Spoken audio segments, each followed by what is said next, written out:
Welcome to the world of rule-based horror. Please make sure to always stay clear-headed here. Your success or failure will directly affect your country. If you die in the world of rule-based horror, or get contaminated by it, a corresponding horror will descend upon your country. Zhou Bai opened his eyes and found himself standing in a room. Then, a flood of memories rushed into Zhou Bai's mind. In this parallel world invaded by the strange and eerie, each country will randomly choose one chosen one to enter the horror world. The person chosen must also carry the fate of their country. Everything the chosen one does here will be broadcasted live to viewers all over the world. And Zhou Bai, unfortunately, became the one who was chosen. So this is our Daxia country's chosen one? Looks okay, but doesn't seem very smart. Didn't think all of our fates are now in his hands. Hope this Zhou Bai won't let us down. Everyone don't panic, our Daxia country has strong fortune, everything will be fine. At this moment, Zhou Bai noticed that a notebook appeared in his hand. He opened it and saw the contents inside. Home is your warm harbor, but at home you must also follow rules to create a happy and harmonious family atmosphere. Rule A. 1. You live with your wife and your parents. But remember, there are only 3 people in your home. 2. Please keep a good relationship with your wife. 3. You can trust your wife, unless she takes off the red hairpin. 4. You now sleep in the study room. After 12 o'clock at night, lock the study room door tightly. No matter who knocks, do not open it. 5. You and your wife have not had a child. If you hear a baby crying at night, ignore it. 6. You have a black dog. If you see it turn white, throw it off the balcony. 7. Remember, you must not sleep in the same room with your wife. Zhou Bai had never dated in his life for 22 years. Didn't expect that right at the start, he would have to play the role of a husband. It was indeed a bit difficult. He frowned as he looked at the rules in the notebook. There were only 7 rules. Clearly, not complete. But just these 7 rules already gave people a creepy feeling. In the living room, 2 old people with white hair were sitting, looking like his parents. They were watching TV at the moment. And in the room Zhou Bai was in, the sound of water came from the bathroom. Through the frosted glass door, the silhouette inside showed that the person showering was a woman. Very likely his wife now. Then counting Zhou Bai himself, that made 4 people in total. Rule number 1.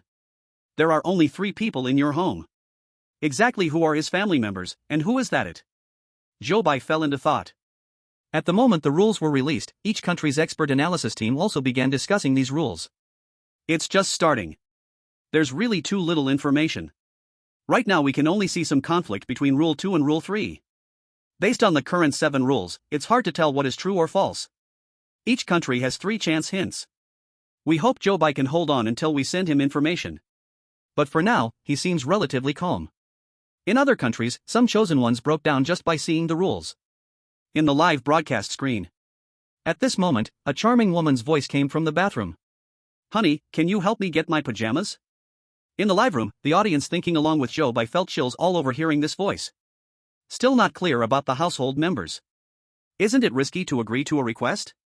But the rule says to maintain a good relationship with the wife. Would refusing be bad? But Rule 3 says you can trust the wife. This seems kind of conflicting.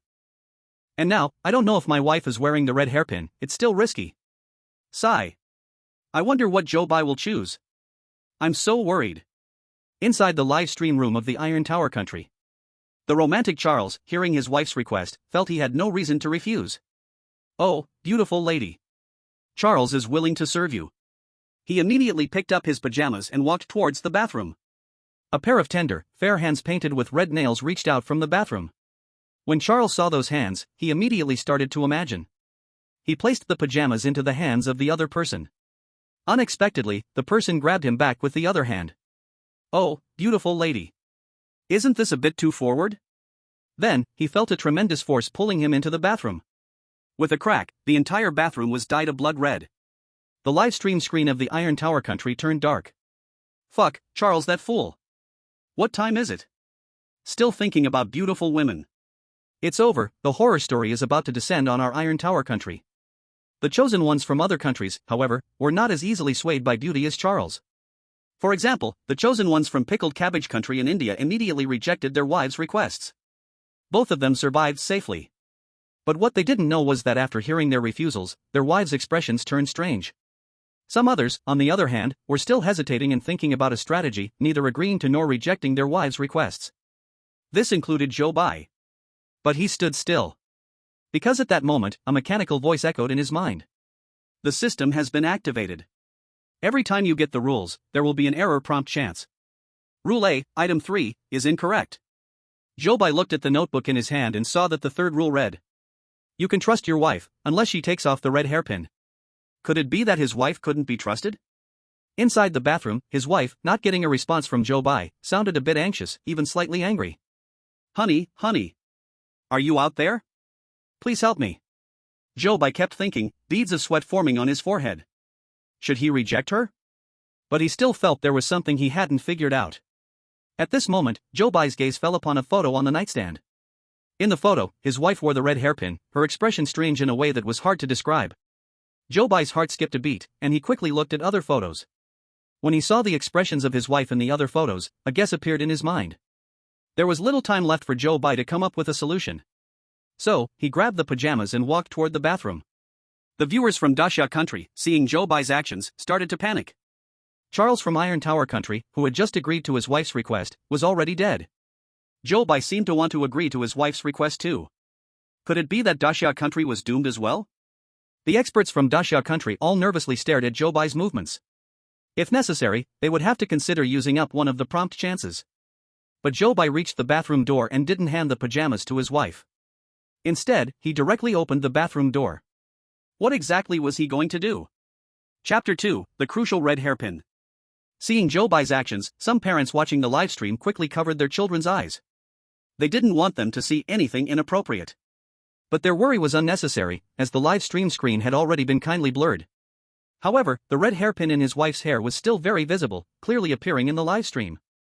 Everyone held their breath, keeping a close eye on Zhou Bai's next move. Zhou Bai tried very hard not to look at the beautiful scenery in front of him. Instead, he kept his gaze focused elsewhere. It landed on that red hairclip. If the wife could not be trusted, and he couldn't agree to her request, then it would conflict with the second rule. The system only said there was something wrong with the third rule, it didn't say the whole rule was wrong. And when Zhou Bai saw the photo in the room, he had a guess. Actually, the real mistake was in the second half of the third rule. The wife wearing the red hairclip was the one who couldn't be trusted. Honey, why are you just standing there? Hurry and give me the pajamas. The wife had a tempting smile at the corner of her mouth, and she stretched her hand toward Zhou Bai. In the live stream room of the Great Xia Kingdom, the viewers were all anxiously spamming the chat. Their comments almost completely covered the live stream screen. Zhou Bai didn't respond to the wife's request. Instead, he reached toward the top of her head and quickly took off the red hairclip. At that moment, the viewers in the live stream, including the experts from the analysis team, were all stunned. It could be done like this? At that moment, the strange expression on the wife's face became normal after the clip was removed. Zhou Bai saw the change in her expression and knew he had made the right bet. Honey, this. Zhou Bai handed the pajamas to her. Wife, just now you asked me to bring you your pajamas, did you forget? There was some confusion on the wife's face, then she blushed. After Zhou Bai gave her the clothes, he walked out of the room. He let out a long breath. This first crisis was considered resolved. And seeing this scene, the experts of the Great Xia Kingdom all got excited. I understand now, the third rule is wrong. So smart. Zhou Bai is truly so smart. We could only infer that there was a contradiction between the second and third rule. He actually directly judged that the third rule was wrong. On the other side, people from other countries who were watching in the Great Xia Kingdom's livestream went back and reported the situation to their own analysis teams. After hearing the reports, most of the countries decided to use their first reminder chance. In the live streams of other countries, the viewers could see that the red hair clip on the wife's head was removed by the chosen ones using various methods. But this didn't include India and Korea. The scene returned to the live stream of the Great Xia Kingdom. Zhou Bai was now separated from his wife, and temporarily stayed in the study. To return to the study, he had to pass through the living room. In the living room, two old people with white hair were sitting with their backs to him. The TV was playing a comedy show. But the atmosphere in the living room was strangely heavy. From what just happened, Zhou Bai could confirm that the wife was not the thing. Then the thing must be between those two old people. Zhou Bai stepped into the living room. Laughter from the TV audience rang out. That laughter, in the quiet living room, sounded especially strange. Goosebumps rose all over Zhou Bai's body, and he quickly sped up his steps. At that moment, the voices of the two elders in the living room rang out at the same time. Mom, all day you only stay in the study. Sit down. Watch some TV with me. Dad, come here, eat some fruit with your parents. Zhou Bai stopped walking, and his eyes glanced across both of their faces. On Mom's face, a palm-sized red birthmark stood out under the warm yellow light of the living room. And Dad's face was dry and cracked, his skin pale in a sickly way. Both of them looked a little strange. Zhou Bai didn't dare to easily agree to either one's request. I still have some work to do, I'll head back to the study first. After speaking, he continued walking toward the study. Once he reached the study, he quickly closed the door. And during this whole process, there was always a faint gaze following behind him. The viewers from the Great Xia Kingdom were all breaking into cold sweat for him. So scary, who was the real family member? Why do I feel like the world of strange tales is filled with traps everywhere? What will happen if we agree to their requests?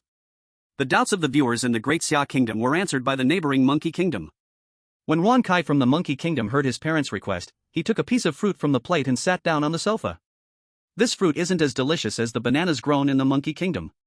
He chewed as he spoke, but halfway through, his eyes suddenly widened, and he could no longer say anything.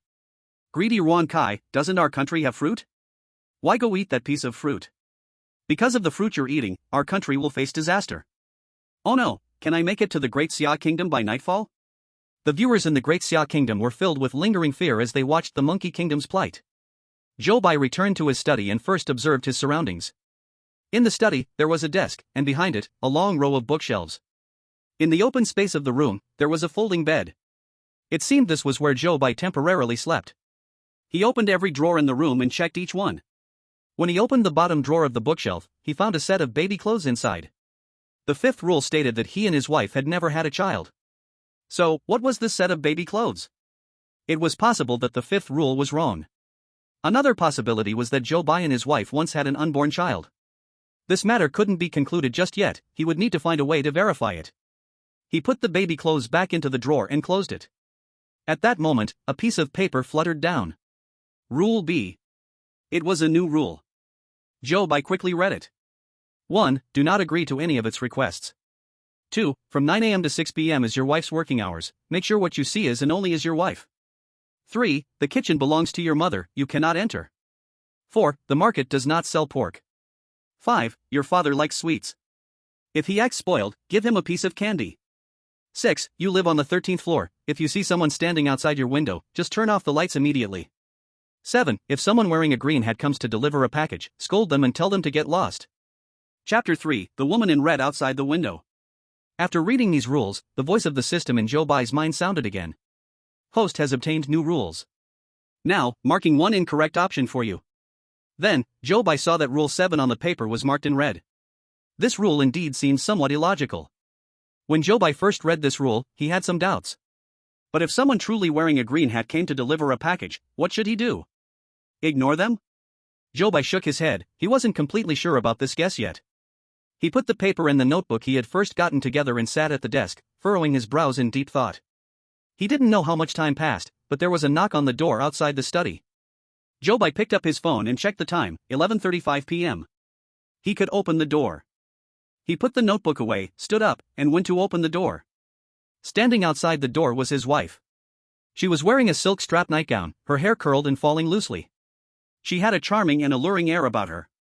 Honey, I made a bowl of sweet soup for you, try it. Compared to earlier in the bathroom, this subtle feeling had a much stronger visual impact on Zhou Bai. Sigh, why did this kind of situation appear right at the start? God is really cruel to a single person like me. The viewers in the live stream saw his wife come in, and their hearts almost leaped into their throats. Don't sleep with her. Don't sleep with her. Don't sleep with her. Zhou Bai, repeat this rule in your mind 3 times. Fairy, you want to harm our Zhou Bai again. Don't drink it, whatever she offers, don't accept it. No one is allowed to drink it. Okay, bring it in. When the wife heard Zhou Bai say this, a smile immediately appeared on her face. The viewers were almost going crazy. Zhou Bai, are you crazy? Zhou Bai, if you want to die, don't drag all of us down with you. Zhou Bai, wake up. The wife placed the sweet soup on the desk, but still stood there, showing no sign of leaving. Zhou Bai looked at her, then at the bowl of sweet soup. He sighed inwardly. He picked up the bowl and took a sip. The wife stared at Zhou Bai, watching for any change in his expression. Zhou Bai took a sip. The death scene the viewers expected did not happen. Zhou Bai looked into his wife's expectant eyes and said, "It's delicious." The wife immediately smiled. She lowered her head, her cheeks flushed. Honey, can you sleep in our room tonight? Hearing these words, Zhou Bai immediately raised his guard. Refusing her would damage their relationship, violating the rules. Agreeing to her, but not being able to sleep together, would also violate the rules. Either way, it's death. Zhou Bai quickly turned his brain, thinking if there was another way. At this moment, he suddenly remembered the baby clothes in the drawer. An idea flashed through his mind. There was no other way, he had to take a gamble. Zhou Bai combined all the movie scenes and novel plots he had seen before, and tried to make himself look affectionate. "Wife, I'm doing this for your health. I don't mind sleeping a little less well." Unexpectedly, the wife immediately showed a touched expression. It seemed that he had made the right bet. They indeed had an unborn child. "Honey, I'm fine." Zhou Bai continued his act. "No, you don't care about your health, but I do." Now, the wife was completely speechless. Ha ha ha. Where did Zhou Bai learn this acting? It's a little too greasy. But in such a deadlock, he still thought of another way. That's really impressive. The wife's expression clearly shows she's touched by Zhou Bai. If it were me, I would have collapsed a long time ago. When the wife left the study, it was almost midnight. Zhou Bai carefully remembered Rule A's fourth regulation. After 12 o'clock midnight, please lock the study door. No matter who knocks, do not open it. He quickly closed the door and locked it. After closing the door, he turned around. But outside the window, he saw a woman in a red dress standing there. Zhou Bai's heart skipped a beat. Rule B, Article 6. You live on the 13th floor. If you see someone standing outside the window, just turn off the lights immediately. Zhou Bai quickly reached for the switch. Snap! The surroundings went dark. But at the same time, a sound echoed in his mind. Detected wife's affection towards the host plus 20. You now have an additional chance to mark an error. As soon as the sound finished, Zhou Bai received a prompt. Rule B, Article 6 was wrong. Rule B, Article 6 was actually wrong? Zhou Bai was shocked, quickly turning the lights back on. Snap! The lights flashed on. Zhou Bai saw a pale face with its mouth wide open, almost about to bite him. As the light turned on, it let out an angry roar. Then, it quickly retreated back outside the window. The viewers in the live stream were sweating all over when they saw the scene.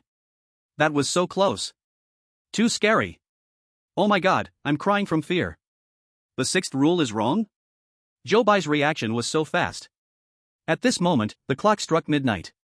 But many countries had already welcomed disaster before midnight arrived. In a country, Kapil, seeing his wife with a red hairpin, drank the sweet soup she handed him with ease. But after drinking the soup, he fell unconscious and never woke up. A country had fallen to the arrival of the strange tale. That night, the citizens of a country locked their doors tightly. But the sound of a baby crying could always be heard. The police in Asan country were especially busy tonight. In just one night, they had received many cases of wives murdering their husbands. In the live stream of Pickled Cabbage Country, the chosen one, Nan Ningji, also received a sweet soup from his wife. And his wife was also wearing a red hairpin. But Nan Ningji was different from Kapil. This time, he firmly rejected his wife again. He didn't die like Kapil. The viewers in Pickled Cabbage Country all cheered. Amazing, Nan Ningji has escaped another crisis. Long live Nan Ningji. Nan Ningji is awesome. Our great Pickled Cabbage Country is the best. Nan Ningji, keep it up. Soon, the whole world will be ours. After Nan Ningji rejected his wife, he was very pleased with himself. However, neither he nor the viewers in the Pickled Cabbage Country livestream knew that after his wife left the house, her expression became even more eerie than before. Chapter 4, There is no pork for sale at the market. At night, Zhou Bai lay in bed. Outside the house, the sound of a baby crying came in waves. Zhou Bai ignored it and continued lying in bed, trying to fall asleep. Tonight was his first night in the world of weird tales. He had obtained 2 rules, but the information was still too scarce. The most important thing was that until now, he had not received any information on how to clear the game. Do you need to stay long enough to clear the game? Do you need to find a specific place to clear the game? Or is it to finish a certain main storyline to clear the game? Zhou Bai ran through every possibility in his mind. It seemed that tomorrow's primary task would still be to gather information. Outside, the sound of the baby crying stopped. Instead, there were repeated knocking sounds on the door. Zhou Bai remembered the contents of the rules and still did not pay attention to it. In the world of weird tales, it was very important to keep your mind clear. So, he had to make sure he got enough sleep. Before long, he fell asleep. The viewers in the livestream were a bit speechless when they saw him sleeping so calmly. Didn't he hear the sounds outside? How can he sleep like this? Night is the most dangerous time, yet Zhou Bai dares to sleep? Look at Peter from beautiful country, he's still studying the rules. Everyone else is working so hard, how can you just lie down like this? Zhou Bai had one advantage, he was always at peace with whatever came his way. Even in such a terrifying new environment, he could still sleep soundly. He didn't open his eyes until morning when he heard his wife's voice. Honey, get up, I made breakfast for you. He first took out his phone to check the time. 9:05 a.m. When Zhou Bai saw this time, all sleepiness disappeared. He didn't respond, and cautiously sat up from the bed. Honey, why aren't you answering? Are you still sleeping? It seemed like she was worried that the person inside the house couldn't hear, so she raised her voice. Honey, are you okay? Don't scare me. The violent knocking on the door came from outside. The knocking grew louder, even turning into banging on the door. The viewers saw this scene and became tense. Is the person outside his wife? According to Rule B, the second point, she shouldn't be. But what if this rule is wrong? So scary, what would happen if she comes in? In Beautiful Country's livestream, Peter had been analyzing the rules all night, and just before dawn, he fell asleep. His wife came to wake him up. He groggily responded. Then, Beautiful Country's livestream turned into darkness. The viewers from Great Xia Country, after watching the livestream from Free Country, were relieved that Zhou Bai was cautious enough. Laughing to death, Peter from Beautiful Country worked so hard but it was all in vain. Studied all night, but the first question was his downfall. Apologizing to Zhou Bai for my foolishness last night. The woman's voice and the knocking sound outside. It finally quieted down after a whole hour. Zhou Bai only opened the study room door when he heard no more sound. There was no sign of his wife outside the room.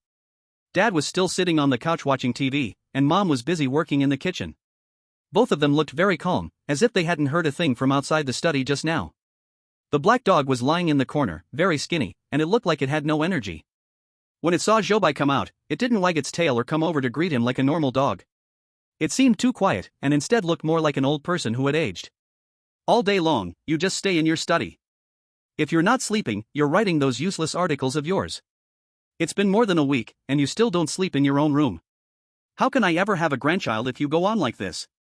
When Mom saw Zhou Bai, she started nagging right away. Hearing these words, Zhou Bai really felt a headache coming on. Sure enough, once you're married, you get pushed to have a baby. He sighed, wondering why someone so young like him had to go through all this. Though Mom was nagging with her mouth, her hand still brought out a bowl of plain porridge and a few side dishes for Zhou Bai. At this moment, the viewers began to feel nervous again. Don't eat it, the mother feels really suspicious. Yeah. Zhou Bai, don't listen to her. She was so eager just now, pushing Zhou Bai to sleep with his wife, feels like there's a trap. And the expert group of analysts also grew very tense. The identities of both the dad and mom are suspicious. Considering their relationship as a couple now, the mom saying this kind of thing is still kind of reasonable. Compared to the mom, the dad's silence seems even stranger. In the live footage, just as the analysts expected, Zhou Bai sat down at the table and started eating breakfast. Seeing Zhou Bai was fine, the experts became even more confident in their guesses. Zhou Bai drank the porridge while glancing from time to time at the spot where Dad was sitting. Agreeing to his wife's request caused no problem. Agreeing to his mom's request also caused no problem. Then the biggest suspicion must lie with the dad. But now was not the time to expose anything. Zhou Bai's main task was still to figure out the way to clear this level. Mom was still busy in the kitchen while complaining non-stop. Now even the dog is picky about food, won't eat the dog food. If it won't eat, then let it starve. Sooner or later it'll starve to death, then we'll just throw it in the outside trash bin. Zhou Bai was drawn by Mom's words and looked at the black dog in the corner. Beside the black dog was a bowl of dog food. A big full bowl, it looked like it hadn't been touched at all. So the reason it had no energy was because it was too hungry. Zhou Bai felt this was a bit strange, so he asked. When did the black dog stop eating dog food? Mom thought carefully for a moment. It's been about a week, I think. Also a week? That's around the same time he and his wife started sleeping in separate rooms. Was there any connection between these two things? Zhou Bai quietly kept this doubt in mind, then lowered his head and continued eating. After eating, Zhou Bai sat on the single couch in the living room. When he looked up, he could just see the side of Dad's face. There was no color in his face, and most of his hair was already white. Zhou Bai only glanced at him once, then turned his eyes away. Mom was in the kitchen cleaning up the dishes. Zhou Bai just sat on the couch watching TV for a while. After Mom finished cleaning, she came out holding her handbag. I have a meeting with Auntie Wang next door. I'll be back tonight. I made your favorite braised pork. Just heat it up and eat it. Braised pork? Rule B, number 4. There is no pork sold in the market. Zhou Bai frowned. Did you buy the pork from the market? Mom was in a rush to leave, answering while putting on her shoes. No, this piece of pork was given by Auntie Wang next door. Alright, I'm not talking to you anymore. I have to go. After hearing Mom's words, Zhou Bai felt a strange feeling deep in his heart. But before he could catch those fleeting thoughts in his mind, his mother had already grabbed her bag and hurriedly left the house. The house returned to silence once again. Only occasionally did a burst of abrupt laughter come from the TV, echoing throughout the room. Zhou Bai looked up towards the direction where his father was. And his father just happened to be looking at him. And he showed a strange smile. Now, the only ones left in the house were Zhou Bai, his father, and a black dog. Chapter 5, 3 Ways to Pass the Test. Zhou Bai reached out and took a candy from the coffee table beside him. He slowly unwrapped the candy paper. He glanced at the expression on his father's face. Then, he put the candy into his mouth. His father stopped smiling, turned his head, and continued watching TV. When it was time for lunch, Zhou Bai stood up, walked to the dining area, and opened the fridge. Inside the fridge were several dishes already prepared. Zhou Bai ignored the plate of braised pork and casually took 2 plates of food out. The food taken from the fridge was cold, so to heat it up, he would have to go into the kitchen. However, Rule B's third clause stated, the kitchen belongs to Mom, and you cannot enter. Should Zhou Bai choose to eat the cold food, or enter the kitchen to heat it up? 2 hours ago, Henry from Kangaroo Country just handed a bowl and chopsticks to his mom, and that led directly to his death. He had even just extended his hand into the kitchen. The viewers who watched the live stream from Kangaroo Country were still shaken from the sudden death. Eating cold food is better than dying. I don't think Zhou Bai would be that foolish. Such a simple choice, any normal person would get it right. Zhou Bai has to do well, the fate of our Great Xia country is in your hands. In the live broadcast, Zhou Bai closed the fridge door, then took another plate of food from the table in his hand. Then, he walked towards the kitchen. No way, what is he doing? Can't even eat a bite of cold food? He actually wants to go to the kitchen to heat it up. Zhou Bai hasn't forgotten the rule, right? Zhou Bai pushed the kitchen sliding door open and stepped inside. He really walked into the kitchen. The experts watching the stream were shocked by this sudden turn of events. No one expected that Zhou Bai would make such a mistake. So they were completely unprepared to remind him. But now, he had already entered, and it was too late to remind him. Everyone hung their heads in disappointment. Could it be that our Great Xia country really had to face the arrival of the bizarre legend? In the broadcast, Zhou Bai placed the plate of food into the microwave to heat it up. He didn't die. Zhou Bai took the heated food to the dining table, then took another plate of food and walked back into the kitchen. He still didn't die. Everyone was stunned. Could it be that this rule was wrong? If it was wrong, then why did Henry from Kangaroo Country die? When Zhou Bai was heating the second plate of food, he intentionally looked around, as if searching for something. After finishing the second plate, when he was about to leave the kitchen, he finally saw some golden words in the corner of the kitchen. His heart leaped with joy, and he hurriedly put the food down and removed the objects blocking the corner. Then, the words fully appeared before his eyes. Pass condition. 1. SSS level, investigate the truth behind what happened in the house, gain the trust of a key character in the side story, and have them lead you to a safe zone. 2. S level, obtain information about the safe zone, and escape to the safe zone on your own. 3. A level, survive for 30 days in the house. When the viewers saw these words, they were all stunned. Such critical information was actually in the kitchen. Is Zhou Bai just lucky? A blind cat finding a dead rat? I don't believe it. Did Zhou Bai really figure out that the kitchen could be entered through reasoning? The experts who were watching this scene all fell silent. Because so many experts had gathered together, they never expected Zhou Bai to make this mistake. Things that no one could figure out, Zhou Bai figured out. How did he figure it out? The Kangaroo Country has proven that it is indeed dangerous to enter the kitchen. What is different about this? Right, it's Mom. When Henry went in, Mom was nearby, but when Zhou Bai went in, Mom wasn't there. It must be this reason. Other undercover agents hiding in the Great Xia country's livestream room saw Zhou Bai find the key information to pass the level and quickly ran back to report. So, many countries used their second reminder chance again. Zhou Bai served himself a bowl of rice and then sat at the dining table, eating happily. Why did Zhou Bai dare to enter the kitchen? Because he figured out that Rule B, Article 3, has a loophole. And the key point lies in what his wife said last night. Last night, when his wife brought him sweet soup, she told him that this bowl of soup was cooked by her. At that time, everyone's attention was on that bowl of sweet soup, and no one noticed this issue. If the kitchen belongs to Mom, his wife should not have the opportunity to use the kitchen on a regular basis. So this information is wrong, or partially wrong.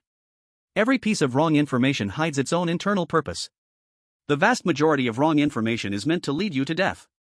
But this information is clearly not. This information tells you not to go into the kitchen, so it's very likely that there is something in the kitchen that it does not want you to see. Since it doesn't want you to enter the kitchen, you should enter the kitchen even more. Zhou Bai scooped a spoonful of rice into his mouth, his eyes looking toward the living room. Dad stood up from the sofa, changed position, and sat at the dining table, across from Zhou Bai. He propped up his chin with one hand and gave Zhou Bai a smile. On his thin, wrinkled face, the creases cracked. The scene was as strange as could be. He didn't say anything, just silently stared at Zhou Bai. Though it was broad daylight, many viewers watching the livestream still felt a chill rise up.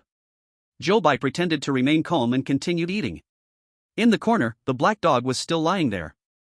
If it weren't for the rise and fall of its stomach as it breathed, Zhou Bai might have suspected it was already dead. In the dog's bowl next to it, there was a full bowl of dog food, but it had no interest in it at all. It just drooped its head and curled up in the corner. It was so thin, yet still refused to eat. Zhou Bai thought for a moment, then took a plate from the kitchen. He scooped some rice and then added some of the dishes from his plates onto it. Then, he placed the plate in front of the black dog. The black dog, moving sluggishly, struggled over, sniffed the food in the plate, and then started eating it in large bites. Zhou Bai retreated and sat back at the dining table to continue eating.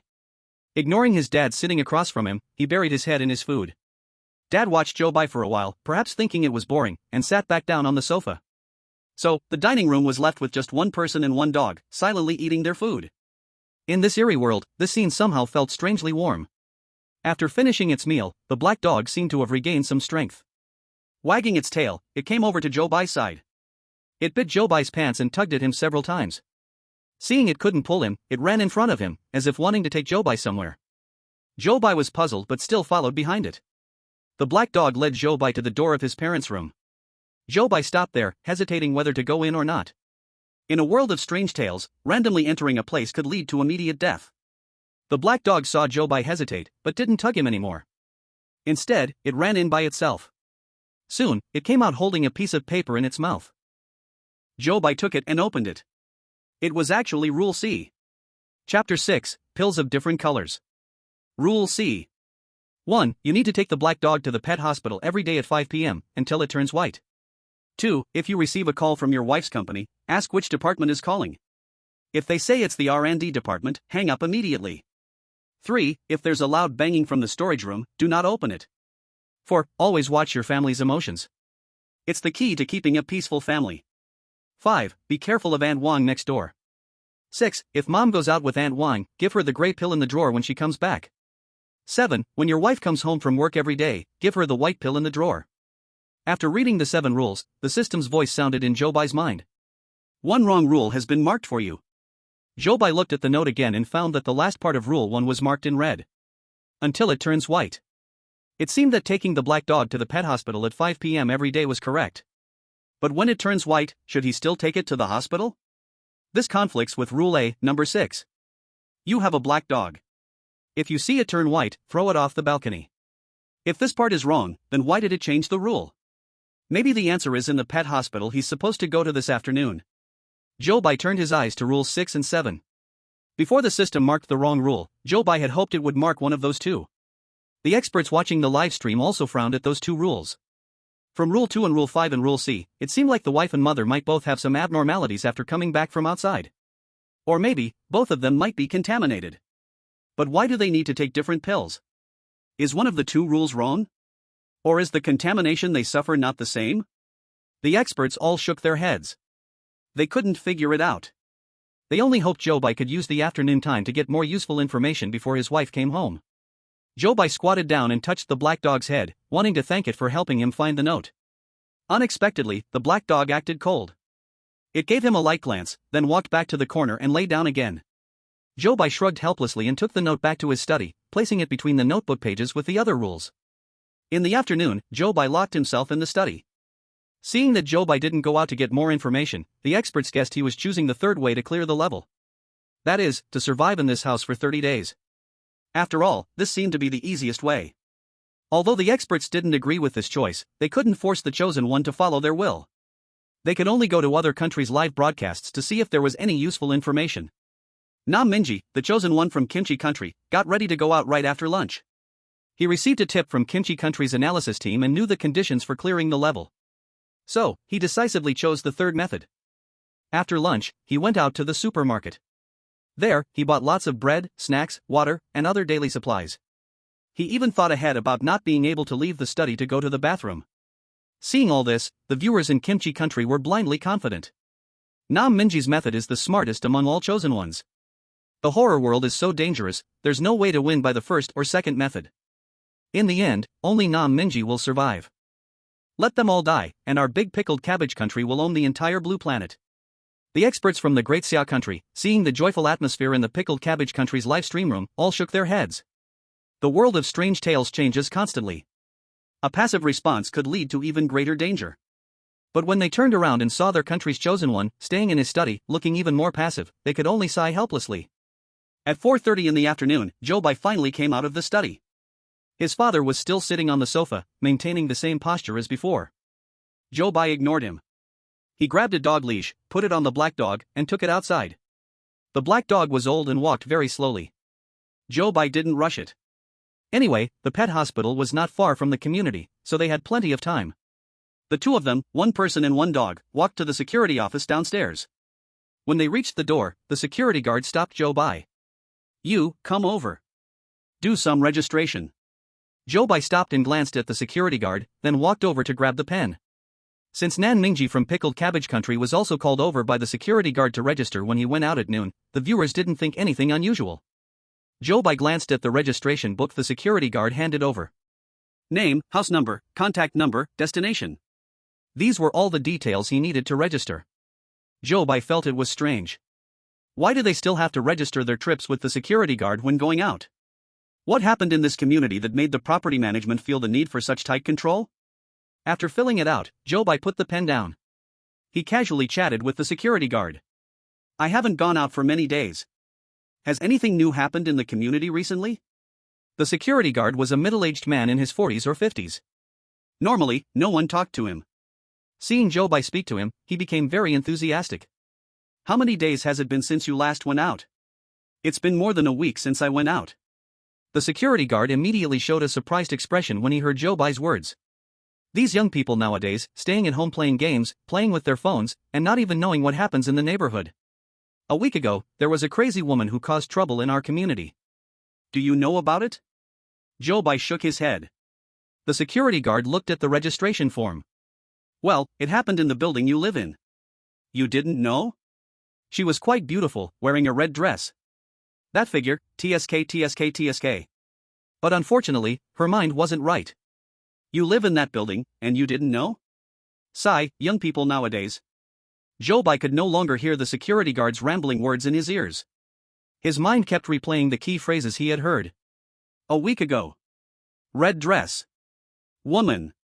In the building where I live." At that moment, the image of the woman who appeared outside the window last night flashed through his mind. Could this matter be related to her?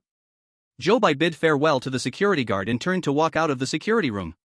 But just before he turned, he saw, out of the corner of his eye, a white pill in the security guard's drawer. Zhou Bai froze for a moment. The experts watching the live broadcast also immediately focused on the screen. Chapter 7, The Pet Hospital is also strange. The security guard saw that Zhou Bai's gaze had fallen on his drawer. With a snap, he quickly closed the drawer. The once enthusiastic security guard suddenly changed his face. "If you're going out, hurry up." Zhou Bai didn't say much and walked out of the security room with the dog. Along the way, the white pill in the security guard's drawer kept appearing in Zhou Bai's mind. Before long, Zhou Bai and the black dog stopped in front of the pet hospital. The glass door of the pet store had a very eye-catching notice posted on it. Pet hospital rules. 1. The staff of the pet hospital must wear white clothes. If you see them wearing black clothes, please leave this city immediately. 2. Do not stay in the pet hospital for more than 10 minutes. 3. If you see animals severely injured in the pet hospital, such as a dog with a severed head, or a cat with half of its body missing, do not be afraid. This is normal. 4. You can completely trust the staff here. There are only 4 rules in total. After reading them, Zhou Bai waited for the system's voice to sound in his mind. But he stood at the door of the pet hospital for a full 5 minutes and still did not hear the system's prompt tone. The rules on the notice also didn't show any red letter reminders. Zhou Bai couldn't help but feel a little puzzled. Could it be that all these 4 rules are correct? Or does the system only prompt rules at home? The viewers in the live stream saw that Zhou Bai stood at the door of the pet hospital for a long time without going in and were all very worried about him. Ha ha ha, is Zhou Bai scared? This pet hospital looks so eerie, Zhou Bai must be scared. So confusing, there are even rules for a pet hospital. As Zhou Bai couldn't wait for the system's prompt, and seeing that it was almost 5 o'clock, he decided to bring the dog inside. The temperature inside the pet hospital was noticeably colder than outside. As soon as Zhou Bai stepped in, he couldn't help but shiver. The doctors and nurses inside all wore white uniforms. They hurriedly went in and out of a surgery room. The door to the surgery room wasn't tightly closed, and Zhou Bai could see the scene inside through the half-open door. On the operating table, there was a small dog whose body was completely separated, but each part of its body moved as if it were alive. Zhou Bai only glanced at it and felt that the temperature around him seemed to drop even further. "What are you looking at?" A voice suddenly sounded behind Zhou Bai. Zhou Bai quickly turned around. He saw a doctor wearing a white coat and black-framed glasses, looking at him seriously. "Everyone seems busy, so I was just seeing if anyone could spare some time." The doctor looked at the black dog at Zhou Bai's feet. "Come with me." Then, the doctor led Zhou Bai into a room. "Pick it up, I'll check it." Zhou Bai followed the instructions and placed the black dog on a table in front of the doctor. The doctor carefully examined every part of the black dog's fur before asking Zhou Bai to take it down. Then he took a bottle of medicine from the medicine cabinet, took out a black pill, and handed it to Zhou Bai. "Feed it to him." Zhou Bai looked at the black pill in his hand, and a doubt rose in his mind. Black, gray, white. What do these colors represent? At this moment, the black dog standing next to Zhou Bai became restless. It kept whimpering and occasionally tugging at the leash. Zhou Bai glanced at the clock on the wall. It was already 5:03 in the afternoon. Zhou Bai tightened his grip on the black pill, and finally squatted down and fed the pill to the black dog. Less than a minute after the pill was swallowed, the black dog calmed down again. "Here's the pill for you, the pet hospital might be closed tomorrow, just give it to him yourself when the time comes." Zhou Bai took the pill from the doctor and nodded. Then he left the pet hospital with the black dog. When they got home, his father was still sitting on the couch. When he saw Zhou Bai walk in, he turned and gave him a small smile before turning back to watch TV. The viewers watching the live stream were once again scared out of their wits by this scene. Oh my god, what is this father trying to do? If he wants to kill, just do it quickly. Suddenly coming like this, it nearly scared the soul out of me. I admire how Zhou Bai can stay calm and not change his expression. Zhou Bai wasn't actually that brave. But in this strange world of weird tales, danger was always looming. If he wasn't careful, he might end up risking not only his own life but also the safety of his country. All of them suffered misfortune.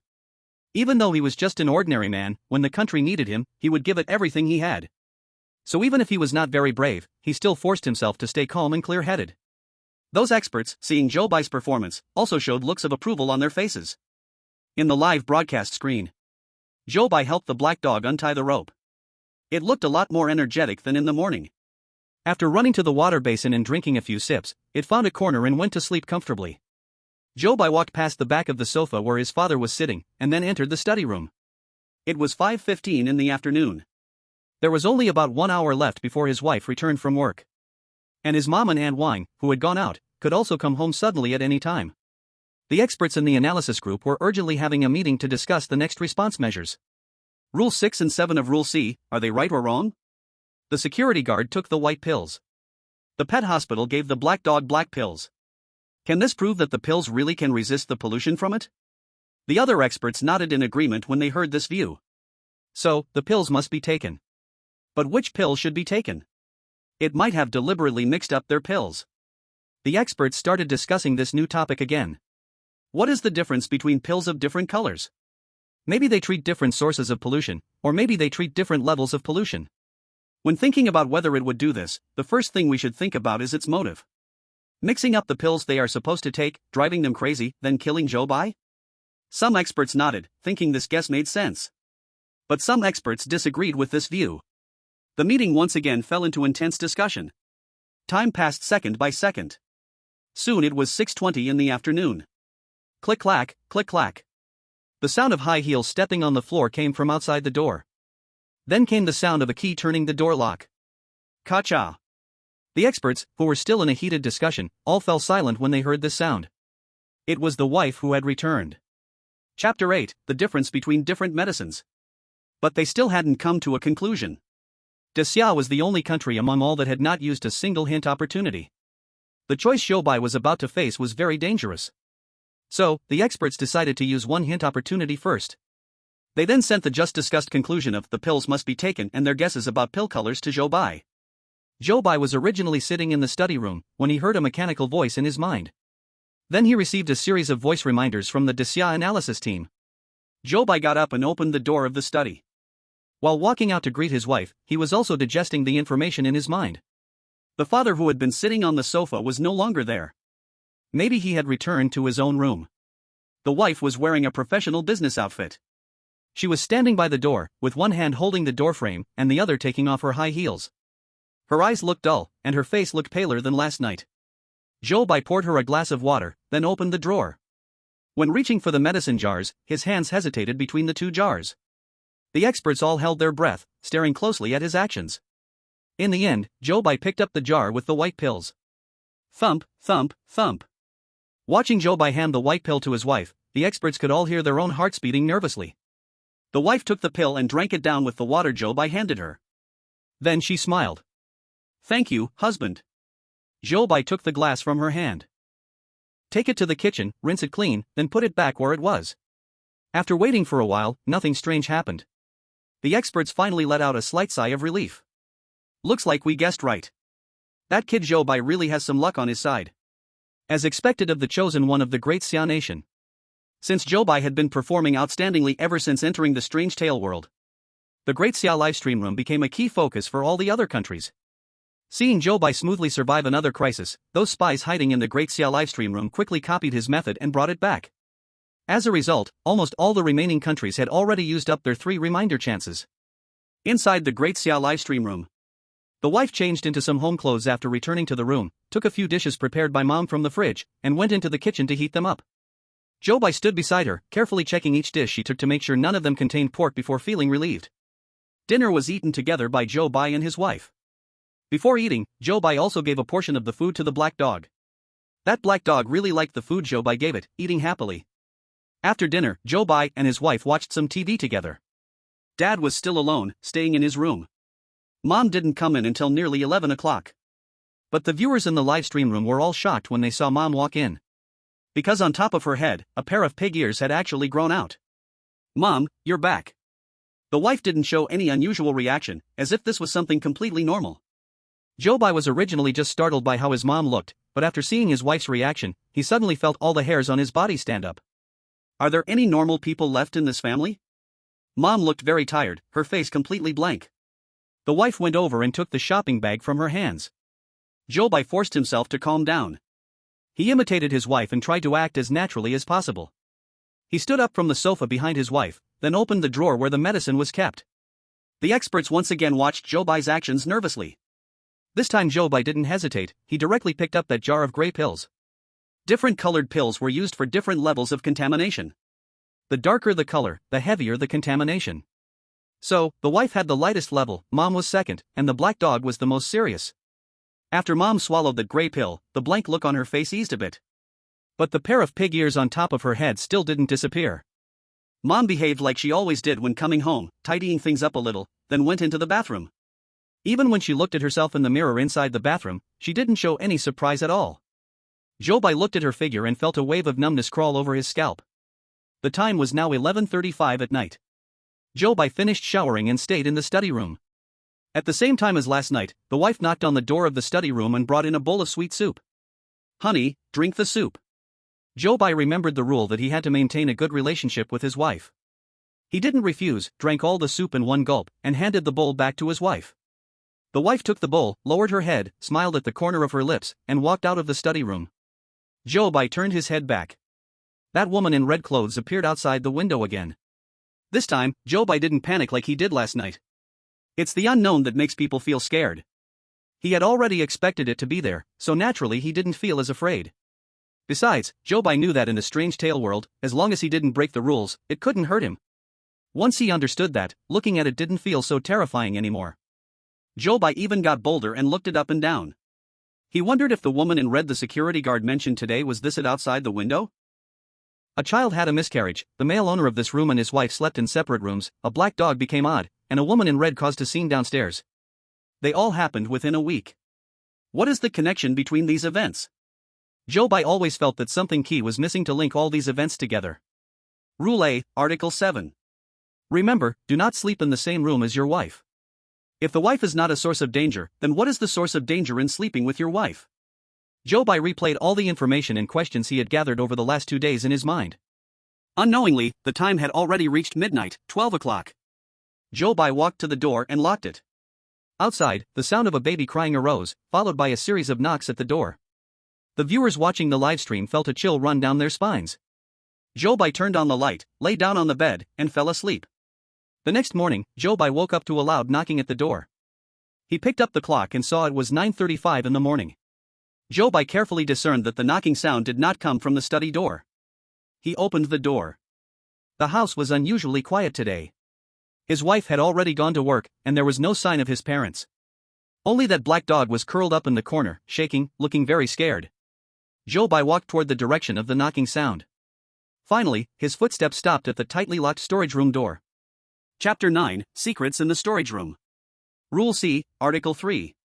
If there is a severe knocking sound coming from the storage room, do not open it. At this moment, the knocking from the storage room grew more intense. It seemed like something inside wanted to break through the door. Zhou Bai took a step back. Suppressing his curiosity, he turned and walked back to the living room. The black dog was still curled up tightly. Zhou Bai walked over, wrapped it in his clothes, and tried to use warmth to shield it from fear. Then he placed it on the sofa. As soon as the black dog touched the sofa, it struggled to move its body beside Zhou Bai. It leaned against him, occasionally letting out pitiful hum sounds. Zhou Bai took a piece of candy from the coffee table, unwrapped it, and handed it to the black dog. The black dog licked it a few times and then put the candy in its mouth. At that moment, Zhou Bai heard the system's mechanical voice ringing in his mind. Congratulations, host, Dad's affection plus 20. You have earned one chance to correct a mistake. Dad? Although Zhou Bai already had a guess in his heart. When he really received a definite answer from the system, his heart surged with waves of shock. The black dog in front of him was actually Dad. Before Zhou Bai could recover from this news, he heard the system's mechanical voice continue to echo in his mind. Rule C, Article 3, is incorrect. As one shock passed, another shock hit him. Zhou Bai quickly looked toward the direction of the storage room. Bang, bang, bang. Bang, bang, bang. The knocking sound in the storage room had not stopped. Zhou Bai took a deep breath. He got up and walked to the storage room door, placing his hand on the doorknob. The live stream viewers were once again filled with fear. What is Zhou Bai doing? No way? Is he going to open the storage room door? Did he forget the rules? Zhou Bai turned the doorknob. To his surprise, the door was not locked. It opened easily. When he opened the door, the knocking sound from inside also stopped. The surroundings returned to silence. Zhou Bai saw that the storage room did not have many things inside. On the contrary, the whole storage room was empty. Strangely, in the very middle of the storage room, there stood a refrigerator. Moreover, that refrigerator was plugged in. It looked out of place with the surrounding environment. Zhou Bai involuntarily walked to the front of the refrigerator. He reached out and opened the refrigerator door. He only took a glance. Bang! He quickly shut the refrigerator door again. Zhou Bai covered his mouth, trying hard not to throw up. Huff! At that moment, someone stood behind Zhou Bai, close to him, gently blowing a breath in his ear. Zhou Bai felt goosebumps all over his body. He turned around and took a step back. His dad's wrinkled face appeared in front of him. Zhou Bai fixed his gaze on it. The surroundings were so quiet that Zhou Bai could hear his own rapid heartbeat. A smile appeared on his dad's face. He leaned a bit closer to Zhou Bai. Buzz! The string in Zhou Bai's mind was tightly stretched. But his heart couldn't help but wildly beat faster. He had a premonition. The storyline of this side quest was right in front of him. The viewers in the live broadcast room were so tense they didn't dare to make a sound. When did I show a flaw? The night before yesterday. Oh? His dad's thin, old face tilted slightly, looking quite confused. On the first night Zhou Bai entered the world of strange tales, it said to Zhou Bai, "Come over, eat some fruit with your parents." And Mom said, "Watch TV with me for a bit." The difference between them was that Dad said parents, while Mom said me. In the 2 days of being together, Zhou Bai observed that neither his wife nor his mom had communicated directly with Dad. In other words, they very likely couldn't see it. Zhou Bai guessed it was due to the effects of the medication they took. And when it said this sentence the night before yesterday, it overlooked this matter. Dad was silent for a moment, as if he understood something, and suddenly laughed heartily. Then, Dad's face crumbled before Zhou Bai, replaced by a delicate woman's face. The woman's face was the same as the lady in the red dress outside the window every night, and also the same as the person in the refrigerator. Zhou Bai's forehead throbbed, feeling the truth was about to emerge. Why did her corpse appear in the refrigerator? Who killed her? Why did she turn into it? All the questions echoed endlessly in Zhou Bai's mind. Just a little bit more, just a tiny bit more. The storyline of this side quest could be pieced together completely. The surroundings were eerily quiet. Zhou Bai and the woman in the red dress looked at each other, neither making a move. Behind him lay a corpse, in front of him was the idiot. Anyone in this situation would find it hard to stay completely calm. The viewers were infected by the tense atmosphere, their hearts tightening in unison. The chosen one had pierced through its disguise. This was extremely dangerous. No one dared to be sure whether Zhou Bai would accidentally step into its trap next. Ding-ling-ling. A phone ringing broke the silence in the storage room. The woman in the red dress fixed her icy gaze on every move Zhou Bai made. The viewers in the live broadcast room were also constantly paying attention to Zhou Bai's next action. Why does the phone ringing at this time feel like a midnight horror call? I have goosebumps all over my body. Are there any rules about the phone? Should I answer it or not? Ding-ling-ling. The phone ringing seemed to call for death. Zhou Bai glanced at it, but ultimately passed by it and walked out of the storage room. The red dress followed closely behind Zhou Bai, floating into the living room. It sat on the sofa, resting its face in its hand, watching Zhou Bai answer the phone. Hello, may I ask who you are looking for? On the other end of the line was a very professional woman's voice. Is this Zhou Bai, Mr. Zhou? Yes, it is. This is highly effective pharmaceutical company. Your wife, you Lily, works for our company. Remembered the content within the rules. Rule C, second point. If you receive a call from your wife's company, you must ask which department is calling. If the other party answers it is the R&D department, please hang up immediately. He immediately became alert. I'm sorry to interrupt you. May I ask which department in the company you are from? As soon as Zhou Bai finished asking, a rustling sound came from the other end of the line. There were also several sharp beep-beep sounds. Zhou Bai thought the phone signal was poor and was about to hang up. But soon these noises disappeared. The professional woman's voice came back. I am from the sales department. Chapter 10, You caused the death of my child. Zhou Bai instinctively tightened the receiver. The other party continued to speak. Our company has received internal news. This city is no longer safe. Staying here will pose a danger to your life. Our company will organize the evacuation of all employees. Due to limited resources, each employee can only bring one family member. Your wife has chosen to evacuate with you. Please prepare in advance. Tomorrow at 6 p.m., our company staff will come to pick you up. This news was so sudden. Zhou Bai only knew that after hanging up the phone, his mind was still a mess. Originally, the third way to pass seemed the simplest. But now it seems that it wasn't the case. If what was just said on the phone is true, then even the entire city might be in danger. Staying at home and waiting for 30 days would be tantamount to waiting for death. Excluding the third way. The first and second ways both require finding a safe zone. But who knows if good efficacy pharmaceutical company is that safe zone? Assuming the wife is the key figure in this entire event. Then Zhou Bai has gained her trust, and she chose Zhou Bai as her family member to bring. This also seems reasonable. However, Zhou Bai always felt that this seemed too straightforward. It felt like something was missing. The woman in the red dress was still sitting on the sofa, staring at Zhou Bai. Fortunately, it also has to follow the rules. Zhou Bai did not violate the rules, so it could only watch and could not really hurt Zhou Bai. Although feeling anxious, Zhou Bai still observed it. Young. Beautiful. The dress on her looked very expensive. Why would such a woman die in his home? Zhou Bai shook his head and turned to walk back to the study. In the livestream room of Great Xia Nation, the audience's mood finally calmed down a bit. However, the audience from Pickled Vegetable Nation was not so calm. People from Pickled Vegetable Nation returned from other countries' livestream rooms, knowing that this city would soon face danger. But their country's chosen one, Nan Ningji, was still locked in his study at this time. He hadn't come out for a whole day. Pickled Vegetable Nation had already used up its 3 chances for reminders. Experts were anxiously pacing, but there was no solution. They could only pray for a miracle, hoping that Nan Ningji would find a way to escape the crisis on his own. The time reached 5 o'clock in the afternoon. This was the time for the black dog to take medicine. Zhou Bai went to the living room and opened the cabinet where the medicine was usually kept. The black pill given by the pet hospital yesterday was inside. When Zhou Bai reached in to take the black pill, his gaze fell on the packaging of the other 2 bottles of medicine. Good efficacy pharmaceutical factory. These words appeared on his wife's and mother's medicine bottles. It turned out that the company his wife was in produced drugs that suppressed pollution. With this connection, it seemed more reasonable that their company would know in advance that the city was facing danger. Experts watching the livestream also believe so.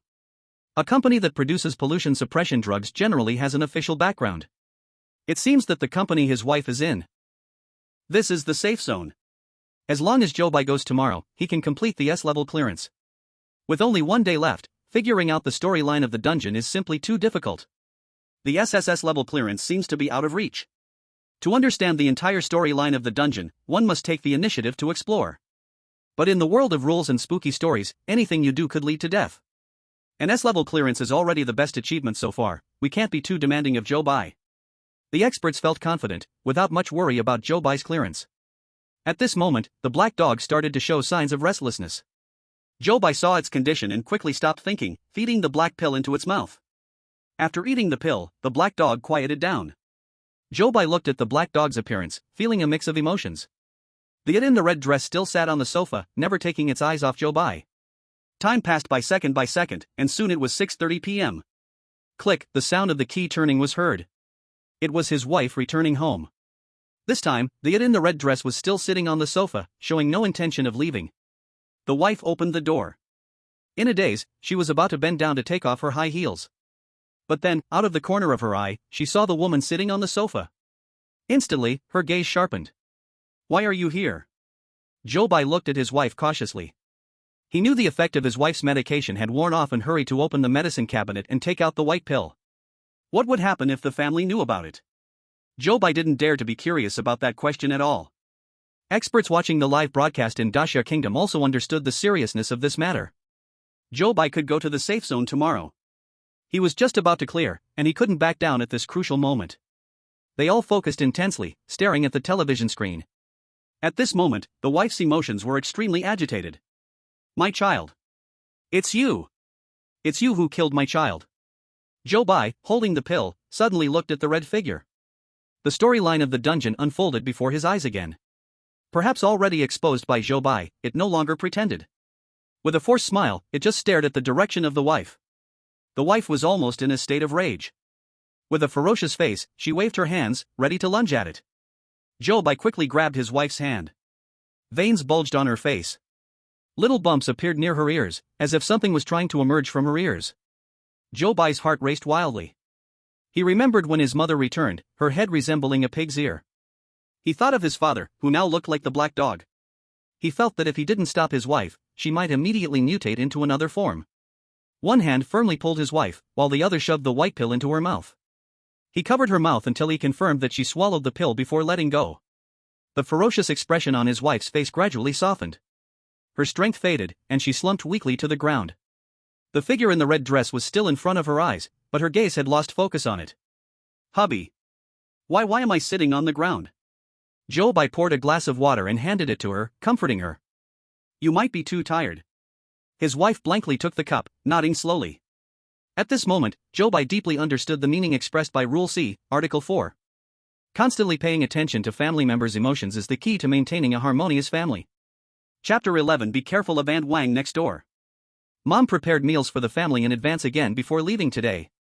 Zhou Bai took all the dishes out of the refrigerator. Except for the plate of red-cooked pork, it was left alone in the refrigerator. I hadn't seen my mom all day today. I didn't know if she had gone out with Aunt Wang again. Thinking of Aunt Wang, I felt a chill all over. She was clearly someone who was explicitly stated in the rules as untrustworthy. After dinner, I took the bowls and chopsticks to wash in the kitchen. At that moment, I heard a knock on the door from outside. My wife walked over to open the door. Then the conversation from outside reached my ears. "Aunt Wang, you really are too much trouble. Come in and sit for a bit, I'll help Mom inside." Hearing this, I paused my actions. I walked out from the kitchen. At the door, a short, slightly plump woman with curly hair was standing face to face with my wife. My mom was being supported by my wife. The large red birthmark on her face covered her right eye, and the newly grown pig-like nose also had some red on it. It seemed my mom's condition was getting worse. I eyed Aunt Wang warily. However, Aunt Wang was not focusing on me at all. At this moment, she was looking at the black dog curled up in the corner. The black dog had been eating well and sleeping enough these past few days, and its condition improved a lot. Its fur was shiny and sleek, and it had gained some weight. I haven't eaten dog meat in a long time. This abrupt statement from Aunt Wang made me feel like I was about to explode. It seemed the black dog also understood what Aunt Wang said and curled up deeper into the corner. Seeing the black dog scared, Aunt Wang smiled. Just joking, why are you taking it seriously? Haha, Aunt Wang is still so fond of joking. My wife chatted with her warmly. It seemed Aunt Wang often made such jokes. But I didn't find it funny. This black dog looks really good. Can you give it to me? Aunt Wang had a smile on her face. I couldn't tell if she was joking or serious this time. But I completely didn't want to respond. I pulled my wife and mom inside the house. Bang! The heavy door slammed shut behind me. Without saying a word, I left Aunt Wang outside. I had never seen such an impolite person. Aunt Wang stood there in shock. However, the audience in the live broadcast room was all cheering.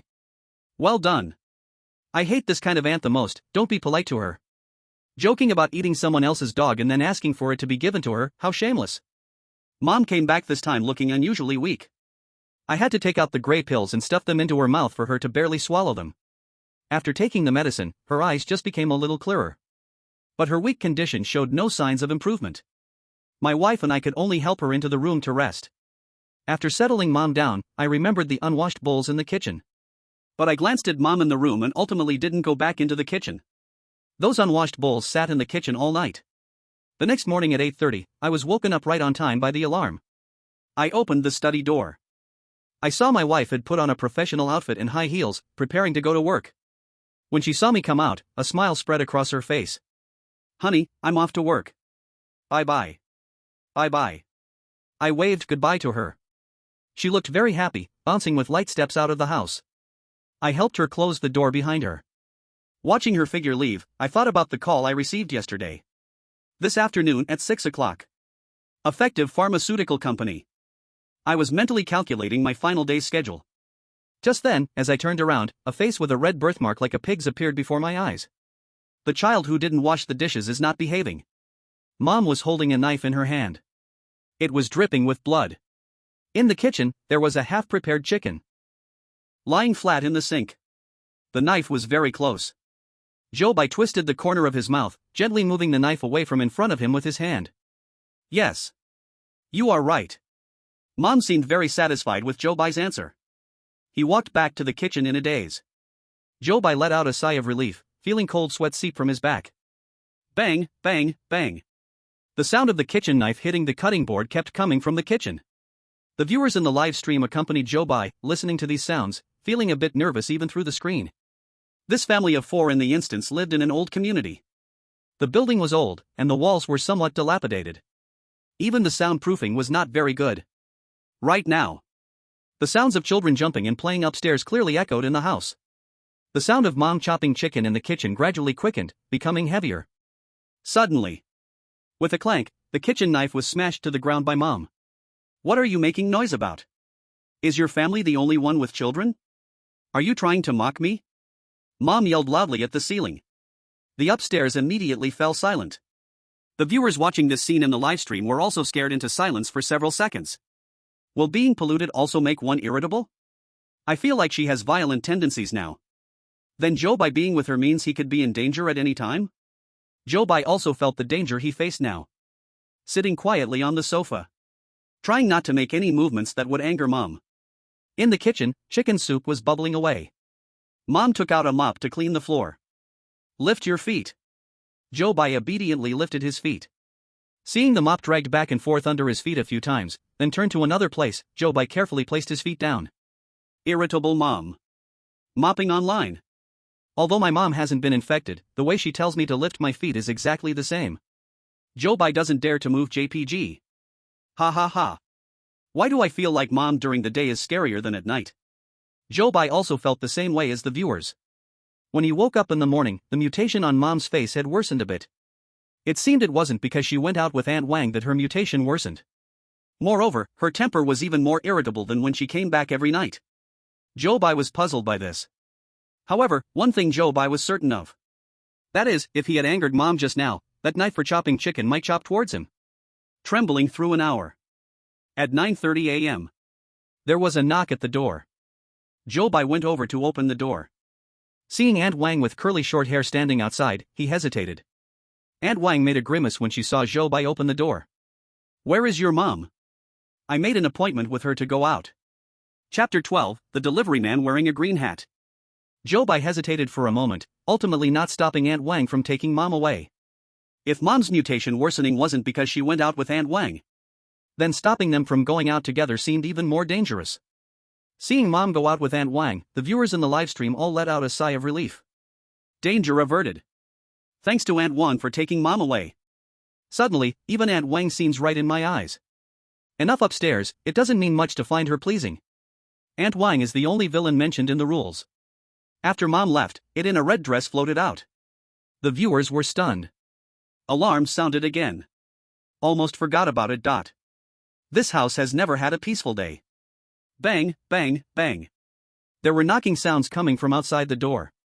Zhou Bai glanced at the woman in the red dress, then walked to the door to look outside through the peephole. A person wearing a green hat was standing outside holding a delivery box. Rule B, Clause 7. If a person in a green hat comes to deliver a package, please curse at him and tell him to get lost. But Zhou Bai knew this rule was wrong. Zhou Bai placed his hand on the doorknob, hesitating about how to deal with this situation. Bang, bang, bang. The knocking sound outside grew louder, as if urging Zhou Bai to make a quick decision. Not opening the door was actually less risky. But Zhou Bai still wanted to take a gamble. Clenching his teeth, he finally turned the knob and opened the door wide. Outside stood a man wearing a green cap, muscular and looking fierce. The spectators felt a little worried at this sight. If Zhou Bai curses at him and tells him to go away, will he get beaten badly? If they start fighting, I don't think Zhou Bai can win. Don't be timid, Zhou Bai, fight him. What's there to be afraid of getting beaten? Breaking the rules can lead to death. This is your package, please sign for it. Zhou Bai glanced at the scar on the man's face, reached out to take the package, and signed for it. After handing over the package, the man turned and went downstairs. Throughout the entire process, the two had not exchanged a single word. The audience was dumbfounded. No way? So cowardly? Bro, breaking the rules can lead to death.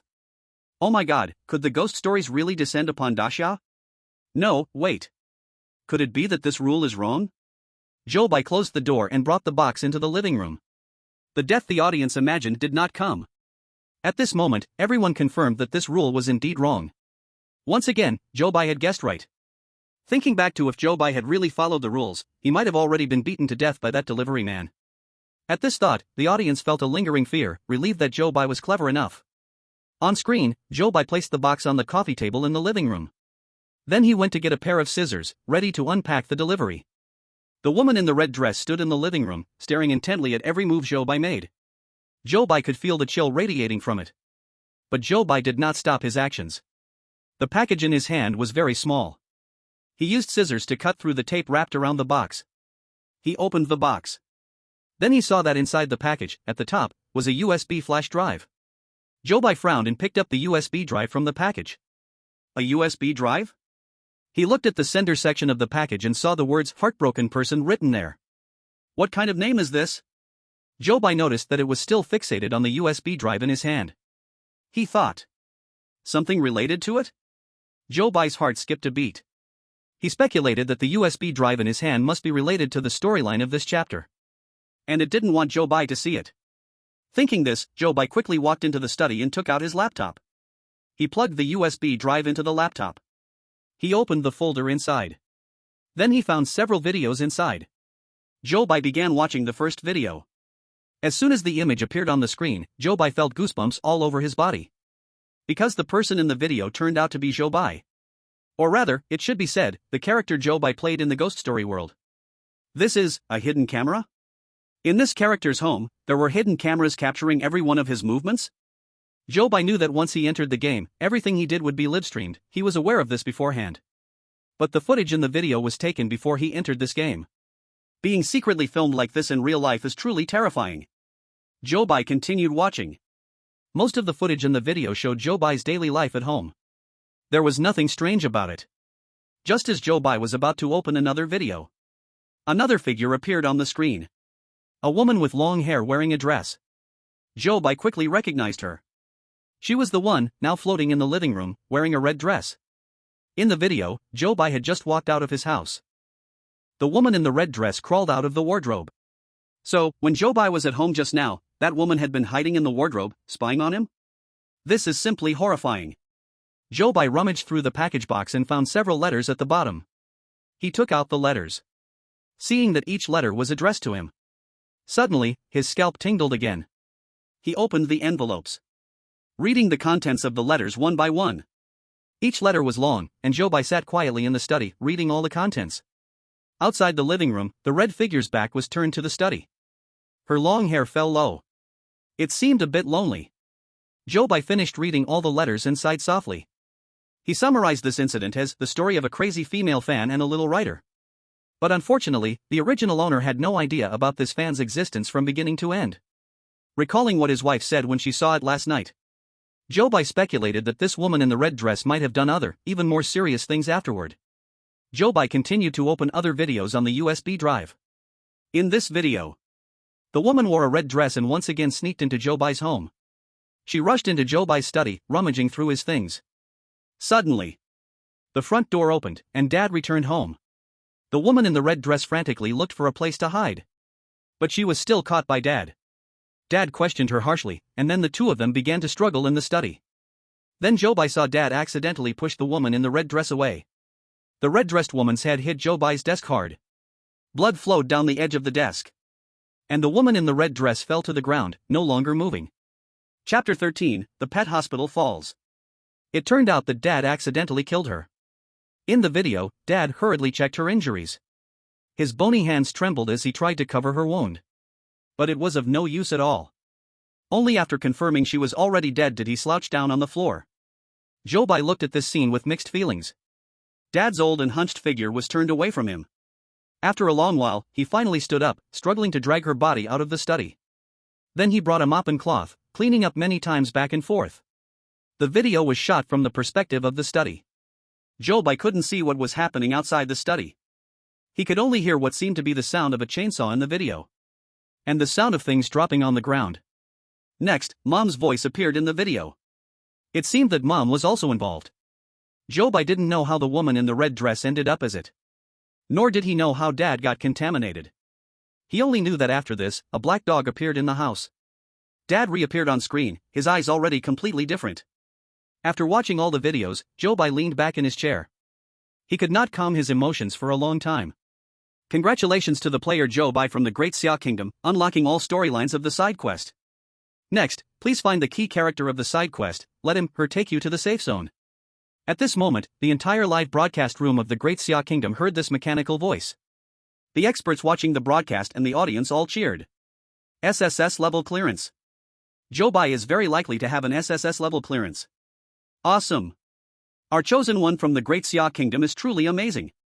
Other countries' undercover agents lurking in the live broadcast room could only watch them celebrate with envy. All three of their hint opportunities were used up. Even if they got news now, it would be of no use. Unlike the joyful atmosphere in the live broadcast room, Zhou Bai's mood was exceptionally heavy. He sat alone in the study, staring blankly until 4:30 in the afternoon. Only then did Zhou Bai walk out of the study. He took out the dog leash and called the black dog lying in the corner. Upon hearing Zhou Bai call it, slowly crawling toward his direction, the silhouette of the black dog overlapped with the image of his father from the video in Zhou Bai's eyes. Zhou Bai crouched down and secured the leash for it. Then he gently placed his hand on its body and said, "I will take care of you one last time." The black dog seemed to understand Zhou Bai's words, showing a hint of sadness in its expression. Every day at 5 p.m., he had to take the black dog to the pet hospital. Zhou Bai remembered the rule he had to follow. He led the black dog out of the house. The building where Zhou Bai lived had 6 households on each floor. As Zhou Bai walked out, Antli across the hall was just stepping out with a basket of vegetables. Zhou Bai wasn't good at socializing. He nodded and greeted her, then they both walked down the stairs. Zhou Bai felt like he had overlooked something, but for a moment he couldn't remember it. He could only shake his head and continue walking with the black dog toward the pet hospital. At 4:55 p.m., Zhou Bai and the black dog arrived at the pet hospital's door. The glass door of the pet hospital was tightly shut. The rules of the pet hospital that were originally posted on the door were gone. Zhou Bai felt something was wrong and looked inside from outside the door. Just one glance, and his heart suddenly tightened. Because the people inside were wearing black uniforms. Zhou Bai clearly remembered the first rule that was posted at the door of the pet hospital. Pet hospital staff wear white clothes. If you see them in black clothes, please leave the city immediately. Please leave the city immediately. This matched the content of the call from Good Effective Pharmaceutical Company. Danger was really about to descend upon this city. Inside the glass door, a doctor turned to look at Zhou Bai. His eyes were unusually blood red. The little dog in his hands was struggling, flailing its limbs helplessly. Zhou Bai suddenly turned around, picked up the black dog, and hurried back home. As he approached home, he ran into Aunt Li, who was returning from shopping for groceries. Her basket was full of all kinds of meats and vegetables. Zhou Bai nervously hugged the black dog and passed by her. But then he suddenly stopped in his tracks. He turned around with a look of shock on his face. Trying to control his emotions, he attempted to make his expression look less abrupt. Aunt Li, where did you buy this pork? Aunt Li was surprised by Zhou Bai's sudden conversation. But she still answered enthusiastically. I bought it at the vegetable market. Zhou Bai instinctively clenched his hands. The vegetable market sells pork? Aunt Li burst into laughter. Young man, what nonsense are you talking about? How could the vegetable market not sell pork? Aunt Li shook her head. As she walked away, she sighed about how today's youth really lacked common sense. Zhou Bai stood in place, his head buzzing. Wrong. This rule was actually wrong. If this rule is wrong, then what about the others? Is it possible that some things he firmly believed to be true are actually false rules? It was already 5 p.m. Normally, this was the time when the black dog should take its medicine. But with the strange events at the pet hospital, Zhou Bai couldn't get the medicine for it. Without the control of the medicine, the black dog, now in Zhou Bai's arms, began to stir uneasily. Zhou Bai could only quicken his pace to get back home. After returning home, Zhou Bai put the black dog down.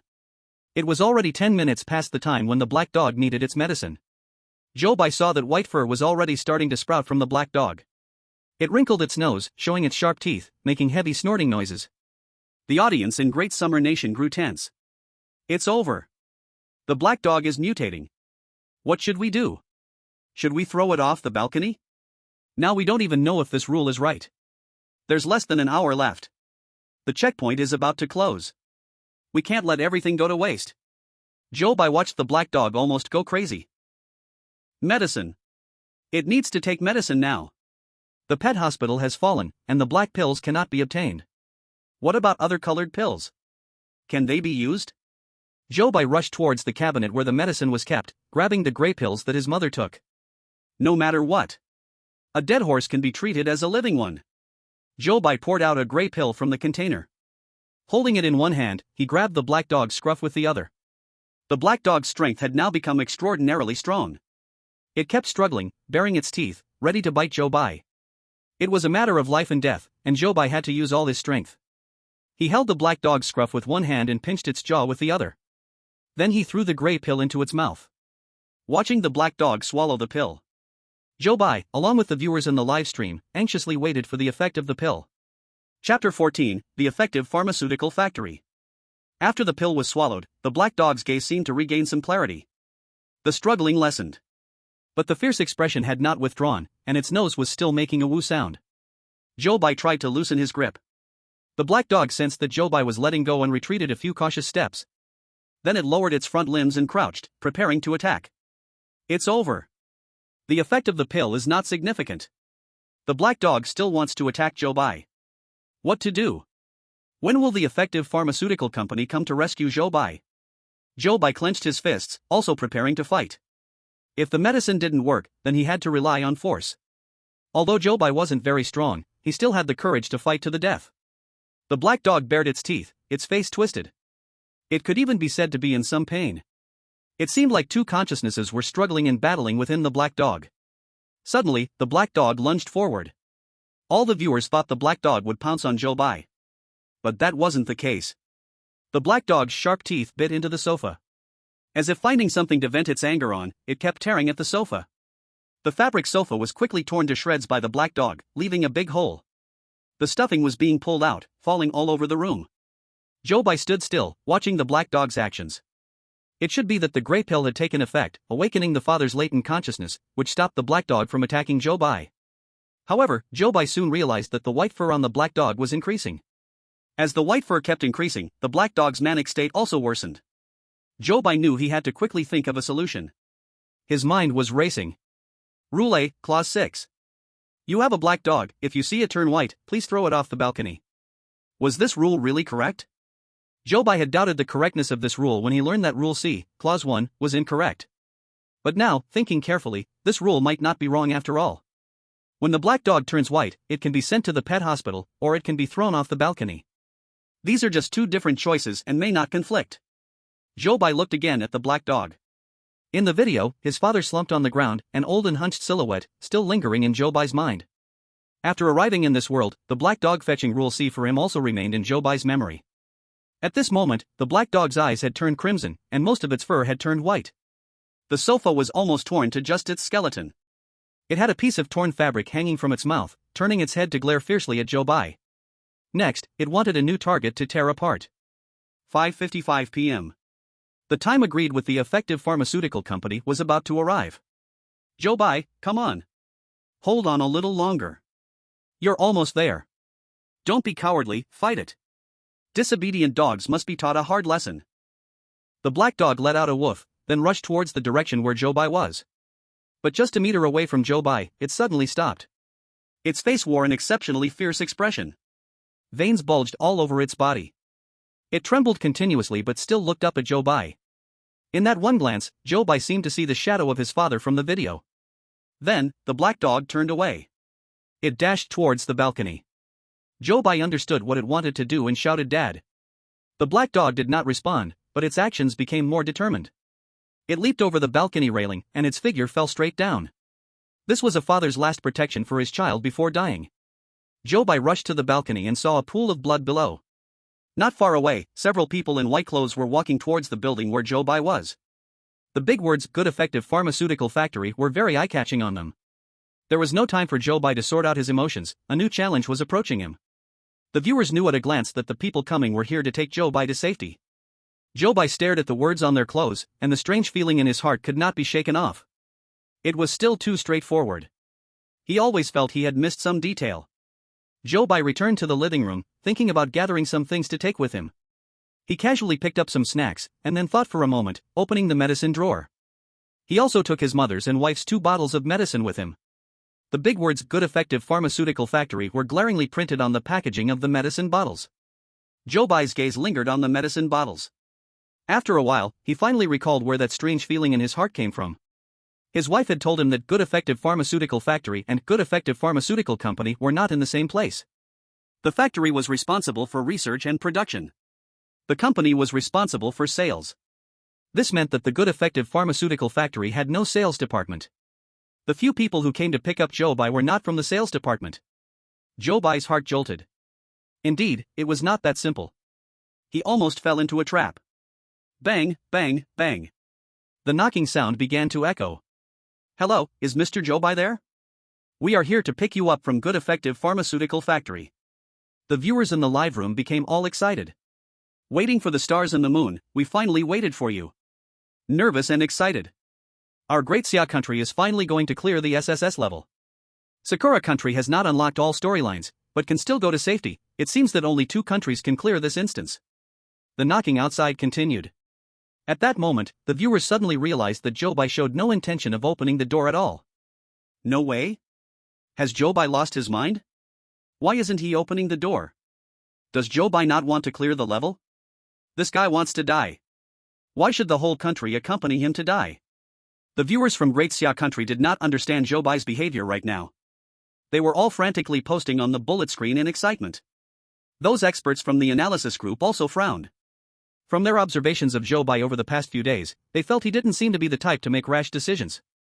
Could it be that he sensed something? Meanwhile, in Sakura country's live room, it was filled with cheers and joyous voices. The chosen one from Sakura country, Asada Kazuko. In this instance, he had survived up to now thanks to the skill of survival. Now, he had boarded the bus arranged by the Good Effective Pharmaceutical Factory. The entire Sakura country had begun to celebrate ahead of time. SSS level clearance was already a very good result for them. The bus that Asada Kazuko was on wobbled its way down the country road. Night fell. Only the bus lights shone brightly. In the wild, overgrown with weeds, a factory stood there all alone. Chapter 15. This city has begun to crumble. The knocking outside lasted for at least half an hour before it finally stopped. The viewers from the Great Xia Kingdom, seeing the people from the effective pharmaceutical factory leave Zhou Bai's home, could almost hear their hearts bleeding. The SSS level clearance they had worked so hard for was lost just like that. And there was also the looming threat of strange tales descending upon them. This drastic drop from hope to despair would make anyone angry. So at that moment, the live chat from the Great Xia Kingdom was filled with attacks on Zhou Bai. On the other side, the car carrying Asada Kazuko stopped in front of the pitch-black factory door. Asada Kazuko was still foolishly grinning, oblivious to the danger. A few people in white clothing walked ahead, leading Asada Kazuko deeper into the factory. Haha, is this the exit? Asada Kazuko asked foolishly while gazing around at the various experimental equipment. Then those people in white came over with ropes and bound him up. At that moment, Asada Kazuko and the viewers from the Cherry Blossom country finally realized something was wrong. Nanny, what do you want to do to me? The people in white smiled. Of course, we want to conduct experiments. Asada Kazuko struggled desperately, and it was then that he saw the skin under their long sleeves, all covered in fur. These people had already mutated. The mood in the Cherry Blossom country's live chat dropped from the highest point to the lowest valley. Asada Kazuko was pulled into the laboratory, his arms filled with needles. Although the live stream hadn't gone black, for the Cherry Blossom country, it was worse than a black screen. After seeing what happened to the Cherry Blossom country, the viewers from the Great Xia Kingdom realized they had wrongly accused Zhou Bai. I admit, I was too loud just now. My brother Bai is still my brother Bai. We were shallow. I repent to Zhou Bai, I apologize to Zhou Bai. Brother Bai. Is it too late for me to slide kneel now? The invitation for refuge from the effective pharmaceutical factory was fake. But the city was indeed facing danger, and that was real. The crisis had not been averted. They still needed to find a safe zone as quickly as possible. Zhou Bai sat on the sofa, reviewing all the information he had gathered in the past few days. The first way to clear the challenge was to find the safe zone, and first, he needed to locate the key character of the instance. In fact, Zhou Bai hadn't interacted with many characters since entering the instance. Based on the existing relationships, Zhou Bai listed down all the people he had encountered for comparison. Dad, mom, wife, Aunt Wang next door, Sister Lee across the door, the security guard downstairs, the vet. These were all the characters Zhou Bai had interacted with in the instance. Who could be the key character? At this moment, the experts from the analysis group were also discussing the same question. The pet store had fallen, Dad was dead, Mom had severely mutated and lost her mind, and wife's company was a distraction. These individuals were first ruled out by Zhou Bai. Sister Lee across the door had too little interaction, so she was temporarily excluded too. The delivery man in the green hat, although he delivered important things, his location was unknown. So that was also set aside for now. After ruling out everyone, the only choices left were Aunt Wang next door and the security guard downstairs. The names on Zhou Bai's paper were all crossed out, leaving only these two people. After intense discussions, the experts finally locked their target among these two people. Zhou Bai looked at the two remaining names on his paper.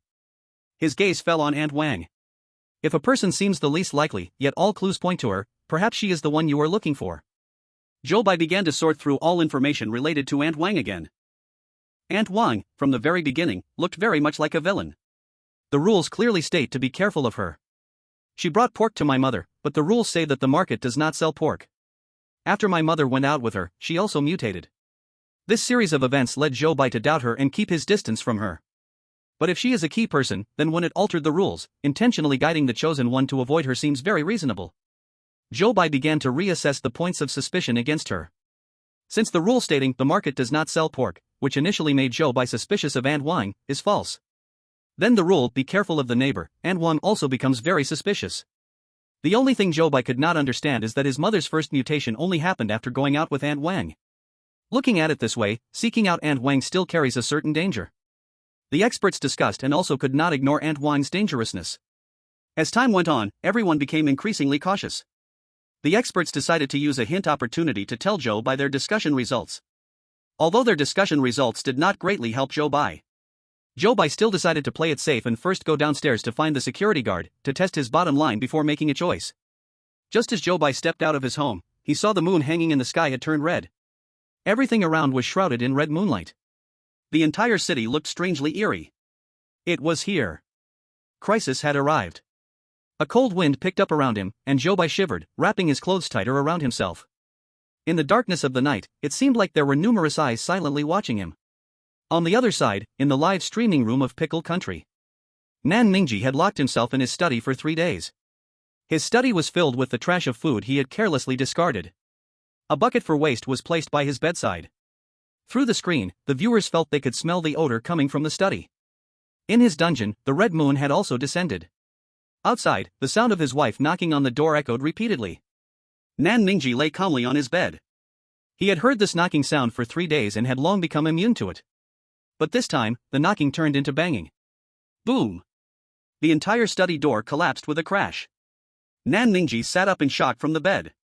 His wife's face, illuminated by the red moon, gradually revealed fangs. Behind her, several dark figures also showed sharp teeth. Then, they all lunged towards Nan Ningji. In the live streaming room of Pickle Country, a series of screams erupted. Nan Ningji failed to clear the level, and horror tales descended upon Pickle Country. The chosen one of the entire blue planet, who entered the world of horror tales, was now just Zhou Bai. In the live streaming room of Great Xia, many viewers already knew about the events happening in Pickle Country. At this moment, seeing the dark shadow behind Zhou Bai, they instantly thought of the monsters biting Nan Ningji. Everyone's heart skipped a beat. Thud, thud, thud. The sound of Zhou Bai's shoes hitting the ground was exceptionally clear at this moment. It was now 8:05 p.m. The security booth downstairs was still lit. The uniformed guard sat with his back to Zhou Bai in the security booth. Zhou Bai walked closer step by step, but the anxiety in his heart grew heavier. Chapter 16, leaving on time at 11 tonight. Going out so late? The guard looked a bit restless, his tone harsh. Zhou Bai paused for a moment, then said, "No, I just happened to go out for a walk. By the way, I'm curious about the woman in the red dress you mentioned last time. Can you tell me more about her?" The guard mechanically tilted his head and awkwardly tugged at the corner of his mouth. His state felt completely different from 2 days ago. "Don't mention that woman. It's all that woman's fault." Although Zhou Bai felt that the guard's state was very off. But still, he quickly asked, "What happened to that woman? I don't want to take medicine. It's all that woman's fault that the company makes me take medicine every day. I have no illness, why must I take medicine? And that old lady with the red face got into a fight with that woman, the company gave her a bottle of medicine too. It's really absurd." But Zhou Bai suddenly caught the key point in his words. "Red-faced old lady? Are you talking about an elderly woman with a red birthmark on her face?" "Yes." The security guard seemed to be enduring something, quietly uttering this word in a low tone. Zhou Bai noticed a cold light flickering at the corner of his mouth. He took a step back. "Thank you. Then I'll head back first." The security guard showed his sharp teeth. "Okay, remember to close your door tightly." Zhou Bai didn't say more, turning and walking quickly home. The body of the black dog that jumped off the balcony had already disappeared. A pair of eyes hidden in the darkness were all watching Zhou Bai's actions. Only when he returned home and closed the door did he block those gazes outside. After pulling all the curtains shut, Zhou Bai slumped onto the sofa as if exhausted. Even the security guard had mutated. Now the outside was filled with danger. The time left for Zhou Bai was already short. He had to quickly escape to a safe area. He took a deep breath to calm himself down, then rearranged the information he had gathered. According to the security guard, his mother had been contaminated at least a week ago. Zhou Bai recalled the video he had seen. The day the woman in the red dress had an accident, his mother was also involved. It was very likely that his mother got contaminated that day. In other words, his mother's contamination had nothing to do with Aunt Wang. Looking at it this way, Aunt Wang's danger level was greatly reduced. He had to find her quickly.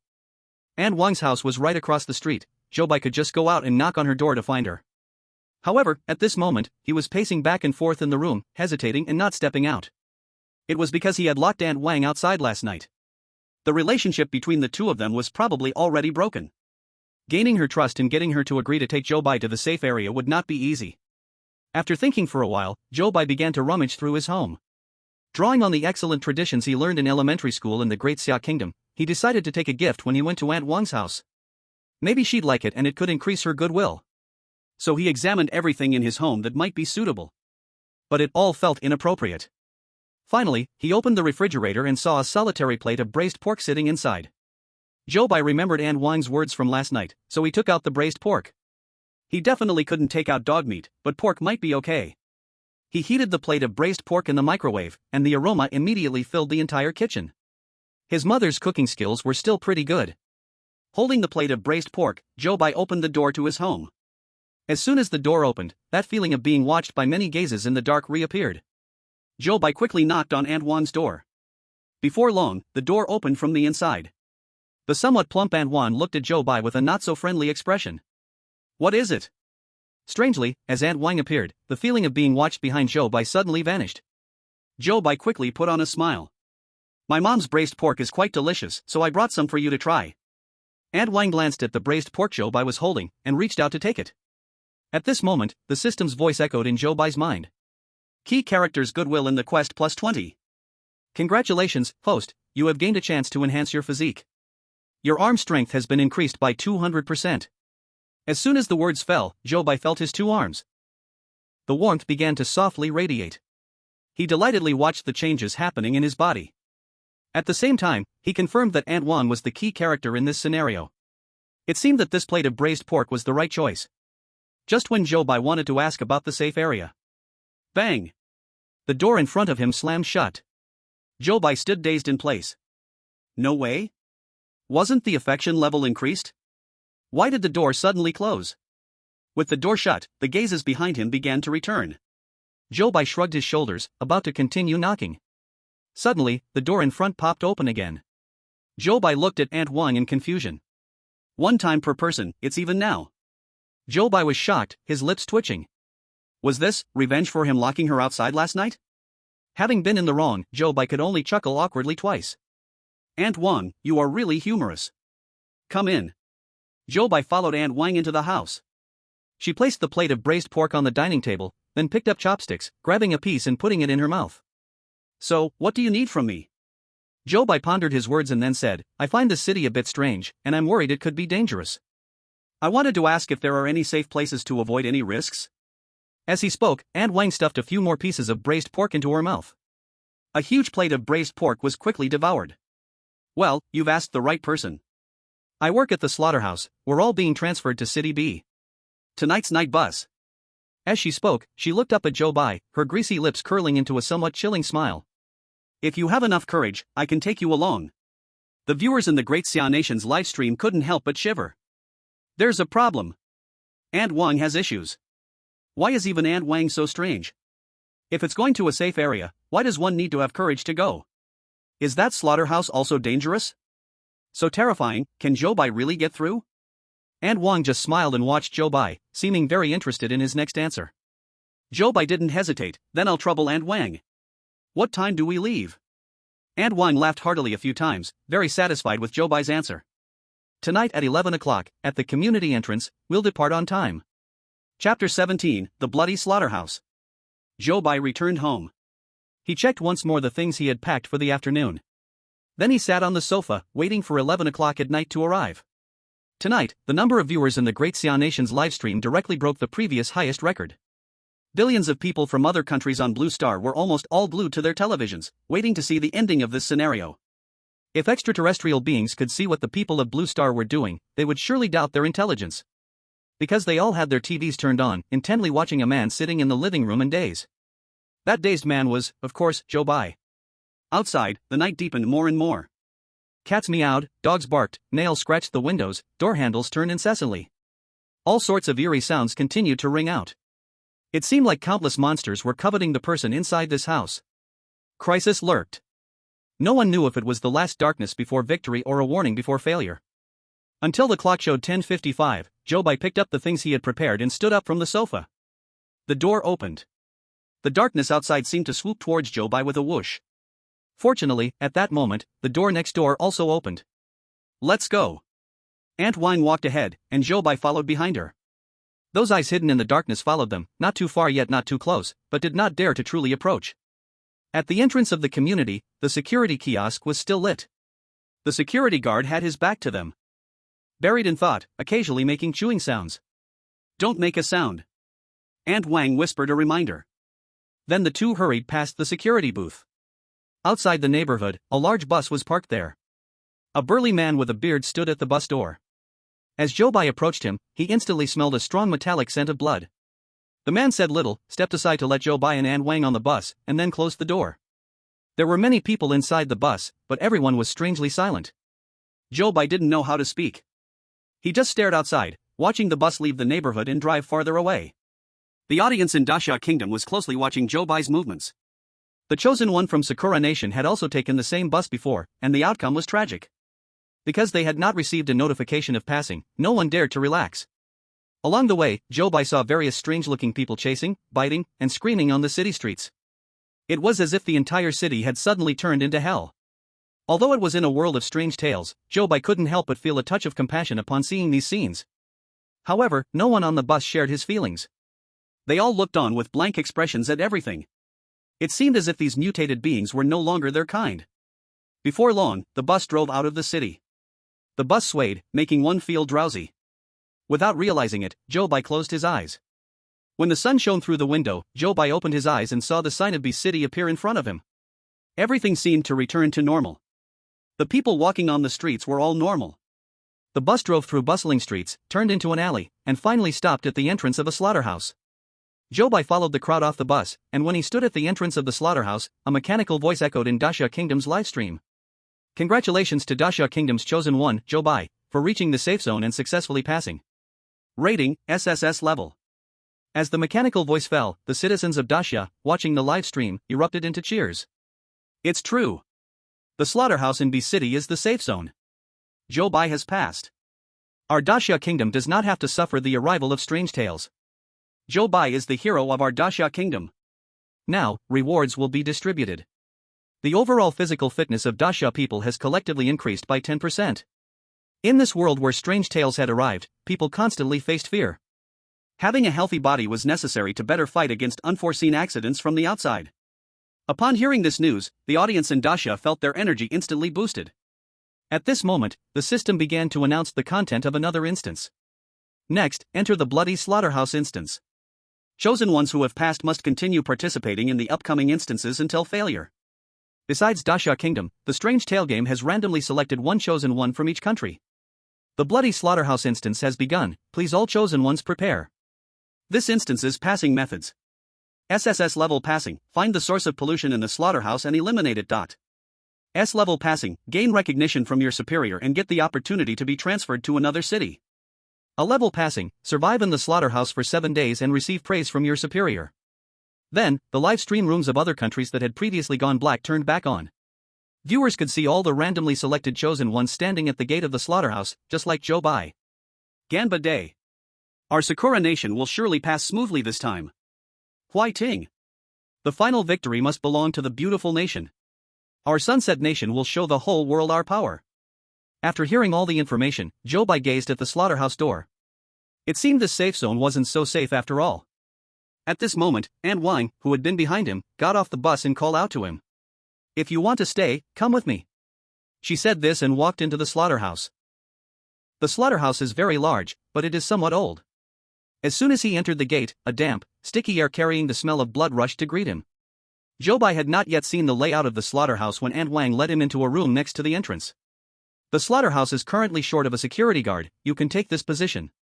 The work content and precautions are all in this paper, you can take a look first. If you decide to take the job, just go to the innermost office to report to Manager Li. Zhou Bai took the paper that Aunt Wang handed him and asked. Aunt Wang, can I ask you a question? Aunt Wang smiled when she heard this, ask away, but I may not be able to answer you. There are many things about this slaughterhouse that I can't tell you. It's not about the slaughterhouse. I want to ask about my mother. Aunt Wang paused, I can't answer that question either. You just need to know that we don't want to harm her. Zhou Bai nodded and did not ask more. Seeing that Zhou Bai had no more questions, Aunt Wang walked out of the room. Zhou Bai looked at the paper in his hand. He saw it written on it. Security Guard Work Code. Chapter 18 Workplace Violence? Security Guard Work Code. 1. Please remember, Manager Lu is a good person. 2. All punishments by Manager Lu towards employees are justified. Including but not limited to imprisonment, beating, breaking hands, breaking feet. 3. There are 16 doors in the entire slaughterhouse, and you need to manage 16 keys.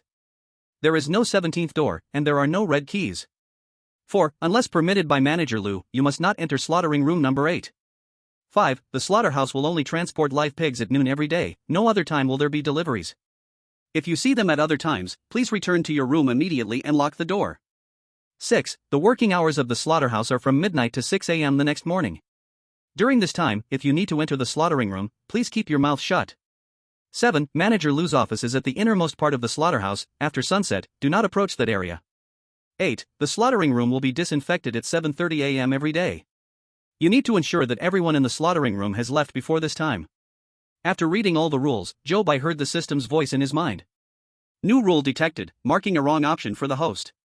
The third rule of the security guard code is wrong. Zhou Bai looked at that rule. The 17th door? It seems there is indeed a 17th door in this slaughterhouse, but whether there is danger behind it is unknown. The first way to clear this level is to find the source of pollution in the slaughterhouse. According to the rules, the 17th door is highly suspicious at present. However, for an SSS level clearance, not only must you find the source of pollution, but you must also eliminate it. This difficulty level is much higher than the previous instance. As for the other two methods of clearance, they are both related to Zhou Bai's superior. Zhou Bai's superior is Manager Lu. But just looking at these rules, there are many secrets hidden within Manager Lu as well. He seems like a difficult person to get along with. Finding a way to clear the level from him is probably not that simple. After pondering through it, Zhou Bai placed the rules on the table, then followed Ant 1's instructions and walked along the corridor of the slaughterhouse to the innermost room. On the way, Zhou Bai glanced at his phone, which displayed the time as 6:30 a.m. The employees of the slaughterhouse had just finished their shift not long ago. As Zhou Bai walked in, many employees were coming out from inside. Zhou Bai looked at these people coming towards him, feeling a bit suspicious. The disability rate in this company seems a bit too high. One-armed, limping, without ears, missing an eyeball. Recalling the rules he had just seen, Zhou Bai couldn't help but shiver. Just as Zhou Bai was about to reach the manager's office, he heard a pitiful pleading voice from inside. Director Lu, I'm begging you, please. I know I was wrong. I shouldn't have spoken during work. I won't dare to do it again. I beg you not to. Ah! Zhou Bai heard a scream coming from inside the room. The door to the director's office was wide open. Zhou Bai took a few steps closer and saw a man in a leather work uniform, clutching his left hand, writhing on the ground in pain. His left hand was completely severed at the wrist. Blood soaked the table.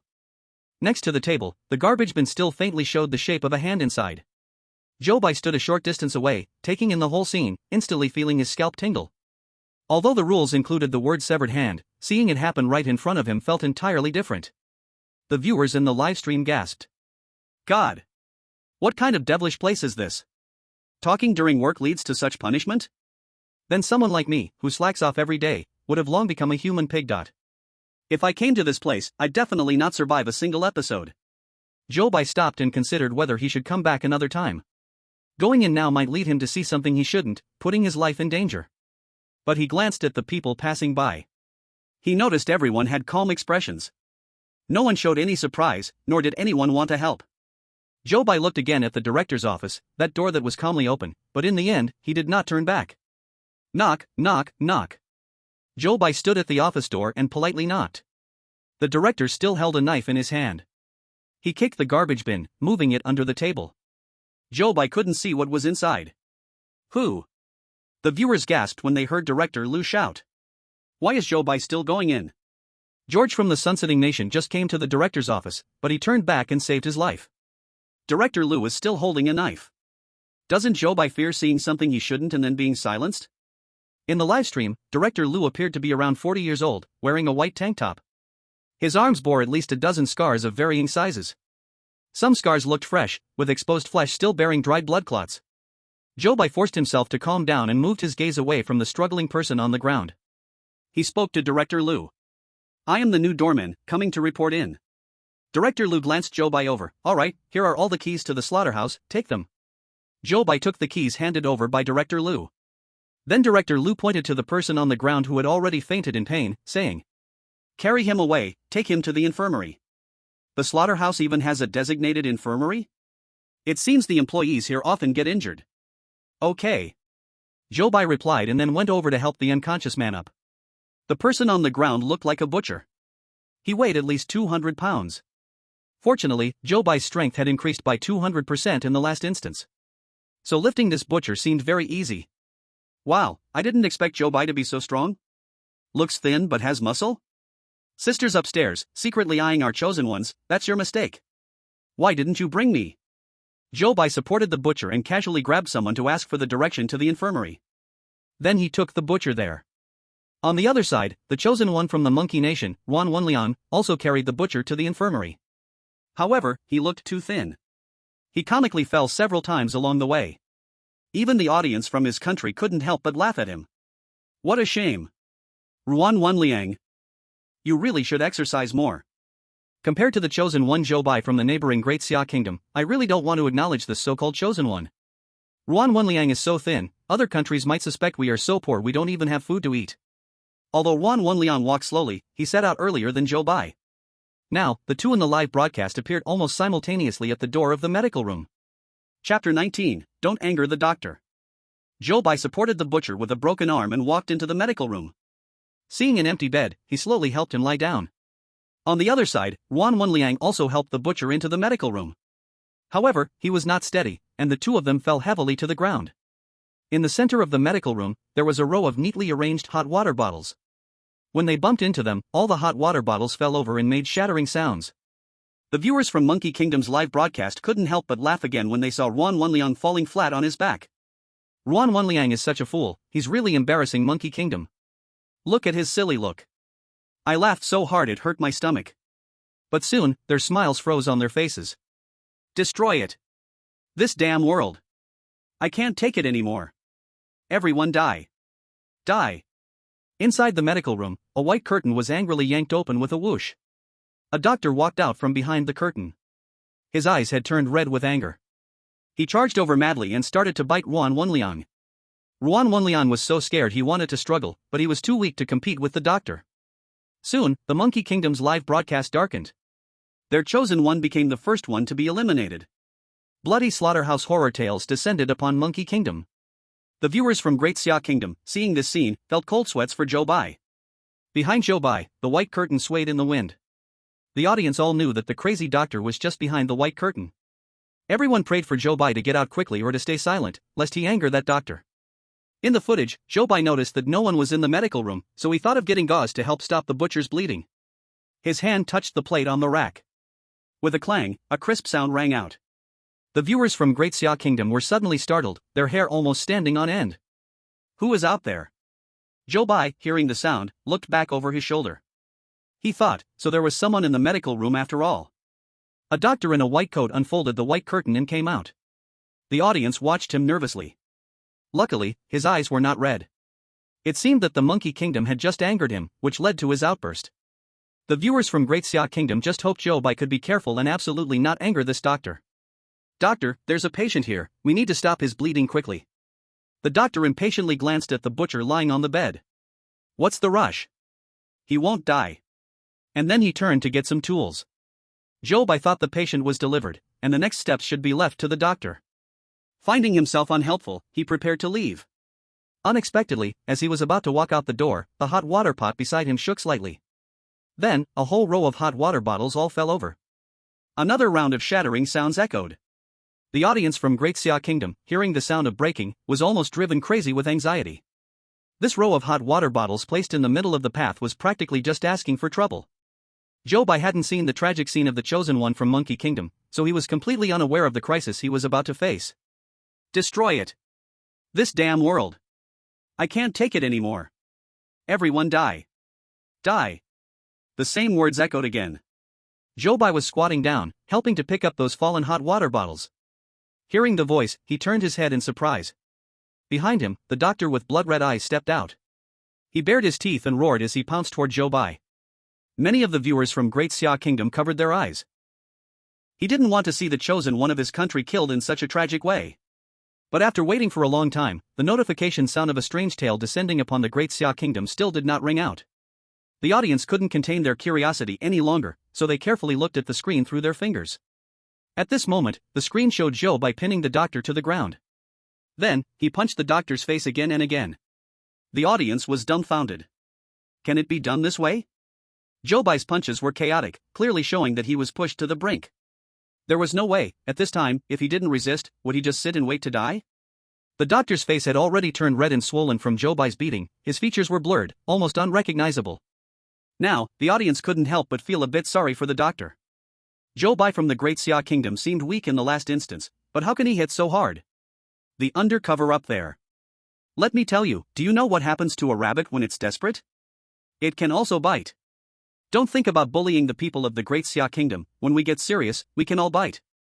Don't hit me anymore. The doctor cried out for mercy. Zhou Bai looked into his eyes and, seeing that they were no longer red, cautiously let him go. The doctor, looking pitiful, touched his bruised face and stood up. He trembled as he looked at Zhou Bai. What are you staring at? Hurry up and bandage him. Oh, okay. The doctor hurriedly took his tools and rushed to the bed to bandage the injured butcher. Strangely, the wounds on the butcher's hands healed very quickly. Could it be because the Strange Tale world is different from the original world? Although Zhou Bai was puzzled, he didn't delve into this question. The doctor casually applied some medicine to the butcher, then took some gauze to help him bandage it. While bandaging, he glanced up and secretly looked at Zhou Bai. Are you new here? Zhou Bai shook the keys in his hand, the new gatekeeper. The doctor awkwardly smiled, and his eyes fell on Zhou Bai's arms, which had become somewhat strong due to the increase in power. Hee, you do seem fit for this position. Zhou Bai was momentarily speechless. At this moment, behind the white curtain, a weak coughing sound came, cough. In the area covered by the curtain, many instruments could be seen. Zhou Bai deduced that it must be set up specifically for critically ill patients.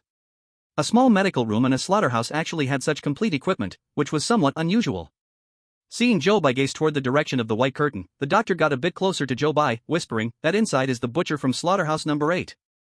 If you see them, it's best to keep your distance. Zhou Bai recalled that the rules mentioned something specific about slaughterhouse number 8. The doctor's reminder must be correct. He thanked the doctor and then left the medical room. Having started the job, he needed to quickly get familiar with his work. But before that, he planned to return to his room first. The gatehouse of this slaughterhouse wasn't big, but it had everything. Outside was a toilet, and inside there was a bed, a wardrobe, and a table. After Zhou Bai returned, he opened the drawer, planning to put the gatekeeper's rulebook, which he had just placed on the table, inside. However, he saw an open notebook inside the drawer. It had several lines of crooked writing. Upon seeing the contents written inside, Zhou Bai furrowed his brow. This also contained rules. But unlike the last instance, this time the rules were written by different people. Chapter 20, Slaughterhouse Number 8. The contents recorded in this notebook should have been left by the previous gatekeeper. It seemed like his own summary of the rules. After simply deducing who the notebook's owner was, Zhou Bai began to read the contents seriously. 1. The most terrifying thing in the entire slaughterhouse is. It's those supervisors. Do not count, nor try to know how many doors the slaughterhouse has, and do not open any door you have never seen.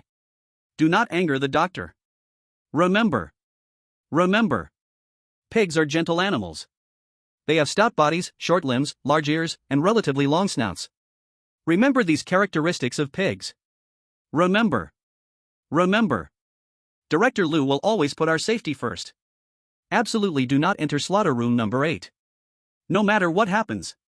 Director Liu is the best person in the world. Never hit him, even if he asks us to hit him, we can't. If you see someone whose eyes turn red, you must run quickly. When Zhou Bai saw these rules, he felt that the difficulty of this instance had increased greatly. From these words, it seemed that the former gatekeeper was already in an abnormal mental state when he wrote these rules. Many rules appeared to be quite absurd. At this moment, the system voice sounded. Detected that the host has found new rules. Now marking the incorrect rules for you. In the gatekeeper's notes, rule number 7 is incorrect. Zhou Bai stared at the rule marked in red, feeling even more confused. Because this rule has quite a lot of information. Director Liu is not a good person? Do we need to hit Director Liu? Or does it mean that when Director Liu asks us to hit him, we can hit? Or perhaps, this whole rule is completely wrong. In addition, what do those supervisors in the slaughterhouse refer to? Do not anger the doctor, this rule should be correct.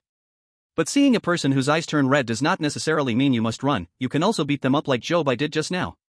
So rule number 8 is questionable. Zhou Bai glanced at the 2 rules again, then put these 2 rules together into the drawer.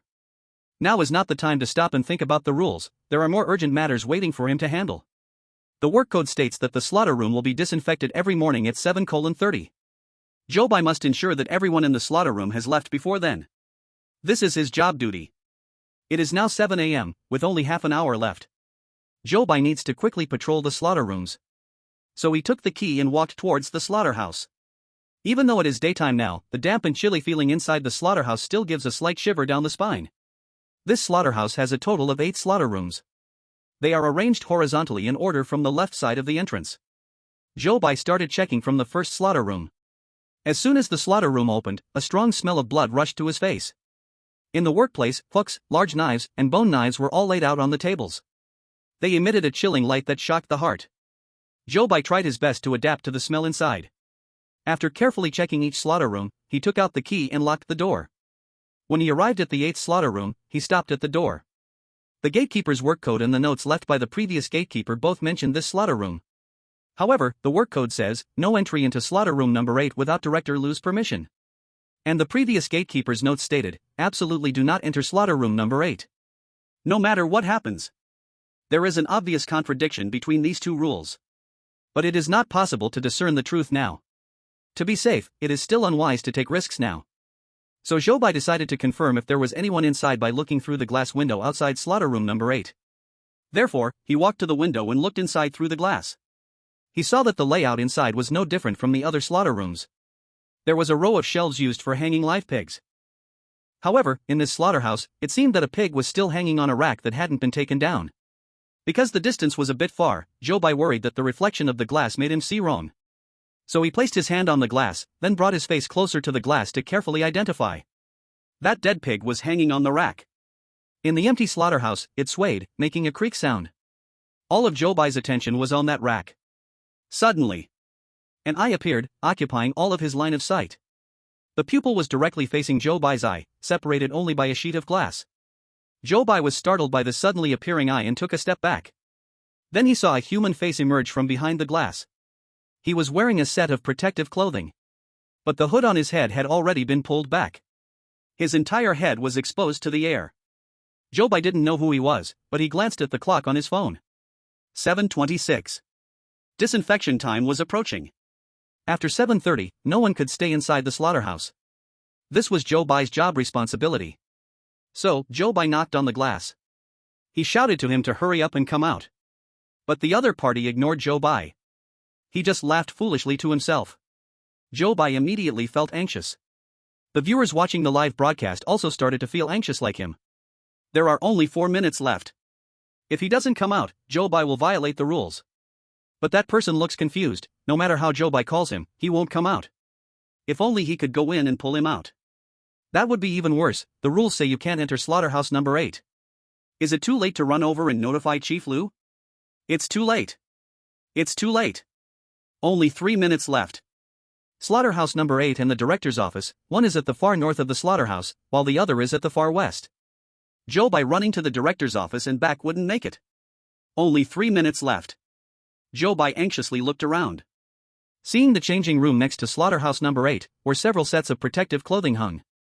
Zhou Bai turned to glance at the clothes that person was wearing. There was really not much time left for him to think. He gritted his teeth. Then he quickly ran over, picked up a piece of protective clothing, and put it on. He wrapped himself tightly. Then he opened the door to slaughterhouse number 8. He dashed inside. 7:29. The countdown had only 60 seconds left. The viewers in the live broadcast tightened their hands, and their hearts raced with Zhou Bai's movements. Chapter 21, is it really just a punishment? Zhou Bai quickly ran to that person's side. At this moment, the countdown had 50 seconds remaining. Zhou Bai grabbed his hand, but he still laughed foolishly and shook it off. He. I'm not going out. Zhou Bai continued to reach out to grab him. But he dodged and crouched down, trying to find a table to hide under. Only 30 seconds left. The viewers began to feel anxious watching. Zhou Bai also knew he had little time left. He had no choice but to be ruthless. With one hand, he struck him down, knocking him unconscious. Then he grabbed the man's protective clothing, lifted him by the collar, like picking up a little chicken, lifting that burly man. 20 seconds. Zhou Bai pulled him towards the exit. 10 seconds. Only 2 steps left to the door. At the last moment, Zhou Bai finally pulled the person out, walking out of the slaughterhouse. The main door closed with a bang. 7:30 had arrived. Ding! The alert signal for disinfection rang out. At this moment, the door to the slaughterhouse in front of Zhou Bai happened to be locked by him. Then, he looked through the glass window. He saw dust falling from the ceiling of the slaughterhouse. Inside the slaughterhouse, the dead pig hanging on the rack began to rot after being contaminated with dust. Then, water was sprayed down. A layer of mist covered the slaughterhouse. The viewers who watched the entire process then realized that their backs were already drenched in cold sweat. If Zhou Bai and the other person had come out a few seconds later, would they have ended up like that dead pig inside? The audience couldn't bear to imagine that scene. Zhou Bai only remembered to feel scared after everything was settled. That was really close. But no one dared to relax just yet. What would happen when Zhou Bai entered slaughterhouse number 8? It was still too early to say. He focused his eyes on the glass, staring at the dead pig whose skin was rotting away. Using something highly corrosive for disinfection? That was indeed a bit too strange. Zhou Bai felt that the fog surrounding this slaughterhouse had grown even thicker. However, he was so focused on the glass that he didn't notice the person lying on the ground had quietly woken up. Cough, cough, cough. Zhou Bai heard the sound and suddenly looked down. The person was lying by his legs, face up, with a twisted expression staring at Zhou Bai. His fingers were curled up, ready to grab Zhou Bai's foot. This close-range attack almost left Zhou Bai with a psychological shadow. Zhou Bai moved his foot away, dodging the person's action. Then Zhou Bai saw small bumps appearing from his ears, as if something was about to come out.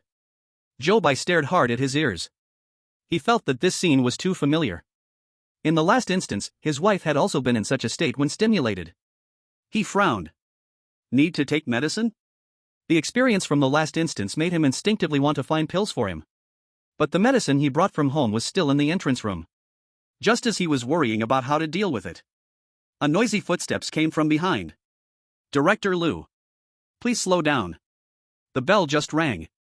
Those who can't make it, oldly probably. The speaker's voice came to Zhou Bai just as he reached him, abruptly stopping. Zhou Bai turned to look. Director Liu's face was dark, looking straight at him. The viewers in the Great Xia country's live broadcast room felt their hearts sink again. It's over. Sneaking into slaughterhouse number 8, they'd been discovered. While people from other countries began to gloat. Ha! The chosen one of Great Xia country entered slaughterhouse number 8 without Director Liu's permission. Looks like it's the end. I want to see if Director Liu is going to chop off Zhou Bai's hands or feet. Or maybe, just directly slice his neck. Finally, we're going to see Great Xia country take a hit. The feeling is simply beautiful. Cough, cough, cough. The person on the ground began to lunge towards Zhou Bai again. Oh no! Old Li He? Before a person in the crowd could finish their words, Director Liu charged forward, swiftly slashing down with the knife in his hand. Ah! Old Li held his ears in pain. Blood flowed out from between his fingers. Zhou Bai felt a chill run down his spine. When entering the slaughterhouse, you need to wear protective clothing properly. When work hours are up, you must leave the slaughterhouse immediately. You violated 2 rules regarding slaughterhouse number 8 today. This knife is your lesson. Old Li curled up, holding his ears. Director Liu, I know I was wrong. I won't dare do it again. Zhou Bai looked at Old Li's now clear eyes, but his heart was filled with more and more doubts. Something was off. This didn't seem like a simple punishment for an employee. After lecturing Old Li, Director Liu turned his gaze towards Zhou Bai. Zhou Bai was wrapped tightly in protective clothing, only his eyes visible from the outside. The key he had just held was accidentally dropped to the ground in panic. At that moment, it happened to land by Zhou Bai's legs. Well done. After Director Liu said this, he walked back. Those following him pulled Old Li away, taking him to the medical room. Once everyone had left, the audience finally realized that the crisis was indeed over. Could it be that the 2 rules about slaughterhouse number 8? Everything is wrong. Otherwise, how do you explain that he went in and nothing happened at all? The key point is that Director Liu actually praised him, which is simply unbelievable. The experts in the analysis group were just as puzzled. They sat in the meeting room, and the 2 rules were copied onto the whiteboard. The experts all stared at the rules on the whiteboard, then fell into deep thought. The work code and the notes from the former guard both mentioned slaughterhouse number 8. The doctor from the medical room also mentioned slaughterhouse number 8. I always feel that there's a secret in slaughterhouse number 8. If both of these rules are wrong, it means that slaughterhouse number 8 can be entered freely. But if that's the case, the unusual feeling of slaughterhouse number 8 would be reduced by half. A younger expert in the analysis group expressed his opinion. However, his statement was quickly met with ridicule from the other experts. We are all researchers, we need to discuss issues with logical thinking. Your guess is just too subjective.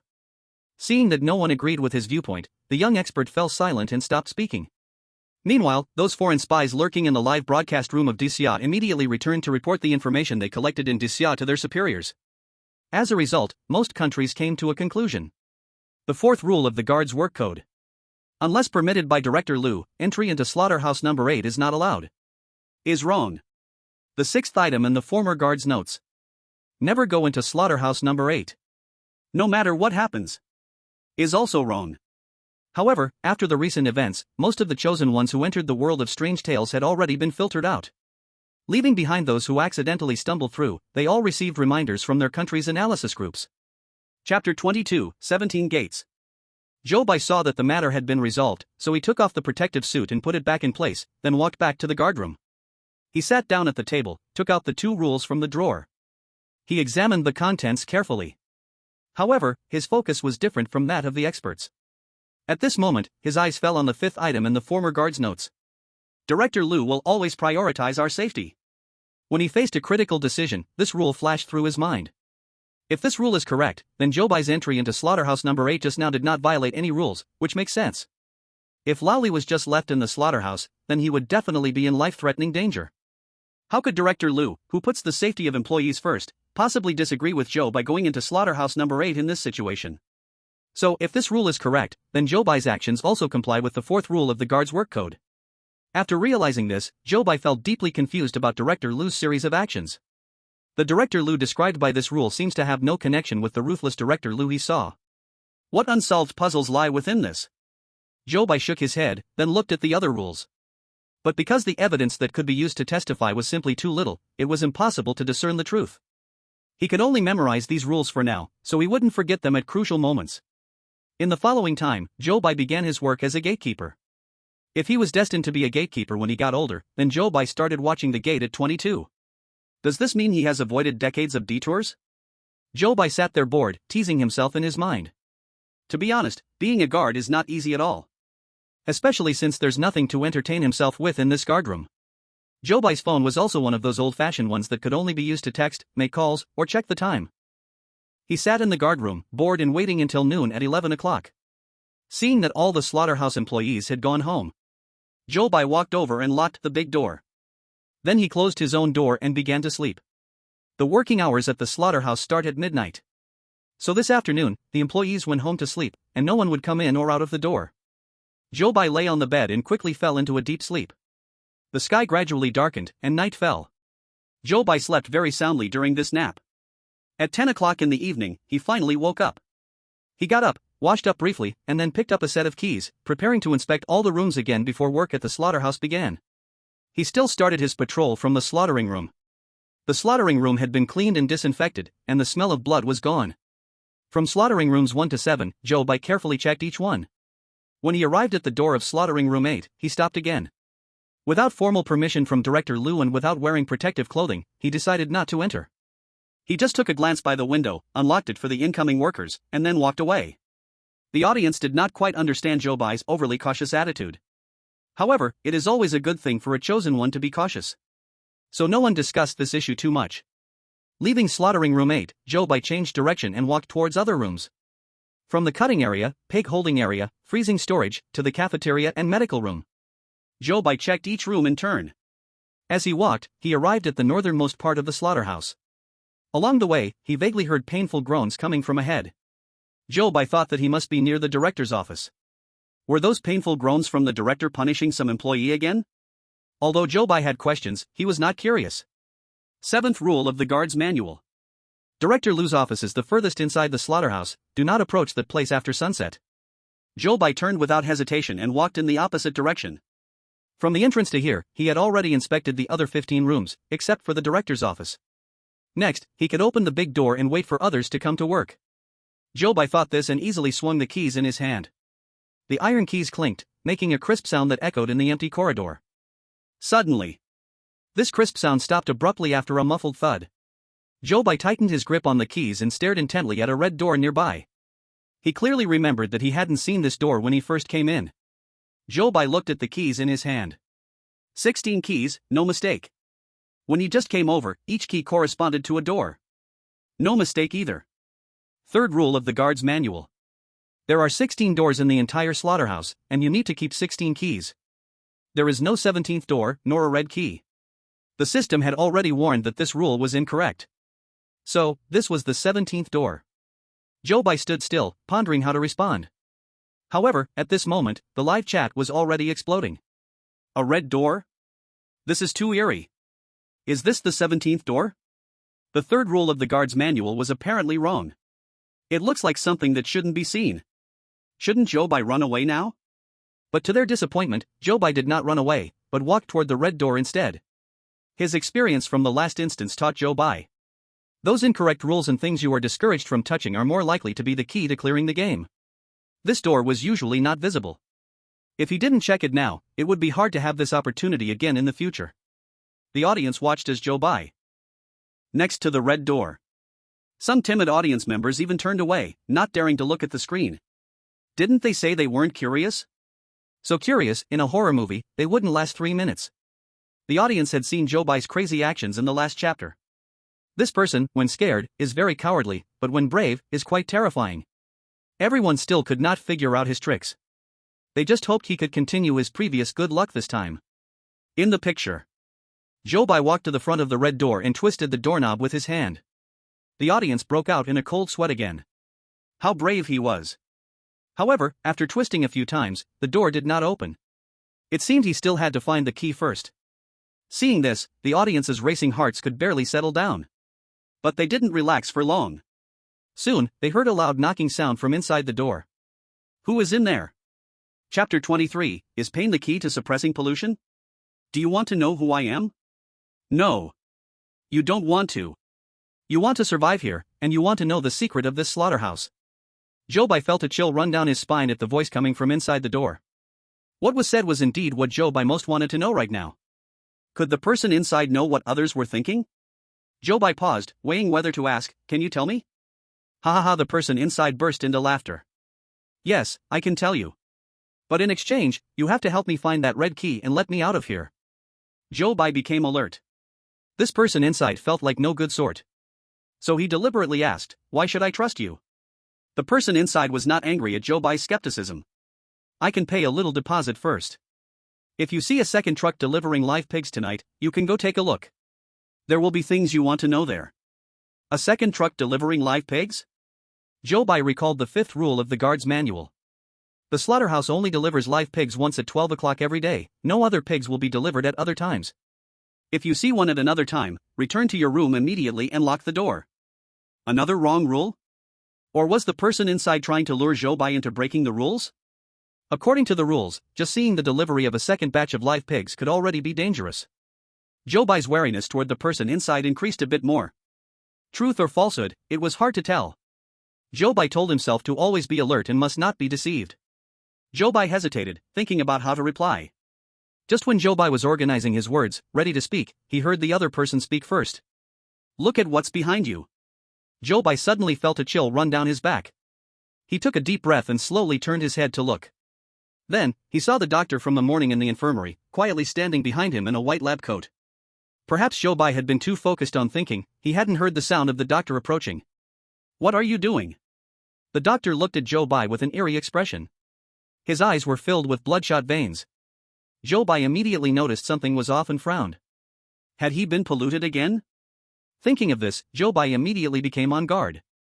"What did you see?" The doctor did not look at what was behind Zhou Bai, but stared closely at Zhou Bai's face. "Why won't you answer me?" "Why?" Zhou Bai knew the doctor was getting angry again. The audience in the live broadcast room, seeing the doctor's bloodshot eyes, immediately thought of his crazy behavior in the morning. The tragic fate of the chosen one from Monkey Country was still deeply etched in the audience's minds. Seeing the doctor like this, everyone began to feel a bit scared. "I can't stand it. Or else, go die." After the doctor finished speaking, he suddenly lunged at Zhou Bai. The terrified audience covered their eyes in fear. However, just as the doctor was about to touch Zhou Bai raised his fist and slammed it straight into the doctor's face. "Come again? Hadn't he already tasted the fist this morning?" Zhou Bai looked at the doctor covering his face. On that refined and fair face, there was now a swollen bump, and he couldn't help but shake his head. The sound of the fist hitting the face was so harsh that even the audience, watching through the screen, felt the pain for him. "Ugh, it hurts." The doctor covered his face. After a long while, he finally moved his hand away. It hurts so much. His mouth twitched, carefully avoiding touching the injury with his hands. He looked so pitiful as one can be. He was completely different from just moments ago. Zhou Bai looked at him with confusion. After hitting him once in the morning, Zhou Bai had a vague suspicion in his heart. Perhaps the corruption of this scenario needs pain to be relieved. But Zhou Bai at that time didn't dare to jump to conclusions too easily. Until he saw the doctor's current state, Zhou Bai became more certain of his suspicion. The doctor was now awake. Seeing Zhou Bai, his eyes were filled with fear. Door. Security brother. Why am I seeing you again? Zhou Bai shook his head helplessly. It's almost time for work, I'll first patrol the rooms. The doctor nodded blankly. Oh. Well, security brother, you are really dedicated. After saying that, he suddenly seemed to remember something. His face turned anxious. Right. I came out to find someone. Oh no. A critically ill patient has run out. After speaking, he anxiously looked around, darting around like a headless fly. Zhou Bai looked behind him. The position where the red door had been had turned into an ordinary wall. It seemed that the door he had just seen was just Zhou Bai's illusion. An unusual feeling surged in Zhou Bai's heart. I just saw him coming from this direction. How strange. He is physically impaired. Where could he possibly run to? The doctor was still near Zhou Bai. Zhou Bai glanced at him and asked, "Who are you looking for? What characteristics does he have?" Characteristics. The doctor stammered, seeming troubled by the question. Right, the number 8 slaughterhouse. Just go ahead and it will be the number 8 slaughterhouse. He is very likely heading there. The doctor suddenly thought of this possibility and hurried towards the direction of the number 8 slaughterhouse. Zhou Bai followed behind him and ran as well. Just as they were getting close to the number 8 slaughterhouse, Zhou Bai saw a shadow on the ground not far away. It looked like some animal was crawling on the ground. Master Ma, I finally found you. The doctor shouted at that shadow. Zhou Bai was stunned immediately. That shadow crawling on the ground like an animal was the critically ill patient they were looking for? Zhou Bai's heart instantly rose in alarm. He followed the doctor's footsteps and approached the shadow. Finally, when the shadow crawled into the light, Zhou Bai and the audience in the livestream could finally see that person's appearance clearly. They all gasped sharply. They saw that Master Ma's face had an empty eye socket. And he had only one hand left to support himself as he crawled. He was only a few steps away from crawling to the entrance of the number 8 slaughterhouse. The doctor went over, grabbed his hand, and then lifted him up. Master Ma, you can't work now. Hurry back with me. Master Ma struggled fiercely. No. It's almost 12 o'clock. It's almost time to start work. Let go of me, I have to go to work. The doctor was already used to this kind of behavior. He carried him towards the infirmary. Zhou Bai watched their departing figures, his suspicions about the slaughterhouse growing stronger. However, just as he was about to turn and leave this place, he saw a piece of paper flutter down to the ground. Zhou Bai walked over and picked up the note. His gaze fell on the big words at the beginning of the note. He couldn't help but frown again. He didn't expect that this note contained new rules. Chapter 24: The Appearance of the Red Key. Work rules for Slaughterhouse Number 8. 1. When entering Slaughterhouse Number 8, you must wear protective clothing properly. 2. Please remember, you are doing a great job. Your work is of great significance to all humanity. 3. The animals to be slaughtered in Slaughterhouse Number 8 are not just pigs. For, if the animal you are about to kill is crying, please wait until tomorrow to kill it. 5. You will often see door 17. Please remember, it is your illusion, and do not believe anything it says. 6. If you feel mentally confused, do not take medicine. Pain is the best way to help you wake up. 7. Do not communicate with the supervisors. 8. Never, ever open door 17. After Zhou Bai finished reading these 8 rules, a voice echoed in his mind. New rules discovered, 1 incorrect option marked for the host. Rule 5 of Slaughterhouse Number 8 is incorrect. Zhou Bai looked at Rule 5. Another rule about door 17 was deemed incorrect by the system. It seemed that door 17 was very crucial in this instance. Could it be that the source of pollution in the slaughterhouse was behind door 17? Zhou Bai couldn't help but speculate on this possibility. Then, he shifted his gaze to Rule 6. The rule mentioned that pain could help the infected become awake, which aligned with Zhou Bai's previous guess. But why shouldn't they take medicine? In the last instance, those who were contaminated all took medicine, didn't they? Or was it that medicine couldn't suppress the contamination? Zhou Bai thought of his mother's grey pills. He also remembered the changes in her face every time she came back after going out. It was very possible that the pills really couldn't help her suppress the contamination. After finishing his thoughts, Zhou Bai put away the new rules. The experts watching the live broadcast quickly copied the third rule Zhou Bai had obtained onto the whiteboard. Then they began to analyze the 3 rules. Zhou Bai returned to the front office, placed the new rules together with the other 2 rules, and closed the drawer. It was close to midnight. At the entrance of the slaughterhouse, some employees had already arrived early, waiting at the door. Zhou Bai took the key and went to open the big door. Then he sat back inside the front office, watching the employees arriving for work one by one. At exactly midnight, a truck loaded with live pigs drove in. Zhou Bai went over and opened the big door completely. The truck backed in and stopped at the door of the pig storage area. Several workers quickly went over to help. The pigs being transported down were all ordinary live pigs. Zhou Bai stood aside and watched the entire process without noticing anything unusual. When all the pigs had been unloaded and the truck drove out again, he returned to his seat inside the room. Through the window, he looked at the silvery moon in the sky. The sounds of pigs being slaughtered occasionally reached his ears, filled with cries of despair. The whole night passed, and he didn't see another truck delivering pigs. Zhou Bai even started to doubt his analysis of the rules. Could it be that what the person inside said was a lie? Was the red door he saw just an illusion? No, according to the system's hint, door 17 should indeed exist. But there was likely something Zhou Bai had overlooked. Zhou Bai took out the 3 rules, spread them on the table, and stared at them for a long time. But he still had no clue. He rubbed his slightly swollen head. In the long, dark night, he still had plenty of time to think. Time passed, second by second. Slowly, light began to shine from the edge of the sky. Finally, it was 6 a.m., the closing time of the slaughterhouse. People gradually walked out of the slaughterhouse.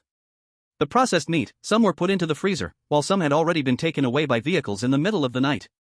After most of the people had left, Zhou Bai, as usual, walked inside to inspect the slaughterhouse. He passed by each slaughtering room. Each one had its doors wide open. The strong smell of blood hit Zhou Bai, making him feel somewhat nauseous. When he reached slaughter room number 8, he found that it hadn't even started working last night. It was still clean inside, everything was in its place. The gatehouse was somewhat distant from the slaughterhouse. Zhou Bai had stayed in the gatehouse last night and hadn't left his post. So he didn't know the situation inside the slaughterhouse. He couldn't help but connect this unused slaughter room number 8 with the second truck carrying live pigs that didn't arrive last night. As long as the second truck carrying live pigs didn't come, slaughter room 8 wouldn't start work? Though there was no factual basis, Zhou Bai boldly made such a hypothesis. Observing for a few more nights might yield answers. Since he couldn't draw conclusions yet, Zhou Bai had to set this guess aside for now and continue his work. Zhou Bai stood outside the window, confirmed there was no one inside the slaughterhouse again, and locked the door again. After finishing his work, Zhou Bai had to start thinking about how to clear the game. Today was the second day of opening the new copy. If Zhou Bai wanted to clear with an SSS rank, he must find the source of pollution in the slaughterhouse. From his observations over the past few days, there were indeed many suspicious places in the slaughterhouse. The director's office, the 17th door, slaughter room 8, and that medical room all had doubts. Which place, which thing, or which person was the source of pollution in this slaughterhouse? There were too many things to think about. Moreover, figuring out how to eliminate the source of pollution was also a challenge. Thinking of this, Zhou Bai couldn't help but start to have a headache. He secretly sighed, refocusing his thoughts on the other 2 ways to clear the game. The other 2 paths were both related to Director Liu. Perhaps he should go see Director Liu first. Now it was bright outside. According to the rules, there should be no danger passing by the director's office at this time.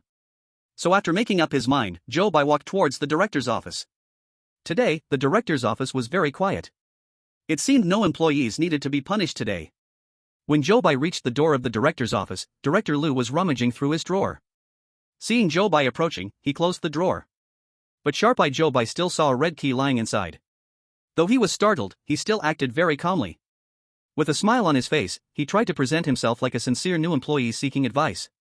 Director, it was my first day yesterday, and I don't know if I did my job well, so I wanted to come and ask you if there's anything I need to improve. Chapter 25, It's not easy to be a corporate slave. Although Zhou Bai tried hard to appear sincere, he was only 22, having just entered society not long ago. Playing the role of a corporate slave, he still couldn't grasp the essence. In contrast, in the Sakura Land livestream, the chosen one, Ishida Jiro, who knew the way of corporate slaves, was truly top-notch. He also arrived at the director's office and respectfully bowed 90 degrees to Director Liu. Respected Director Liu, it is a great honor for me to work for you. I wonder if you were satisfied with my work yesterday. Although Director Lu's face didn't look very good today. Facing the courteous demeanor of Ishida Jiro, he still forced a smile. Since you are here, let's report on your work situation from yesterday. Director Lu stretched out his hand and rubbed his eyes. Ishida Jiro immediately stood up straight and respectfully began to report his work from yesterday. Report to Director Lu, yesterday I guarded the gate. A total of 56 employees came in, and 54 employees left. The remaining 2 stayed overnight in the medical room. I just went over to confirm, they were in the medical room the whole night and did not leave. Director Lu nodded, seeming quite satisfied with his report. Encouraged, Ishida Jiro continued to report with even more enthusiasm. Yesterday, I also inspected the entire slaughterhouse. The slaughterhouse has a total of 17 rooms, with 17 doors. After the employees finished work, I carefully checked each door, and they were all locked, ensuring that all property is safe. That is my work from yesterday, please instruct me, Director Lu. After finishing his report, Ishida Jiro still stood straight. He felt very satisfied with his performance and was waiting for Director Lu's next evaluation. Director Lu looked at him and said, very good. I think it's time to give you a new job. You no longer need to be the gatekeeper, report to Slaughter Room 8 tonight. Upon hearing this, Ishida Jiro felt he was promoted and happily bowed 90 degrees to Director Lu. The audience from Sakura country cheered with joy as well. S-level clearance requires winning Director Lu's favor and getting the opportunity to be transferred to another city. The audience from Sakura country felt that Director Lu's decision to transfer Ishida Jiro was a good signal. Slaughter Room 8 is clearly an important department in this slaughterhouse. For Ishida Jiro to be assigned there must mean he has been recognized by Director Lu. First, he is transferred to an important department, then as an outstanding employee of the slaughterhouse, he will be transferred to another city, leading to S-level clearance. The audience from Sakura country couldn't help but start dreaming beautiful dreams. Now, look at Zhou Bai from Great Xia country. Even the audience from Great Xia country felt embarrassed for him upon hearing his conversation with Director Lu. He had been in the director's office for a full 15 minutes. But in those 15 minutes, he had rambled on without getting to the point. Director Lu was obviously getting a bit impatient. So you are saying that the protective clothing in Slaughter Room 8 needs to be changed regularly, otherwise it smells very bad? Zhou Bai nodded, it really stinks. The audience in the livestream once again helplessly facepalmed. They didn't bring you in to be a fool. Director Lu viciously picked up a pen and slammed it down on the paper. Alright. I have recorded all your suggestions today. Is there any other issue? The audience could fully feel the gritted teeth in his speech, as well as the force with which he pressed down on the paper. Zhou Bai shook his head. No. Director Lu said, then you can go out. Zhou Bai said oh, his eyes briefly passing over the new wound on the director's arm. Then he turned and left the director's office. The audience from Great Xia country felt a sense of regret and disappointment as Zhou Bai left so easily. Has Zhou Bai never been a corporate slave? How could he suggest this to his boss on his second day at work? Look at the chosen one from Sakura country, how good he is at being a subordinate. I was so embarrassed I felt like I could dig a 3-bedroom apartment with my toes. Should we let our experts share some social experiences with Zhou Bai? However, the audience from Great Xia country didn't know that after Zhou Bai left, Director Lu took a form out of his drawer. Next to Zhou Bai's name, he marked a check and then put the form back in place. Of course, Zhou Bai also had no idea about this matter. Zhou Bai came out of the director's office and returned to the gatehouse. When it reached 11 o'clock in the morning, he closed the main gate and locked his own door. In this copy, due to work reasons, everyone's schedule needed to be flipped upside down day and night. Some chosen ones found it hard to adapt to sleeping during the day and couldn't fall asleep during their rest time. However, Zhou Bai adapted very well. Once the door was shut and he covered himself with the quilt, he immediately fell into a deep sleep. His ability to adapt made the audience a bit envious. Speaking of which, who wouldn't want to have the superpower to fall asleep instantly? Those who always suffer from insomnia truly envied it. Zhou Bai had a good sleep. At 10 o'clock at night, he was awakened right on time by the alarm clock. Stretching lazily, full of energy, he picked up his keys and prepared to start his work. The slaughterhouse was silent at night. No lights were on around. Everywhere Zhou Bai went, he had to feel in the dark to turn on the lights. Thus, as Zhou Bai patrolled one room after another, the entire slaughterhouse lit up, following in his footsteps. As he was about to reach the director's office, Zhou Bai heard muffled groans coming from inside. Zhou Bai remembered the new wounds he had seen on Director Lu's arm during the day. He couldn't help but frown. Could it be that he was punishing the employees? He figured that tomorrow, when he went to the director's office, he could see if there were any new wounds on his arm and would probably know the answer. Zhou Bai kept the rules in mind and turned back. He walked in the opposite direction of the director's office. While he walked down the long corridor of the slaughterhouse, he saw that red door again ahead. However, this time, the location of the red door was different from last time. It seemed this door did not appear in the same place. Knock, knock, knock. The knocking sound came again from inside the door. The audience watched Zhou Bai anxiously, praying he wouldn't go closer. This red door was so dangerous. Just because nothing happened when he talked to it yesterday didn't mean it would be safe today. Moreover, the person inside the door clearly had intentions towards the chosen ones. So the audience naturally hoped Zhou Bai would be cautious and stay away from that door. But the result still disappointed them. In the frame, Zhou Bai had already walked up to the red door. Chapter 26, You Are a Liar.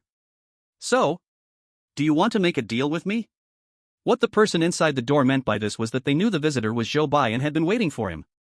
Zhou Bai raised an eyebrow, no longer feeling the tension he had when he first saw the door yesterday. Of course not. What you said is completely false. What's false? How could that be possible? The person inside became obviously agitated. Zhou Bai faintly curled his lips. Weren't you the one who told me to check the second truck carrying live pigs? There is no second truck at all. Last night there was no second truck carrying live pigs? How could that be? Did I miss something during the time I was locked inside? Has the inner world invasion slowed down? The person inside spoke softer at the end, as if talking to themselves. However, Zhou Bai still caught the crucial information in what they said. Inner world? Could this be the source of contamination at the slaughterhouse? Only then did the person inside realize they had misspoken and hurriedly denied, I don't know what you are talking about. However, their hasty denial only made Zhou Bai more suspicious. Zhou Bai smiled and pretended to leave. Ah, there's nothing to talk about with a liar. I'll just go back. After saying that, he took a few steps forward, making his shoes hit the ground, producing footsteps. This was Zhou Bai's trick when bargaining with others. As long as he pretended to leave, the boss would definitely call him back. As expected, the person inside, hearing the sound of Zhou Bai walking away, suddenly grew more urgent. What do you mean by liar? I'm not. Don't leave just yet. I can't be wrongfully accused like this. Stop, I can tell you something else. Zhou Bai turned around with a smile, his bargaining skills were, as expected, infallible. What is it? The person inside the door sighed softly, if you want to know about the number 8 slaughterhouse, you can ask those supervisors. They know the most about the number 8 slaughterhouse. Hearing the word supervisors, Zhou Bai immediately became alert. He had seen the term supervisors in both sets of rules. But he still did not understand what this term meant, nor had he obtained any related information. However, the content mentioning supervisors in those two sets of rules was not friendly at all. The first entry in the former doorman's notes, the most terrifying thing in the entire slaughterhouse is those supervisors. The 7th rule of the 8th slaughterhouse, do not have any communication with the supervisors. From the rules, it seemed that both the former doorman and the people in the slaughterhouse were very afraid of the supervisors. What the person inside the door said clearly contradicted the content of these two rules. This made Zhou Bai even more suspicious of him. Is he tempting Zhou Bai to break the rules? Or are these two rules false? When he last spoke to him, Zhou Bai also had such doubts.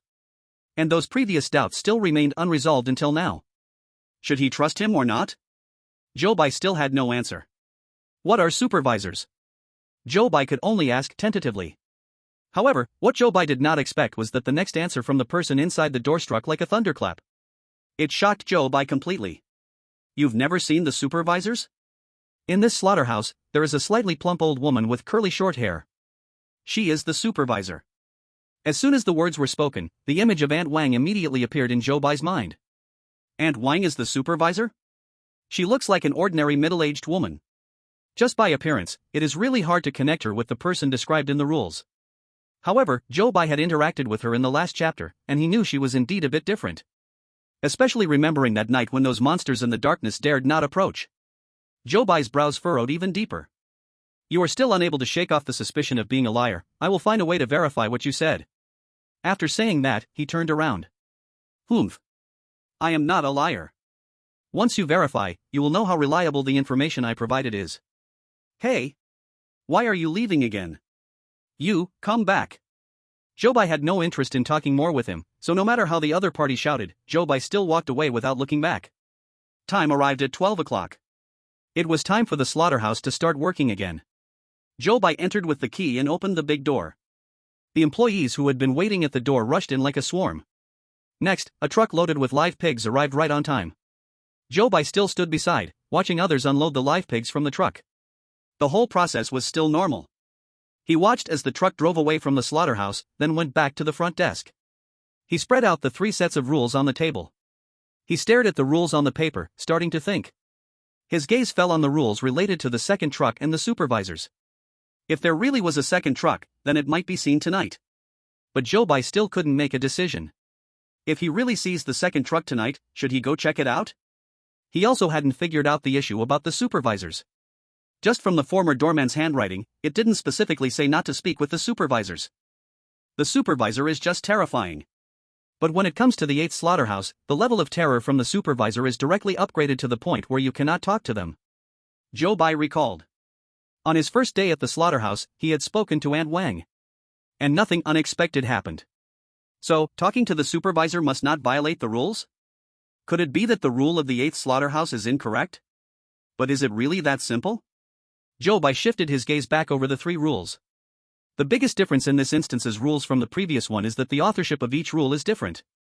Guard Work Code, notes from the former guard, 8th Slaughterhouse Work Code. Zhou Bai looked at the titles of these 3 rules. Suddenly, a light bulb went off in his head. Perhaps the key to judging the truth about the rules lies in the differences in these authorship. For example, Zhou Bai already knows that there really is a 17th door in the slaughterhouse. Then why would the Guard Work Code say there is no 17th door? It could be that the leadership of the slaughterhouse does not want others to have contact with it. Thinking back to the second entry in the former guard's notes. Do not count, do not try to find out how many doors the slaughterhouse has, and especially do not open any doors you have never seen. From the rules, it can be seen that the former guard must have encountered the 17th door, but he knew the danger behind it, so he wrote his notes with such urgency. Zhou Bai thought of this and looked again at the 2 rules concerning the supervisor, and immediately felt differently. Chapter 27 The second pig transport truck appears. The notes from the former guard did not say that one cannot communicate with the supervisor. This means that the guard at that time could communicate with the supervisor. And the workers in the 8th slaughterhouse cannot communicate with the supervisor. This indicates that after meeting a certain condition, one can no longer communicate with the supervisor. Moreover, communicating with them could potentially be dangerous. Zhou Bai felt that this explanation seemed very reasonable. Perhaps, this is the key to solving the bloody slaughterhouse instance. Just as Zhou Bai was still immersed in the joy of discovering a new approach to the puzzle. Suddenly, he looked up and saw a truck driving in not far away. Is this the second pig transport truck? Zhou Bai's heart raced. Although Zhou Bai had found the key to the puzzle, he had not finished analyzing all the rules. At least, he still could not determine whether the rules concerning the second pig transport truck were correct or not. Zhou Bai's eyes were fixed on that truck. He tried to see any clues in these last few seconds that would help him make a final decision. He saw the truck had already reached the entrance and was about to drive into the slaughterhouse. But Zhou Bai racked his brain and still could not prove that the rule was wrong. Now, directly locking the door and giving up on this clue would actually be the most prudent choice. But Zhou Bai felt a bit unwilling. So he stood at the door of the guardhouse with no intention of backing away. The viewers in the Xia Live broadcast room once again held their breath for Zhou Bai. In the live footage, the truck's headlight shone in. Zhou Bai squinted, using his hand to shield himself from the light. Against the light, Zhou Bai saw a figure step down from the truck. Before he could make a decision in his hesitation, the person who had stepped down from the truck was already in front of Zhou Bai. At this moment, Zhou Bai finally saw her face. A slightly plump figure with curly short hair on her head. Isn't this Aunt Wang? Zhou Bai's eyes widened. He was just about to ask, but suddenly, she pushed him. Caught off guard, Zhou Bai stumbled back several steps. Without having time to understand what had happened, Aunt Wang abruptly closed his room door. She stood outside the door and shouted to Zhou Bai, "Stay inside, do not come out until the truck leaves." Zhou Bai then understood that Aunt Wang didn't want him to see that pig transport truck. Could it be that Aunt Wang wanted to save Zhou Bai's life? Not only Zhou Bai had this guess, but the audience in the Great Xia livestream thought the same. Thank goodness it was Aunt Wang who came. Otherwise, Zhou Bai would have been done for. Aunt Wang and Zhou Bai came from the last instance together, looks like they have some bond. I didn't expect there to be such warmth in the world of horror tales. I almost cried. Zhou Bai is really lucky. The remaining chosen ones in the current instance were not many, but almost all had cautious personalities. When they saw the second pig transport truck arrive, they immediately locked their doors. So no one suffered an accident during this event. However, people from other countries, seeing that Zhou Bai escaped trouble due to Aunt Wang's help, were somewhat indignant. This game is completely unfair. The chosen ones from Great Xia have gone through 2 instances, their familiarity with the horror world is much higher. And he even had someone he knew from the last instance to help him, it's like he's cheating. If An Wang hadn't helped Zhou Bai just now, he would have probably died. These countries finally found a reason to attack Zhou Bai, and of course, would not let it go. So, the chosen ones from those surviving countries united and all rushed into Great Xia's livestream to spew insults. The audience in Great Xia were not easy to deal with either. They immediately retaliated. Thus, the audiences from these countries in Great Xia began an online verbal war. The people of Great Xia, although sometimes they would also mock Zhou Bai's strange actions. But when outsiders questioned Zhou Bai, they couldn't stand any insults. If they dared to say one bad word about Zhou Bai, the audience from Great Xia would immediately retort with hundreds or thousands of words back. The spirit of unity in Great Xia was fully displayed in this verbal battle. In the end, of course, all foreign people fled in defeat. Even several undercover agents who had been lurking in Great Xia's livestream were also caught during this battle. The moderators of Great Xia's livestream added these undercover agents to the blacklist. These countries paid a heavy price, and the difficulty of future undercover agents would greatly increase. The scene returned to Zhou Bai. He was currently locked in the room. The door was not locked, so as long as he wished, he could open it and go out any time. Outside, the sound of the truck driving was clearly heard in his ears. Zhou Bai walked to the door, hesitated for a moment, but ultimately did not open it. If you want to live, remember the content of the rules. An Wang might have sensed that Zhou Bai was standing at the door, so she shouted to him inside. Seeing An Wang still standing outside, Zhou Bai recalled what the person in the 17th door had said. So, he decided to seize the opportunity and test An Wang. Are you a supervisor? Yes. To his surprise, An Wang did not deny it but answered quite readily. Zhou Bai then asked, what is a supervisor? An Wang did not seem to want to hide anything, but instead sat down on a chair outside the door and slowly explained to Zhou Bai. We supervisors, although we also work for the slaughterhouse, but we are not managed by the slaughterhouse. So, actually, we are not employees of the slaughterhouse. In the beginning, there were very few contaminated people. A city might have only 1 or 2 contaminated individuals. Therefore, we supervisors would receive tasks. The tasks required us to monitor those mutated people every day, ensuring they wouldn't harm normal people. Zhou Bai nodded. So, you were actually supervising my mother when you went out with her every day before? And Wang sighed at this moment. Yes, I was supervising her back then. Zhou Bai did not understand why An Wang sighed at this time, but a faint feeling of unease rose in his heart. However, that feeling was too weak and was quickly ignored by Zhou Bai. Zhou Bai thought for a moment and asked again, why do I feel that the people at the slaughterhouse are a bit afraid of you? An Wang snorted when she heard Zhou Bai's question. They should be afraid of me. If they have a tendency to harm ordinary people, of course, I won't let them go. Chapter 28, Entering the Slaughterhouse, please close your mouth. After hearing this, Zhou Bai felt a sinking sensation in his heart. Although the supervisor helps the slaughterhouse, there seems to be contradictions between the supervisor and the slaughterhouse. This indicates that the danger level of the slaughterhouse is actually higher. Zhou Bai dared not think more. At this moment, the sound of the car starting entered his ears. The truck delivering live pigs did not stay too long at the slaughterhouse. Soon, the truck began to drive towards the entrance. Outside, An Wang stood up, ready to leave. Zhou Bai suddenly remembered he had not asked about room 8, so he hurriedly asked. Is your work related to room 8? An Wang paused for a moment and finally said to Zhou Bai, it is indeed related, but I'm sorry, I can't tell you the specifics right now. After she spoke, she quickly took a few steps to the truck, opened the door, and sat in the passenger seat.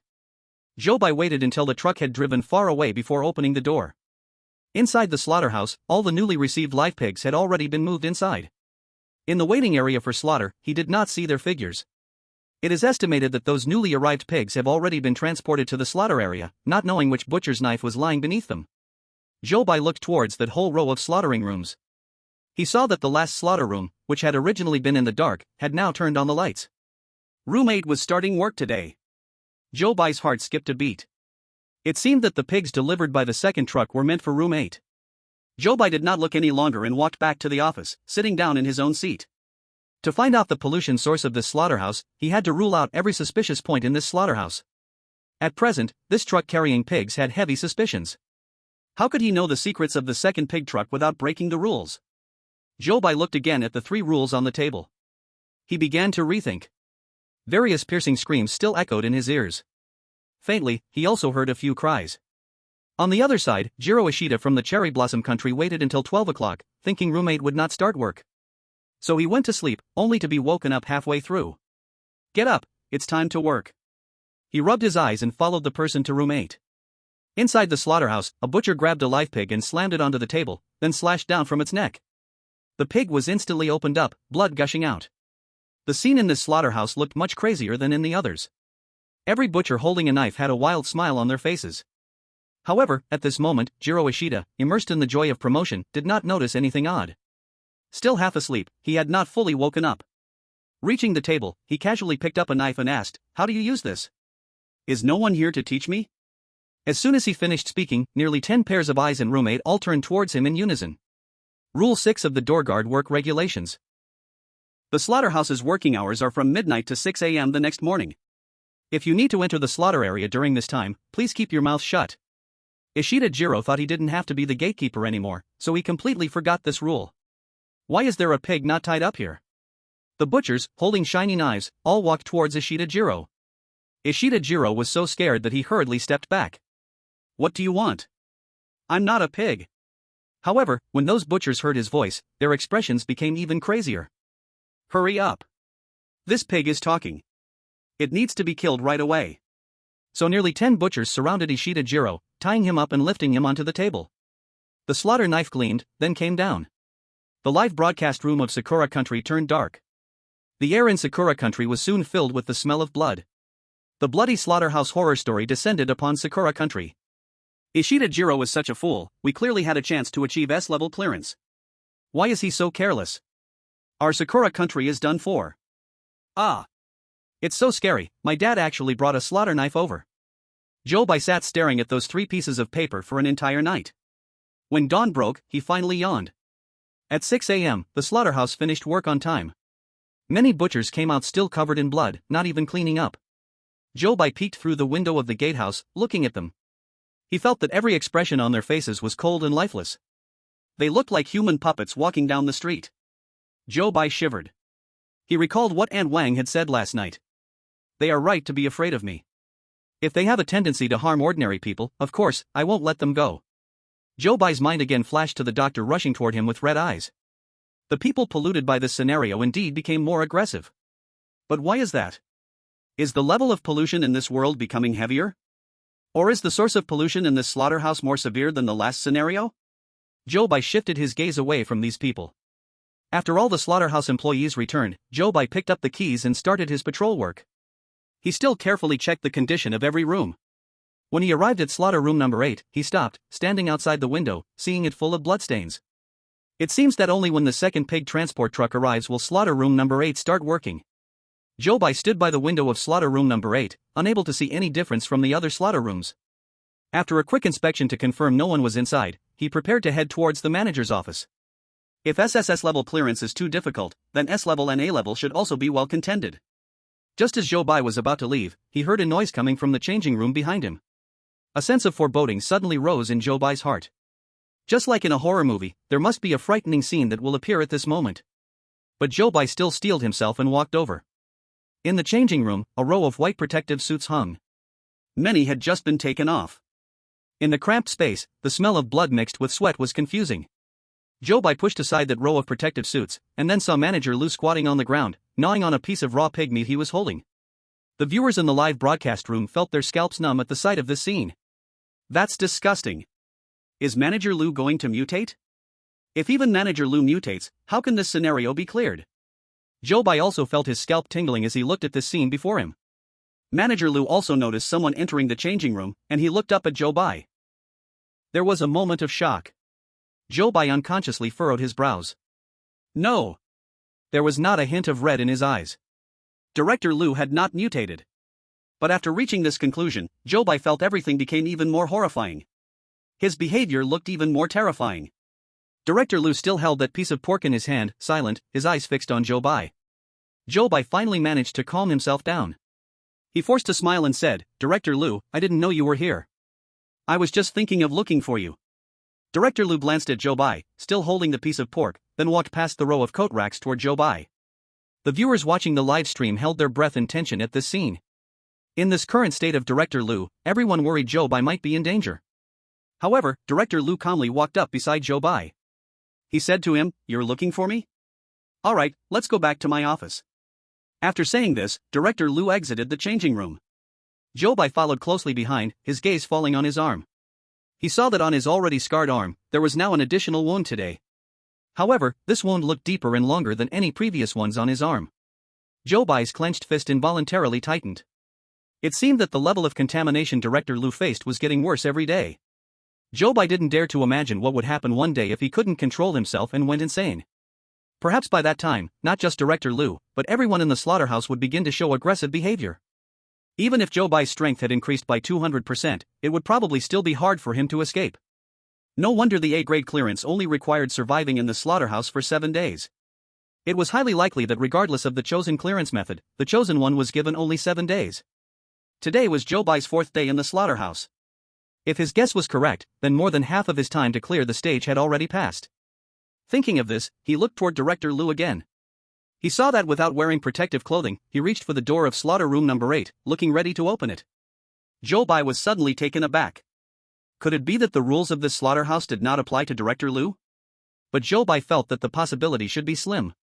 While in doubt, he saw Director Liu turn the doorknob and say to him, "Let's talk in my office." At this moment, Zhou Bai finally understood what was going on. He quickly hastened his pace, pulling the door before Director Liu could open it. "Director Liu, your office is over there." Director Liu stared blankly at the big door of slaughter room number 8. His brows knitted tightly. It wasn't until he saw the sign by the door that he suddenly realized. Then, using his greasy hand, he knocked on his own head. "Oh, I really am confused. Right. My office is over there." Zhou Bai noticed that Director Liu's already sparse hair had become even thinner as it collected grease. Director Liu walked ahead while Zhou Bai followed closely behind, watching the few greasy strands of hair bounce up and down with his steps. This ordinary scene appeared exceptionally strange under today's circumstances. Zhou Bai stayed right behind Director Liu. Since it was already after work, they didn't see any other employees along the way. Zhou Bai and Director Liu crossed half of the slaughterhouse, finally arriving at the door of the director's office. Director Liu opened the door, stepped inside, and waved for Zhou Bai to come in. His office looked much messier than usual. On the desk were scattered documents and forms. On the floor behind the desk, a bloody knife lay there. The audience of the Great Xia Nation gasped in cold shock at the sight of the knife. Director Liu sat down at the front of the table. He flung a piece of raw pork onto the table with a slap. Zhou Bai glanced at the greasy documents. There, under the pork, was an evaluation form with the words Zhou Bai written on it. Zhou Bai's pupils instantly contracted. To achieve an A-grade clearance, one needed to survive in the slaughterhouse for 7 days while also receiving a good review from Director Liu. If he wanted to achieve A-grade clearance, this paper was the key to Zhou Bai's success. The audience in the Great Xia live broadcast room also noticed that evaluation form. That's the evaluation form. Quickly check if it has Zhou Bai's score. How can such an important thing be pressed under a piece of raw pork by Director Liu? Actually, this dungeon is so dangerous, getting an A-grade clearance is already quite impressive. In the live broadcast, Director Liu sat down in a chair and asked Zhou Bai, "How did work go yesterday?" "Everything went smoothly, I followed the procedures, and there were no emergencies I needed to handle." Director Liu nodded after hearing that. Remember to do rounds in the morning and evening.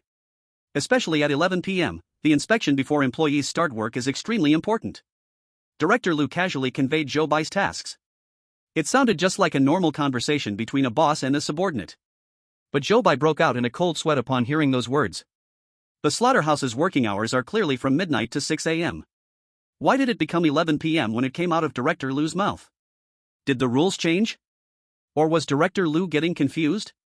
For a moment, Zhou Bai even started to doubt his own memory of the rules. Director Liu finished speaking, picked up the raw pork on the table, and took a bite. His hands were covered in grease. So he grabbed the evaluation form with Zhou Bai's name on it, wiped his hands on it casually, and then tossed it into the trash can. The audience in the Great Xia live broadcast room felt a pang in their hearts upon seeing this scene. Such a crucial clearance item was carelessly discarded by Director Liu like this? Anyone would feel heartbroken seeing this. Zhou Bai cared deeply about that evaluation form too. His gaze followed that paper towards the trash can. Inside the trash can, a hand was clearly visible. He suddenly recalled the first day he entered this dungeon. He went to the director's office and saw a butcher with his hand chopped off. That butcher's severed hand was also thrown into this trash can.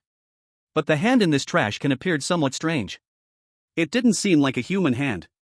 Instead, it looked like a bizarre shape caught between a pig's hoof and a human hand. Chapter 30, Method of Pollutant Suppression. Zhou Bai's mind flashed back to the last dungeon where his mother's head was adorned with 2 pig ears. He shivered and took a step back. What's wrong? Director Lu asked. Zhou Bai quickly moved his gaze away from the trash can. He concealed, I just remembered there are a few rooms I forgot to inspect. Fortunately, Director Lu seemed slightly disoriented and did not notice Zhou Bai's abnormality. Then you should hurry. Zhou Bai received Director Lu's approval and swiftly left the director's office. He quickened his pace, heading towards the medical office. As he walked, he reorganized his thoughts. If what Director Lu had cut off were the mutated body parts of the butchers, then his actions were not just simple punishments for the employees, but rather helping them suppress the pollution. To find out the truth, Zhou Bai had to go to the medical office and see that injured butcher with his own eyes. Zhou Bai quickly arrived at the door of the medical office and pushed the door open. The doctor was standing in front of the medicine cabinet, holding the medicine bottle. Seeing Zhou Bai walk in, scared almost to drop the bottle. Guard, brother, why are you here?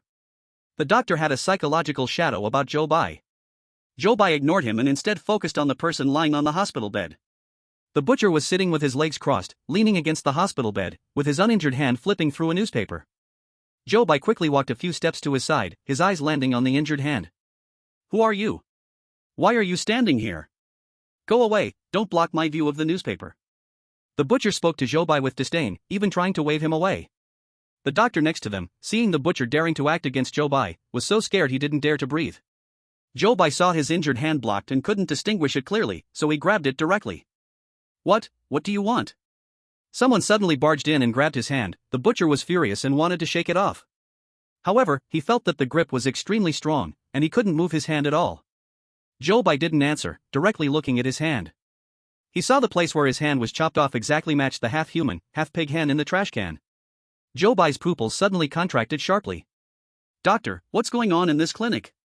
How can someone just barge in? When Zhou Bai helped the butcher to the clinic that day, he had already fainted from the pain, so he didn't recognize Zhou Bai. Zhou Bai then swept his eyes over the butcher's body. He found that besides the chopped-off hand, there were no other mutations on his body. As far as Zhou Bai knew, those who were contaminated would slowly mutate day by day. Just like his mother, although she took medicine, she still mutated every day. However, this butcher had passed 4 days without any other mutations on his body.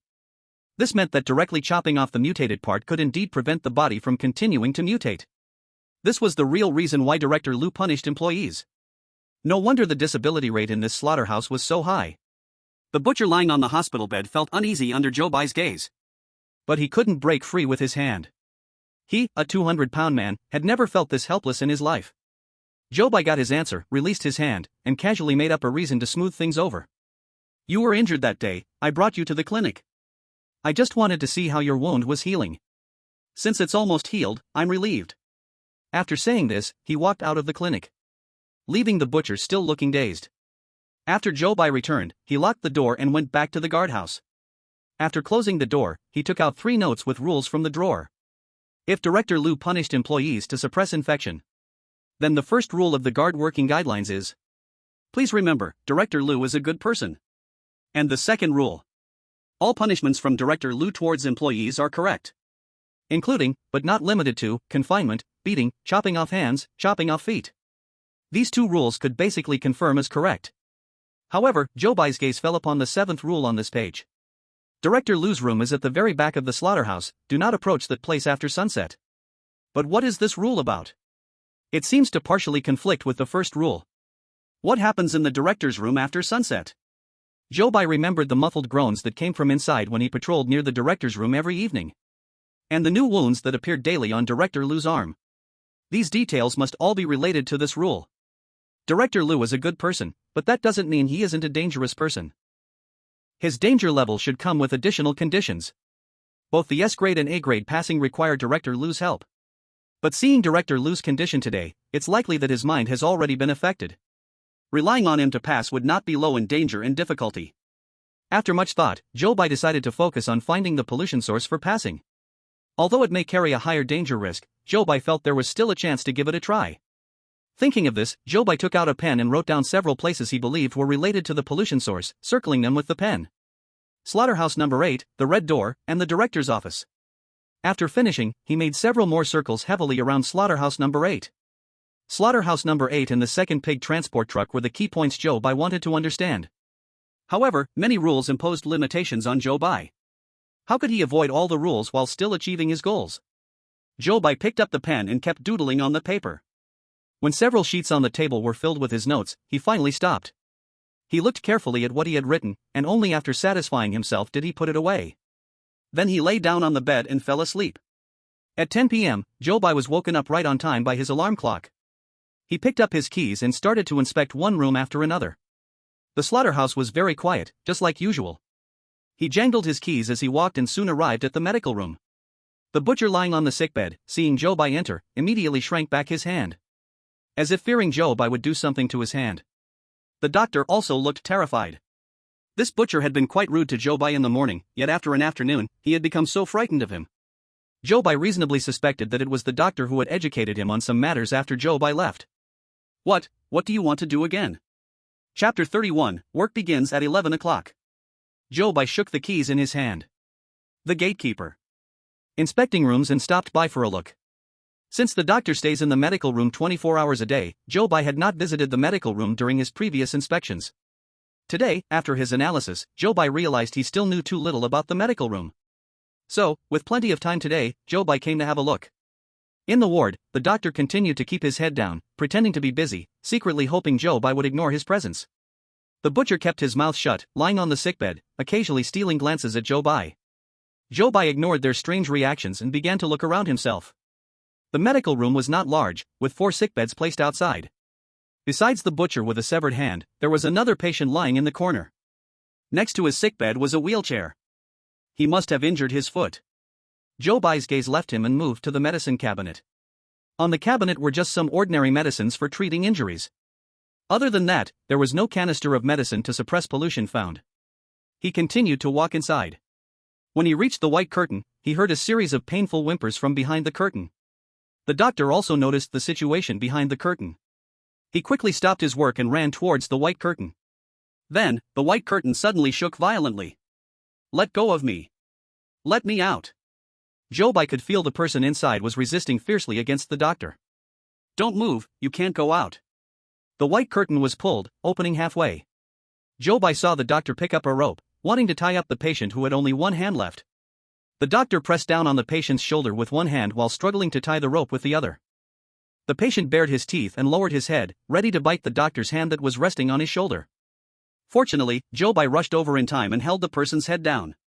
The doctor nodded gratefully at Zhou Bai. Then he quickened the binding action with his hands. However, the person continued to struggle, screaming desperately. Let go of me. I need to go to work. It's 11 o'clock. The slaughterhouse is about to open. Upon hearing his words, Zhou Bai froze in place. The clock in the infirmary showed that the current time was already 10:52 p.m. The doctor finally managed to secure the patient. When he looked up, he met Zhou Bai's shocked gaze. What time does the slaughterhouse start work? The doctor answered confusingly, at 11 o'clock. Zhou Bai's head buzzed with a loud sound. Why is this happening? Where did things go wrong? But Zhou Bai had no time to think about these questions. The clock had moved forward by another 2 minutes. Zhou Bai glanced at the clock and then sprinted out of the infirmary toward the front door. Outside the front door, a crowd of people had gathered, ready to go to work. When Zhou Bai saw them, his heart sank even lower. Everyone in the slaughterhouse knew that 11 o'clock was the starting time, except for him. Had he scrambled his memory? However, the audience in the live stream from Great Xia country were even more shocked than Zhou Bai. For Zhou Bai could at least doubt whether his memory was mistaken. But surely, not every viewer could have a scrambled memory, right? Zhou Bai walked over and opened the door. Fortunately, he made it before 11 o'clock, preventing a delay at the slaughterhouse. After opening the door, he returned to the guardhouse and picked up the 3 rules again. The rules clearly stated that the working hours of the slaughterhouse were from midnight to 6 a.m. the next morning. Moreover, the working hours from a few days ago were also from midnight. But why had today's working hours changed to 11 o'clock? If it wasn't an error in the rules, then there must be some other rules that hadn't been discovered. As Zhou Bai thought of this, his expression became serious. He recalled what happened today. The first person to mention the 11 o'clock start time was Manager Liu. It seems the key to the problem lies with him. Zhou Bai again looked at the 7th rule of the guard's regulations. Manager Liu's room is at the very back of the slaughterhouse, do not approach that area after the sun goes down. What happens in the manager's office at night? This remains an unsolved mystery. Zhou Bai's gaze fell on the latter half of the rules. Perhaps there is some way to enter the manager's office at night without breaking the rules?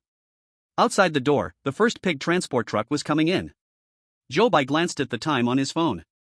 It was exactly midnight. It seems that the other rules were not affected. After the pigs on this truck were unloaded, it drove away. Around 2 a.m., another pig transport truck arrived. This time, Zhou Bai didn't hesitate. He immediately locked the front door of the guardhouse. After this truck came in and unloaded the pigs, it also drove off. For the rest of the time, nothing else happened.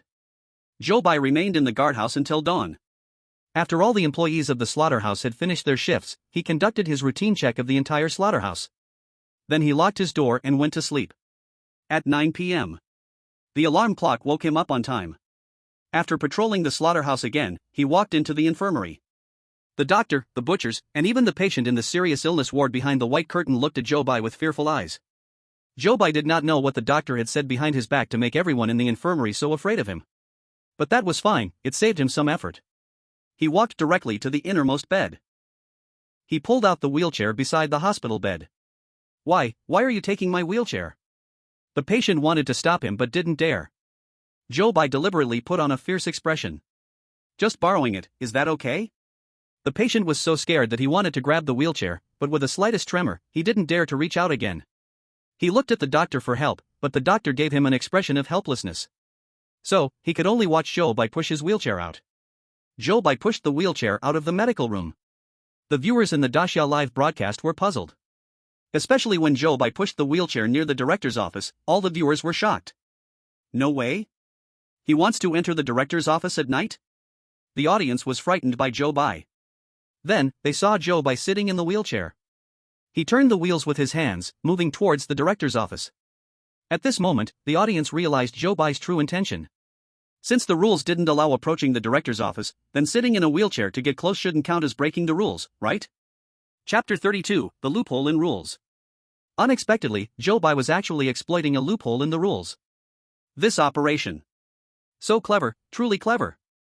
The experts of Daxia didn't expect the rules could be used this way. In addition to the shock, there was also a bit more worry. Zhou Bai's operation, while it sounds plausible literally, doesn't necessarily hold logically. But I really admire Zhou Bai's courage. This young man dares to think and act. If it were anyone else, they might not have the courage to try something like this. There's nothing we can do right now, we can only hope he's lucky enough. In the screen. Zhou Bai sat in the wheelchair, slowly approaching the director's office. He got closer and closer, and the muffled groans coming from inside became clearer. Finally, his wheelchair turned and reached the door of the director's office. Fortunately, even though he had arrived here, nothing unexpected happened yet. The night before yesterday, in the country of Ban Duc, Deladu accidentally walked to the director's office door and was suddenly taken away by a shadow that appeared out of nowhere. The dungeon in the Ban Duc country was thus declared a failure. The audience thought that since Zhou Bai was fine upon arriving here, he might actually have guessed it right. Just as the audience was starting to relax a bit, the muffled groans that just came from the director's office suddenly disappeared. Zhou Bai felt something was off and his heart began to tense up. The big door of the director's office was open, and Zhou Bai saw that it was empty inside through the doorframe. Zhou Bai paused, feeling a chill down his back. But he still pushed the wheelchair and entered the director's office. The audience's hearts were also in their throats with Zhou Bai's actions. After Zhou Bai entered the director's office, he looked around. The things inside were even more messy than he saw a few days ago. Some clothes were carelessly thrown on the ground. He could vaguely see bloodstains on them. The wardrobe inside had its door ajar, dark and eerie, like it had an alluring magic, tempting people to peek inside. Zhou Bai turned his wheelchair, coming to the side of the table. At this moment, the surroundings were strangely quiet. The sound of the wheelchair turning became clear at this time. He stopped the chair next to the table. The half-open drawer still had that red key lying in its original position. Zhou Bai took a deep breath, gently pulled the drawer, and quickly placed the key into his pocket. Just as he was about to close the drawer back to its original position, suddenly, he saw a piece of paper inside. The paper boldly wrote the words Director's Work Code. Zhou Bai's heart skipped a beat. There were indeed rules he had not discovered. He quickly took out the paper, didn't have time to read it closely, folded it up, and put it back into his pocket. After doing all this, Zhou Bai planned to go back. But suddenly, he heard a sound behind him. Tick-tock, tick-tock, tick-tock. It was water, dripping on the wooden board. Then came a creak. The half-closed wardrobe also made a noise. Zhou Bai turned back in shock. Then he saw the face of Director Liu appearing right in front of him. He held a knife in his hand, and there was a new wound on his arm. Behind him, the place where blood dripped down from the wardrobe was full of bloodstains. This scene was so horrifying. It nearly made the audience jump out of their seats in fear. Damn! You scared me to death. He still has a knife in his hand. Oh my! Is Zhou Bai in danger?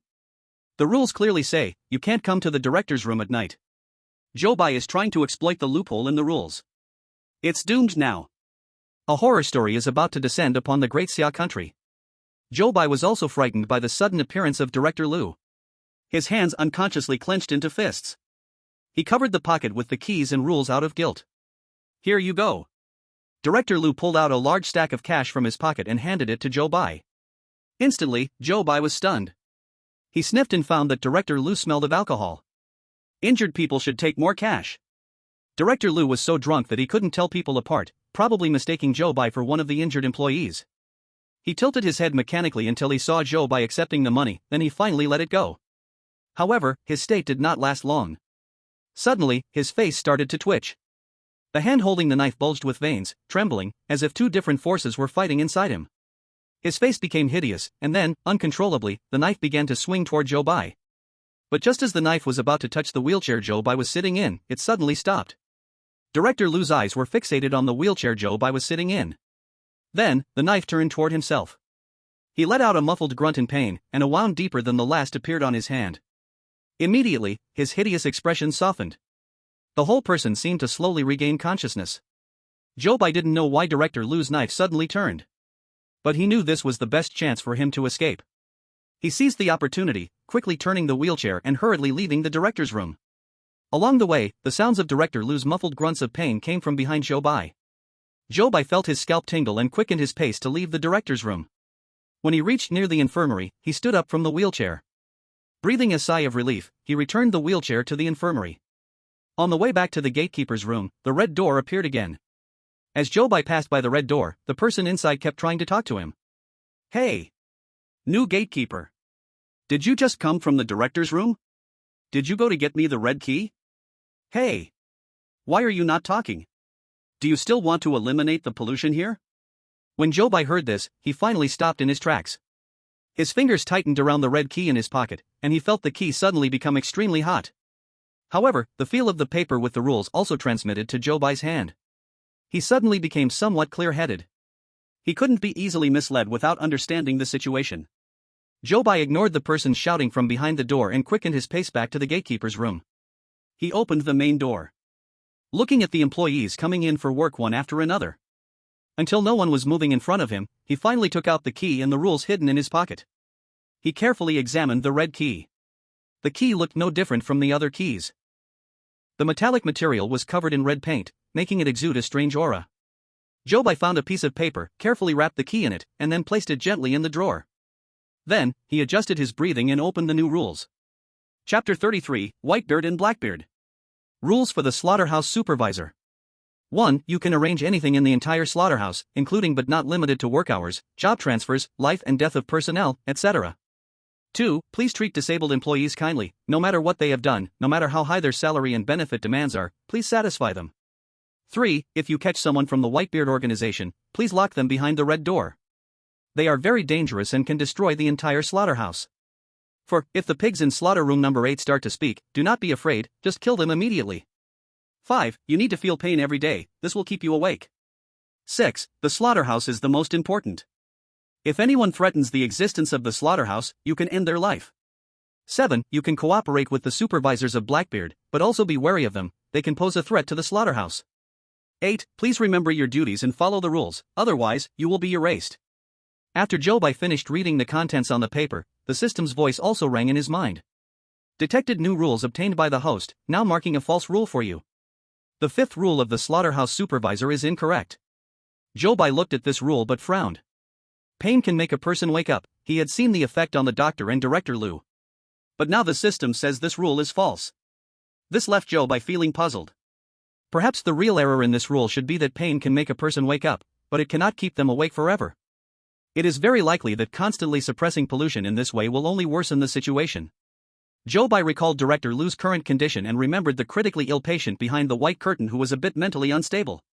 He felt that his guess was likely correct. Then, he turned his attention to the first rule on the paper. You can arrange anything in the entire slaughterhouse, including but not limited to work hours, job transfers, and life and death of personnel. It seemed that this rule was the reason for the change in work hours at the slaughterhouse.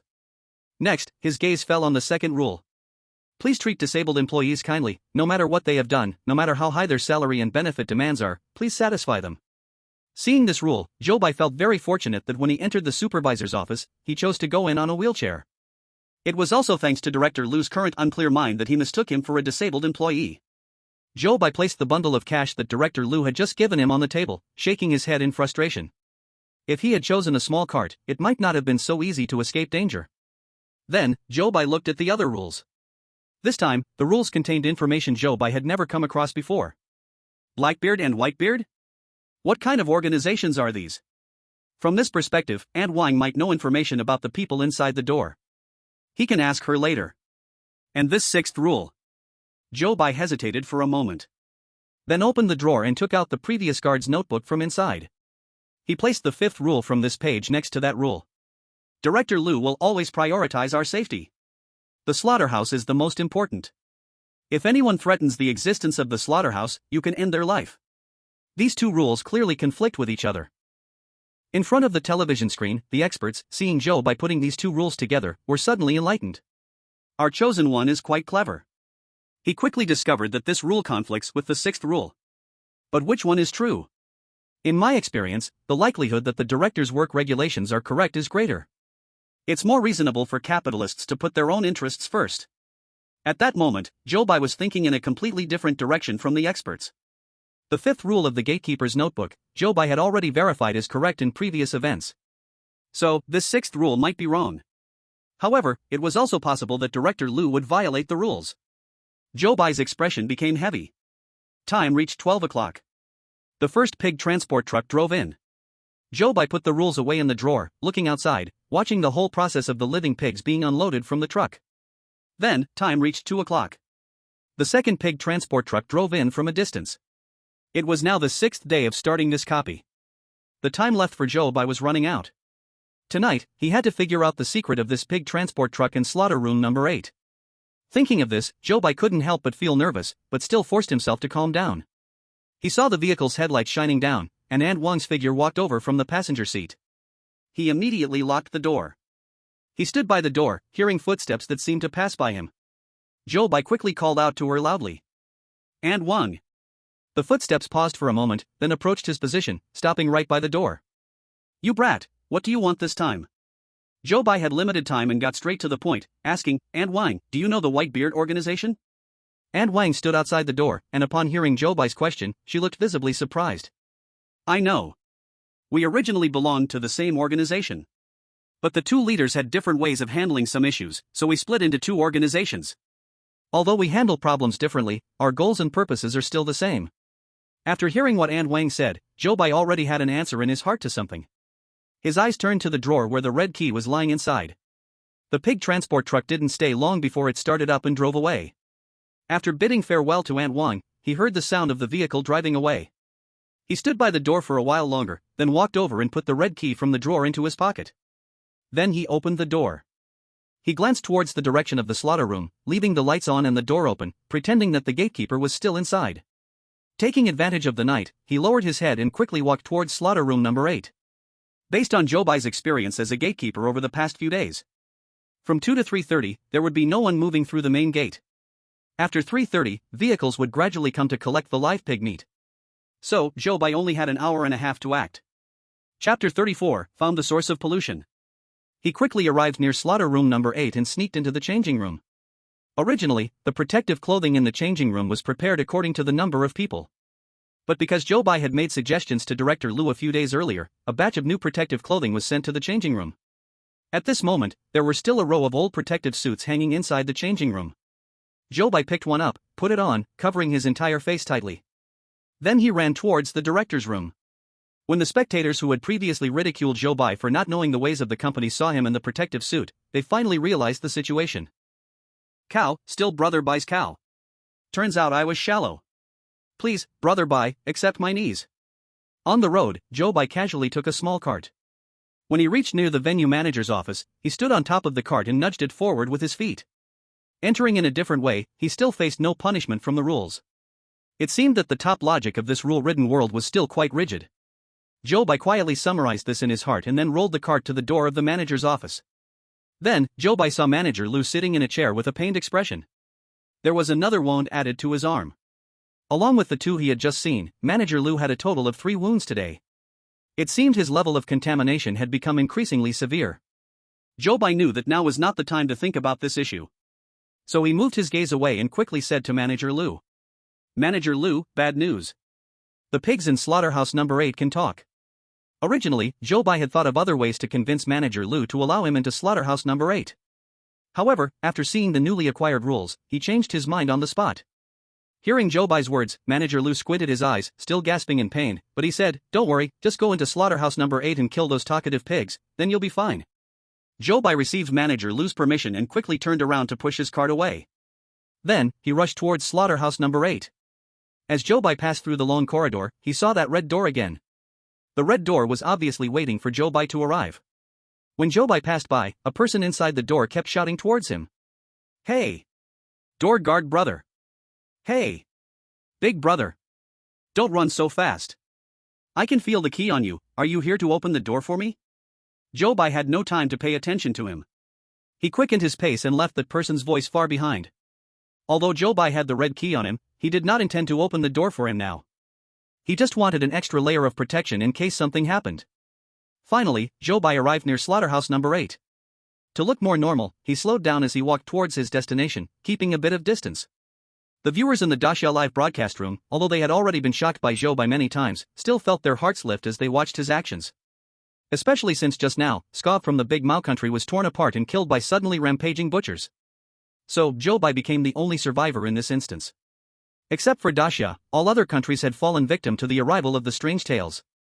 So, even though they saw Zhou Bai well prepared, the viewers still felt uneasy about him entering Slaughterhouse Number 8. In the live broadcast, Zhou Bai had already opened the door to Slaughterhouse Number 8 and quickly slipped inside. Inside, nearly 10 butchers were focused on their work, completely unaware of Zhou Bai's sudden appearance. On the racks in the slaughterhouse hung several dead pigs that had been killed, cleaned, and were waiting to be cut. Zhou Bai stood next to that row of pigs and picked up a knife from the table. Imitating the butchers across from him, he began to cut into the dead pigs before him. He pressed down on a pig's leg with his hand and swung the knife down. Zhou Bai's strength was great. In just a few strokes, he brought down a large pig's leg. As he was about to place the pig's leg in the basket next to him, he suddenly felt that the texture of the pig's hoof was off when his hands touched it. 1, 2, 3, 4, 5. This pig's hoof, why does it have 5 toes? Zhou Bai was startled and quickly released his grip on the pig's hoof. Then he looked closely at the pig's hoof. It was growing in a very strange way. It was a shape that lay somewhere between a human foot and a pig's hoof. Zhou Bai suddenly thought of the severed hand in the trash can of the director's office. At once, a chill ran down his spine, and the knife in his hand felt hard to hold steady. With a loud bang, he slammed his hand down on the table. In that moment, Zhou Bai felt nearly 10 pairs of eyes fixed on him. Cold sweat began to bead on his forehead. He lowered his head, avoiding the stares. Instead, he continued to grasp the dead pig, slicing down with the knife. Another pig leg separated from the body. Only after completing this series of actions did Zhou Bai feel the gazes on him shift to elsewhere. At this point, he dared to relax. However, now when he looked at the room full of dead pigs, he felt something different. In the slaughter area, there were still several live pigs waiting to be killed. The previous pig had just bled out, and then someone took it away to scrape the hair. Then, 4 butchers went to the waiting area, bringing over another type of pig. The pig being carried was struggling desperately, letting out a series of heart-wrenching cries. Zhou Bai listened to the sounds and looked over. But just a glance left him frozen in place. Because on that pig's face, there was a palm-sized red birthmark. The position of this birthmark was exactly the same as his mother's. Zhou Bai stared at the struggling pig, and his eyes involuntarily turned red. Fortunately, his protective suit wrapped him tightly, so no one noticed his expression. On the slaughter table, the butcher raised his knife high. Then, he drew it across the neck of the live pig. The pig with the red birthmark looked towards Zhou Bai at that moment. As the slaughter knife came down, a tear fell from its eye. In an instant, the entire number 8 slaughterhouse roared. It was as if a lot of accumulated energy suddenly boiled over at that moment. Zhou Bai's eyes widened as he looked at this outpouring energy. The source of contamination. He finally understood what the source of pollution in this slaughterhouse was. But at the same time, the butcher wielding the knife had also violated the fourth rule of the number 8 slaughterhouse. If the animal under your knife sheds tears, please kill it tomorrow. Caught in this whirlpool, Zhou Bai was also about to face danger. Chapter 35, The Chaos Brought by the Source of Pollution. The butcher holding the knife suddenly began to swell. The protective suit that wrapped him was being torn apart by his continuously expanding body. Then, Zhou Bai saw the butcher's exposed body begin to mutate into a huge monster with a pig's head and a human body. The other butchers, seeing him like this, showed excited expressions on their faces. They were even so excited that their eyes turned red. It seemed they had completely lost their senses. They bared their teeth and roared as they lunged toward the pig-headed monster. In the number 8 slaughterhouse, the swirling energy constantly emitted sounds of crying. These cries were much clearer and stronger than what he had previously heard from outside. Just hearing these sounds made Zhou Bai feel small particles emerging from his skin. Zhou Bai was alarmed, knowing that the energy formed by these cries was the source of pollution in this slaughterhouse. This was the resentment accumulated from those slaughtered in this slaughterhouse. It was this accumulated resentment, day after day, night after night, that affected everyone in the slaughterhouse, causing their pollution. With this thought, Zhou Bai felt a deeper understanding of how this slaughterhouse ended up like this. Just then, in the live stream of the Great Xia Kingdom, a mechanical voice suddenly rang out. Congratulations to the chosen one Zhou Bai of the Great Xia Kingdom for finding the source of pollution at the bloody slaughterhouse. Hearing this voice, the audience of the Great Xia Kingdom was stunned at first, then erupted into cheers. Zhou Bai truly did not disappoint us, he really found the source of pollution. I didn't expect Zhou Bai is about to clear the level again. Our Great Xia Kingdom is about to achieve SSS level clearance again. Zhou Bai, you are my god. However, the audience didn't celebrate for long. Another statement from the mechanical voice immediately plunged them into despair. Warning! Warning! The pollution source has spread. The rate of contamination at the slaughterhouse has accelerated. Next, you must eliminate the source of pollution within 5 hours, or the clearance will fail.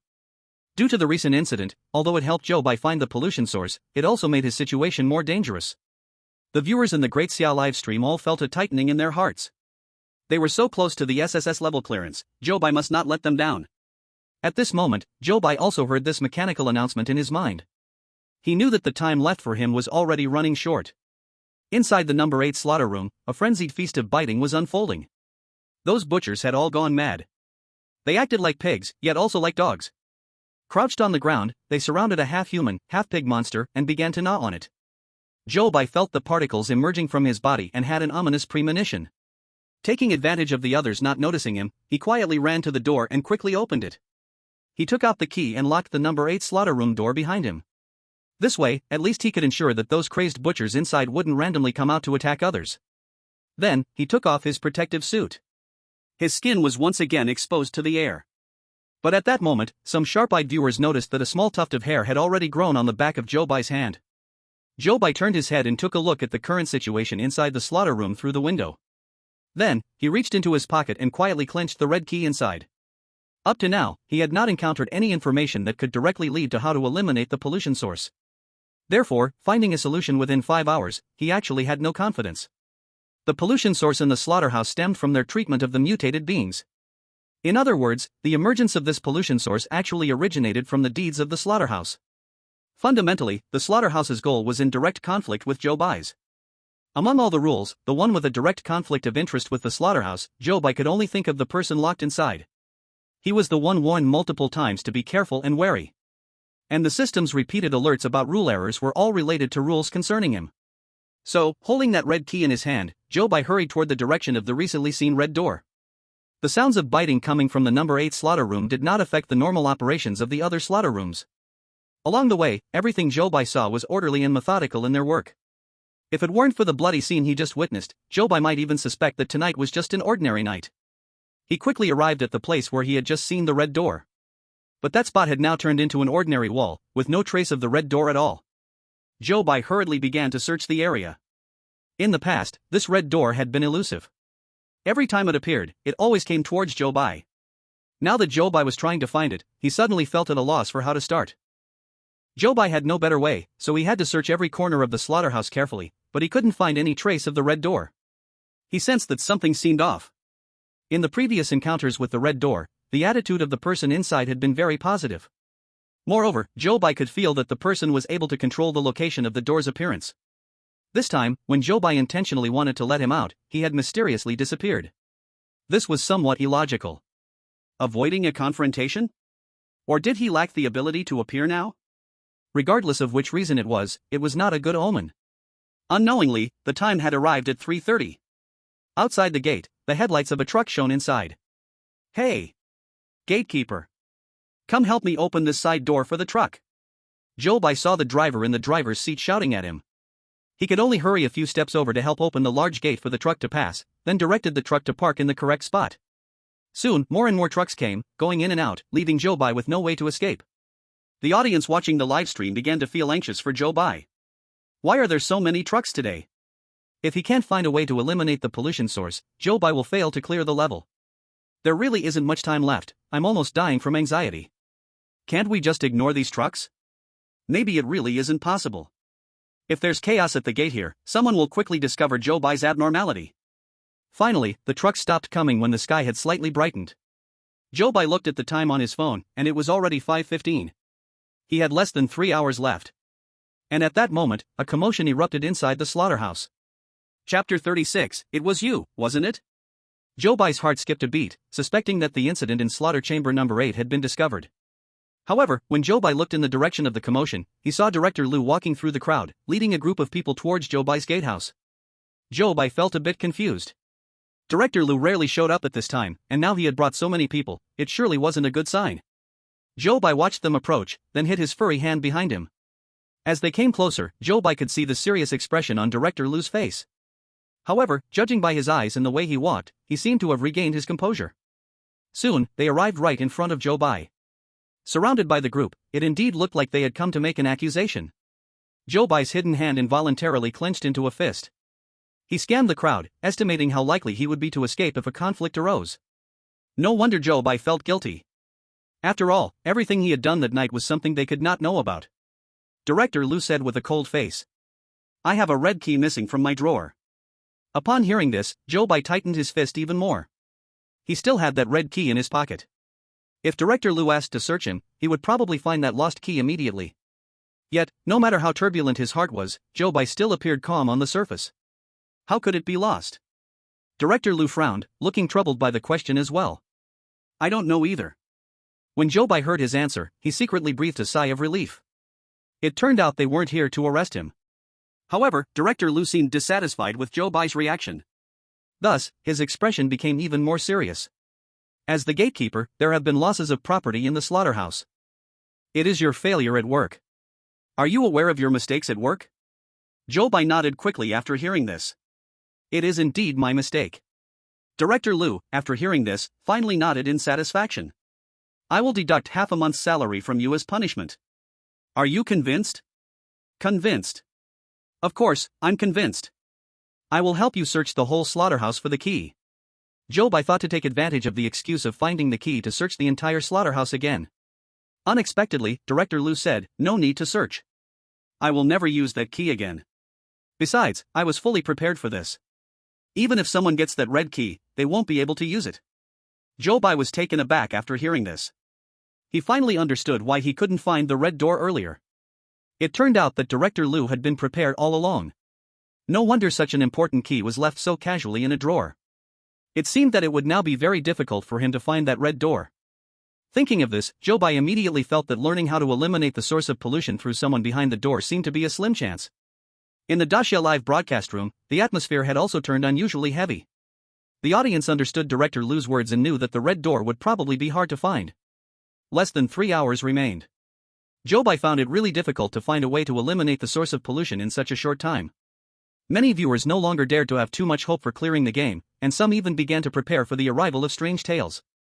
While the viewers dared not hold on to hope, Zhou Bai, as the chosen one of Daxia, could not give up so soon. Since this path was blocked, he would find another. Until the last second, the story was not over. Zhou Bai recalled all the information he had obtained in his mind. The white-bearded organization and the black-bearded organization had many ties to the slaughterhouse.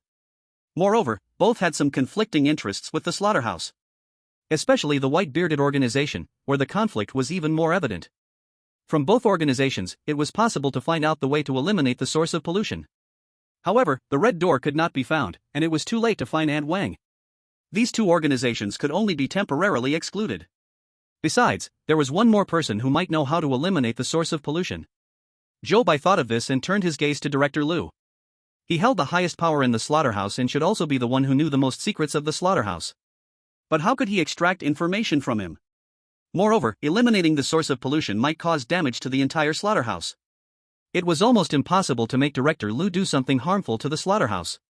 Just as Zhou Bai was about to dismiss this idea in his mind, he saw a worker from slaughtering room number 8 running over in a panic. Zhou Bai knew that the abnormal situation in slaughtering room number 8 had really been discovered. Sure enough, the worker rushed to Director Liu, gasping for breath, and pointed towards the slaughtering room, saying, "Director Liu, it's not good. An accident has happened in slaughtering room number 8. The butchers inside have all gone crazy." Hearing this, Director Liu's face darkened. He led a group of people towards slaughtering room number 8. Zhou Bai followed along. When they entered slaughtering room number 8, everyone gasped in shock.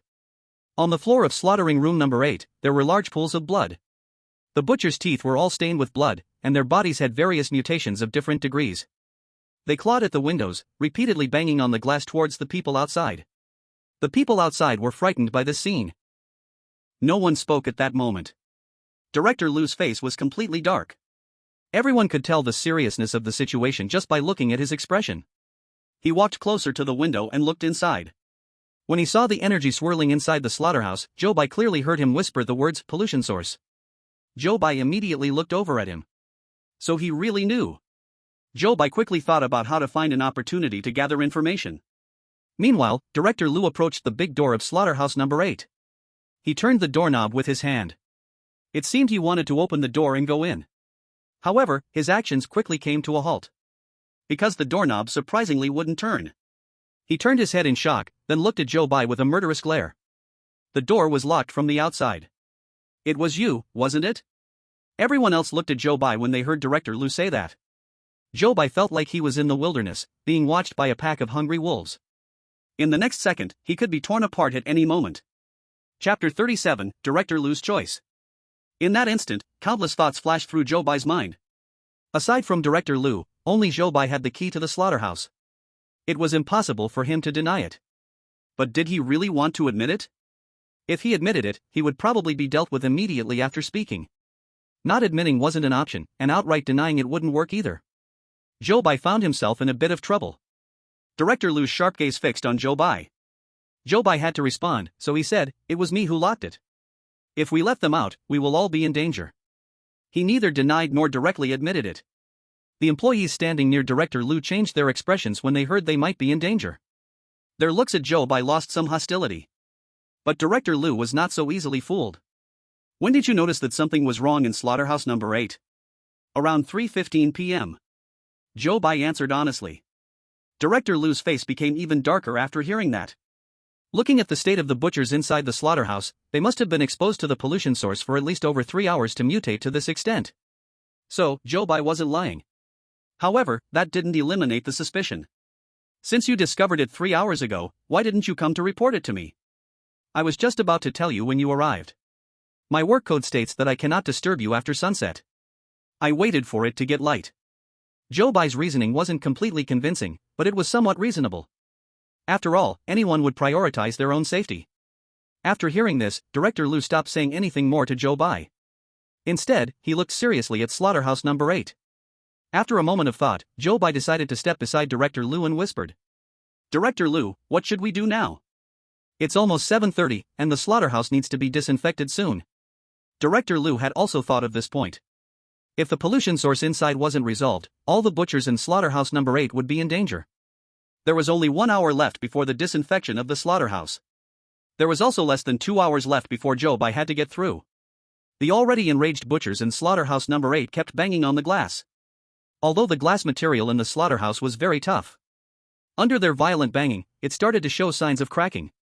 Director Liu furrowed his brow, seemingly making a difficult decision in his mind. "Director Liu, please think of a way. The situation is urgent, and we must eliminate the pollution source quickly." Seeing that Director Liu seemed to be wavering, Zhou Bai. He urged him to speak quickly. Manager Liu irritably grabbed at his own head. He muttered to himself, no. If he gets out, the whole slaughterhouse will be destroyed.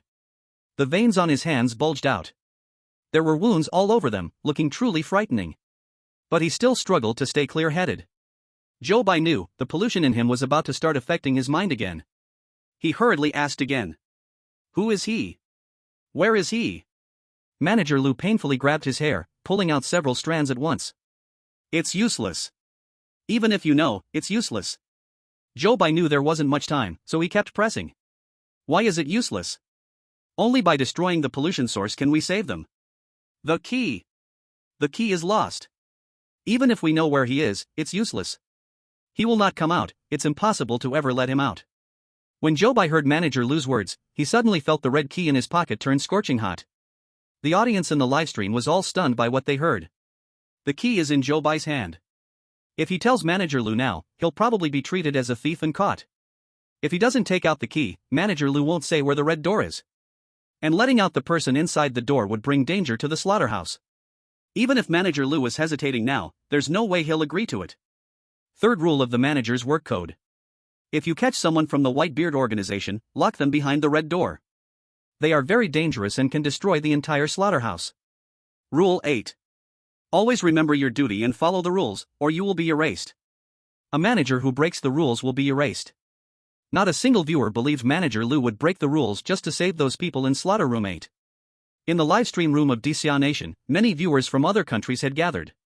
When they saw Zhou Bai's situation, they all started mocking and laughing. Haha, Zhou Bai dug this hole for himself. I'm dying of laughter, didn't expect Great Xia Nation to lose like this. Finally won't have to see Zhou Bai in the next level. So happy. But the viewers from Great Xia Nation quickly fired back at these foreign comments. The livestream moderators also acted fast and blacklisted all these suspicious IDs. The screen returned to Zhou Bai. At that moment, he hesitated, but still took the key out from his pocket. The viewers saw Zhou Bai's action and all opened their eyes wide in shock. Holy crap! He actually exposed himself. Some viewers even didn't dare to watch what would happen next. But Zhou Bai looked extremely calm. Fifth note from the former gatekeeper. Manager Lu will always put our safety first. Zhou Bai had verified this rule was true. So, he gambled that Manager Lu, for their shared goal, would overlook this matter for now. He opened his palm and showed the red key, placing it in front of Manager Lu.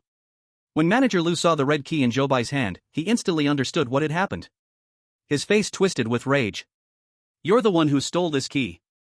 As soon as he finished, he reached out, trying to snatch the key back. But Zhou Bai immediately stepped back and put the key away again. Take me to find that red door. I'll open it. Manager Lu suddenly burst into laughter, like he had just heard some absurd joke. You think I'd take a thief to steal what he wants? Zhou Bai saw Manager Lu laughing, but he remained calm. Every second we argue here is costing them their lives. My goal is simple. I just want to destroy the pollution source. Only by destroying the pollution source. The butchers are the only ones who have a chance of survival. Time is running out. Look, their level of mutation is becoming more serious. Zhou Bai finished speaking and pointed at the butchers lying against the glass window. Lu, the supervisor, instantly stopped smiling. Chapter 38, Successfully Eliminating the Source of Pollution. Following Zhou Bai's gaze, he looked at the butchers. He saw that the butchers had mutated severely, but he could still recognize some of their original forms. Lu only took one glance, then turned his head back. Let's go. Hurry. Don't waste time. After he finished speaking, he quickened his pace towards the supervisor's office. Zhou Bai knew there was hope, so he hurriedly followed. The two soon arrived at the supervisor's office. Inside the office, besides the bloodstains left from last night, it looked very messy. Drawers and closets were all in disarray. This was probably all messed up when Lu was looking for the keys just now. Lu stepped on the messy floor and kicked aside the clutter with his feet. Then he walked to his closet. Come over and help me push it open. Lu walked to the side of the closet and gestured for Zhou Bai to come help. Zhou Bai walked over, and together with Lu, they pushed the closet open. Then, he saw behind the closet that it was hollow. Inside was a dark hole. Looking inside, he could see a stone staircase extending down. Lu handed Zhou Bai a protective suit. After they both put on the protective suits, they walked down the staircase. At the bottom of the staircase was a small space. To Zhou Bai's shock, the ground in this space was actually piled with various limbs and faces that were half human and half pig. Zhou Bai, along with the viewers in the live stream, took one glance at the scene and nearly vomited. Lu, you filthy bastard. You just keep serving those fools. If the inner world successfully invades, you fools will be responsible. You actually locked me in here. Despicable. Shameless. As Zhou Bai stepped into the space, he heard someone inside cursing continuously. However, when Zhou Bai walked to the very bottom, the other party seemed to recognize him. Hey! Guard brother! You've come too. Are you here to let me out? Lu brought Zhou Bai to the front of the red door and said. He's right here, let him out. The person inside the door couldn't believe it. Lu, are you crazy? You actually want to let me out? Haha, do you know the consequences of letting me out? Zhou Bai paused with the key in his hand but still turned the door lock. Click. As the key turned, the red door slowly opened. The viewers in the live stream almost held their breath, waiting for the person inside to appear on the screen. Then they saw a creature with a shark mouth, covered in feathers, but with a human body step out. Everyone gasped in surprise at this scene. No way. The one released from inside is also a monster. Zhou Bai did not expect this twist either. Looking at the half-human, half-bird monster, his eyes were full of caution. The monster stretched lazily. Ah! Finally out. Then, it pulled out a red gun. Aiming at the half-human, half-pig limbs on the ground, it started shooting wildly.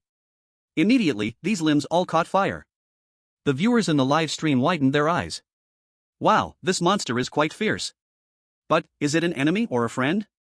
Lu looked at the burning limbs, his face filled with pain. He couldn't bear to destroy these limbs, which was why he kept them here. But now, they were being burned to ashes by this birdman. How could he not be heartbroken? And the birdman completely ignored his sorrowful expression. But he looked towards Zhou Bai. Brother Gatekeeper, thank you. As a reward, this is for you. After saying this, he tossed a round pill into Zhou Bai's hand. Then, he looked at Director Lu. As for you, the one destined to die, there is no need to waste medicine. After finishing his words, he walked up the stairs. Brother Gatekeeper, let's go. We need to eliminate the source of pollution. Zhou Bai tucked the pill away and quickly followed. The three of them soon arrived at the door of slaughterhouse number 8. The glass windows were already cracked from being pounded. If they were any later, those mutated people might have burst out. The birdman stood at the door of slaughterhouse number 8 and handed his red gun to Zhou Bai. This is the way to eliminate the source of pollution. I need your help in a moment. Zhou Bai took the gun and nodded, still wearing the protective suit. He pulled out the key and opened the door. Then, one person and one monster rushed in like that. In an instant, all the butchers flew towards them. Fortunately, the birdman quickly drew them to himself with his speed. And Zhou Bai seized the opportunity, aiming the gun at the swirling energy and pulling the trigger. A series of screams erupted. Then, the energy fluctuations in the slaughterhouse quickly settled down. Zhou Bai breathed a sigh of relief. He looked at the birdman. At that moment, the birdman had already stuffed the pills into the mouths of the butchers. After taking the pills, they all calmed down.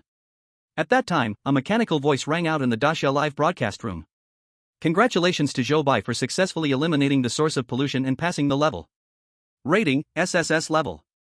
Hearing this voice, the audience in Daxia was brought to tears. I'm so touched. Zhou Bai's journey through this level was really not easy. Another SSS level clearance.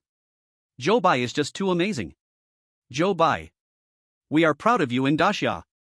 Now, rewards will be distributed. The intelligence of all citizens of Daxia will be increased by 20%. As soon as this mechanical voice ended, the citizens of Daxia felt a refreshing stream in their minds. When they thought again, everything felt much lighter. Oh my god. Looking at my math problems now, they feel so easy. Everyone, I won't chat with you now. I seem to have a new idea for my current project. I broke through. Thank you, Zhou Bai. Our lab's research had hit a bottleneck, and now we've finally made a new breakthrough. The Daxia live broadcast room was filled with cheers. Occasionally, there were some jealous remarks from foreigners, but few were willing to argue with them. After all, in the eyes of the people of Daxia, the IQ of these people was simply too low. Don't argue with fools about length. Then, the mechanical voice began to announce the content of the next level. Next, enter the recurring train instance. As a reward for Daxia successfully clearing 2 levels in a row, this instance is a special benefit for Daxia. The clearance rewards are generous. Other countries are not allowed to participate. As soon as this news was announced, other countries immediately became unhappy. Chapter 39, The Recurring Train. After these 2 instances, Daxia's national strength has grown significantly. With no new supernatural events arriving, the citizens could finally focus on developing the economy. Moreover, due to the rewards obtained, the overall quality of the citizens improved, and they had money in their pockets. Now, various industries in the country displayed a thriving development trend. In contrast, other countries were entangled by new supernatural events and were in dire straits. This time, Zhou Bai received another chance for a welfare instance, and the major powers on Blue Star would certainly not give up. They all united to slander Daxia. However, as the saying goes, strength is the only truth. After the Daxia kingdom simply responded, they no longer paid any attention. In the face of absolute power, the shouts and roars of the losers have never been noticed by anyone. Instead, other countries mocked these several nations for their incompetence and rage. In the world of bizarre tales, Zhou Bai heard the announcement of his success and understood that he would soon head to the next instance. At that moment, he and the feather-covered birdman were dragging the drugged butchers out of slaughterhouse number 8. After they pulled the people out, the disinfection alarm just happened to sound in the slaughterhouse. Director Liu visibly breathed a sigh of relief upon seeing those 10 butchers safely rescued. But at that moment, suddenly, a black hole appeared beneath his feet. Nearly 10 hands stretched out from the black hole, grabbing his feet and dragging him down. The entire process took less than 5 seconds. Zhou Bai was just standing nearby, instinctively wanting to reach out and grab him, but he was simply too late. Others didn't have time to react, and he had already vanished without a trace. The birdman looked at the spot where Director Liu had disappeared, then looked back at the slaughterhouse. In the end, he said nothing but sighed. This slaughterhouse would likely no longer exist in the future. The bloody slaughterhouse instance officially came to a close. Then, Zhou Bai felt everything around him suddenly shaking violently. Then the world went black. When he opened his eyes again, he found himself inside a shaking train. The looping train instance has begun, please prepare, chosen one. This train will loop a total of 5 times, with each loop passing 4 stations. Because each station has no name signs, it often leads to passengers getting off at the wrong stop. To clear this instance, it is necessary to ensure that all passengers on this train can get off at the correct stations. After receiving all the information, Zhou Bai began to observe his surroundings. He saw that he was sitting by a window. Next to him was another seat, but it was currently empty. The entire carriage, including Zhou Bai himself, had only 5 passengers. Zhou Bai just took a quick glance and didn't notice anything unusual. However, when he looked toward the front of the carriage, he felt an odd sensation. In the corner, there was a person in a crew uniform, standing still with their face against the wall. It didn't look like a person but more like a life-sized mannequin from a store window. Zhou Bai knew that the world of bizarre tales was filled with danger everywhere. The urgent matter was to find the rules first. So, after just a glance, he intended to shift his gaze elsewhere. But at that moment, Zhou Bai felt as if he had suddenly been frozen in place. He wanted to look away, but he couldn't. He could only stare unblinkingly in the direction of that person. Then, he heard a strange clucking sound coming from that person. Next, that person slowly turned their head. A face with both corners of the mouth split all the way to the roots of the ears appeared right in front of Zhou Bai. Zhou Bai's eyes instantly widened. A sense of crisis enveloped his entire body in an instant. The person grinned widely, laughing in a terrifying manner. Then, with incredibly rapid speed, they suddenly appeared right in front of Zhou Bai. Their mouth widened immensely, as if in the next second they were going to turn Zhou Bai into their food. Just when all the viewers thought that Zhou Bai's instance was about to end right at the beginning, they heard a sound. Surprise! The attendant laughed heartily and took off their headpiece, revealing an exceptionally pale face of an ordinary man. At that moment, the audience finally understood. It turned out that the thrilling scene just now was merely a prank by this attendant. Everyone breathed a sigh of relief. When the attendant removed the mask from Zhou Bai, the feeling of being pinned down also disappeared. The attendant saw Zhou Bai's wide-open eyes and burst into a hearty ha-ha of laughter. It seemed like he was very pleased with his previous performance. However, he quickly gathered himself and put on a professional smile of a train attendant. The speed of his change was so quick that Zhou Bai couldn't help but feel a bit astonished. The attendant respectfully took a booklet from a stack in his hands. He handed it to Zhou Bai with both hands. "Dear traveler, welcome aboard this train. I am the attendant Xiao Lei, and I am happy to serve you. This is our brochure, you can flip through it when you are bored. I serve in this carriage, so if you need anything, just call me anytime." After playing his prank, Xiao Lei immediately returned to a professional train attendant's demeanor. After giving the brochure to Zhou Bai, he continued to walk back to distribute booklets to other passengers. Zhou Bai glanced at his back but still felt something was off. However, he quickly brought his attention back. He picked up the brochure and began flipping through it quickly. The most important task now was to find the train rules. So, he couldn't miss any possible places where rules might appear. The front of the booklet contained some very normal promotional content. Halfway through, Zhou Bai finally found a note tucked in the middle of the brochure. He hurriedly took out the note and opened it to take a look. Indeed, it was filled with rules. Rules for riding the looping train. 1. When you see Xiao Lei in his attendant uniform on the train, don't be frightened by his appearance. Xiao Lei sometimes likes to play tricks, but he means no harm. 2. If you see a passenger sitting next to Xiao Lei with their eyes closed and sleeping, you just need to look away. 3. There are vendors selling local specialties on the train. The items may look a bit strange, but don't worry, you can safely purchase them. 4. Sometimes, strange smells may waft through the train, but don't worry, just ask for perfume service from the train to solve it. Chapter 40, Don't buy local specialties. 5. Do not accept any extra services provided on the train. 6. Xiao Lei often complains that there are too many passengers on the train, even if you see only a few people in the carriage. 7. This train only has one carriage. Please stay inside the carriage and do not attempt to find other carriages. 8. If other passengers are staring into your eyes, do not make eye contact with them, especially do not maintain eye contact for more than 10 seconds. After Zhou Bai read these rules, the system's voice echoed in his mind. New rule discovered, marking one incorrect option for the host. The third rule of the looping train riding rules A is incorrect. Zhou Bai looked at the rule marked as incorrect by the system. A vendor selling local specialties? Does that mean he should not buy their specialties? In his heart, Zhou Bai made a rough judgment about this incorrect rule. The first rule matched up with Xiao Lei's behavior. However, there was one very strange point. Xiao Lei clearly had a very normal face, but the rule said not to be frightened by his appearance. What could be the connection here? Additionally, the fourth and fifth rules also contradicted each other. For, sometimes, strange smells may waft through the train, but don't worry, just ask for perfume service from the train to solve it. 5. Do not accept any extra services provided on the train. Based on Zhou Bai's past experience, he was more inclined to judge that the fifth rule was correct. The fourth rule asked for the train to provide perfume service, but this itself seems quite absurd. Although he had a tendency in his heart, he still knew that he could not easily draw a conclusion now. He needed to find more evidence. Just as Zhou Bai was still pondering these rules, he suddenly heard the sound of a vendor shouting from behind him. Mouse, cockroaches, little ants, earthworms, centipedes, big pythons. Hey! Sir, could you please move your feet? Zhou Bai looked in the direction of the voice. He saw a woman who looked like a middle-aged lady pushing a cart, shouting as she walked, coming from behind the cart towards the front. Hey! Sir, could you please move your feet?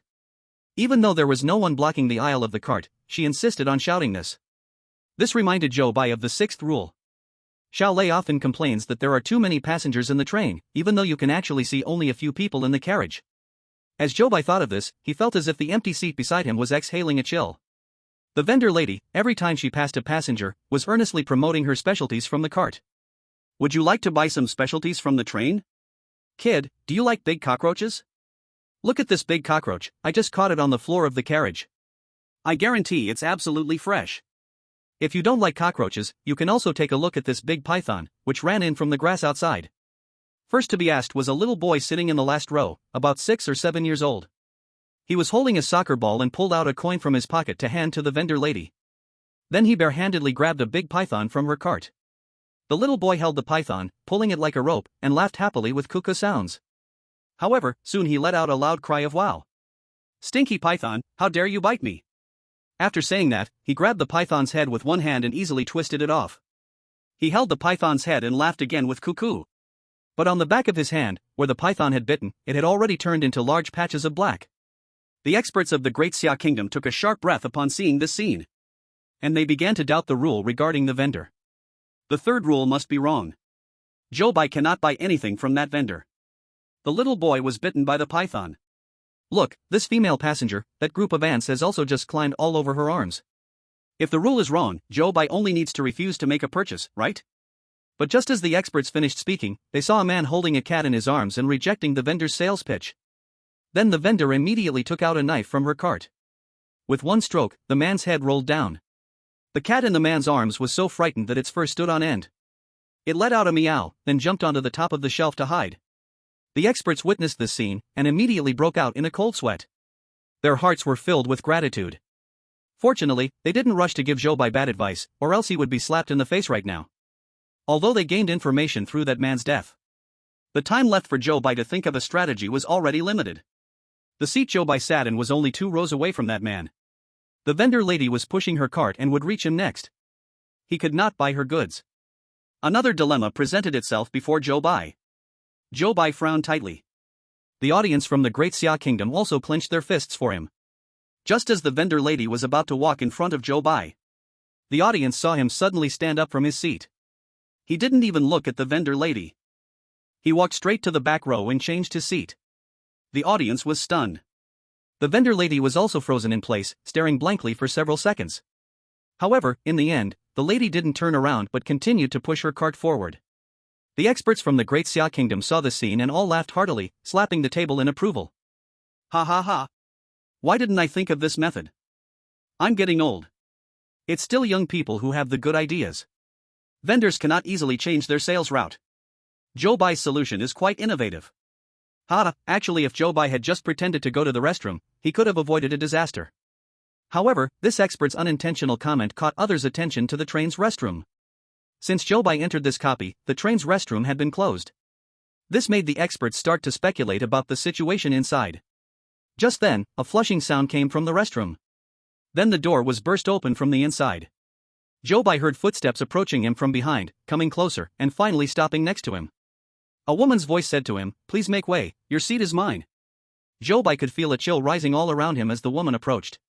Chapter 41, Brother, play ball with me. Zhou Bai looked up at her. What came into view was a short-haired girl with delicate features. But it was only early autumn, yet she was shivering all over, tightly wrapped in a quilt. Zhou Bai found this person very strange but did not react too much. He pulled his feet back, making room for her. Then the girl moved in and sat down in the seat to Zhou Bai's right. Zhou Bai didn't expect that in the spot he casually chose, there would be someone beside him, and suddenly felt a bit awkward. However, changing seats again would seem too deliberate. Zhou Bai thought for a moment and ultimately decided to hold his ground and not move. However, Zhou Bai quickly regretted this decision. Because the girl sitting next to him had turned her head since she sat down and was staring intently in Zhou Bai's direction. Zhou Bai felt a chill as she stared at him. But he continued to keep his gaze forward, controlling himself not to look at her. Because of Rule A, Article 8. If other passengers stare into your eyes, please do not make eye contact, especially not for more than 10 seconds. Zhou Bai felt his right side stiffening. Although he did not know what he would see if he turned his head, he decided it was better to be cautious. The crew member Xiao Lei, after handing out pamphlets, returned to stand in his previous corner. Zhou Bai noticed a strange boundary line on his neck as he walked past. His heart tightened instantly. When you see Xiao Lei wearing the crew uniform on the train, don't be scared by his appearance. Zhou Bai had an inkling of a new guess regarding this rule. He shifted his gaze to other people on the train. The requirement for completing this level was to help all passengers find the correct stop. So understanding their information was the priority for Zhou Bai. The girl beside him kept staring at him strangely. Zhou Bai didn't dare to look back and could only shift his target to others. He looked to his left front. In that spot sat a woman in a long white dress. She had just bought a bottle of ants when the vendor passed by. Unexpectedly, just as she got it in her hands, the bottle suddenly shattered. Ants crawled all over her hands holding the bottle, and she struggled to clear them off. But her hand had already swollen to twice its size. She scratched at the itching pain, leaving bloody marks on her hand. Zhou Bai's pupils shrank, his gaze fixed intently on the woman's hand.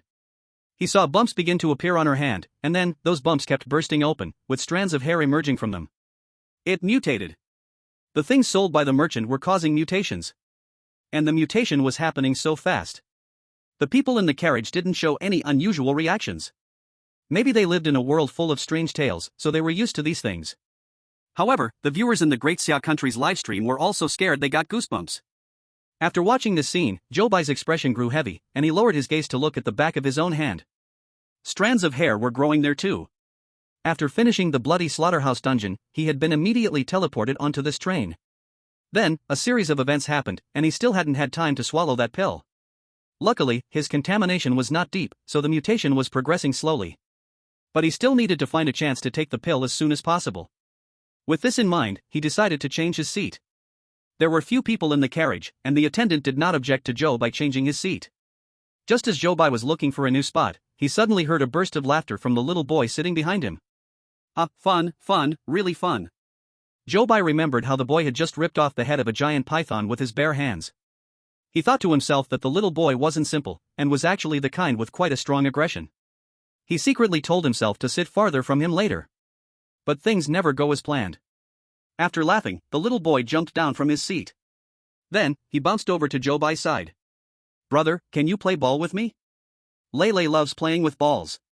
He tugged at Zhou Bai's clothes, his chubby face and big watery eyes looking as cute as an angel. But Zhou Bai knew very well in his heart, this little boy was no angel. The snake head he had ripped off had somehow turned into a small ball. Zhou Bai glanced at the ball, his gaze darkening. The ball still had the pattern of the giant python on it. Zhou Bai felt a chill run down his spine. He shook his head at the little boy. Lei, brother doesn't know how to play with balls. If brother doesn't know how to play, then give me one. Lei's chubby little hand pointed at Zhou Bai's head. Zhou Bai instantly broke into a cold sweat. The image of Lei ripping off the snake's head with his bare hands flashed through his mind again. All right. Lei, tell me, how do you want to play? When Lei saw that Zhou Bai agreed, he happily bounced up and down several times. Brother, look, there's a hole on that rack.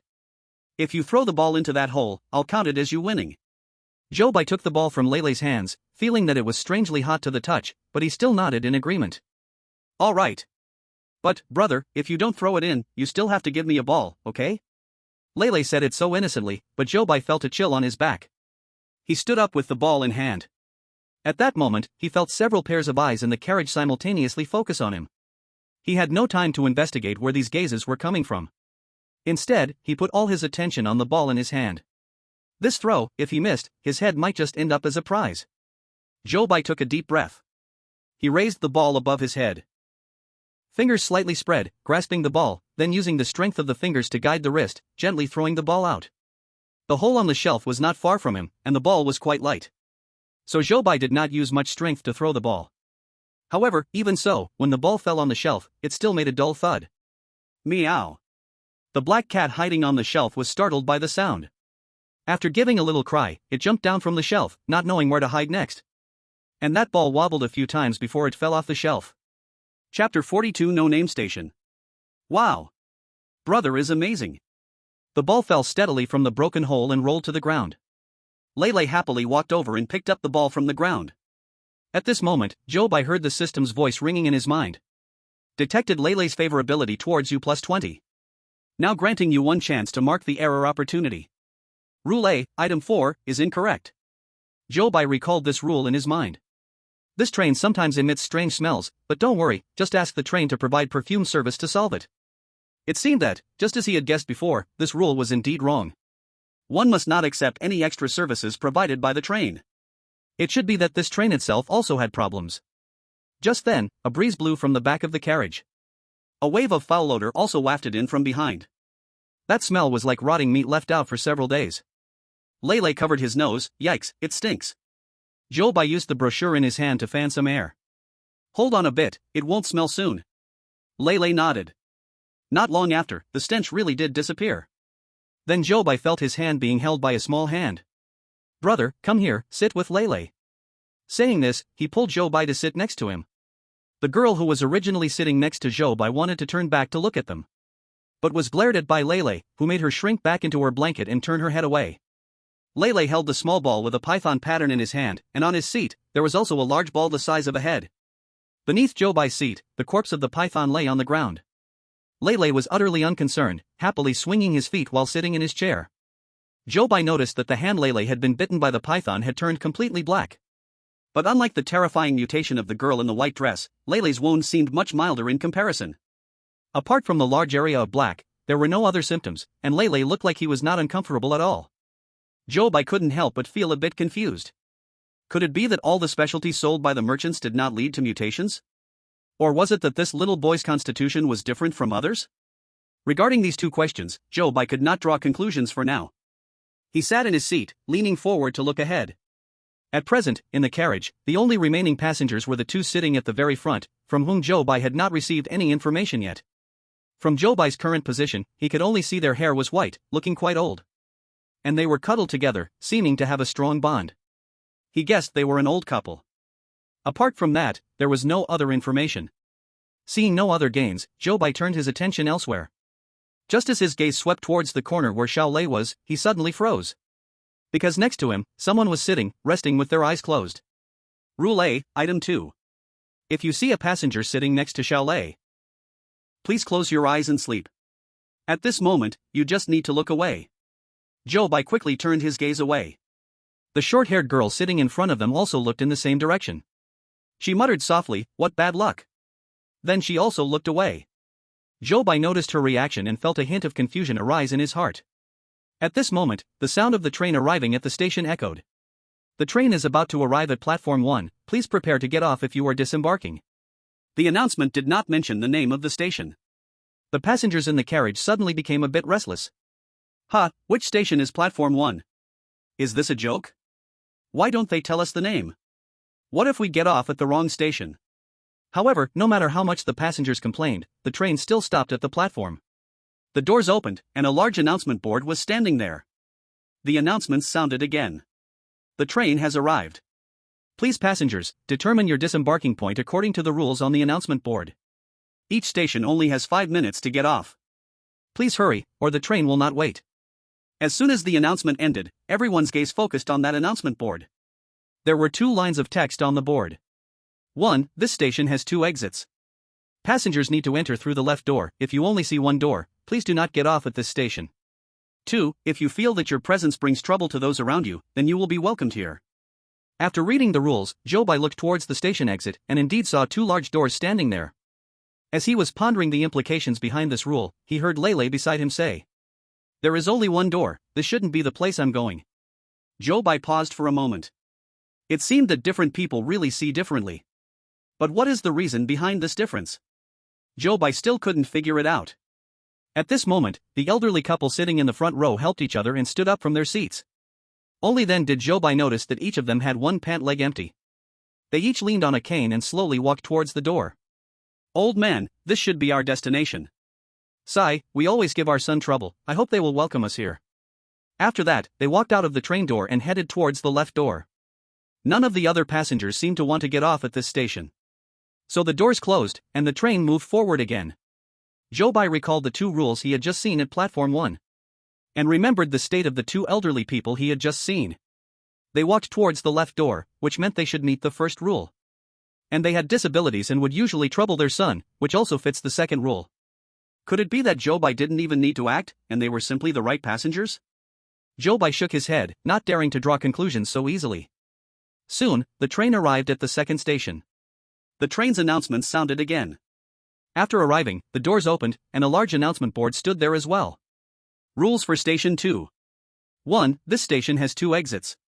Passengers need to enter through the right door. If you only see one door, please do not get off at this station. 2. We believe that all suffering will become the past. Zhou Bai looked at the first rule of Station 2. Aside from the direction of the exit door being different, this rule was almost identical to the first rule of Station 1. As for the second rule, Zhou Bai found it a bit hard to understand. Because it is written too vaguely. Whose life hasn't gone through some pain? A needle prick hurts, getting cut by a knife also hurts. This makes it hard for people to distinguish clearly. Zhou Bai looked at the 2 exits outside the car door, but heard Lei next to him speak again. "Sai, there's only one door again." Zhou Bai knew that what he and Lei saw was different. At this moment, the woman in the white dress with long hair stood up. Her 2 hands had mutated into 2 cat claws. On the cat claws, there were still scars from where she had just clawed herself. The blood on the scars had not dried yet, sticking the cat fur on the back of her hand together. Just by looking at her cat claws, Zhou Bai could imagine the pain she had just experienced. Then, he saw her walking towards the door. The car door closed again, and through the window, Zhou Bai saw her slowly walking towards the right exit. Then, the train continued to move forward. On the surface, that woman in the white dress also matched the rules of station number 2. But how could the copy in the world of weird tales be so easily cleared? Zhou Bai dared not hold any illusions. He still cautiously thought about the problem. He just didn't know if there were any hidden rules that hadn't been discovered. This copy had a total of 5 cycles, and it was still in the first one. So Zhou Bai did not intervene in other passengers' choices, but tried to gather as much information as possible. Not long after, the train arrived at station number 3. Zhou Bai looked at the announcement board at the door. It also wrote down 2 rules. 1. No matter how different you are, we can accept you. 2. Joining us requires a harsh review, please be mentally prepared. Zhou Bai frowned as he looked at these 2 rules. The rules of this station were completely different from those of the previous 2 stations. Moreover, this didn't seem like rules of a station, it seemed more like recruitment propaganda for an organization. At this moment, the short-haired girl sitting in front of Zhou Bai took a deep breath after reading these 2 rules.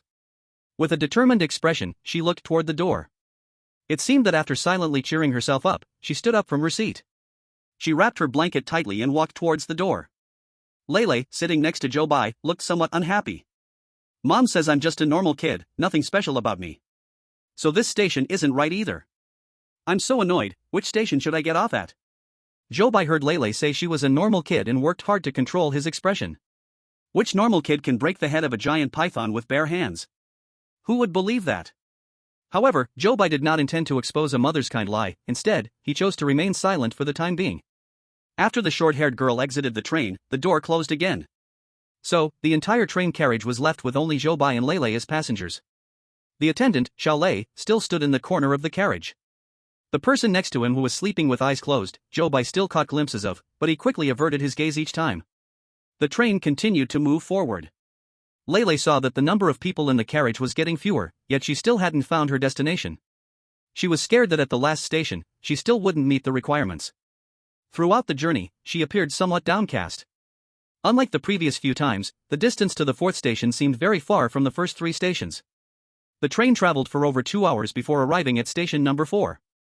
As soon as the train stopped, Lele anxiously looked towards the door. At the train door, the announcement board also wrote 2 rules. 1. If you see the attendant beside you during the journey, there is a person sleeping with their eyes closed, please do not get off the train at this station.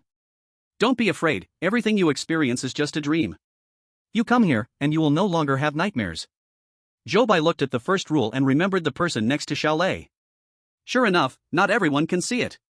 Lele read the 2 rules and happily jumped off the chair. Great! I won't have to have nightmares anymore. This place must be my destination. Brother, will you get off with me? Zhou Bai looked at the train door and shook his head at Lele. Brother does not get off. Lele showed some disappointment at Zhou Bai's refusal. She walked towards the door while continually turning back to wave goodbye to Zhou Bai. It was only until the train door was about to close that she reluctantly walked out. After Lele exited, the train door closed, and the vehicle continued to move forward. The first cycle of the train came to an end. Zhou Bai leaned back against his seat, quietly waiting for the mechanical voice to announce the results. At that moment, Zhou Bai suddenly saw darkness. Then he heard the mechanical voice ringing in his ears. Train loop replica, first cycle, chosen one of the Great Xia, Zhou Bai, failed to clear the level. Aside from players, there are still passengers on this train who did not get off. A total of 5 passengers got off in this loop, with 0 passengers arriving at the correct station. You have used 1 chance, please help all passengers in the carriage find the correct stop within 5 cycles. Although it was already anticipated, the audience of Great Xia couldn't help but feel a bit disappointed upon hearing the result. As for people from other countries, they began to gloat in the comments. Ha ha ha. Don't think the benefits are that easy to clear. I'm dying of laughter, not a single passenger got to the right station. Zhou Bai cleared the first 2 times just by luck, but he can't be that lucky every time. Ha ha ha. Let's wait to see Great Xia fail to clear. Zhou Bai was also a bit stunned by this news. He thought some passengers would get off at the wrong station, but he didn't expect all 5 passengers got off incorrectly. Each of them seemed to match the rules at the station. So where exactly was the problem? Just as Zhou Bai was sorting out his thoughts, the light in front of him brightened again. Zhou Bai still held the brochure in his hand. But he was back in his original seat. All passengers in the carriage returned to their original appearances. Even the man holding the cat had not been beheaded. The attendant Xiao Lei suddenly faced the wall and made a strange gak, gak, gak sound. Then, he slowly turned his head, grinning at Zhou Bai. Chapter 44, Saving the Man with the Cat. He, just like the first cycle, opened his mouth wide and laughed. Then he instantly appeared in front of Zhou Bai at an incredible speed. He opened his mouth wide as if wanting to swallow Zhou Bai whole. However, this time, Zhou Bai was already prepared, so he was not scared. He just looked at him with a cold expression. Perhaps because Zhou Bai was too calm, even Xiao Lei was a bit stunned. Surprise. He stammered the English word and slowly took off his mask, revealing an unusually pale face. The expression on his face looked a bit awkward. This, esteemed passenger, welcome to this train. I'm the attendant Xiao Lei, very happy to serve you. Xiao Lei even forgot to put on the professional smile of an attendant.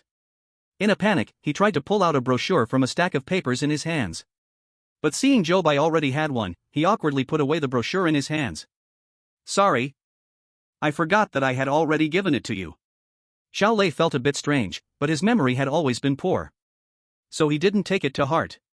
He lightly knocked his head in annoyance and then prepared to continue walking to the back, However, he hesitated for a moment and stopped. Dear passenger, if you want to take a break, you can change to a seat in the back.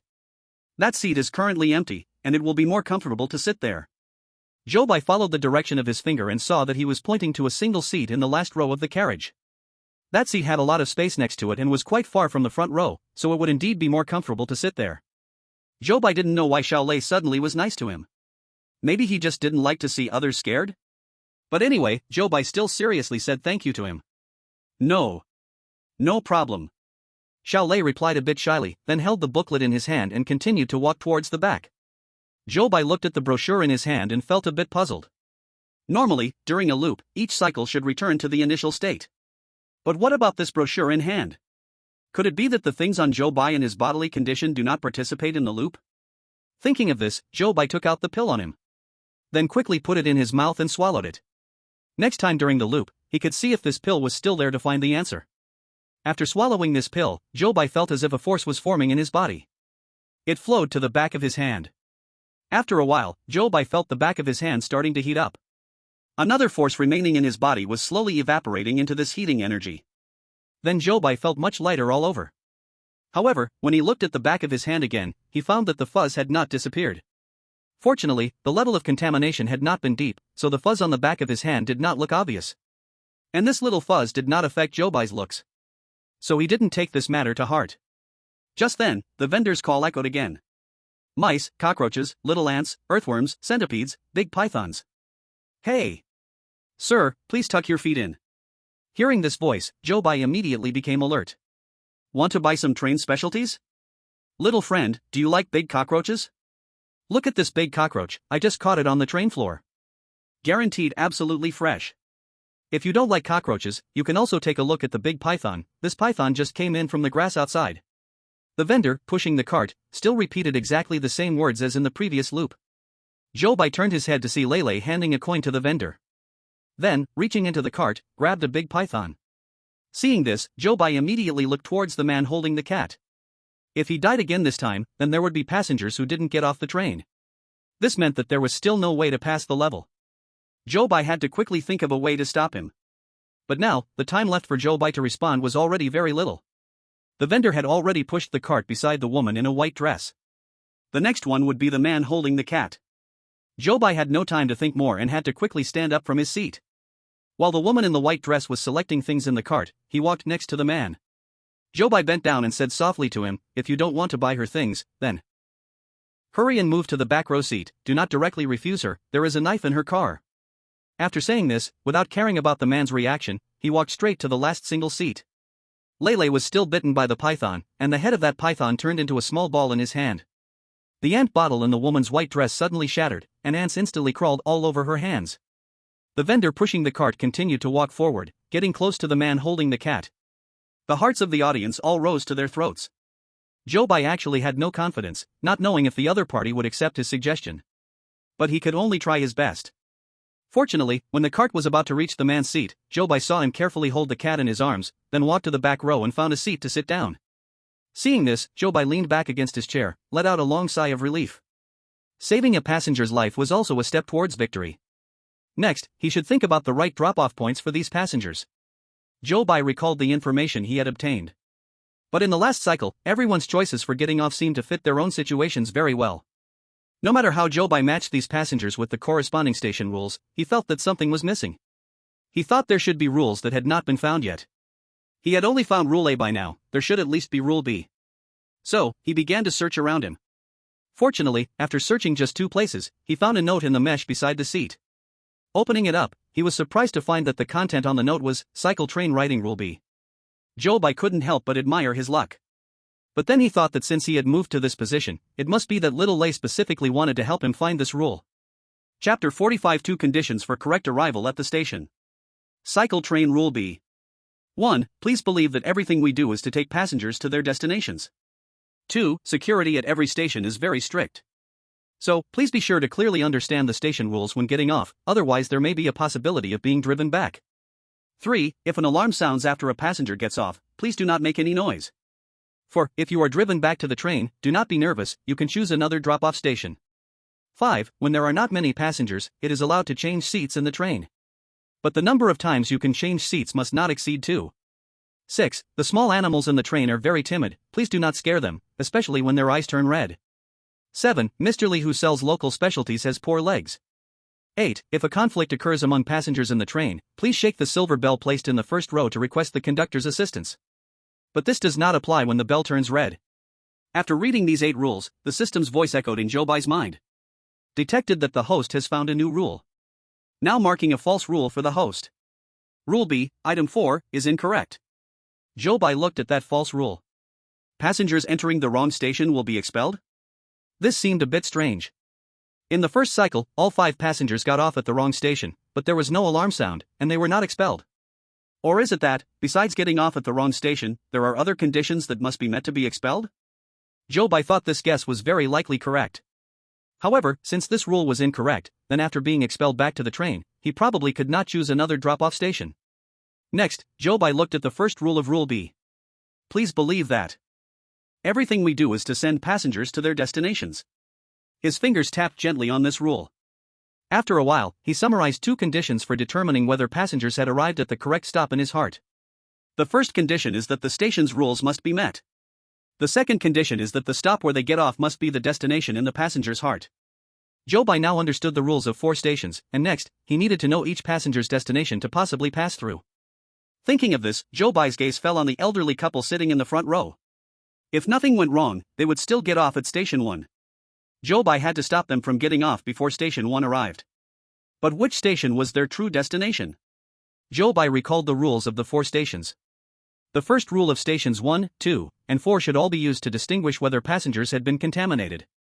When Zhou Bai was in the last cycle, he had not taken the pill, so he himself was a contaminated person. Using himself as a reference, he could see the 2 doors mentioned in the rules of stations 1 and 2. This meant that stations 1 and 2 accepted contaminated people, while station 4 should accept people who were not contaminated. Station 3 could accommodate all types of people, but they had to pass an assessment to enter. So, Station 3 should be a special organization. Having analyzed this, Zhou Bai already had his answer about the correct drop-off point for the elderly couple in the first row. Zhou Bai clipped the note with Rule B to the brochure, then sat near the elderly couple with the brochure in hand. At that moment, the attendant Xiao Lei happened to return from the back compartment and saw that Zhou Bai had not sat in the position he recommended. His expression darkened. Then he stood back in his corner. Although Zhou Bai noticed his expression, he did not let this small incident affect his plans. He revealed a warm smile and turned to the elderly couple, saying, "Grandpa and Grandma, where are you planning to go?"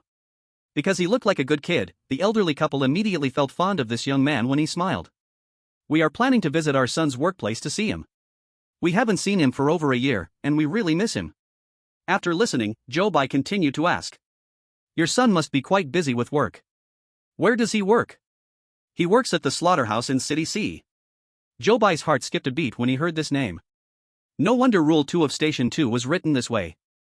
Zhou Bai thought of the physically disabled employees in the slaughterhouse in City B and couldn't help but sigh in his heart. If the slaughterhouse had no contamination source, cutting off the mutated parts could stop further mutation, then it could indeed meet the words of Rule 2. But he wondered if the slaughterhouse in City C had experienced any accidents. Zhou Bai knew he was overthinking and quickly pulled his thoughts back to the main point. He had to find a way to persuade the elderly couple not to go to Station 1. So he continued to say, "Your son must really want to see you too, that's why he asked you to come over, right?" Hearing Zhou Bai say this, the elderly couple smiled until their eyes squinted. "Our son always asks us to come. But we are afraid of causing him trouble and have never dared to go."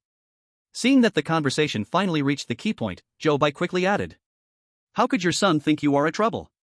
If he really thought that, he wouldn't ask you to come." After hearing this, the elderly couple seemed to be touched. However, the old lady's hand touched her empty trouser leg, still showing a bit of worry. But my leg." Zhou Bai comforted her, "These are the pains you have experienced, but they are all in the past now. Your family will not dislike you because of the injuries you have suffered." Hearing this, the 2 elderly people seemed to ponder and fell silent. Zhou Bai racked his brain to come up with these 2 sentences of soul-soothing words. After speaking, he felt a chill run down his spine. However, at the moment, it seemed to be having a good effect.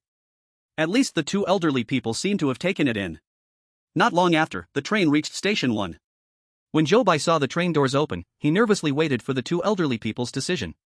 He watched as the 2 elderly people leaned closer to the door, carefully examining the 2 lines of text on the bulletin board. Old man, do you think this station is the one we want to go to? The old man hesitated a bit. I see that the station has 2 doors, so it should be right. But, this rule too. Wife, I am also a little unsure. Chapter 46, The Fool Who Cannot Recognize Goods. The old lady also looked at rule 2. Then, she suddenly shook her head firmly. Old man, this is not the station. We shouldn't get off. Our son might be waiting for us at the exit. The old lady tugged at the old man's sleeve. The old man nodded in agreement. Then the 2 of them sat back down in their seats. Seeing them return to their seats, Zhou Bai felt a stone in his heart finally lift half. The remaining passengers also had no intention of getting off at this station. 5 minutes passed quickly. The doors closed, and the train started moving again towards Station 2. Zhou Bai recalled the sequence of disembarkation from the last round, thinking about what he needed to do next. In fact, his idea was very simple. Since all the passengers in the last round got off at the wrong station, then in this round, he would try to make everyone get off at a different station. That way, even if this round still couldn't pass, at least he could get more information. So he turned to look at the woman wearing a white dress. In the last round, she had gotten off at the second station. The next target he wanted to stop was her. At this moment, her hands had turned into 2 cat claws. Her face showed an expression of extreme pain as she kept scratching at the skin on the back of her hand with her cat claws. Seeing her like this, Zhou Bai thought for a moment and remembered that he still had some pills from the first copy in his pocket. The effective pills produced by the pharmaceutical factory, while they could not cure the pollution, could at least alleviate the pain. So Zhou Bai took out the gray medicine bottle, pulled out a gray pill, and then walked over to the woman in the white dress. He offered the pill in front of her. This is for you, if you take it, it won't hurt as much. The woman in the white dress looked at the pill in Zhou Bai's hand, hesitating to reach out for it. There was a hint of wariness in her eyes as she looked at Zhou Bai. What is this? How do I know you're not trying to harm me? Zhou Bai didn't know how to persuade her and said helplessly, what benefit would I gain from harming you? However, just as Zhou Bai finished speaking, a hand reached out from behind him. That hand exuded a chill. In a flash, it snatched the pill from Zhou Bai's hand. He quickly turned around to look. Then, he saw the short-haired girl wrapped in a blanket had already thrown the gray pill into her mouth. Ha ha ha, a fool who cannot recognize goods. Since you don't want it, then it's a bargain for me. The short-haired girl provocatively laughed at the woman in the white dress. Enraged, the woman in the white dress swung her cat claws, ready to scratch the short-haired girl's face. Suddenly, chaos broke out inside the train. A man sitting not far away hurriedly covered his cat with his hands, fearing that the nearby fighting would frighten it. Lele, who sat behind the short-haired girl, saw someone fighting and excitedly jumped onto his seat, clapping and shouting happily. Wow! Someone is fighting! Fun, fun, really fun! The short-haired girl had 3 claw marks scratched on her neck. The woman in the white dress was shaking with cold due to the chill in the air. The 2 were entangled, fighting fiercely, unwilling to let go. Zhou Bai did not expect that a small gray pill of his would lead to a fierce fight between 2 women in the carriage. He recalled Rule B, Item 8. If passengers in the train get into a conflict, please ring the silver bell placed in the first row to request help from the staff. But this does not apply when the bell turns red. So Zhou Bai looked toward the first row. Sure enough, there was a silver bell on the table in that row. He hurriedly ran over, picked up the bell, and shook it a few times. Ding, ding, ding. The clear ringing echoed within the noisy train, sounding somewhat eerie. Hearing the bell ring, Xiaolei, who was facing the wall, seemed to wake up like a doll in a mall. He mechanically turned around and walked to the center of the 2 girls. He grabbed each of them by the neck with one hand and pulled them apart. If you fight again, I will throw you both off the train. His tone was cold and eerie, completely different from when he was handing out pamphlets. The 2 girls shivered upon hearing Xiaolei's words. They no longer dared to continue fighting. The short-haired girl stood up, wrapping herself tightly in a blanket. The woman in the white dress silently returned to her seat. Zhou Bai took another gray pill from his pocket and handed it to the woman in the white dress. This time, the woman in the white dress said nothing more.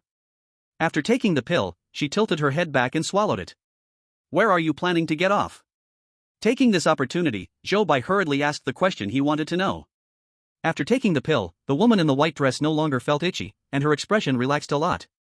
Having received Zhou Bai's kindness, she felt rude not to answer him. She could only reply, I am going to City D, my husband works there. Zhou Bai got the answer he wanted and stopped talking, walking straight back to his original seat. According to the rules, he had already changed seats twice, so he could not change again. Not long after Zhou Bai sat down, the train arrived at station number 2. The 2 elderly people sitting in the front row peered out to check when the train doors opened. Upon seeing the second rule on the announcement board, both old folks reached towards the empty pant leg. The announcement board read, "We believe that all suffering will become a thing of the past." Seeing this, their eyes instantly sparkled with light. "Old man, this should be our stop.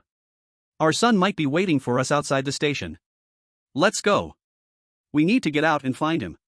After saying this, they picked up their canes and supported themselves to stand up. Though it was strenuous, they walked steadily towards the exit to the right. Zhou Bai felt a real sense of relief when he saw them reach the exit. Then, he turned to look at the woman in the white dress. He noticed she was no longer looking at the sign at the door. Frowning, she stared out the window, seemingly impatiently waiting for the train to start again. No one else got off the train, and the doors closed. Then the train headed towards station number 3. Only 2 stations were left. But now there were still 4 passengers left on the train, and 1 cat that had not gotten off. This task seemed a bit heavy.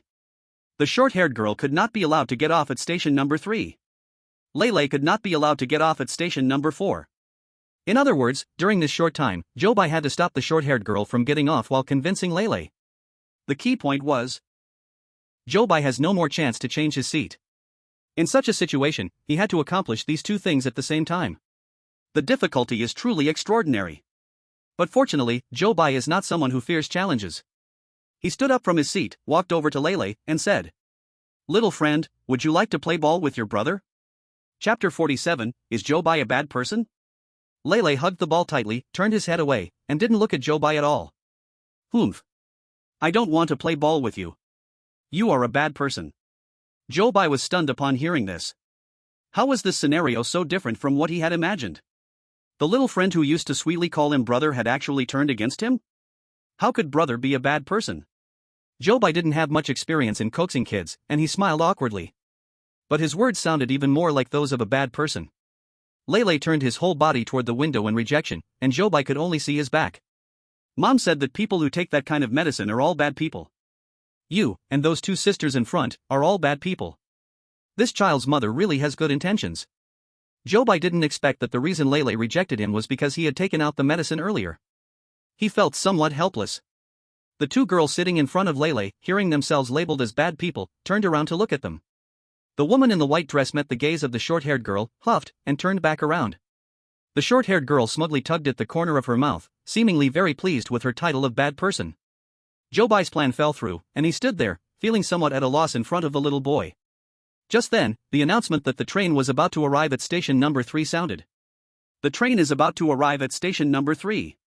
Passengers who need to get off, please prepare in advance." Passengers in the carriage sat up straight upon hearing the announcement. Seeing that time was running out, Zhou Bai shifted his focus to the short-haired girl. This girl was emanating cold air and was still wrapped in a quilt. Even during the recent scuffle, he hadn't managed to pull her quilt away at all. Zhou Bai knew she was a tough nut to crack, but under the time pressure, he had no choice but to go straight in. "Don't get off, this station is not your destination." The short-haired girl gave Zhou Bai a sideways glance. "I haven't even seen the sign yet, how do you know it's not my destination?" Zhou Bai didn't know how to explain it to her, so he could only continue, "Trust me, this station is really not your destination." At that moment, the train slowly came to a stop, and the sign at the door appeared in front of the passengers. Ignoring Zhou Bai's obstruction, the short-haired girl walked a few steps forward to check the information on the sign. After she read it, she burst into laughter. "Ha ha ha, who are you kidding? This is exactly my destination." Zhou Bai still didn't give up, reaching out to block her path. "Did you see the rules above? This station has assessments, if you cannot pass the assessment, you can't go in." The short-haired girl glared fiercely at Zhou Bai. "How do you know I can't pass the assessment?" After saying that, she shoulder-checked his blocking hand. Zhou Bai quickly grabbed the quilt wrapped around her. In the struggle, Zhou Bai accidentally pulled off the entire quilt covering the girl. Immediately, the cold air wrapped in the quilt began to spread. Zhou Bai couldn't help but shiver. When he looked at the girl again, he saw that her arm was completely covered in scales. Even though Zhou Bai had seen many mutated humans in the world of strange tales, but a mutation that emanated cold air was something he had never seen before. At that moment, seeing this scene, I was somewhat stunned. The short-haired girl seized the opportunity while Zhou Bai was dazed, snatched the blanket from his hands, quickly wrapped it around herself, and then dashed out of the car door. Zhou Bai looked at the girl running away and could only shake his head helplessly. "Sigh, this game is definitely a failure. Let's restart." Fortunately, he still had 3 chances left. He sat back in his original seat. Behind him, the man holding the cat had been staring at the rules on the notice board for a long time. No matter how unique you are, we can accept you. He looked at this rule with glimmering hope in his eyes. Silently, he hugged the cat in his arms a little tighter. Then he stood up and walked towards the door. The train door closed afterward, and then the train headed towards Station 4. After a full 2 hours, the train finally arrived at Station 4. Zhou Bai calculated the time between the other 3 stations and Station 4, speculating that Station 4 might be in a different city than the others. The elderly couple said they were going to the slaughterhouse in City C. The woman in the white dress said she was going to City D to find her husband. Assuming that Stations 1 to 3 are all in City C, then Station 4 should be in City D. If this is the case, then Station 4 is the destination of the woman in the white dress. In the next round, asking others if their destinations are also in City C should help confirm the answer. After briefly summarizing, Zhou Bai looked at the notice board at the door. The first rule of Station 4. If you see a person with their eyes closed and sleeping next to the crew member during the ride, please do not get off at this station. In this cycle, Zhou Bai had not seen anyone next to the crew member. Zhou Bai almost forgot that there was such a thing. Zhou Bai took the pill, clearing the pollution inside his body, so he couldn't see the person next to Xiao Lei. This means that those received at Station 4 are people who have not been polluted. Lei had not been polluted, but his destination was not Station 4. So, excluding Stations 1 and 2, Lei's destination must only be Station 3. However, Lei has prejudices against the rules of Station 3. It seems not so simple to make him choose to get off at Station 3. As Zhou Bai thought of this, he saw Lei bouncing with a ball, hopping down the car door. The woman in the white dress followed closely behind, walking to the station entrance. But at that moment, a piercing alarm echoed throughout Station 4. Zhou Bai's heart jumped instantly. The second rule of Rule B. The security at each station is very strict. So when you exit the station, be sure to clearly see the station rules, otherwise, there may be a possibility of being expelled back. He fixed his gaze on the situation inside the station. He saw the woman in the white dress and Lei standing still, looking around in panic. Several shadows surged around the station. With the appearance of shadows, the originally empty train also began to emit strange laughter. Zhou Bai's hair stood on end. The third rule of Rule B. If the alarm goes off after a passenger exits the station, at this time, please do not make any sound. Zhou Bai recalled this rule in his mind. So no matter what noise came from around him, he kept his mouth shut, not letting himself make a single sound. Chapter 48, The Mask Beneath the Mask. The shadows in Station 4 surged up, completely surrounding the woman in the white dress. Terror filled the woman's eyes. She wanted to struggle, but it was completely futile. Soon, she was lifted up and thrown back into the train. The strange laughter in the carriage reached a peak at that moment. After the woman in the white dress was thrown in, the train door closed. Lei stood on the platform, holding a ball, and suddenly cried out, "Wow!" The train continued to move forward. Zhou Bai looked through the window and saw Lei's figure gradually disappear from his sight. The laughter inside the train slowly returned to calmness. The second loop of the train also came to an end. Zhou Bai sat in his seat as the light dimmed, and then the mechanical voice sounded again. Cycle train copy, second cycle, chosen 1 Zhou Bai of Daxia Kingdom, game over failure. Besides the players, there were passengers on this train who did not get off. A total of 6 passengers got off in this cycle, with 2 passengers reaching the correct station. You have used 2 chances. Please help all passengers in the compartment find the correct exit station within 5 cycles. Although a bit disappointed, at least 2 passengers reached their destination correctly. That is considered progress. Zhou Bai comforted himself in his heart. Then, the light in front of him brightened. The third cycle began, and he was still holding that brochure, returning to the original seat. He quickly opened the brochure and indeed saw 2 notes with rules inside. He then patted his pocket and found that the pill was also gone. After confirming these 2 things, he was sure that the things on him and his physical condition would not participate in the cycle. However, this also meant that any harm he suffered here was real. It would not be healed just because he participated in the cycle. Thinking of this, Zhou Bai understood that he should act more cautiously in the future. He then looked around. Suddenly, he found that the old couple sitting in the front row was gone. Zhou Bai looked back in confusion. Apart from the old couple, everyone else remained the same. Zhou Bai was pleasantly surprised by this change. It seemed that the 2 elderly people were the 2 passengers who got off correctly in the last round. In other words, station number 2 could indeed reach the slaughterhouse in City C. Moreover, passengers who had already gotten off would not participate in the cycle again. This was good news. In this case, the difficulty had at least been reduced by half. Only then did Zhou Bai deeply understand the meaning of the first rule of Rule B. Please believe, everything we do is to send passengers to their destination. He looked down at the 2 rules in his hand, thinking about what to do next. In the front corner of the train, Xiao Lei turned his head again. However, this time Zhou Bai was looking down at the rules and actually missed his face attack. Xiao Lei grinned, maintaining the action of biting Zhou Bai. Zhou Bai seriously looked at the notes in his hand until he felt the light above his head was blocked, then looked up. Then Xiao Lei's strange face appeared enlarged in front of Zhou Bai's eyes. Zhou Bai calmly closed the brochure and waved the cover in front of him. Then he said, "Crew member, are you here to give me a brochure?" "You don't have to give me one, I already have it."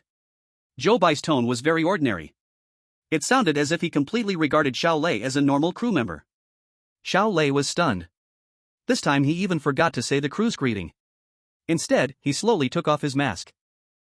How did you know I was a crew member?" Zhou Bai pointed to the uniform he was wearing. His expression was as if the question he asked was very strange. Only then did Xiao Lei realize, oh. Even though he revealed an ordinary human face, he cautiously asked, "If I look like this with a mask, would you still treat me as just a normal crew member?" Hearing him ask this, Zhou Bai recalled the strange edge at his neck. A guess arose in his mind. In fact, this ordinary face he had now was also a mask. Thinking of this, Zhou Bai said to him, "Of course." Xiao Lei's eyes instantly burst forth with light upon hearing Zhou Bai's words. "Dear passenger, if you want to take a rest, you can switch to the back seat. That seat is empty now and will be more comfortable to sit on." Xiao Lei still repeated the same words as the last loop, but this time his steps towards the back became lighter. Not long after he left, the vendors shouting came from behind. Mice, cockroaches, little ants, earthworms, centipedes, big pythons. "Hey! Sir, please tuck your feet in." Zhou Bai quickly turned his head and saw the vendor trying to sell something to Lei. Without hesitation, he quickly got up and walked to the man holding the cat. As in the last loop, he bent down and quietly said to him, "If you don't want to buy her stuff, switch to the back seat quickly. Don't refuse her directly, she has a knife in her cart." After speaking, he quickly went to the woman in the white dress. In the last loop, the woman in the white dress was thrown back into the car by the shadow. Zhou Bai speculated that it was because she was contaminated inside the train, causing her to not meet the requirements of station number 4. Moreover, because Zhou Bai had given her the pill, she temporarily couldn't see the person next to Xiao Lei. So, she thought she conformed to the rules of station number 4. Now, to help her enter station number 4, he must stop her from buying the vendor's specialty. Thus, Zhou Bai reminded her. Don't buy the vendor's things, and don't refuse her. Hurry up and change to the back seat. However, Zhou Bai did not expect that the woman in the white dress would look at him as if he were crazy. You're sick. After saying this, she moved to the window seat, putting distance between herself and Zhou Bai. This woman was still as defensive as in the last loop. Zhou Bai sighed helplessly. His gaze swept over to where Lei was. He saw Lei had already handed a coin to the vendor and grabbed the python. The vendor pushed the cart and started walking toward Zhou Bai's location. Zhou Bai had no choice but to walk towards the back. As for the woman in the white dress, he could only let her fend for herself this round. This time, Zhou Bai chose to sit next to the short-haired girl. In front of him, the vendor's cart stopped next to the woman in the white dress. As before, the woman in the white dress bought a bottle of ants. Then, Zhou Bai heard Lei's cries behind him. Stinky python, how dare you bite me? I'll make your head my ball. The python's head was still twisted off by Lei. The bottle of ants in the hand of the woman in the white dress also burst open. The man holding the cat heeded Zhou Bai's advice and changed his seat. At this point, things had not differed much from the last loop. Until Zhou Bai heard the voice of the short-haired girl next to him. Please make way, that seat is mine. When Zhou Bai heard this voice, he felt the air around him suddenly turn cold. Chapter 49, was it really just to deliver a pill? Zhou Bai pulled his feet back, giving her a spot. Then the short-haired girl walked in and sat down in the seat to Zhou Bai's right. Everything was the same as during the first loop. However, the expected gaze did not fall on Zhou Bai this time. Although Zhou Bai no longer felt that spine-chilling sensation, he felt a bit confused. He turned to look at the short-haired girl. He saw the girl beside him wrapping herself more tightly in the blanket. She glanced at Zhou Bai only once. He turned his head away. Unlike the first loop, he did not stare at Zhou Bai with wide eyes. Instead, he seemed to show some dislike towards the unexpected guest beside him. Zhou Bai took a glance and then turned back. However, the doubt in his heart lingered for a long time. Where did the problem lie? Why was it different from the first loop? Zhou Bai recalled every single thing he had done since the loop began in his mind. After thinking it through, he suddenly realized. It was that pill. Zhou Bai thought back to the last loop, when she had snatched the grey pill. In the first loop, Zhou Bai had kept his pill in his pocket, without sealing it. So, when she stared at him back then, she must have sensed the presence of the pill and had some wicked thoughts. After understanding the reason, he felt much more at ease sitting in this seat. The woman in the white dress sitting directly in front of Zhou Bai had not listened to his advice just now, and was now suffering once again from the pain of being bitten by ants. She had just scolded Zhou Bai for being crazy, and now, enduring the pain, she was regretting it deeply. Zhou Bai had other tasks to complete and couldn't help her, he could only temporarily ignore her cries of agony. At this moment, a sweet and tender voice of a little boy rang beside Zhou Bai. "Brother, can you play ball with me? Lei loves playing ball the most." The little boy stood beside Zhou Bai, holding a ball and smiling cutely just like the first time he saw him. Upon hearing the voice, Zhou Bai secretly breathed a sigh of relief. Because he had chosen to change to this position just so Lei would come to him. Fortunately, nothing unexpected had happened. However, Zhou Bai still pretended to hesitate and said to Lei, "I can, but I have a condition. I wonder if you can agree to it."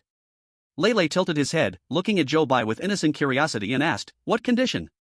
Zhou Bai stood up, pointing to the shelf above the seat, and said, "Let's make a bet. Do you see that hole up there? If I throw the ball into the hole, that means I win. Then you have to help me do something." Once Lei heard what Zhou Bai said, he immediately laughed with a cuckoo sound. "This is fun. This is fun. If you lose, you have to give me a ball. I want that one." Lei pointed at Zhou Bai's head with his finger. Zhou Bai had expected this, but when Lei pointed at his head, he couldn't help but feel a chill down his back. He forced himself to calm down and said, "Okay. Deal." Zhou Bai took the little snake-patterned ball from Lei's hand. Then he took a deep breath, spread his fingers around the ball, and lifted it above his head. His fingers moved with his wrist as he gently pushed the ball, forming a parabolic arc.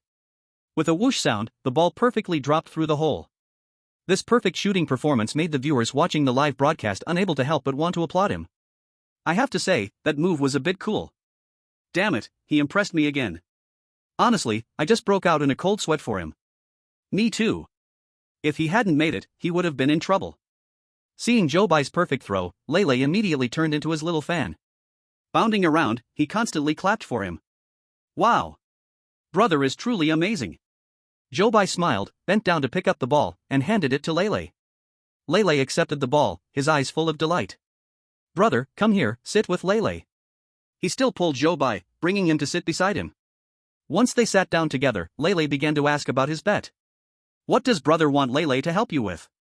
"As long as Lei can do it, I will definitely try my best to help you," Zhou Bai cautiously asked. "Lei, if brother asked you to get off at a certain station, would you be willing to do it?" Lei heard this and pouted, feeling wronged. "That's not okay. If I get off at the wrong station, I will never see mom again. Brother, think of something else. You can ask Lei to do anything else." Zhou Bai saw that his first plan had failed, so he could only implement his second plan. He took out a pill bottle from his pocket. He poured out a grey pill and handed it to Lei. As soon as Lei saw the pill, her eyes widened. "Brother, are you a bad person?" Zhou Bai shook his head. Lei shrunk back against the back of the chair, still full of vigilance toward Zhou Bai, "But my mom said, people who take this kind of pill are all bad people. Brother has never harmed anyone, how could I be a bad person?" Lei didn't know how to refute him when she heard Zhou Bai say this. But she still maintained her position, cautiously looking at Zhou Bai. "Didn't Lei just promise to help me with something? As long as you help me give this pill to that sister over there, the task will be complete." The audience in the Daxia Kingdom's livestream room was confused by Zhou Bai's actions. It was hard to get a promise from the little monster, and he actually uses it in this way. Did Zhou Bai's brain get flooded? Can't he deliver the pill himself? And that woman never appreciates it, why be so nice to her? Not necessary, really not necessary. Lei followed Zhou Bai's gaze and looked at the woman in the white dress sitting in the front left. She saw that many parts of the skin on the back of the woman's hand had been scratched open. The woman looked very painful. After watching, Lei frowned. That sister looks very uncomfortable. Zhou Bai nodded, yes, this pill can make her feel better. Lei hesitantly took the grey pill from his hand and asked again with concern. Is it really just delivering a pill? Zhou Bai smiled and nodded. Yes. It's just delivering a pill. Lei held the pill in her small hand, reluctantly jumped down from her seat, and walked up to the woman in the white dress. She spread her hand open and handed the pill over. Sister, this pill is for you. As soon as she finished speaking, the short-haired woman's hand stretched out from behind her. In the next second, she was about to snatch the pill from Lei's hand. Chapter 50, Conflict Escalates. Lele noticed someone approaching from behind and quickly closed her hands, gripping the pill tightly. Thus, the short-haired girl missed her target. Lele turned to look at the girl and innocently questioned her, "Are you a bad person? Do you want to steal my thing?" But the short-haired girl just fixed her gaze on Lele's hand holding the pill. Her face was filled with a mad longing expression. Unable to accept missing out on the pill, she reached out and grabbed Lele's hand. Her hand was cold as ice. Lele's clothes where she was grabbed instantly became covered in a thin layer of frost. Lele was just a little child, suddenly grabbed by a stranger. She cried out in shock. Zhou Bai noticed that something was wrong and quickly wanted to help. But the next second, he saw the short-haired girl's head twisted 180 degrees behind her. Only her back head was facing them. Zhou Bai had just taken half a step, but suddenly stopped in midair. Lele wiped her tears, and seeing the short-haired girl in this state, she giggled. N. The short-haired girl tried to turn her head back but got stuck halfway and couldn't move. In her anger, she struggled with all her might but looked just like a wind-up wooden puppet. Then, Zhou Bai saw scales on her body rapidly spreading. Fish scales covered her neck, covered her hands, making her look completely different from before. At the same time, a thin layer of frost also covered the whole carriage. It made one shiver involuntarily. This girl's mutation seemed to be different from others that Zhou Bai had encountered. No wonder she always wanted to go to Station 3. Seeing her transformation, Zhou Bai knew that something was not right. He anticipated a conflict might arise, but he did not expect it to be much more serious than he had imagined. Moreover, what happened next made him feel that things might spiral out of control. Meow. The black cat, affected by the cold, curled up into the man's arms. Attracted by the sound, Zhou Bai looked over and was startled to see the black cat's eyes had turned bright red. Rule B, Item 6. Small animals in the train are very timid, please do not scare them, especially when their eyes turn red. Zhou Bai recalled the rule and instantly realized the seriousness of the situation. According to his plan, he had to escalate the conflict to its peak before the train reached the first station. Because the short-haired girl's destination was Station 3, but Station 3 was unwilling to accept her. So, Zhou Bai could only think of a way to make her change her stop voluntarily. However, the unexpected development could potentially ruin his plans altogether. From the look of that cat, it seemed likely to explode at any moment. This made Zhou Bai hesitate to act rashly. "Lily, don't be afraid." The man quickly held his cat tightly and covered it with his clothes. Zhou Bai looked at the bell placed in the first row of the carriage. If the original plan doesn't work, then he could only play it safe. If necessary, he needed to ring the bell at the first opportunity. That way, at least others could get off the train smoothly. But when he saw the bell, he was startled again. Because the silver bell placed there had already turned red. Rule B, Item 8. If a conflict occurs among passengers in the train, please ring the silver bell in the first row for assistance from the staff. But this does not apply when the bell turns red. Oh no! This is getting serious. There's no way back now. Although the short-haired girl was almost controlled by the pollution, she still instinctively feared Lele. If it weren't for being lured by that piece of medicine earlier, she probably wouldn't dare to attack Lele at all. She stood still, not daring to move any further. She reached out her hand, covered in fish scales and frost, toward Lele. She said, "Give me the medicine." Lele hid her hand behind her back. No! The two of them were locked in a standoff, and the atmosphere suddenly became tense. At this moment, an announcement came over the intercom in the carriage. The train is about to arrive at Platform 1, passengers who need to get off should prepare in advance. Zhou Bai watched as the train slowly approached the station. He thought to himself, the plan is likely going to fall apart. Just then, the short-haired girl's gaze suddenly landed on the red bell in the front row. Zhou Bai noticed her change in motion at the same time. Instantly, he thought to himself that this was not good. Sure enough, the next second, he saw the short-haired girl sprinting toward the bell's position. Zhou Bai did not know what would happen if he rang the bell. He also didn't understand why the short-haired girl suddenly wanted to get that bell. But he knew he had to stop her now. So, he also sprinted towards the front of the carriage. Just as the short-haired girl was about to reach for the red bell, Zhou Bai was already one step ahead, grabbing her hands in his. In that instant, Zhou Bai felt as though he had grasped two pieces of cold ice. Both hands instantly froze to a purplish hue. The short-haired girl saw Zhou Bai's reaction and laughed out loud. Then, she effortlessly broke free from Zhou Bai's already stiff hands. The next step was to reach for the bell on the table. At that moment, her hands were firmly grabbed by a small hand. Lele's clothes were already covered in frost, but his hands were unaffected. With a crack, the short-haired girl's head was twisted 360 degrees. She stumbled to the car door. Furiously pointing at Lele, she said, "Do you know? The people like you are what I hate the most. Why should your uniqueness come so easily? While I must suffer through this pain." Just then, the door of bus number 1 swung open. The short-haired girl glanced at the rules on the announcement board, then laughed a few times towards the sky. "I understand. I can't win against you, and I certainly can't pass their assessments. Forget it, forget it." After saying that, she got up from the ground, staggering out of the car door. As she left, the temperature in the carriage gradually began to return to normal. 5 minutes passed, and no other passengers needed to get off. The door closed on time. Zhou Bai only sighed in relief upon seeing the door close. Although the process was a bit twisted, fortunately, the result was as he had expected. He turned around, wanting to return to his seat. But he saw Lele still standing there dazed. Seeing Zhou Bai looking at him, he asked with grievance, "Brother, am I really different from other kids?"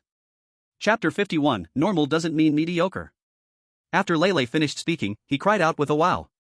Zhou Bai suddenly felt a chill run down his spine. From his experience, every time this child cried, someone would suffer.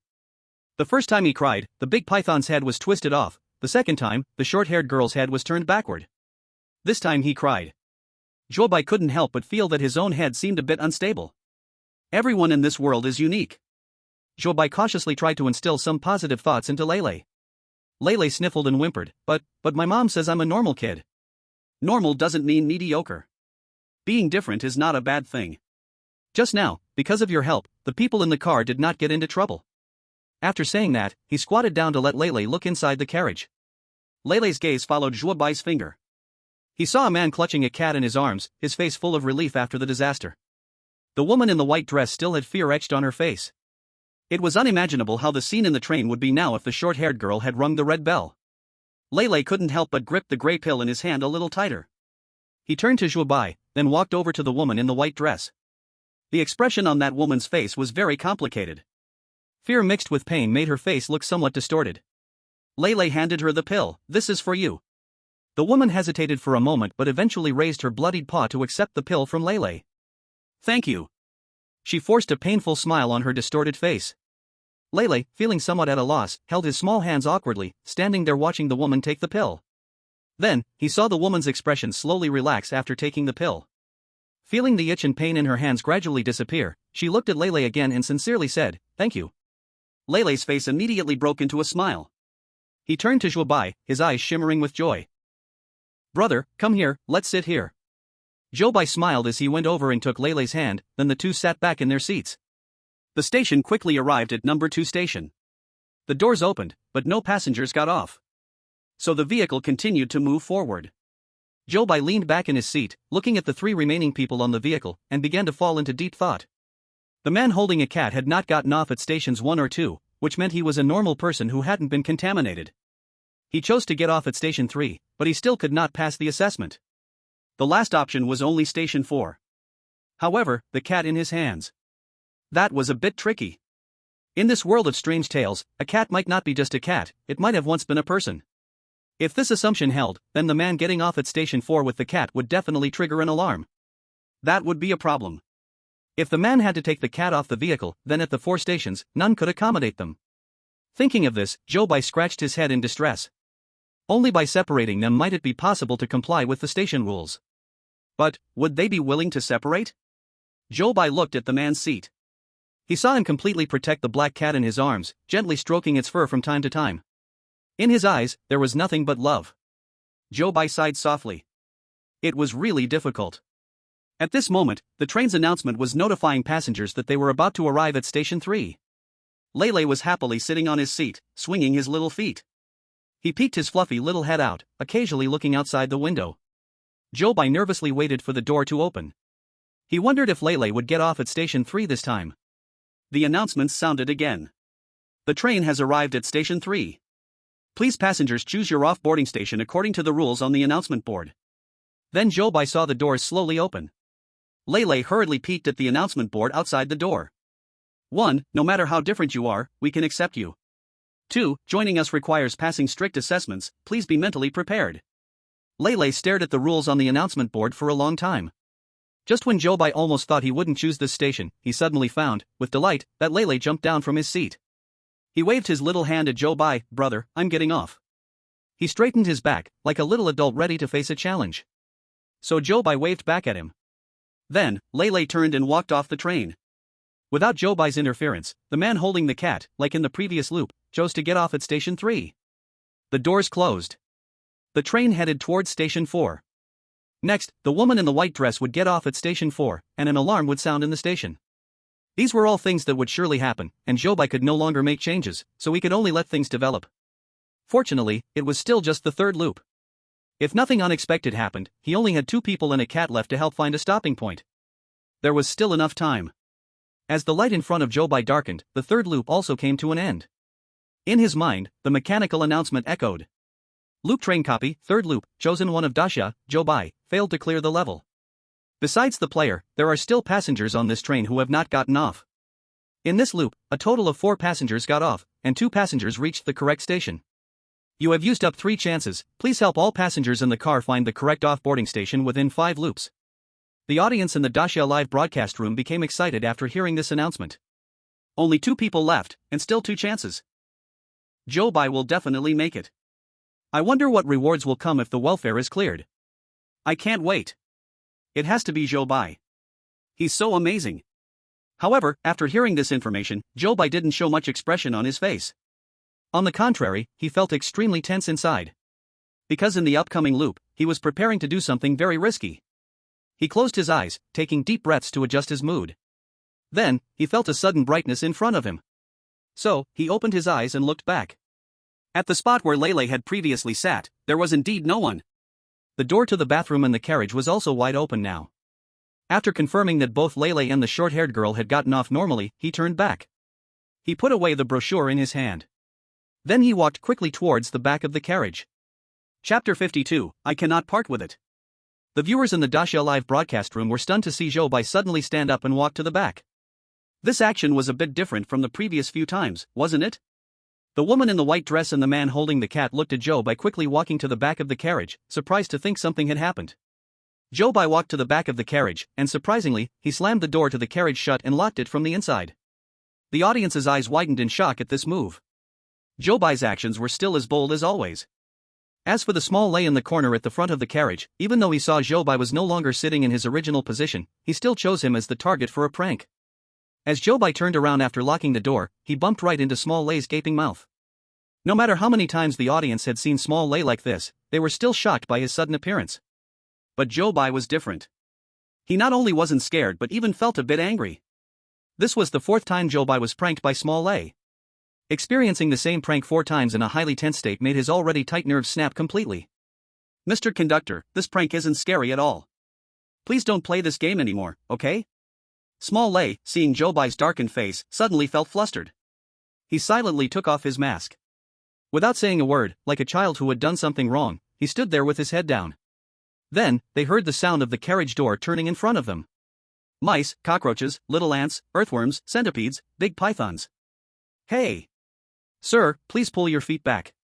Although the vendor ant hadn't come in yet, her shouting had already come through. She was on the other side of the door, vigorously turning the doorknob but could not open the carriage door no matter what. Small Lei stared blankly at the locked door and then felt Zhou Bai's sharp gaze on him, quickly looking down again. You won't help her open the door, will you? Small Lei quickly shook his head several times and then turned back to stand in his corner. Zhou Bai saw that the vendor ant's crisis was resolved exceptionally smoothly, and he finally relaxed a bit. Then, he turned around and walked to the man holding the cat, finding a spot to sit down. The woman in the white dress wasn't affected this time, she probably wouldn't need to be bothered and could successfully get off at the 4th station. So now, Zhou Bai's target was only left with the man in front of him and the cat in his arms. He had to convince him to let go of his cat and get off the train. But how could he persuade him? Zhou Bai actually didn't have much confidence. As soon as Zhou Bai sat down, the man guarded his cat closely in his arms. Zhou Bai sighed, feeling that this task had become much harder. But he still mustered the courage to say. It's called Lily, right? The man was surprised and looked at Zhou Bai when he heard the question. How do you know? He hadn't spoken a word since getting in the car. There's no way the other person could know the cat's name. If I told you we are in a loop, would you believe me? I heard you call it Lily in the last loop. The man, after hearing Zhou Bai's words, did not show the surprise he expected, but still looked at Zhou Bai cautiously. Locked inside that door is the vendor of this train. In the first loop, she tried to sell you something, you refused her, and then she chopped off your head. At that time, your cat was scared and hid on the shelf above. Hearing Zhou Bai say this, the man seemed to be in that scene, and he hugged his cat tighter with fear. Zhou Bai continued, in the second and third loops, I let you change your position, so you escaped a disaster. Thank you. Although what Zhou Bai said would sound absurd to a normal person, the man in front of him still sincerely thanked Zhou Bai. Zhou Bai paused, but quickly continued. This train will pass 4 stations. Each station has no name and needs to choose your disembarkation point according to the rules. If you choose the right station to get off, you won't have to go through the loop again. You always chose station 3, but each time you chose wrong, so you are still in the loop now. So, you came to find me to tell me the correct station to get off? Zhou Bai nodded, but then shook his head quickly. I came to find you to actually make you get off with the cat separately. The man's expression became serious upon hearing Zhou Bai's words. And there was even more ferocity in his gaze towards Zhou Bai. I can't separate from it. Zhou Bai sighed. He knew that persuading him wouldn't be easy. But Zhou Bai still had to give it a try. Lily wasn't always a cat, right? When the man heard Zhou Bai's question, his expression became more alert. Zhou Bai saw his expression and knew he had guessed right. So, he continued, Stations 1 and 2 accept contaminated people. Station 4 accepts people who are not contaminated. This means if you want to get off safely, the two of you can only separate. The man's eyes darkened upon hearing Zhou Bai's words. He gently stroked the cat in his arms and asked in a hoarse voice, Why should I believe you? I can tell you the rules of each station. We are about to reach Station 1, you can check against the rules posted above to see if what I said is the same. As soon as Zhou Bai finished speaking, the train's announcement started. The train is about to arrive at Platform 1. Passengers who need to get off should prepare in advance. The announcement did not mention the station name. The man was shocked and looked at Zhou Bai. Station 1 has 2 rules. Zhou Bai recited the rules of Station 1 word for word. When he finished reading, the train had just stopped. The man eagerly looked at the notice board by the door. He saw that the rules written on it were indeed identical to what Zhou Bai had recited. After he finished reading, he fell back into his seat as if he had lost all strength. Seeing him like this, Zhou Bai felt a bit of pity, but he still had to continue. You should let it get off at Station 1. Here, it will be safe. Station 2 is a slaughterhouse, if it gets off there, it might not make it out alive. Zhou Bai reached out his hand, wanting to help him send the black cat out. But at that moment, the man suddenly stepped back and pushed Zhou Bai away with his elbow. No, no way. I cannot separate from it. I saw a glimpse of a sorrowful smile. Chapter 53, Are there more passengers? 5 minutes of disembarking time had already passed by more than half. However, Zhou Bai still hadn't convinced the man to part with his cat. Could it be that this time the cycle would again end in failure? At that moment, Zhou Bai was astonished to hear the man say to him, I believe you. Then, in the next second, he saw the man swipe his hand over the black cat's teeth.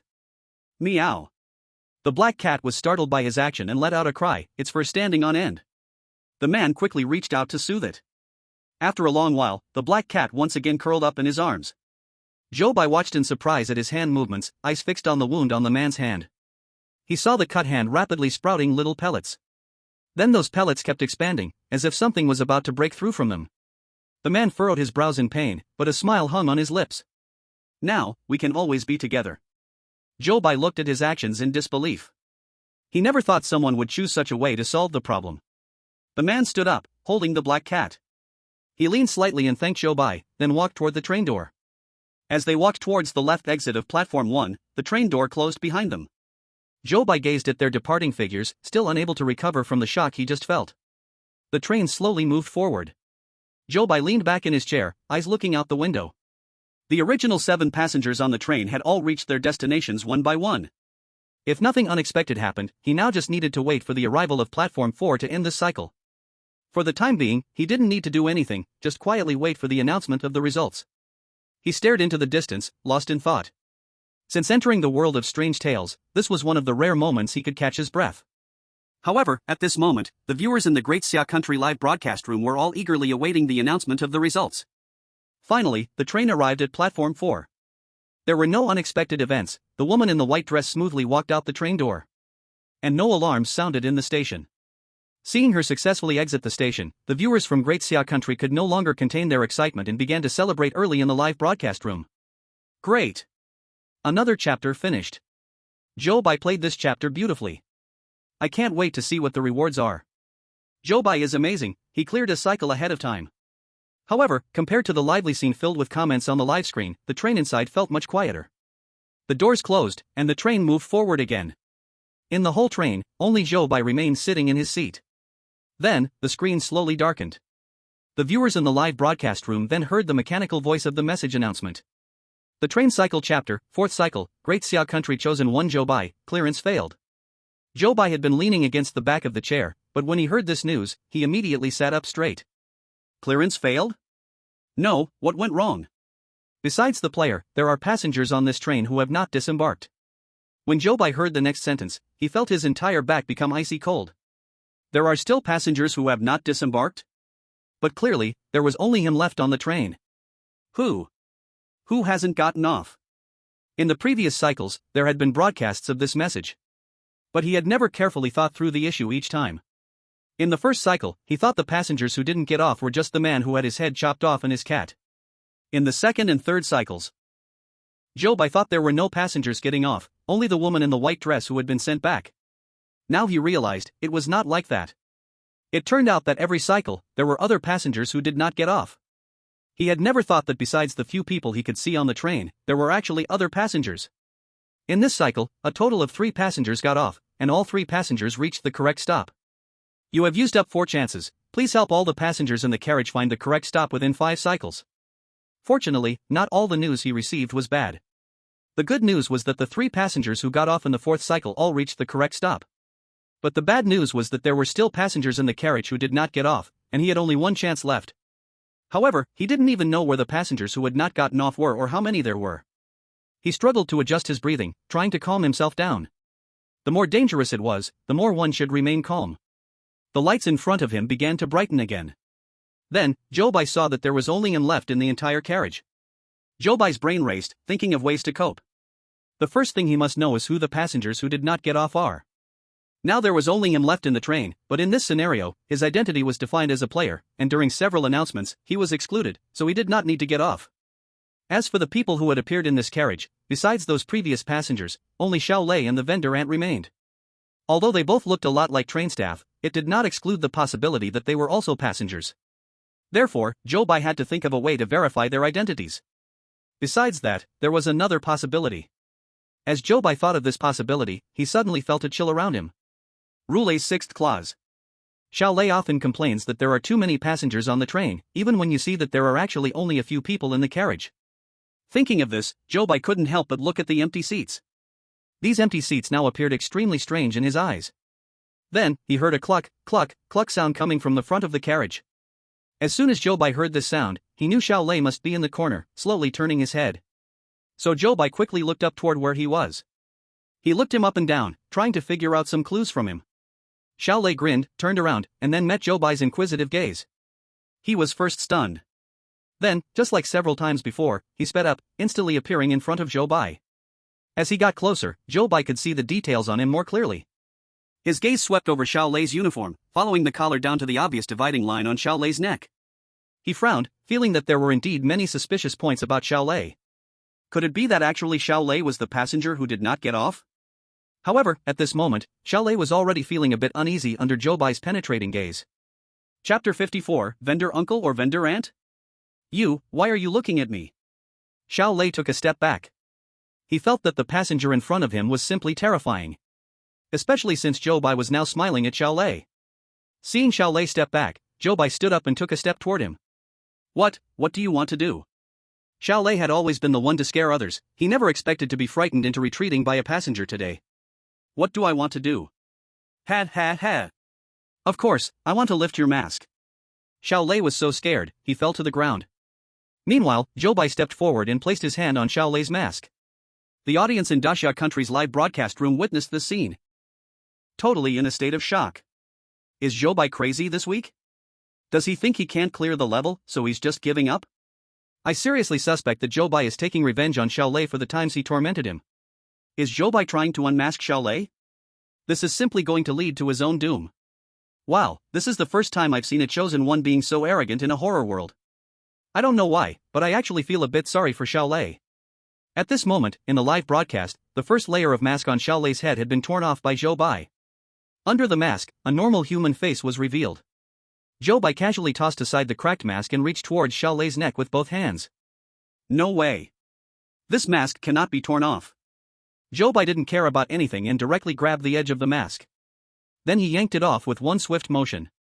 Ah! Xiao Lei covered his face. But Zhou Bai could still see that this was a face more bloody and violent than the cracked mask. No wonder Xiao Lei felt so inferior because of it. Is this it? Zhou Bai deliberately made his tone sound full of disdain. Xiao Lei was stunned for several seconds before he slowly dared to remove his hands from his face in disbelief. He then saw Zhou Bai staring at him, with not a hint of fear in his eyes. Aren't you scared? Xiao Lei asked cautiously. Zhou Bai chuckled, then stretched out his furry hand towards Xiao Lei. Look at my hand, are you scared? Xiao Lei examined Zhou Bai's hand. What's there to be scared of? Exactly. So what's there to be scared of in your face? After hearing this, Xiao Lei immediately lowered his head.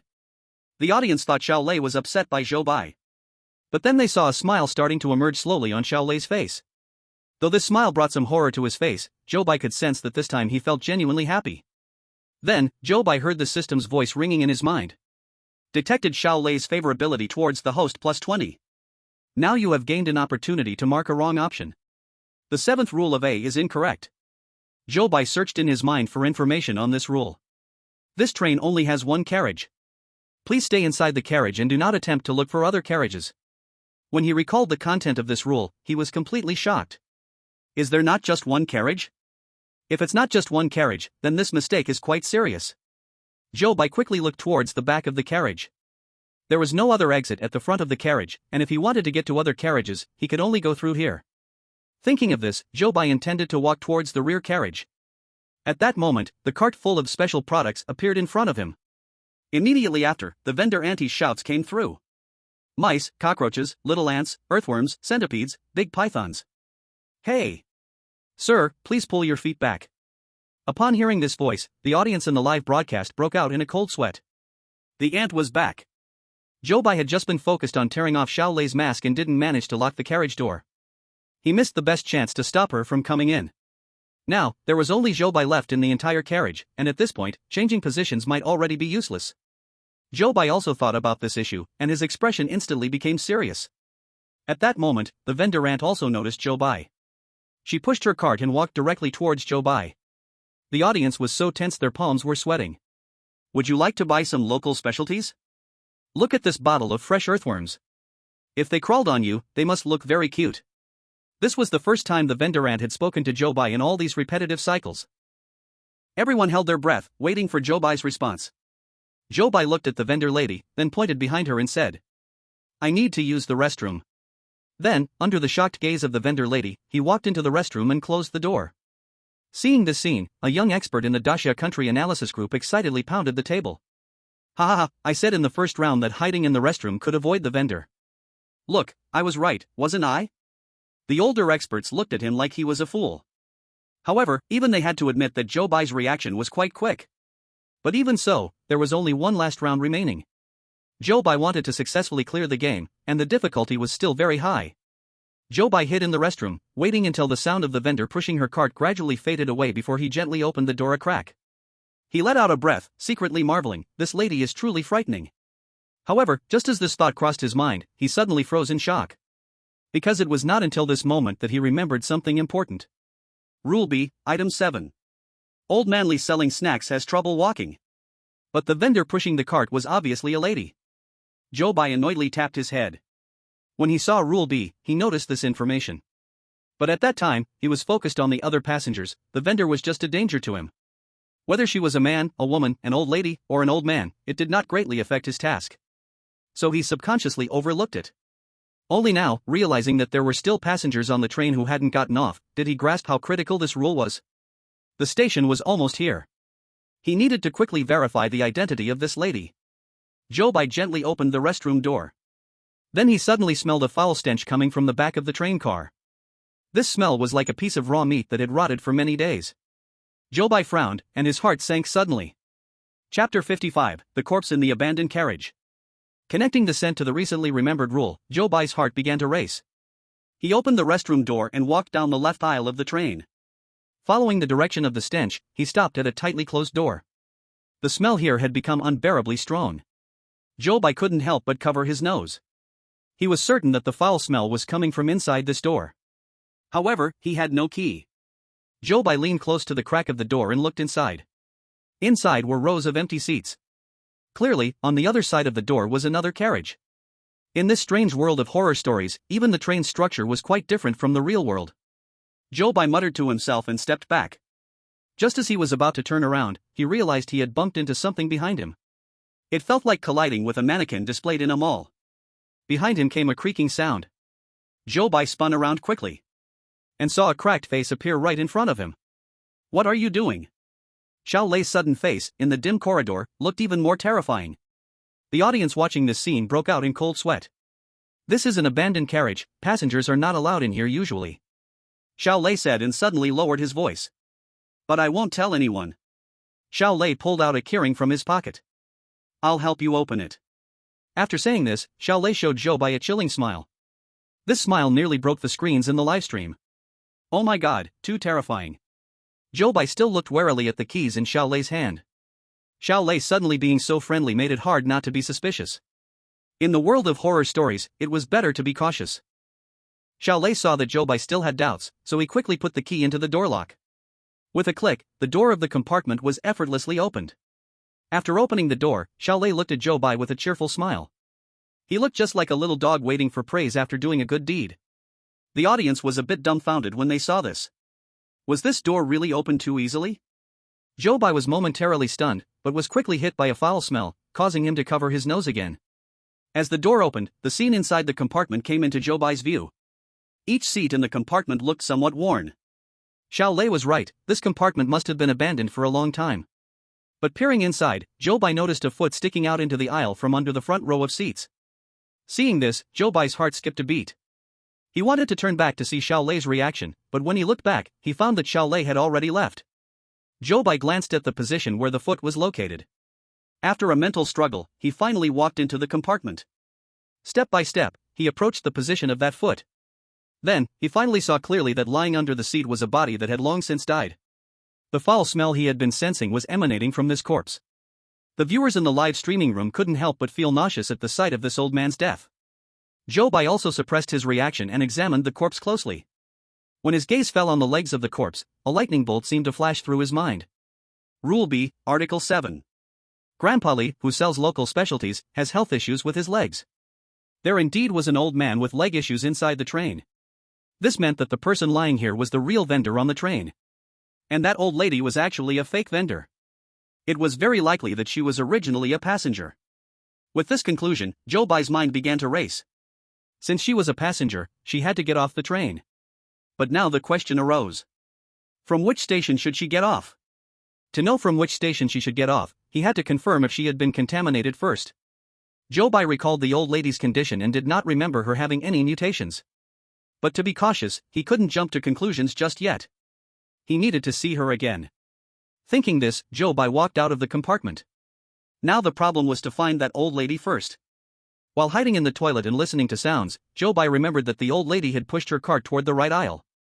So he walked down the right aisle all the way to the end. Unfortunately, he saw no sign of the old lady along the way. Strange. If he continued in this direction, it would lead to a dead end, with no other exits. Did that old lady just vanish? A chill ran through Zhou Bai's heart. With no other options, he had to return to the original compartment. As he stepped into the compartment, he saw that the old lady was standing in the same spot, smiling at Zhou Bai. Zhou Bai's steps paused. The audience in the live streaming room felt their hearts race alongside him. Oh no, this old lady seemed to be waiting for Zhou Bai. "Young man, why did it take you so long to use the restroom?" Zhou Bai embarrassedly smiled, "Maybe it was something I ate." After saying that, he unnoticeably scanned the old lady from head to toe. But when his gaze crossed over her waist, his heart suddenly skipped a beat. There were several layers around her waist, but the shape was somewhat strange. It did not resemble a middle-aged person's bulging belly at all. It looked more like several loops of rope tied around. Zhou Bai's pupils dilated sharply, and he already had an uneasy guess in his heart. The vendor old lady waved at Zhou Bai. "Are you done in the restroom? Can I come and buy the auntie's special products? Today, there is only you as a passenger in the whole car, and the auntie hasn't started yet. Come over quickly and take a look at the auntie's specialties." Zhou Bai walked to the cart. feigning to select the specialties on the cart, but his peripheral vision kept drifting to the place where the auntie hid the knife. So, how is it? Did you find something you like? Why not take a look at this big python? Let this python hide around your neck, slowly tightening. Ah, how cool does that look? The auntie grabbed the big python from the cart and handed it to Zhou Bai. The python flicked its tongue, opened its mouth, revealing sharp teeth. As if in the next second, it would bite Zhou Bai's neck. Look, this little thing really likes you, the auntie said, bringing the python even closer. The big python's skin was icy cold, and it looked like it would soon wrap around Zhou Bai's neck. Zhou Bai's attention was fully on the place where the knife was hidden in the cart. When the auntie's hands held the big python close to her, Zhou Bai suddenly sidestepped, then quickly drew out the knife. The tip of the knife lightly grazed the auntie's waist, and her clothing tore open. A long tail wrapped around her waist was now exposed to the air. Chapter 56, Don't Think You Can Be Normal. Monkey Tail. This auntie has indeed mutated. Realizing she had been exposed, the auntie angrily grabbed the big python in her hand and threw it at Zhou Bai. Zhou Bai swung the knife. The sharp tip sliced through the python's head, quickly separating it from its body. The poor big python did not escape the fate of its head falling to the ground this time. At this moment, the announcement of the train arriving at the station rang out. Zhou Bai was startled. Oh no, there isn't enough time. He held the knife, pointing the tip toward the auntie, and asked sternly, "Where were you originally planning to go on this train?" The auntie also heard the announcement, looking outside with a pained expression. However, when she turned back to look at Zhou Bai, her eyes were filled with ruthlessness. "Where I was originally planning to go no longer matters. It was that old man who ruined me. It was him. He deserves to die." She said these words through gritted teeth.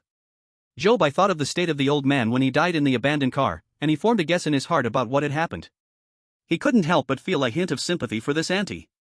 However, her next words immediately erased that sympathy from his heart. "I am already ruined. Then, I will make everyone on the train suffer with me." When she said this, her eyes were bloodshot with rage. Then, she grabbed things from the cart and threw them at Zhou Bai. "You join me. Don't think you can be normal." Zhou Bai kept dodging. But the bottles and jars smashed open in front of him, shattering. Then, ants and earthworms crawled up his body from the broken bottles. Ah! Zhou Bai let out a cry of despair. Although he quickly shook off these insects, he was still bitten several times. The viewers in the Daxia livestream room felt a chill in their hearts upon seeing this scene. It's over. Zhou Bai has been bitten. He has been contaminated, he will soon mutate. How can he clear the level like this? At this moment, Zhou Bai in the scene was in pain, his brow furrowed tightly. Though his hands shook slightly, he still gripped the knife tightly. He hasn't given up. He is still striving for Daxia to clear the level. Seeing this, tears welled up in the viewer's eyes. Zhou Bai stepped on the ground, crushing the insects crawling on the ground, and walked step by step towards the auntie.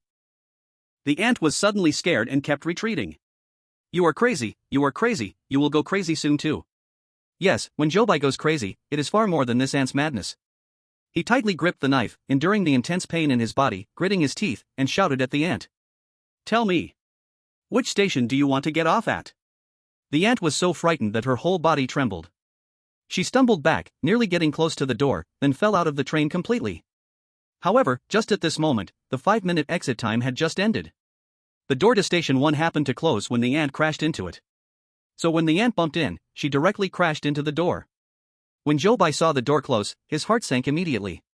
He knew this meant that the hope of passing through was already gone by half. But he was not ready to give up yet. Since that's the case, let's take a gamble. No matter what, she must be thrown off at Station 2.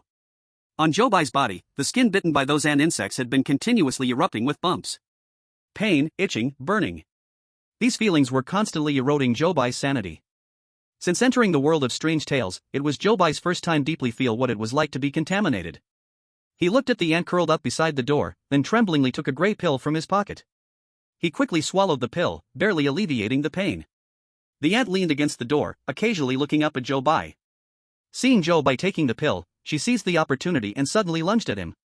The knife Zhou Bai took was very close to her, she only needed to lean a little to touch that knife. Fortunately, Zhou Bai reacted quickly. Immediately, he held the knife in his hand and swung it back. The tail behind the ant fell off. The ant let out an ah and covered the spot where her tail grew. In pain, she fell to the ground, rolling her body from side to side. Zhou Bai looked at her coldly. He had no sympathy for her at all. Since you won't tell me your destination, then your destination can only be one. Station 2. Wait until the door opens, you will get off by yourself. Don't force me to take action. After Zhou Bai finished speaking, he raised the knife in front of her. He made a chopping gesture towards her arm.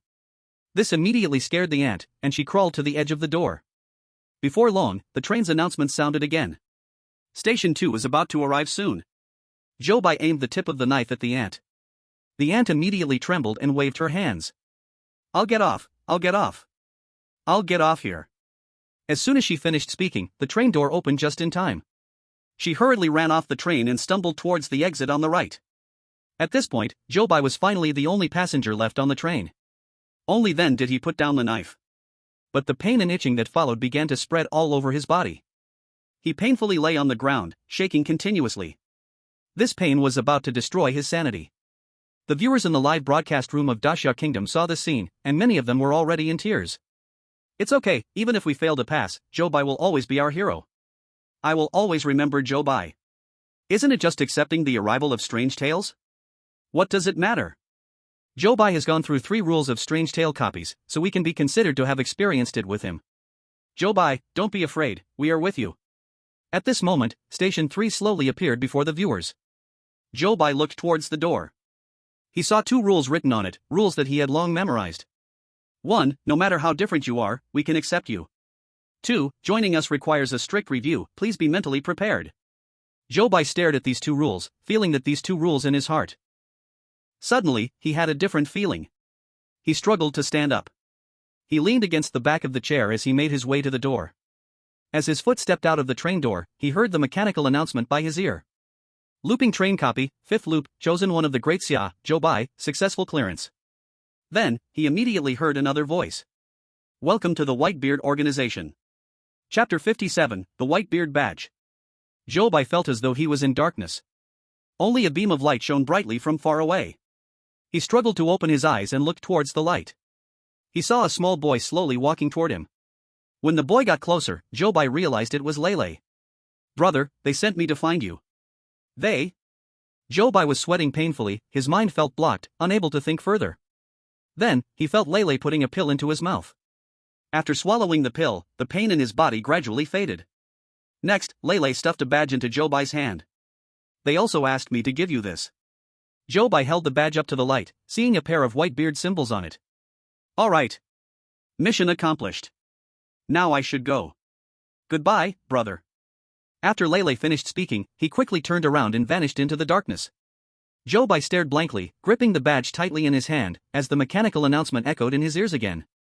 Congratulations to Zhou Bai for successfully helping all the passengers on the train find their disembarkation point. Looping train copy cleared successfully, score SSS level. Hearing this news, all the audience in Great Xia had tears in their eyes. In the live stream room, there was none of the joyful atmosphere from previous clearances, but instead, it felt extremely oppressive. What Zhou Bai had just experienced in the darkness, the audience did not see. So everyone was still worried, anxious about Zhou Bai's safety. What does SSS level clearance matter? Can it bring our Zhou Bai back? Why is the screen still black? Let me see Zhou Bai, I just want to know how he is now. I suddenly feel that no reward matters, I only hope Zhou Bai does not die. At that moment, the screen of the Great Xia live stream suddenly lit up. Zhou Bai stood in the center of the screen, shielding his eyes from the light, and only lowered his hand after getting used to it. Only then did the audience dare to believe that what they saw was indeed Zhou Bai. It's Zhou Bai. He's alive. Look, he hasn't mutated either. Great. This is really great. The audience cheered in front of the screen. Seeing Zhou Bai alive, they were even more excited than when they heard about the SSS level clearance. Rewards are now being distributed. All the strange tales in Great Xia are completely cleared. Hearing this news, the Great Xia live stream room suddenly fell into silence. This world had been invaded by the strange for many years.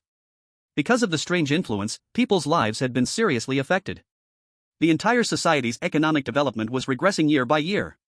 Everyone had gotten used to the twisted life, and suddenly being able to return to normal living left everyone feeling somewhat at a loss with this immense happiness. However, at this moment, other countries receiving this news were not so happy. Now that Great Xia could eliminate all the descending strange tales, this meant they could safely develop their economy. Then, Great Xia's future development would surely outpace other countries very quickly. That night, all the countries on Blue Star held emergency meetings overnight, focusing on Great Xia and discussing how to respond to this change. At this time, in Great Xia, people recovered their composure and finally began to celebrate. They rushed out of their homes, looking up at the bright night sky. On such a beautiful night, they could finally walk the streets at ease. At this moment, in the live broadcast, Zhou Bai stood in the bright light, waiting for the next dungeon to arrive. However, what he received was another message. Next, there will be 2 days of rest, and you will return to the real world. Please take good rest during this time, and prepare for the next dungeon. As soon as this voice finished speaking, Zhou Bai felt a darkness before his eyes. When the light returned, he saw that he was already in his bedroom at home. Outside, a silver-white round moon hung silently in the sky. Zhou Bai took a breath of the fresh air in the real world, then let out a long sigh. Knock, knock, knock. The bedroom door was knocked on. As soon as Zhou Bai opened the door, he was immediately enveloped in a warm embrace. Son, you're really back. Do you know how worried Mom is every day watching your live broadcast? Tears hung in his mother's eyes. She looked Zhou Bai up and down several times, confirming he wasn't hurt before finally letting him go. Then, it was time for a long session of his mother's nagging. Dad stood behind Mom, unable to interject in their conversation, angrily glaring at his wife from behind. Son must have not rested for many days. He just got back, don't cling to him and cry. Let him rest early. After Dad finished speaking, he wrapped his arms around Mom's shoulders and turned away. With his other hand, he secretly gave Zhou Bai a thumbs up from behind before pulling Mom away. Zhou Bai helplessly lowered his head and smiled faintly. But inside, his heart felt warm. He closed the door and walked to the balcony. It was 1 o'clock in the morning, and outside on the street, there were still many people celebrating who had not dispersed. So nice. He hadn't seen such a night in a long time. Zhou Bai smiled and returned to his room, pulled the curtains, and soon fell into a deep sleep. In this sleep, Zhou Bai slept very deeply. Until around 11:30 in the morning, he was awakened by the soft sound of rain outside. A fragrance floated in from outside. Mom was making soup in the kitchen. Seeing Zhou Bai get up, she hurriedly called out to him, "Quick, wash your face and brush your teeth, and you can eat soon." Zhou Bai responded and then walked into the bathroom. While brushing his teeth, he looked out at the rain. Such heavy rain, did Dad take an umbrella when he went out? Zhou Bai rinsed his mouth, wiped the foam from his lips, and then spoke to his mom. That old fool probably didn't bring one. He said last night that he would come back to have lunch with you. Then I'll go out to meet him. After finishing, Zhou Bai casually picked up a piece of bread from the table, took a bite, then grabbed 2 umbrellas and went downstairs. Along the way, although he was holding an umbrella, he was still recognized several times. Zhou Bai. Oh my gosh. I can't believe I live in the same city as Zhou Bai. Zhou Bai, can you give me an autograph? Isn't this our hero? Ah. I'm so excited. Zhou Bai barely managed to escape from these people. When he was about to reach the building where Dad worked, he hurriedly took out his mask and put it on. This avoided a lot of trouble. Dad's lunch break was at 12 o'clock. Zhou Bai arrived 10 minutes early and stood at the door waiting. He peered through the glass door, trying to spot his dad inside. Then he saw his dad walking out, holding a pile of documents. Zhou Bai's face instantly revealed a smile as he waved to let him see. Then he saw a person chasing after him, holding a folder, and suddenly threw it at his dad's face. The pile of documents in his dad's arms also fell to the ground with a crash. Zhou Bai's smile immediately froze on his face. Chapter 58, Zhou Bai's Aftermath. Zhou Bai recognized the person who chased out. He was the manager of Dad's department, surnamed Lin. They had not gotten along before. He disliked his dad for being older and always kept an eye on his position, wanting to arrange for new people to replace him. This time, he was probably using it as an excuse again. Zhou Bai saw his father squatting down to pick up documents, his pupils suddenly contracted, and he immediately pushed the door and walked in. Sir, who are you looking for? This is the office area, and we do not receive guests. Zhou Bai's face showed ruthlessness, and Manager Lin saw this and knew that the visitor was not friendly. I'm looking for you. Oh? But I don't know you. You'll get to know me very soon. After Zhou Bai said this, he picked up the folder on the desk and smashed it back into Lin's face without any alteration.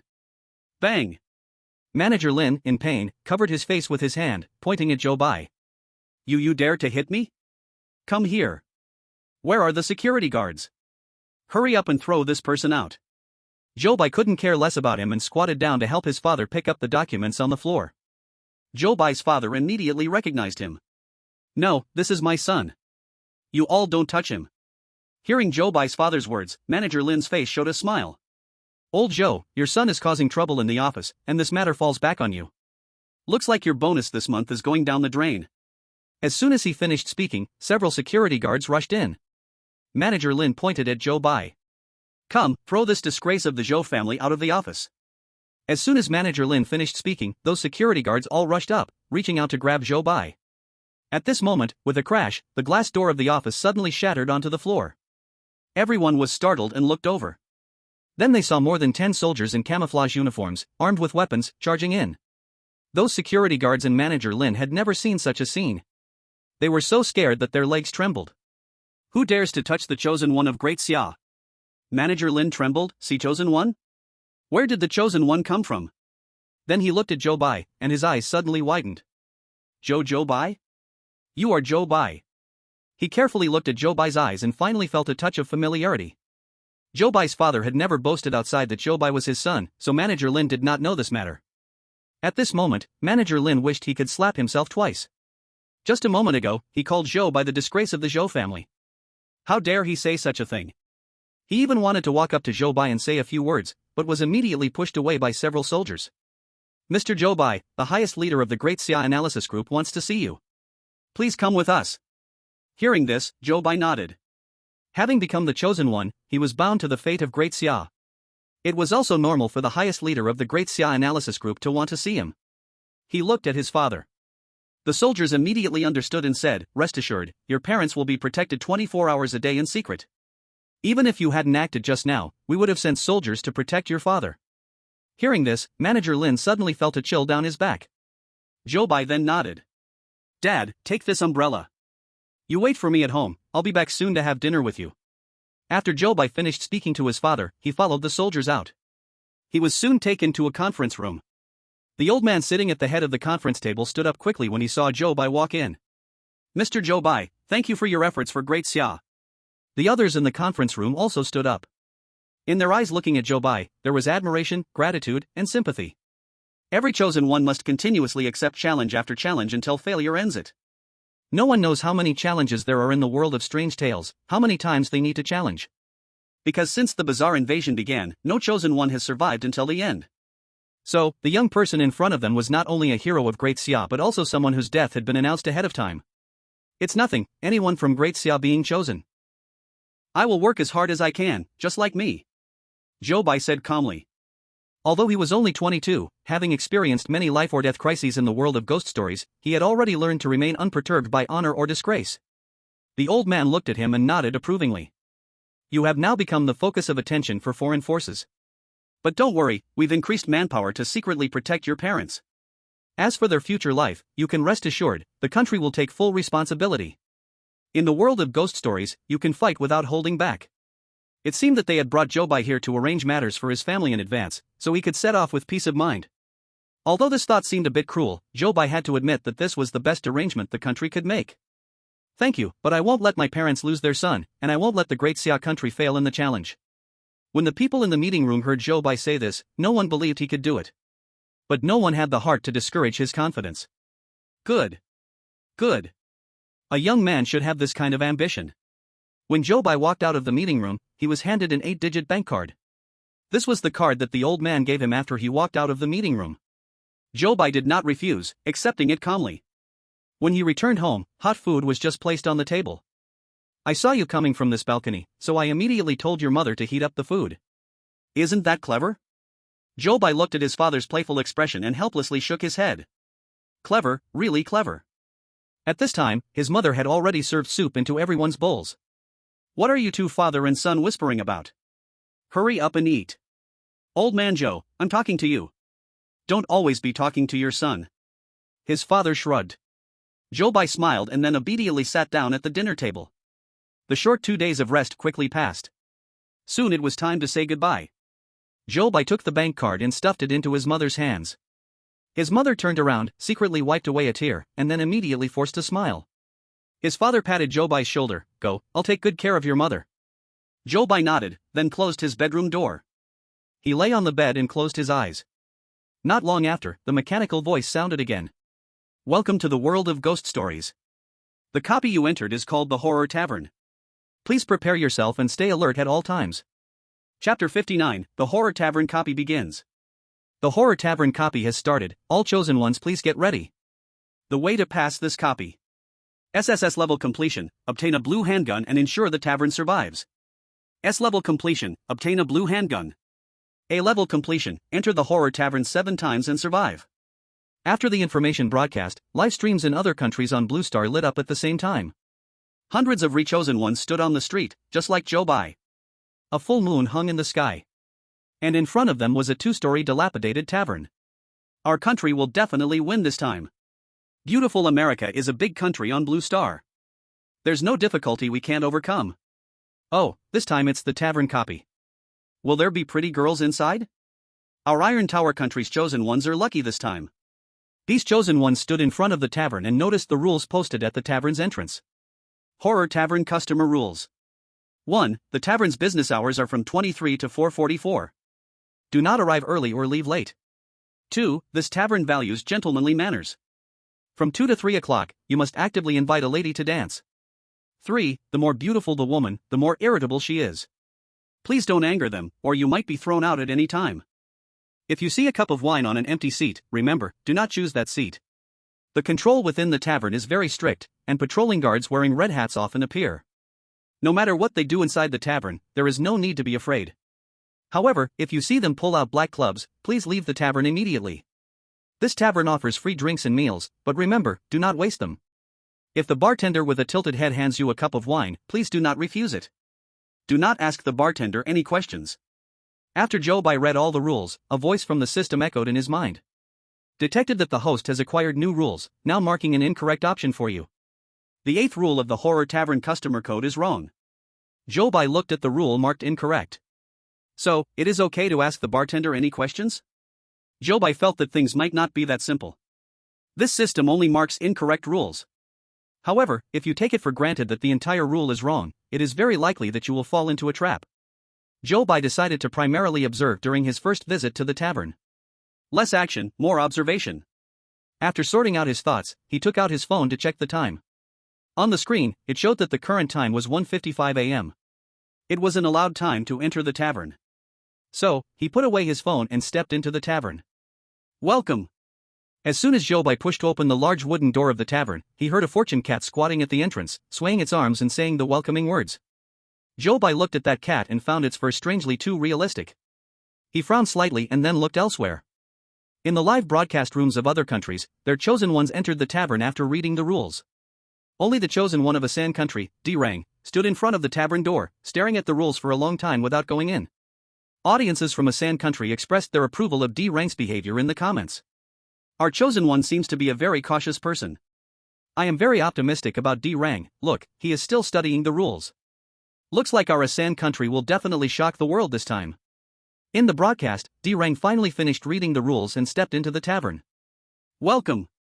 The fortune cat at the entrance also warmly welcomed him. Unexpectedly, D Rang just walked into the tavern, immediately turned around and walked out again.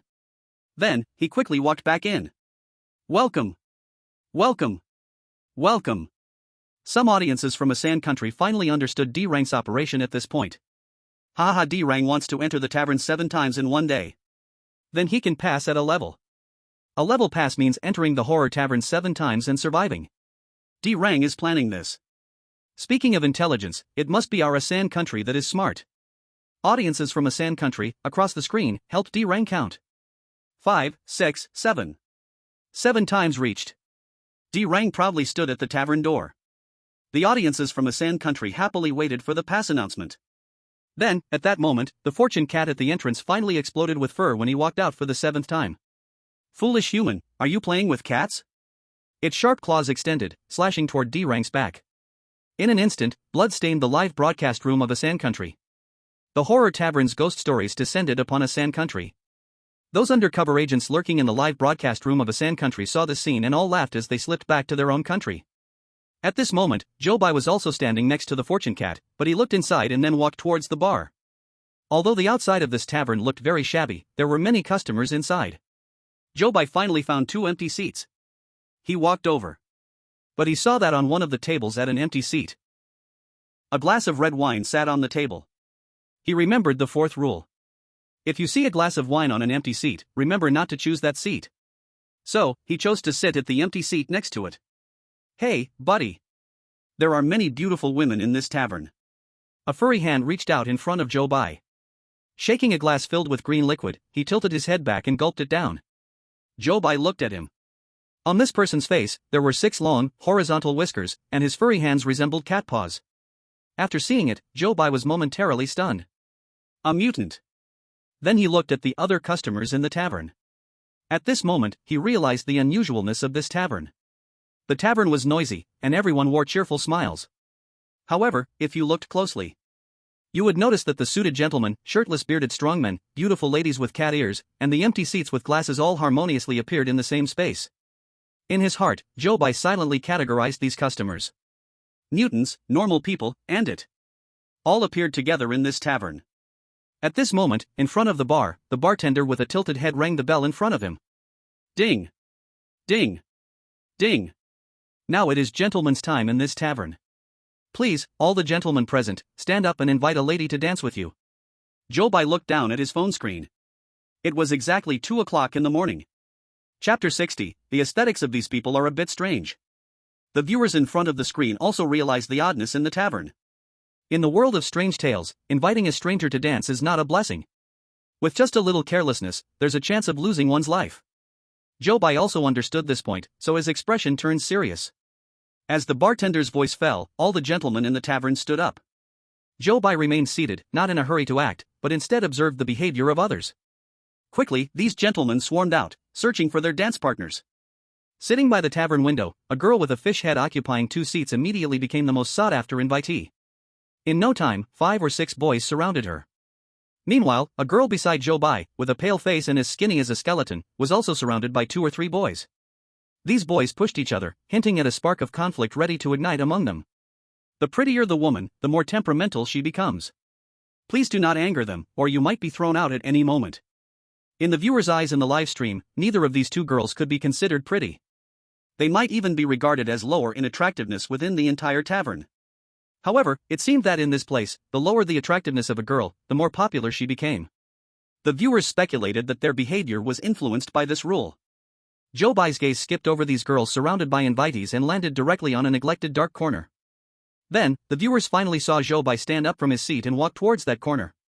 Sitting in the corner was a girl with a pair of rabbit ears on her head. She had her head down, her ears drooping behind her head. Zhou Bai walked up to her and extended his hand in front of her. Excuse me, may I ask you to dance with me?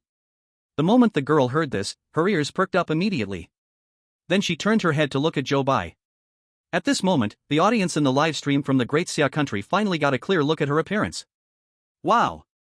She is way too beautiful. Calling her a fairy sister wouldn't be an exaggeration. Oh no, has Zhou Bai become infatuated? Did he forget the rules? Oh my, did Zhou Bai actually fall because of desire at the end? Zhou Bai, you are foolish. The audience of the Great Xia kingdom pounded their chests and stomped their feet, feeling deep regret for Zhou Bai's choice. In contrast, the chosen ones from other countries seemed to make much more normal choices. The chosen one from the beautiful country, Eric, walked straight to the fish-headed girl sitting by the window as soon as he heard the bartender's words. Relying on his large stature, he pushed aside the other invitees and extended his hand directly in front of the girl. Miss, may I have the honor of dancing with you? Before Eric could wait for the girl's response, he was pulled away by other invitees. Instantly, 6 or 7 boys got into a scuffle, causing the scene to become very chaotic. Seeing the chaos around her, the fish-headed girl opened her mouth wide, bubbling with anger. Finally, unable to bear it any longer, she let out a roar that stunned the entire venue. It's so loud here. Then, she stood up from her seat. She walked towards the boys who were fighting together. Due to her large size, every step she took made the floor shake. Then, she picked up a boy with one hand and casually threw him out. As one of those in the scuffle, Eric was undoubtedly also thrown out. The audience in the beautiful country's livestream gasped at this scene. Oh, I thought only pretty women had bad tempers? Why is this ugly woman also so fierce? If the ugliest woman is this fierce, how fierce must the prettiest one be? Suddenly, I feel a bit sorry for Zhou Bai of the Great Xia Kingdom. In the livestream of the Great Xia Kingdom, the invitees surrounding the fish-headed girl were also thrown out by her. The tilted-head bartender shook his head continuously as he saw those men being thrown out. Better to die under the peony than to become a ghost willingly. These people who want to eye the prettiest woman in the tavern must be prepared to be thrown out. After saying this, he chuckled and looked at the fish-headed girl. The fish-headed girl spat at him, angrily scolding, "Do you want to be thrown out with them too?" After saying this, she no longer looked at him and directly sat back in her seat. The bartender, scolded by the fish-headed girl, looked as if he had received the greatest blessing and even started to wipe the cups with joy. At this moment, the audience of the Great Xia Kingdom was shocked to discover. It turned out that in their eyes, this fish-headed girl was actually the prettiest of them all. So, when the audience saw Zhou Bai leading the rabbit-eared girl to the dance floor, they all wished they could slap themselves a few times. Damn it, how could we question Brother Bai's decision? Meanwhile, Zhou Bai, with his arm around the rabbit-eared girl's waist, was completely unaware of the audience's thoughts. His choice of this girl was simple. Rather than competing with others, it was easier to choose someone no one else picked. As for her hot temper, without a fuse, it wouldn't explode. He believed he wouldn't easily upset a girl. In the dance floor, lively music played. Zhou Bai led the rabbit-eared girl, stepping around the stage with simple dance moves. The rabbit-eared girl kept her head down the entire time, not daring to look at Zhou Bai. After finishing a song, Zhou Bai let go of her hand. The girl stood in place, head down, showing no intention of leaving. Zhou Bai also felt a bit confused, but he dared not leave recklessly, so he could only stand still and wait. Then, he heard the girl's soft voice asking, "Why did you choose to invite me? I'm obviously the ugliest girl in this tavern." "Huh?" Zhou Bai couldn't believe what he was hearing. "You are clearly the prettiest girl in this tavern." Zhou Bai's shock was genuine. He spoke this sentence sincerely. He still didn't realize that the people in this place had a different sense of aesthetics. The girl heard Zhou Bai's words and buried her head even lower. Then, Zhou Bai heard a notification sound in his mind. Detected the tavern owner's favorability towards the host +20. Added 1 chance to mark an error for the host. The first rule of the horror tavern for customers is incorrect. Zhou Bai was bombarded by this sudden message and felt a bit dazed. What? This rabbit-eared girl is the tavern owner? What? The first rule is incorrect? That's troublesome, because the first rule states the time to enter the tavern. If this rule is wrong, then every second spent in the tavern could mean danger. Chapter 61, Alcohol of Different Colors. After the tavern owner heard Zhou Bai's words, she buried her head even lower and then quickly ran away. Zhou Bai stood alone in the center of the dance floor, picked up his phone, and checked the time. It was now 2:15 a.m. The first rule of the horror tavern for customers. Tavern operating hours are from 23 to 4:44, remember not to arrive early or leave late. He couldn't help but frown. This rule is incorrect, which means that the operating hours of the horror tavern are very likely not 23 to 4:44. So what are the correct operating hours? Thinking of this, Zhou Bai suddenly felt that the air in the tavern was permeated with a dangerous atmosphere. He hurriedly calmed himself down and recalled the customer rules posted at the tavern entrance. The rules state that the gentlemen's hours at the tavern are from 2 to 3 o'clock. If the second rule is not wrong, then at least it can be confirmed that entering the tavern during this time is safe. With this thought, Zhou Bai finally regained a bit of his sense of safety. He put away his phone, left the dance floor, and returned to his original seat. Across from the bar. The crooked-headed bartender was shaking a cocktail shaker quickly while silently staring at Zhou Bai. The green liquid in the shaker glimmered with a strange light under the glow. Then, Zhou Bai saw the bartender pour the green liquid out and slide it in front of him. This cup is for you. The 7th rule of the horror tavern for customers. If the crooked-headed bartender offers you a drink, please do not refuse. Although he felt a chill in his heart, Zhou Bai still had to obey the rule, so he reached out and took the drink he offered. He held the glass in his hand, swirled it a couple of times, and looked at the green liquid inside. Out of caution, he did not rush to bring it to his lips. Instead, he turned to look around. Beside him, the drink on the empty seat that was just next to him had red liquid in it, which had mysteriously decreased by half. Zhou Bai glanced at it and then looked elsewhere. At this moment, the clawed man sitting on Zhou Bai's other side nudged him with his elbow, then leaned closer to his ear. "Hey, buddy. I just saw you dancing. But your dance partner. I have to say, your taste is quite heavy." After the clawed man finished speaking, he laughed twice, then downed the green liquid in his glass. "But you're better than me. At least you still have a dance partner, while I lost to that guy in a suit." Zhou Bai's gaze fell on his glass, then followed his gaze to the opposite side. He saw a man in a suit holding a glass of orange liquor, talking enthusiastically with a lady who had a beak-like nose beside him. The clawed man let out a cold snort and ordered another green drink from the bartender. Zhou Bai's pupils suddenly constricted. Orange liquor? He quickly took advantage of the moment the clawed man was ordering a drink to scan the tavern's customers and the drinks in their hands. After looking over, his expression suddenly became serious. The wine in this tavern was indeed not that simple. The unpolluted people held orange wine in their hands. The polluted people held green wine in their hands. And the invisible it held red wine in its hands. As for why he ended up with a glass of green wine, Zhou Bai thought of this and became more vigilant about the tilting-headed bartender. He still tilted his head, busy serving drinks to other customers, but he occasionally glanced over at Zhou Bai. It seemed that if Zhou Bai did not drink the glass of wine in front of him, he would keep watching him. The sixth rule of the Horror Tavern's customer code. This tavern offers free drinks and meals, but be careful not to waste. In other words, if Zhou Bai did not drink this glass of wine, he would be violating the sixth rule. Zhou Bai suddenly felt that the glass of wine in his hand had become scalding hot. What should he do? The audience in the Daxia Kingdom live broadcast room also noticed Zhou Bai's dilemma. Some sharp-eyed viewers also saw the pattern of the wines, and they began to worry for Zhou Bai. This green wine in hand, it was a drink or not to drink. All the audience were nervously waiting for Zhou Bai's response. At this moment, the catclaw man next to Zhou Bai, heartbroken, vented all his anger on the alcohol. He just got the drink in hand and chugged it down. Then he waved to the bartender, intending to order another glass. Zhou Bai quickly stopped him. Bro. You're already drunk, you can't drink more. The catclaw man pushed his hand away. No, I want more. I just broke up, and you're not letting me drink. It makes me so mad. Do you not consider me a brother? Zhou Bai didn't even know how he suddenly got a brother for no reason. But seeing the timing was right, he pushed his own glass of wine towards the catclaw man. Okay. Good. Drink. I'll drink a glass with you. Bartender, bring me a glass of wine, make it orange. The catclaw man heard this and happily took the glass Zhou Bai handed him. That's right. Good brother.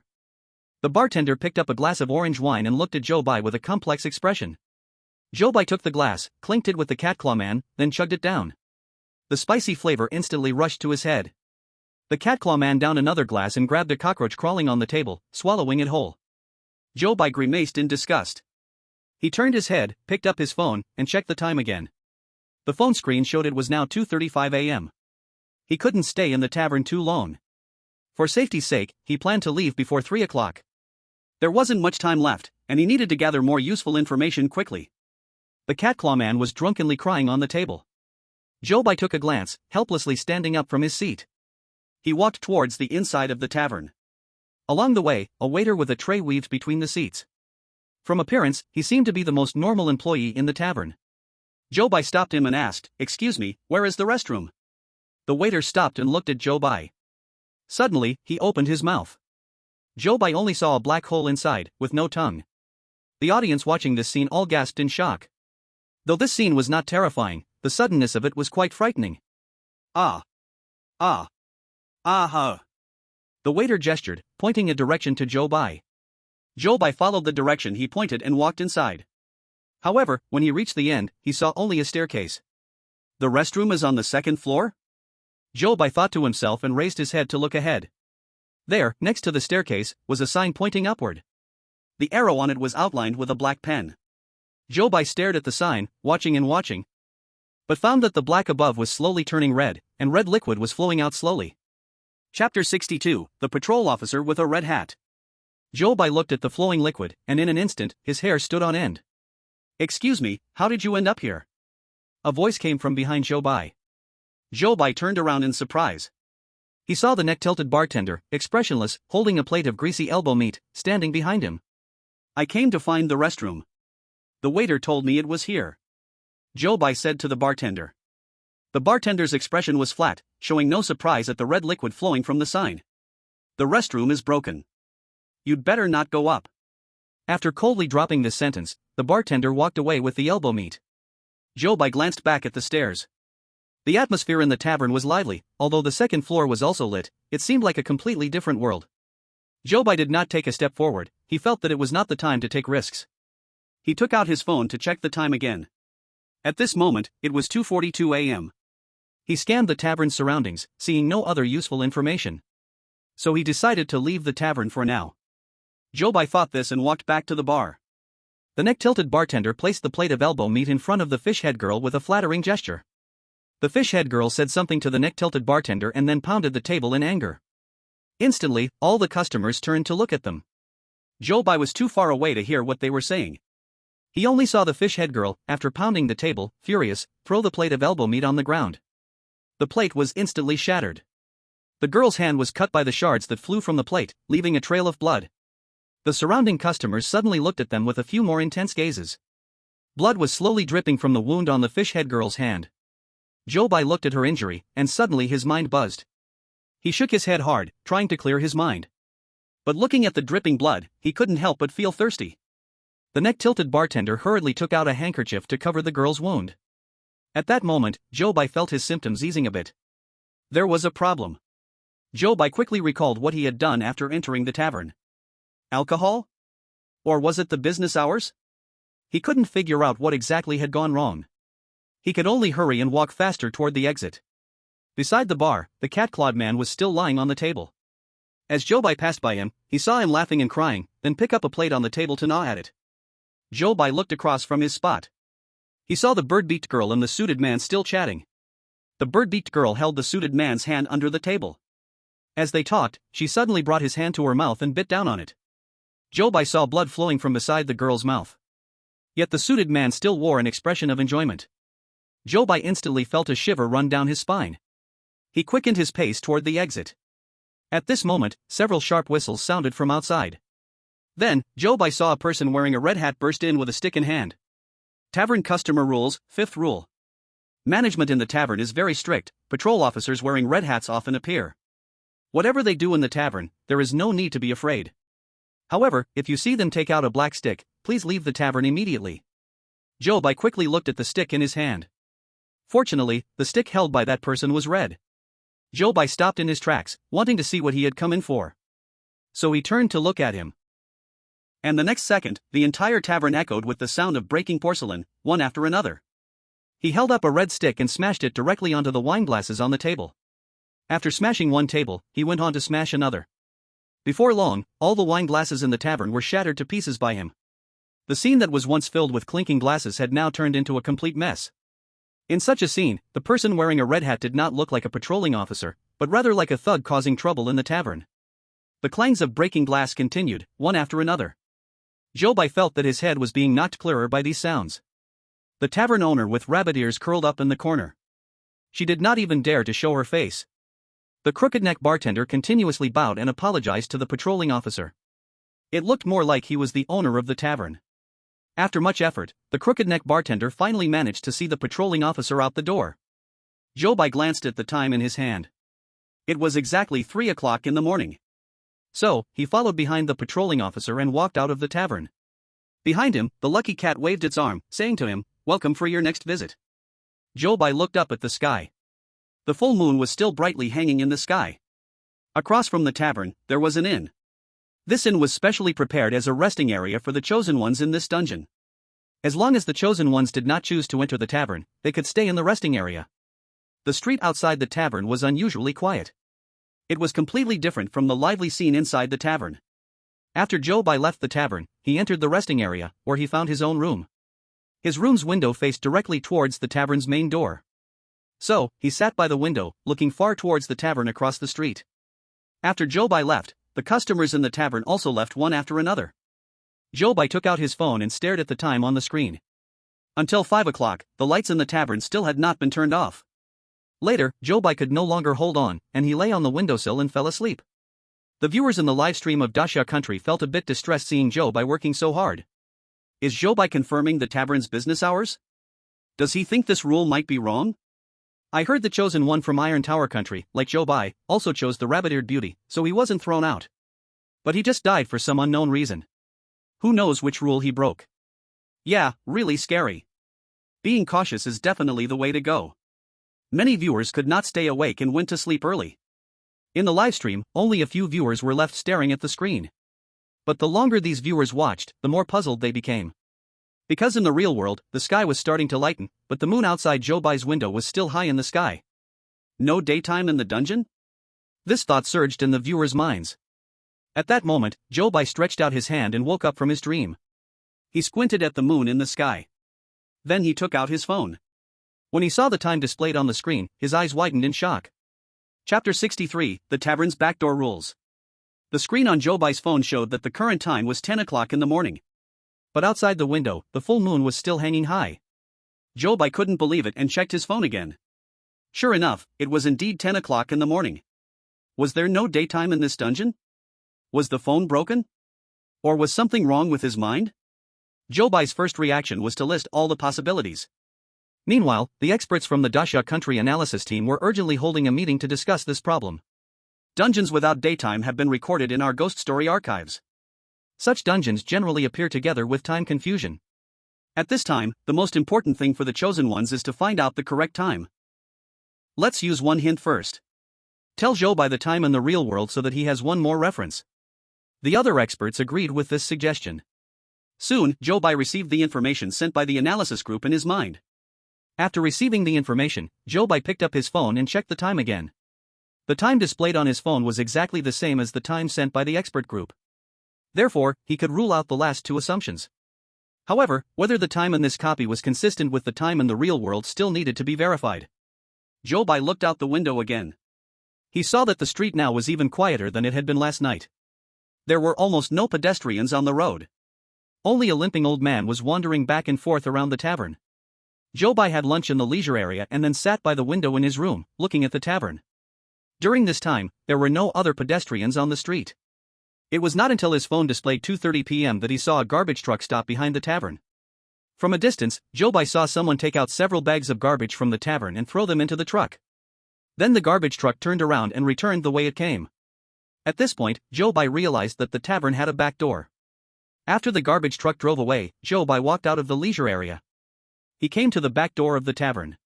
Next, he saw a set of rules posted on the back door. Rules for the back door of the horror tavern. 1. The working hours for tavern employees are from 10 p.m. to 5 a.m. Please try to arrive early and leave late.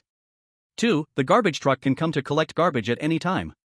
The tavern's landlady will personally take the garbage out. If the garbage truck waits for 5 minutes at the door and the landlady hasn't come out, it means there's no garbage to throw today. Just leave. 3. Ingredients supplied to the tavern must arrive before 11 p.m. Every time ingredients are delivered, the delivery person must confirm the time with the chef. If the times do not match, leave immediately, otherwise, the tavern cannot promise not to use violence. 4. Tavern employees must enter through the back door. Before starting work each day, everyone needs to identify how many fingers the landlady shows you. If you answer incorrectly, you must take a day off. 5. There is an old man wandering outside the tavern, do not believe anything he says. He is just a madman. 6. When the patrolman in the red hat enters, no one is allowed to leave the tavern, especially when he is holding a black baton. 7. Invitations to the second floor are placed with the bartender, who has the right to distribute them. 8. Remember, the moon is always round. The sun only exists in myths, you cannot see it. After Zhou Bai finished reading all the rules, the system's voice rang in his mind. Detection of the host acquiring new rules. Now a false rule will be marked for the host. The 8th rule of the horror tavern backdoor is incorrect. After hearing the information provided by the system, Zhou Bai looked up at the sky. He felt that this moon looked a bit unreal in its roundness. He shrank his neck, wrapped himself tightly, and then reread the rules several times. Confirming that he had all the rules firmly memorized, he left the back door. On the way back to the leisure area, the limping old man happened to pass by Zhou Bai. He was mumbling to himself. It's 5 p.m. The old woman should be off work to make dinner. It's 5 p.m., 5 p.m. Zhou Bai's heart tightened at once. 5 p.m.? He quickly picked up his phone to check the time, which clearly showed 3 p.m. in the afternoon. When he turned around to look again, the limping old man had already walked away in the opposite direction. Zhou Bai felt this scene was truly bizarre, so he quickened his pace and walked back to the leisure area. As the time displayed on Zhou Bai's phone screen, it was 11 o'clock at night. This block slowly became lively. The chosen ones from other countries timed it perfectly and stepped into the terrifying tavern right on schedule. Zhou Bai, however, stood outside the tavern, watching the ebb and flow of customers, furrowing his brows in distress. The viewers in the live broadcast room of the Great Xia Kingdom saw Zhou Bai like this and felt somewhat confused. All the other chosen ones have entered the tavern, what is Zhou Bai still hesitating for? Why do I feel Zhou Bai is being a bit overly cautious in this copy? Could it be that after returning to the real world, he has lost his fighting spirit? The audience was puzzled, and Zhou Bai was equally puzzled. When the phone displayed 2300 hours, the tavern hung out the open for business sign on time. This was consistent with the first rule of customers in the terrifying tavern, which stated the opening time. Could it be that I miscalculated the closing time? Although Zhou Bai had been staring at the terrifying tavern across the street since returning last night, he still could not determine the closing time of the tavern. Zhou Bai sighed at this thought. He felt that after learning the first rule was wrong, he indeed became a bit timid. This time, the task required finding a blue pistol. Zhou Bai had looked over many places in the tavern's first-floor hall yesterday. There were almost no suitable places to hide things. So this time, he set his sights on the second floor of the tavern. But how could he obtain an invitation letter from the tilted head bartender? Zhou Bai had not yet thought of a good plan. So, he decided to enter the tavern first. Zhou Bai stood up from the chair by the window and walked towards the tavern.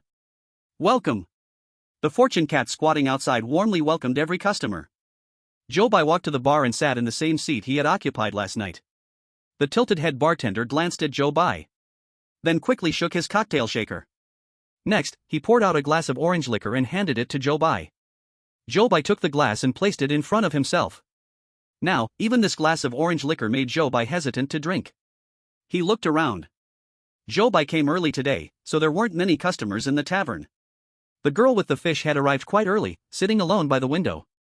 From time to time, boys approached her with their glasses, wanting to sit next to her. But they were all driven away by her irritated shouts. The tilted head bartender silently wiped the glass in his hand. But his gaze often secretly landed on the fish head girl.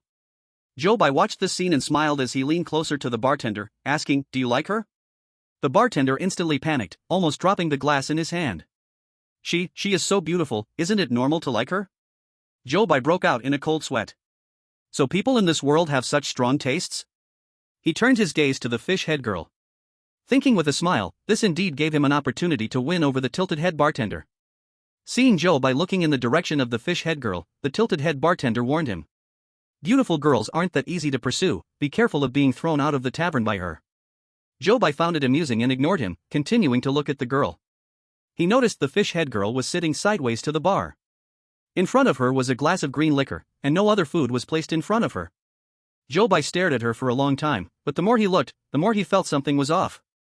The position she was at, the tilted head bartender could almost see her with just a glance.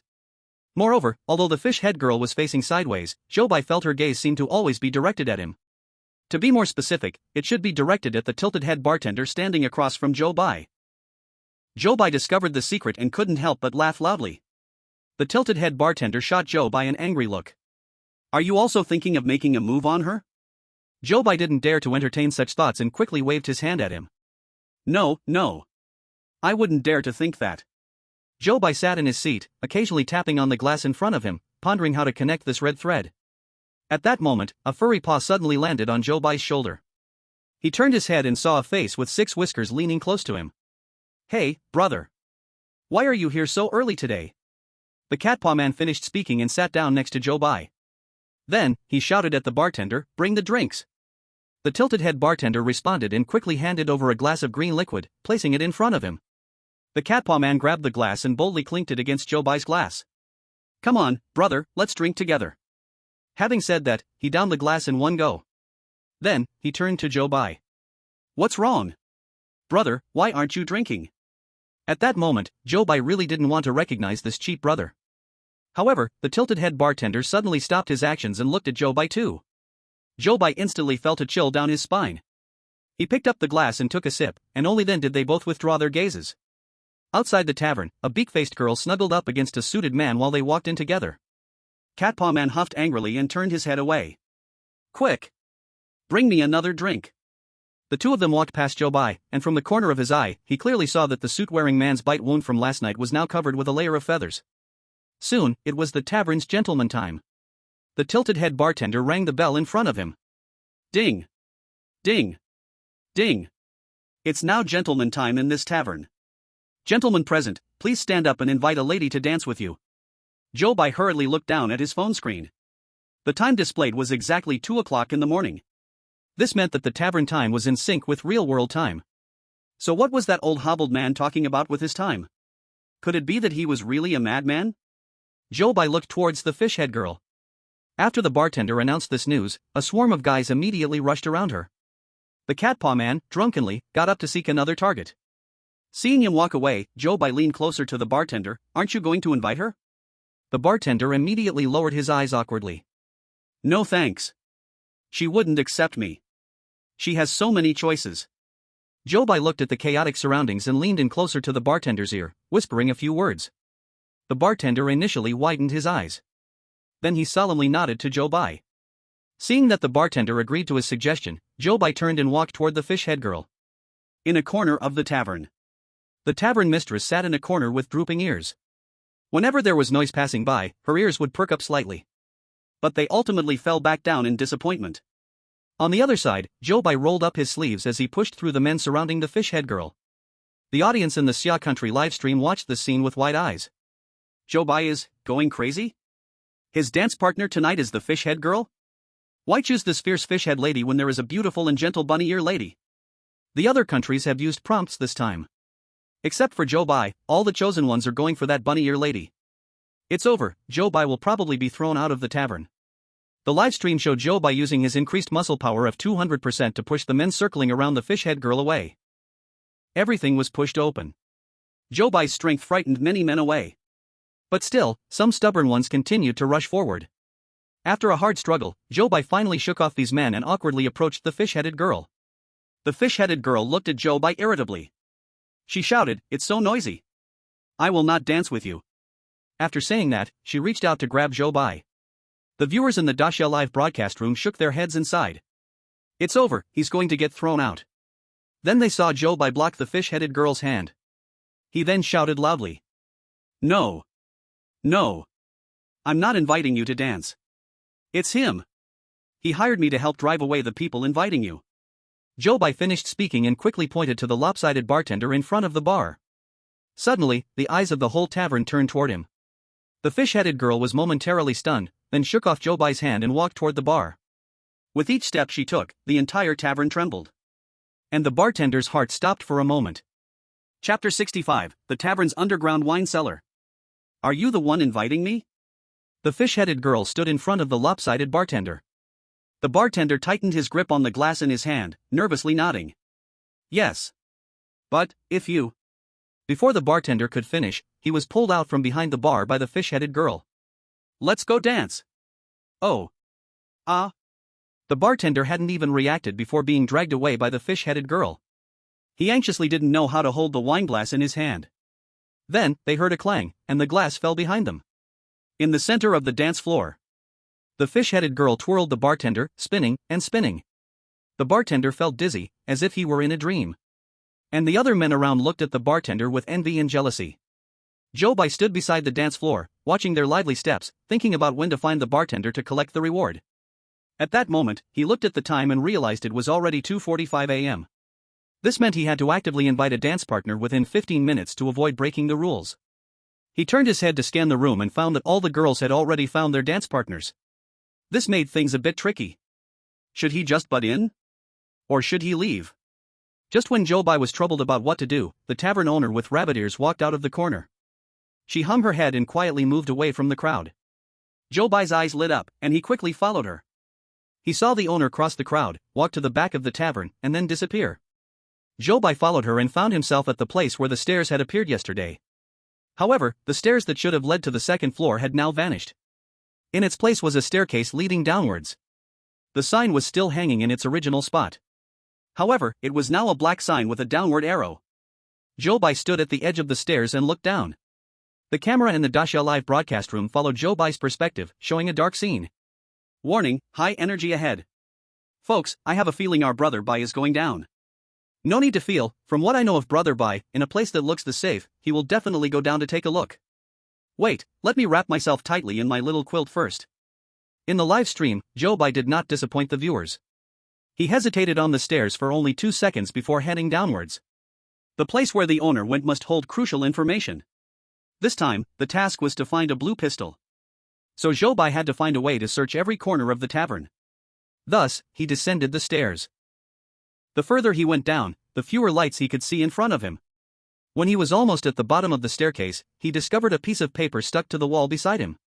Zhou Bai, using the little bit of remaining light, leaned in close to the paper and carefully discerned the contents. Ground, down, wine, cellar. Another new rule. Zhou Bai quickly gathered his focus and carefully read the contents above. Underground wine cellar rules. 1. Only the tavern landlady can open the wine cellar. 2. The waitstaff must wait at the wine cellar entrance before their shift ends each day. Help the landlady transport the wine to the bar. 3. The humans in this small town need happiness. Let them drink more wine, and they will find joy. So, do not be stingy with the hidden wine in the cellar. For, remember, when taking orange wine, you must close your left eye. When taking green wine, close your right eye. When taking red wine, close both eyes. 5. Inside the wine cellar, there is only one candle providing light. It will never go out. If you see it extinguished, please immediately notify everyone and leave the tavern at once. 6. The wine cellar is most afraid of sharp objects. If someone has one in hand, please stop them immediately. Otherwise, something terrible will happen. 7. If you see floating black shadows or balloons suspended in midair after entering the wine cellar, do not be afraid. These are illusions. As long as you get out of the cellar, everything will return to normal. 8. Please remember, this wine cellar is very important. Please protect it well. After reading all the information, a system prompt rang in Zhou Bai's mind. Detected that the host has acquired new rules. Now marking a false rule for the host. The third rule of the underground wine cellar is incorrect. Zhou Bai, upon hearing the system prompt, looked at that false rule. Here, the humans need happiness. Let them drink more wine, and they will find joy. So, do not be stingy with the hidden wine in the cellar. Can people not drink more wine? Drinking cannot bring happiness? Or should a certain amount of hidden wine be preserved in the cellar? The information is really not accurate. Zhou Bai silently complained in his heart. Recalling the crazy behavior of the customers last night, at least one thing was certain: the wine in the tavern must be problematic. He quickly summarized and then carefully read the rules posted on the wall several times, ensuring they were firmly remembered in his mind, before continuing to walk down. When he stepped down the last step, the light from the first floor vanished completely. Only the candle in the wine cellar remained, providing him with a bit of light. Aside from that, there was no other illumination. He slowly walked inside. The wine cellar was airtight, but the candle flickered constantly, making the light in front of Zhou Bai dim and bright. He looked around. First, he needed to determine the position of the tavern landlady. So, he continued walking further inside. The wine cellar was not small, almost as big as the first floor of the tavern. He walked along the rows of wine cabinets. Then, at the end where the wine cabinets were placed, he saw a figure facing the wall. A slender silhouette with long ears dangling at the back. It was indeed the landlady, without a doubt. Zhou Bai quickened his pace and approached her from behind. Noticing someone approaching from behind, the landlady spoke in a faint voice, "What did you come in for?"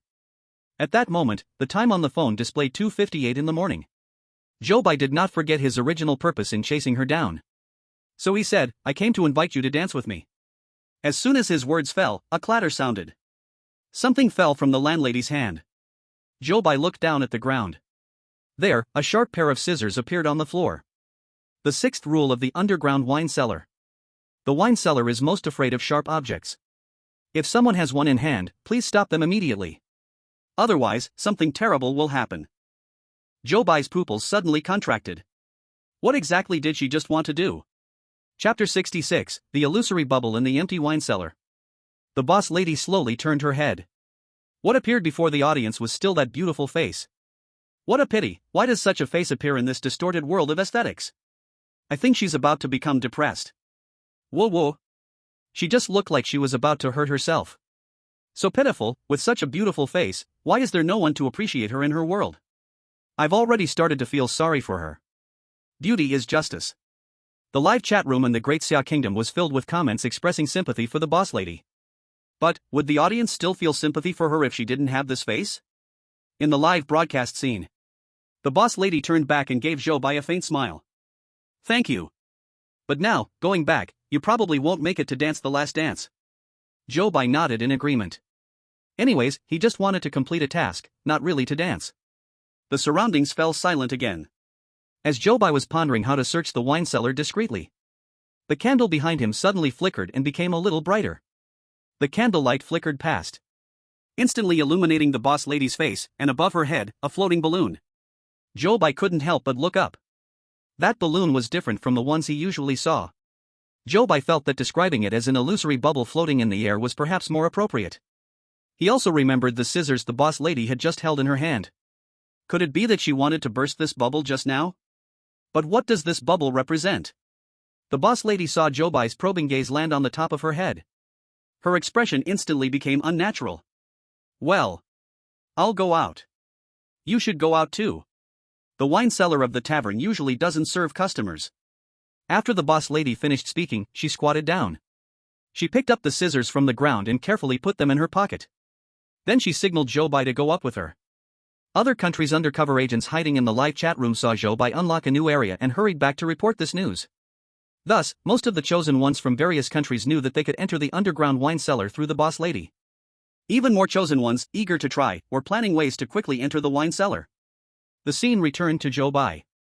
Zhou Bai took a reluctant glance at the wine cellar before ultimately not refusing the boss lady's proposal. He could only follow her to the lobby on the first floor. At this moment, the time had already reached 3:05 in the middle of the night. Zhou Bai looked around at the patrons sitting on the first floor. He saw the cat paw man had changed his position and was now sitting next to a girl with two wings. The girl flapped her wings, unable to reach the wine glass on the table. So he used his claws to grab the cup on the table and brought it to the girl's mouth. Meanwhile, with his other claw, he grabbed a worm that crawled across the table and happily put it in his mouth. Zhou Bai couldn't help but frown and shook his head, then looked to the other side. The suited man and the bird-beaked girl from last night were still sitting in their original seats. The two were holding hands and chatting happily. But soon, the suited man's hand was again brought to the bird-beaked girl's mouth. She bit down hard, creating a deeper, larger wound than yesterday. As for over at the bar, the fish-headed girl sat in Zhou Bai's original spot. Propping her chin, she occasionally exchanged sweet glances with the tilted-head bartender. But in the blink of an eye, after smiling sweetly, she violently smashed the plate in front of her onto the ground. Zhou Bai glanced at the state of these people and confirmed that the tavern had entered its crazy time again. So he couldn't help but wrap his clothes tighter, planning to leave this place quickly. At this moment, a sharp whistle sounded from outside the tavern. The sound rang out again. The patrolman wearing a red hat, holding a red stick, rushed in again. The red stick struck hard on the table. Fragments of various porcelain splashed up from the table. The drinkers all stopped their actions, looking blankly at the patrolman. The landlady tightly covered her ears in fear.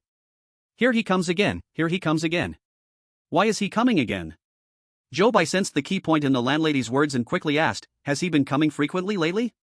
The landlady squatted down in fear, yes, for more than half a month. He didn't used to be like this, he comes every day now. More than half a month? That meant something must have happened to this tavern more than half a month ago. Zhou Bai wanted to ask more, but the landlady had already curled up in the corner in fear. The crooked-necked bartender also kept bowing and apologizing to the patrolman. Then, the patrolman walked out the door. Seeing it was about time, Zhou Bai also walked out of the tavern. Welcome again. Behind him was still the sound of the lucky cats saying goodbye. Zhou Bai glanced up at the moon in the sky, then buried his head into the rest area across from the tavern. He leaned on the window. From the tavern's front door, customers kept coming out one after another. After 5:20, employees also started to get off work from the back door of the tavern. The tongueless waiter, the crooked bartender, the lucky cat, and a chubby chef he had never seen before. All walked out from the back door at different intervals. Except for the landlady, all the staff in the tavern had finished work. At this moment, Zhou Bai laid down on his bed and fell asleep. This sleep lasted a full 10 hours for Zhou Bai. It wasn't until close to 4 in the afternoon that he sat up from his bed. He first picked up his phone to check the time, then went out to eat. After finishing his meal, he looked toward the direction of the tavern from outside the window. Near the tavern, that lame old man was still wandering outside restlessly. Zhou Bai thought for a moment and decided to go out and take a look. It's 6 o'clock. The old lady should have dinner ready. It's 6 o'clock, 6 o'clock. Zhou Bai picked up his phone. The time displayed on it was clearly 4:45 in the afternoon. Yesterday, when he said it was 5 o'clock, Zhou Bai's phone showed it was 3 o'clock in the afternoon. Today, he said it's 6 o'clock, but the phone showed 4:45 in the afternoon. There seemed to be no pattern to this. Seeing the lame old man was foolishly mumbling, Zhou Bai wanted to talk to him, but he only repeated that same sentence every time. As he couldn't get any answers, Zhou Bai turned around and walked back to his room. He planned to come back at the same time tomorrow to check again. Zhou Bai waited in the rest area until 11 at night, seeing the tavern hanging up the open sign. Only then did he lazily cross the street and walk into the tavern. This time, the fish-headed girl had already seated herself early at the bar, in the spot where Zhou Bai had always sat before.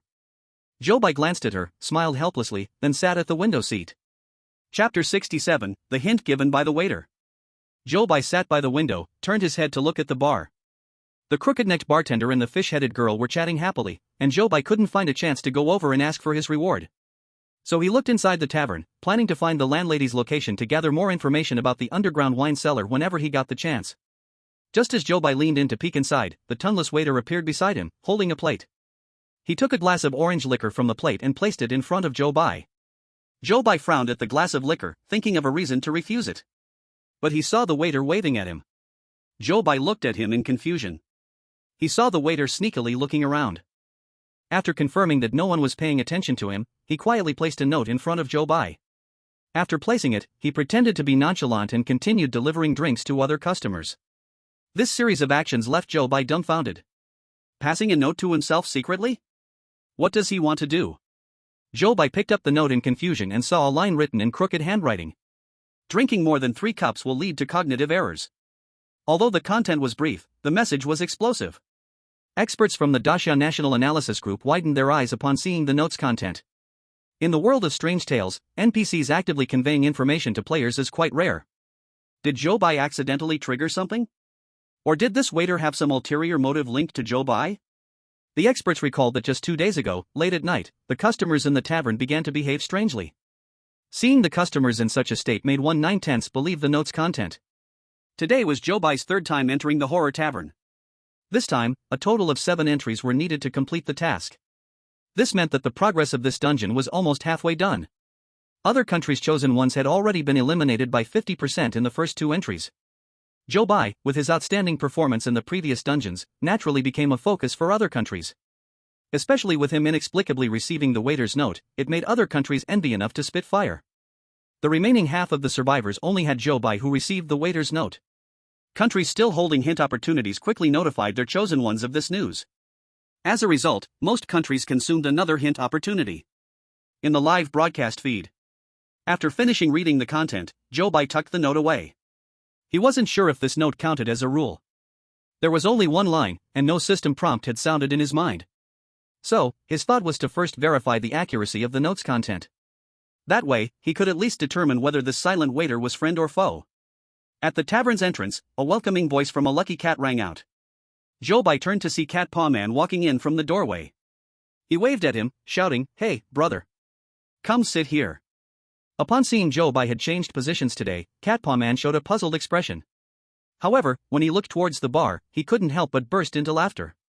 Fish Head Girl occupied 2 seats all by herself, taking both Cat Paw Man and Zhou Bai's original positions. So, he laughed and walked towards Zhou Bai. As he passed the bar, he didn't forget to give the tilted head bartender a mischievous grin. The tilted head bartender shot him a fierce glare, but he didn't mind. Laughing heartily, he sat down across from Zhou Bai. "Brother, why didn't I see you dance last night? Didn't you manage to get a girl?" Let me tell you, last night I..." As soon as Cat Paw Man sat down, he excitedly began sharing his achievements from the previous night. Zhou Bai listened while occasionally glancing towards the window, casually grabbing a cockroach that crawled by the window and handing it to Cat Paw Man. "Ew, that's disgusting. Hurry and throw it away, it's gross." Zhou Bai let go of the cockroach, and it immediately flapped its wings and flew past Cat Paw Man's face. Cat Paw Man shivered involuntarily. Zhou Bai looked at him and smiled, asking, "Don't you like this?" "It tastes pretty good." Cat Paw Man immediately showed a look of disgust. "Gross, I didn't expect you to not only like strong flavors in girls but also in food." Zhou Bai picked up a napkin from the table, wiped his hands, and smiled, no longer continuing this topic with him. The silent waiter walked past them, placed a plate of peanuts and a plate of sunflower seeds on the table. Then, in front of the Cat Claw Man, a glass of green liquor was placed. The Cat Claw Man grabbed the glass and downed it in one gulp. Holding the empty glass, he waved it to the waiter, signaling him to refill, then grabbed a handful of sunflower seeds and started cracking them. "Brother, I gotta say, you actually hooked that beautiful girl for the bartender. You even gave up your spot for them. What are you hoping for? That bartender is quite sly. Be careful not to get played by him without even knowing it." The viewers in the Great Xia livestream all nodded wildly at what the Cat Claw Man said. Exactly. This crooked bartender looks bad news. White brother, you better not let this bartender trick you. This Cat Claw Man seems to be a regular at the tavern. Maybe he knows some insider info? Zhou Bai mentioned yesterday that he made a deal with the bartender to help him out. But now, seeing that he still hadn't received the invitation letter, the audience was a bit worried. After the Cat Claw Man took a jab at the crooked bartender, he leaned closer to Zhou Bai. "Next time there's such a good deal, save it for me." He. Zhou Bai couldn't help but roll his eyes inwardly. "What are you thinking? Didn't you already find a partner yesterday?" As soon as the Cat Claw Man heard this, his mood brightened immensely. Since we're talking about this, I have to tell you. While speaking, the cat claw man had downed another glass of liquor. The peanuts and sunflower seeds on the table had also been eaten quite a bit. Seeing his glass empty, the waiter quickly served him a third glass of liquor. Zhou Bai stared at the liquor on his table. He could hardly pay attention to the cat claw man's endless chatter. The cat claw man didn't notice the strange expression on Zhou Bai's face. He picked up the glass and gulped it down again. That's 3 glasses of liquor now. Zhou Bai silently counted in his mind. Then he looked at the table. The sunflower seeds and peanuts were now few and far between. The cat claw man placed his paw on the last peanut, pouted, and then threw the peanut on the ground. Zhou Bai looked toward the window and reached out to grab an unfortunate cockroach that had passed by. He handed it to the cat claw man. The cat claw man took it, thanks. Then he tossed it into his mouth and chewed it with enjoyment. Zhou Bai watched this scene, feeling a wave of disgust wash over him. Chapter 68, Don't Go to the Second Floor. The cat claw man's actions were all seen by the viewers.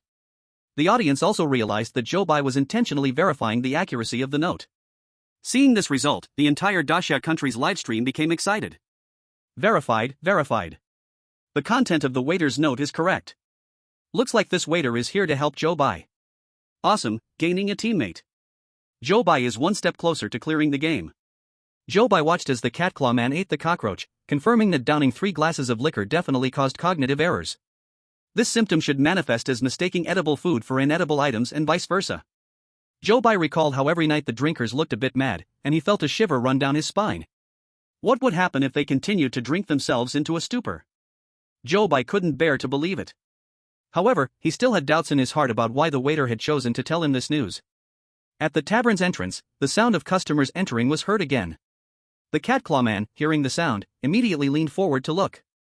Since he sat down tonight, he had lost count of how many times he had glanced over at the door. Unfortunately, every time he only came away with disappointment. Fortunately, this time, he finally saw the person he wanted to see at the door. As soon as the winged girl appeared, he immediately dashed away from Zhou Bai toward her. Zhou Bai could only shake his head helplessly. He swirled the orange liquid in his glass, took a small sip. Then he looked up at the drinkers at the table in front of him. Just took a wine glass from the waiter. The waiter, after serving the wine, walked towards Zhou Bai. As he passed by Zhou Bai, he quietly tossed another note onto his table. Another note? What does this waiter really want? Zhou Bai suspiciously picked up the note, and saw a few crooked words written on it. Do not go to the second floor. The second floor? Zhou Bai remembered the invitation letter that was about to be in his hands. As the viewers in the live room looked at the crooked-headed bartender again, they instantly found him to be repulsive. The 7th rule of the horror tavern's back door. Invitations to the second floor are all held by the bartender. He has the right to distribute the invitations. From this rule, it is clear that the crooked-headed bartender is closely tied to the second floor. But the mute waiter said not to go to the second floor. Is it dangerous on the second floor? So, does the bartender, who holds the power of invitation distribution to the second floor, also mean he can't be trusted? The waiter is trying to stop Zhou Bai from going to the second floor. There is obviously a conflict between these two people. Zhou Bai hesitated, not knowing whom to trust. He thought for a moment, then decided to stand up from his seat and headed toward the stairs. This time, the stairs led to the second floor. Next to the stairs, the sign pointing upward was still there, slowly oozing red liquid. This scene looks nothing like a normal place. In horror movies, those who dare to go to such places usually get their comeuppance quickly. Zhou Bai turned around. And that waiter was standing silently right behind him. The audience was so scared they almost smashed through the screen. I said, can we not switch Zhou Bai's perspective next time? We can't compare to Zhou Bai. Please consider the viewer's heart tolerance. But the audience didn't know that Zhou Bai was also quite frightened. Fortunately, he looked calm on the surface. Why are you following me? There was no one else around. The waiter opened his mouth and gestured continuously. Ah. Zhou Bai looked completely confused. Luckily, the waiter quickly reacted. He took out a note, wrote another line of crooked words, and handed it to Zhou Bai. Zhou Bai received it and took a look. The thing you are looking for is in the underground wine cellar. Suddenly, his heart jolted. This waiter knows what he is looking for and even tells him where it is. Is this an S-class pass directly fed to him? This level seems too easy to clear. The viewers in the Great Xia Nation's live room could not help but get excited when they saw the content of the note.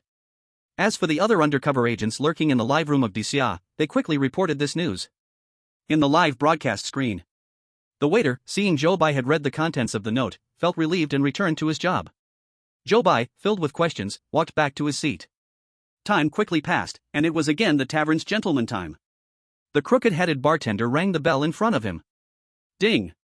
Ding! Ding! Now is the gentleman time of this tavern. Please the gentleman present, stand up and invite a lady to dance with you. As soon as the crooked-headed bartender finished speaking, a crowd of boys immediately surrounded the fish-headed girl. Fortunately, the fish-headed girl was strong enough. With a wave of her hands, she knocked down several boys around her. She looked at the crooked-headed bartender. The crooked-headed bartender subtly made an inviting gesture to her. Then he was quickly pulled out from behind the bar by her.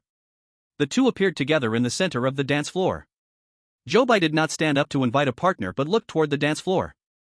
The crooked-headed bartender leaned on the fish-headed girl's shoulder. The cat-claw boy held the winged girl's waist. The suit-wearing man had more feathers growing on his hands.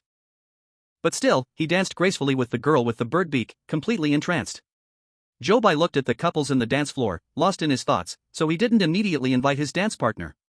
The tavern owner with rabbit ears was still hiding in the corner, as usual. No boy in the room dared to go invite her to dance. On the dance floor, after one song ended, the couple stepped out for a brief rest, waiting for the next music to start. At that moment, Zhou Bai walked towards the corner where the tavern owner was, intending to invite her to dance to the second song. If possible, he wanted to persuade her to take him to the underground wine cellar, to find that blue pistol. Meanwhile, the crooked-headed bartender, after escorting the fish-headed girl back to her seat, was also walking towards Zhou Bai. As Zhou Bai was about to reach the tavern owner, he was unexpectedly stopped by the crooked-headed bartender. Zhou Bai looked back at him in confusion. I am here to fulfill a promise. The crooked-headed bartender took out an invitation letter from his pocket and handed it to Zhou Bai. Thank you for letting me know she actually likes me too. This is from the transaction we made last time. I brought it to you. Zhou Bai looked at the gold-edged invitation letter being handed to him. He felt the shimmering gold on it was especially eye-catching at that moment. Chapter 69, The Flickering Stick.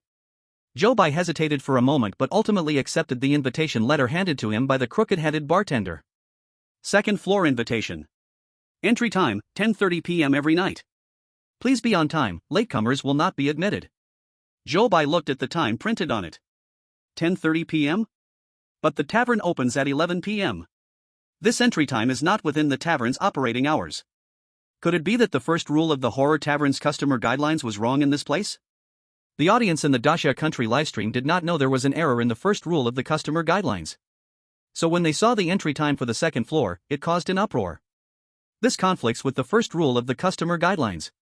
Fake. Fake. This crooked-headed bartender is indeed very bad. Entering during non-business hours violates the rules, but it could lead to death. The waiter said that the blue pistol is in the underground wine cellar. Just finding it there is enough, no need to take this risk. Zhou Bai was unaware of the worries in the comments. Instead, he quietly tucked the invitation letter into his pocket. After handing over the invitation letter, the crooked-headed bartender returned to the bar. At this moment, the second song's prelude just started playing in the dance floor. Zhou Bai walked to the corner and found the rabbit-eared tavern owner who was hiding. He extended his hand towards the tavern owner. The rabbit-eared tavern owner looked up at Zhou Bai, but her gaze fell on a corner of the invitation letter peeking out from his pocket. Are you going to the second floor? Zhou Bai nodded. It might be a bit dangerous. The tavern owner lowered her head again and calmly said. Upon hearing her words, Zhou Bai's heart skipped a beat. Meanwhile, the live stream audience grew even more anxious. Even the tavern owner says it's dangerous on the second floor. So it must be dangerous. This crooked-headed bartender is indeed very bad. Humph. Preventing fire and theft, beware of the crooked-headed bartender. Zhou Bai paused for a moment and continued to ask, what kind of danger? The tavern owner shook her head, not intending to answer Zhou Bai's question. Zhou Bai let out a soft sigh. Not easily giving you an answer is the basic operation of a game NPC. It seems he would still have to seek the answer himself. As the music began to rise, Zhou Bai did not continue the topic but took the tavern owner's hand, walking to the edge of the dance floor. On the dance floor, couples were nestled together. Their unfamiliar dancing partners seemed a bit out of place. The tavern owner kept her head down, every movement was timid. Only daring to stand at the edge of the dance floor, not even bold enough to approach the center stage. Don't be afraid of others' gazes. Look, even though I dance poorly, I will raise my head high. Zhou Bai said, deliberately lifting his head high. This made the bar owner chuckle with a pft. Then Zhou Bai suddenly tugged hard, pulling her to the center of the stage. The bar owner looked up at Zhou Bai in shock. Yes, just like this. Let's raise our heads together. Zhou Bai spoke in an exaggerated tone. Finally, the bar owner relaxed in response to his words, a smile appearing on her face. Exactly, you actually dance very well. Upon hearing Zhou Bai's praise, a glimmer of light flickered in the bar owner's eyes. As the music gradually reached the chorus, the bar owner began to forget the gazes of others. She took delicate steps in the center of the dance floor, moving her arms, looking confident. Even those who usually knew her were momentarily dazzled. Cat Claw Man stood by the dance floor, watching the bar owner's dancing figure, surprisingly lost in a daze. The girl next to him angrily waved a wing to his back head. It hurt so much that Cat Claw Man's tears were almost flowing down. He could only pitifully retract his gaze. As the song ended, the lights in the dance floor brightened from dim to bright. The rabbit ear bar owner seemed to have a beautiful dream during this song. When the lights turned on, the dream awoke, and instinctively, she covered her face. At that moment, a sharp whistle echoed outside the tavern. Zhou Bai furrowed his brows and looked towards the door. Is it the patroller's whistle? Zhou Bai instinctively glanced at the time displayed on his phone screen. 2:15. They arrived a full 40 minutes earlier than yesterday. Zhou Bai felt something was off. As the whistle sounded, the music and conversations in the tavern instantly stopped. The tavern became extremely quiet. However, the sound of chewing coming from a corner became very obvious. No one in the tavern cared about this sound. Only Zhou Bai looked in the direction of the sound. In a corner of the dance floor, the man in a suit leaned against the wall, snuggling with the birdbeak girl. The birdbeak girl had her head down, as if holding something in her hands. Zhou Bai took a glance, and his heart nearly jumped to his throat. Then, the sound of shattered porcelain echoed again. The patroller wearing a red hat swung a red stick in his hand, smashing it onto the glasses on the table. With a clang, the sound came again and again. The patroller's hat was pulled low. Zhou Bai couldn't see his expression. After smashing all the glasses in the tavern hall, he walked into the dance floor, heading towards the corner. The birdbeak girl turned her head when she heard footsteps behind her. Then, Zhou Bai saw her mouth full of blood. What she was holding was indeed the man's hand in the suit. The patroller raised the red stick and then swung it down heavily. He struck the head of the suited man. After being hit, the suited man's eyes gradually regained some clarity. However, Zhou Bai saw that the red stick in the patroller's hand flickered after hitting the suited man. It was like a glow stick flashing before the power was about to run out.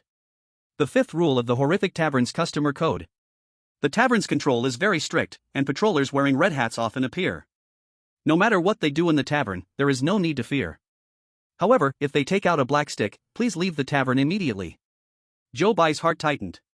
If the red stick turned black, what kind of scene would unfold in this tavern? Zhou Bai believed he would not want to see it. The birdbeak girl stood dazed in place, with a piece of meat hanging from the corner of her mouth. The suited man felt no pain at all. Still standing there, foolish as ever. The crooked-headed bartender came over to bow and apologize, following the usual process. The rabbit-eared boss lady had somehow already hidden in the corner. And the silent waiter, holding a tray, showed no change of emotion on his face. After the patrolling guard left, Zhou Bai stepped out of the tavern. The lucky cat at the entrance, seeing Zhou Bai come out, seemed to gaze at his pocket. Welcome back. As Zhou Bai walked out, the door closed behind him. The lucky cat watched his back and, for the first time, revealed a smile. Chapter 70, Playing Games with the Cat. Zhou Bai walked out of the tavern and looked up at the sky. The moon up there was still as round as ever, still hanging in the same spot. It looked just like an unchanging painting. At that moment, Zhou Bai felt the scenery before him was very unreal. He shook his head to keep himself alert, then quickly walked back to the resting area. Leaning by the window, he watched the people coming in and out of the tavern across the street. He only lay down to sleep after all the tavern staff had left through the back door. He slept for a full 10 hours again. When it approached 4 in the afternoon, Zhou Bai woke up to the sound of his alarm clock. He turned off the alarm, sat up in bed, and then went out to eat. After finishing his meal, he looked out the window toward the direction of the tavern. Outside the tavern, the old man with the limp was still wandering around as he had been 2 days ago. Zhou Bai picked up his phone, checked the time, and then walked over to him. It's 7 in the afternoon. My wife should come out to walk with me. 7 o'clock, 7 o'clock. Zhou Bai's phone displayed the current time as 4:45 in the afternoon. It was the same time as when Zhou Bai came yesterday. Zhou Bai had deliberately chosen this time to verify his time pattern. However, his time was his time, and Zhou Bai's time was Zhou Bai's time. They seemed to have no connection whatsoever. 5 o'clock, 6 o'clock, 7 o'clock. Zhou Bai silently recalled everything the old man with the limp had said. Suddenly, a strange feeling surfaced. This old man didn't seem to be telling time, rather, it felt like he was counting down. With each passing day, he added an hour. But what did this time really mean? Zhou Bai still couldn't come to a conclusion. He could only walk back to the resting area with his doubts. By 10:25 in the evening, Zhou Bai stood in front of the door of the horror tavern with an invitation letter in hand. The viewers in the Daxia country's livestream saw Zhou Bai appear at the tavern's door at that time and immediately raised alarms in their minds. He's going to the second floor. Zhou Bai is actually going to the second floor. No, Brother Bai, can't we be a little less brave? Honestly, Brother Bai, I'm a little scared. I'm being a coward. How about we come back later? I also think coming back later is good. For example, half an hour later? The audience of Daxia had gone through so many life and death situations with Zhou Bai that they no longer criticized his decisions mindlessly. Instead, it was filled with worry and tension. Zhou Bai knew that coming this time was a bit risky, but it wasn't completely reckless courage either. The boss lady only said that the second floor was a bit dangerous, but she didn't say that the second floor couldn't be accessed. In this spooky world, a bit of danger didn't that mean it was still fairly safe? The waiter had proactively come over to provide information, which was already very suspicious. Zhou Bai hadn't raised his favorability with him, so why would he offer kindness for no reason? Moreover, his directions were very clear. He provided Zhou Bai with easily verifiable correct information. Then he gave two very hard to verify pieces of information. If Zhou Bai wanted to verify, he might be led by the nose. It would be better to follow his original rhythm directly. And his initial plan was to get the invitation letter from the crooked-headed bartender. Then he entered the tavern's second floor. In front of Zhou Bai, the tavern's main door was tightly closed. That open sign had not yet been hung up. The audience all held their breaths, nervously waiting for Zhou Bai's next move. At 10:30 p.m., Zhou Bai pushed open the tavern's big door right on time. The audience covered their eyes, fearing that Zhou Bai would be stained with blood red in the next second. Fortunately, after Zhou Bai stepped into the tavern, what appeared on the screen was the smiling face of the fortune cat. The expected black screen did not appear. The audience let out a long sigh of relief. Hello, dear guest. It seems you have arrived a bit early? The fortune cat looked very happy, its eyes almost disappearing with its smile. Zhou Bai handed over the invitation letter in his hand. Seeing this, the fortune cat smiled even wider. So it's my esteemed guest. Come, follow me. The plump fortune cat agilely jumped off the counter. Its short legs did not hinder its nimble movements. Happily wagging its tail, it led the way in front of Zhou Bai. It took Zhou Bai through the tavern, arriving next to the staircase. Next to the staircase, bottles of alcohol had already been piled up. A waiter was picking up several bottles from the floor, just about to carry them to the bar. Raising his head, he saw Zhou Bai and the fortune cat coming face to face, and his face immediately darkened. Zhou Bai only glanced at him and then shifted his gaze. His eyes fell on the staircase in front of him. He saw that the staircase had now turned towards the second floor.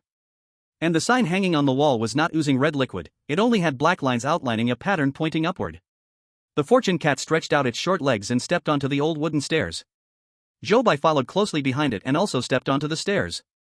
Zhou Bai had originally thought that the tavern's second floor would be another meeting place. Unexpectedly, the place he arrived at was like a storage room. It was filled with cabinets. Every cabinet had all sorts of boxes of different sizes on it. Looking at these overflowing boxes, Zhou Bai knew he had come to the right place. However, with so many boxes, it would take some effort to find the blue handgun inside. Zhou Bai fell into his thoughts and momentarily forgot that there was a fortune cat beside him. Seeing itself being ignored, the fortune cat let out an angry meow. Then it jumped onto a box and extended its sharp claws. This display of power did not scare Zhou Bai, but it made the audience in the live stream tense again. Zhou Bai had never seen this kind of fortune cat's might, but the audience had. Many viewers still vividly remembered how this fortune cat had taken down the chosen one of the Asan country. They did not believe that this fortune cat was a good creature. The fortune cat scratched the nearby wooden cabinet with its claws, then asked Zhou Bai, "Do you know what the second floor is for?" Zhou Bai honestly shook his head. But his gaze still did not leave the room full of boxes.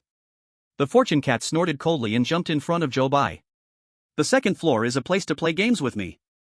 That stinky bartender finally agreed to send someone up to play with me."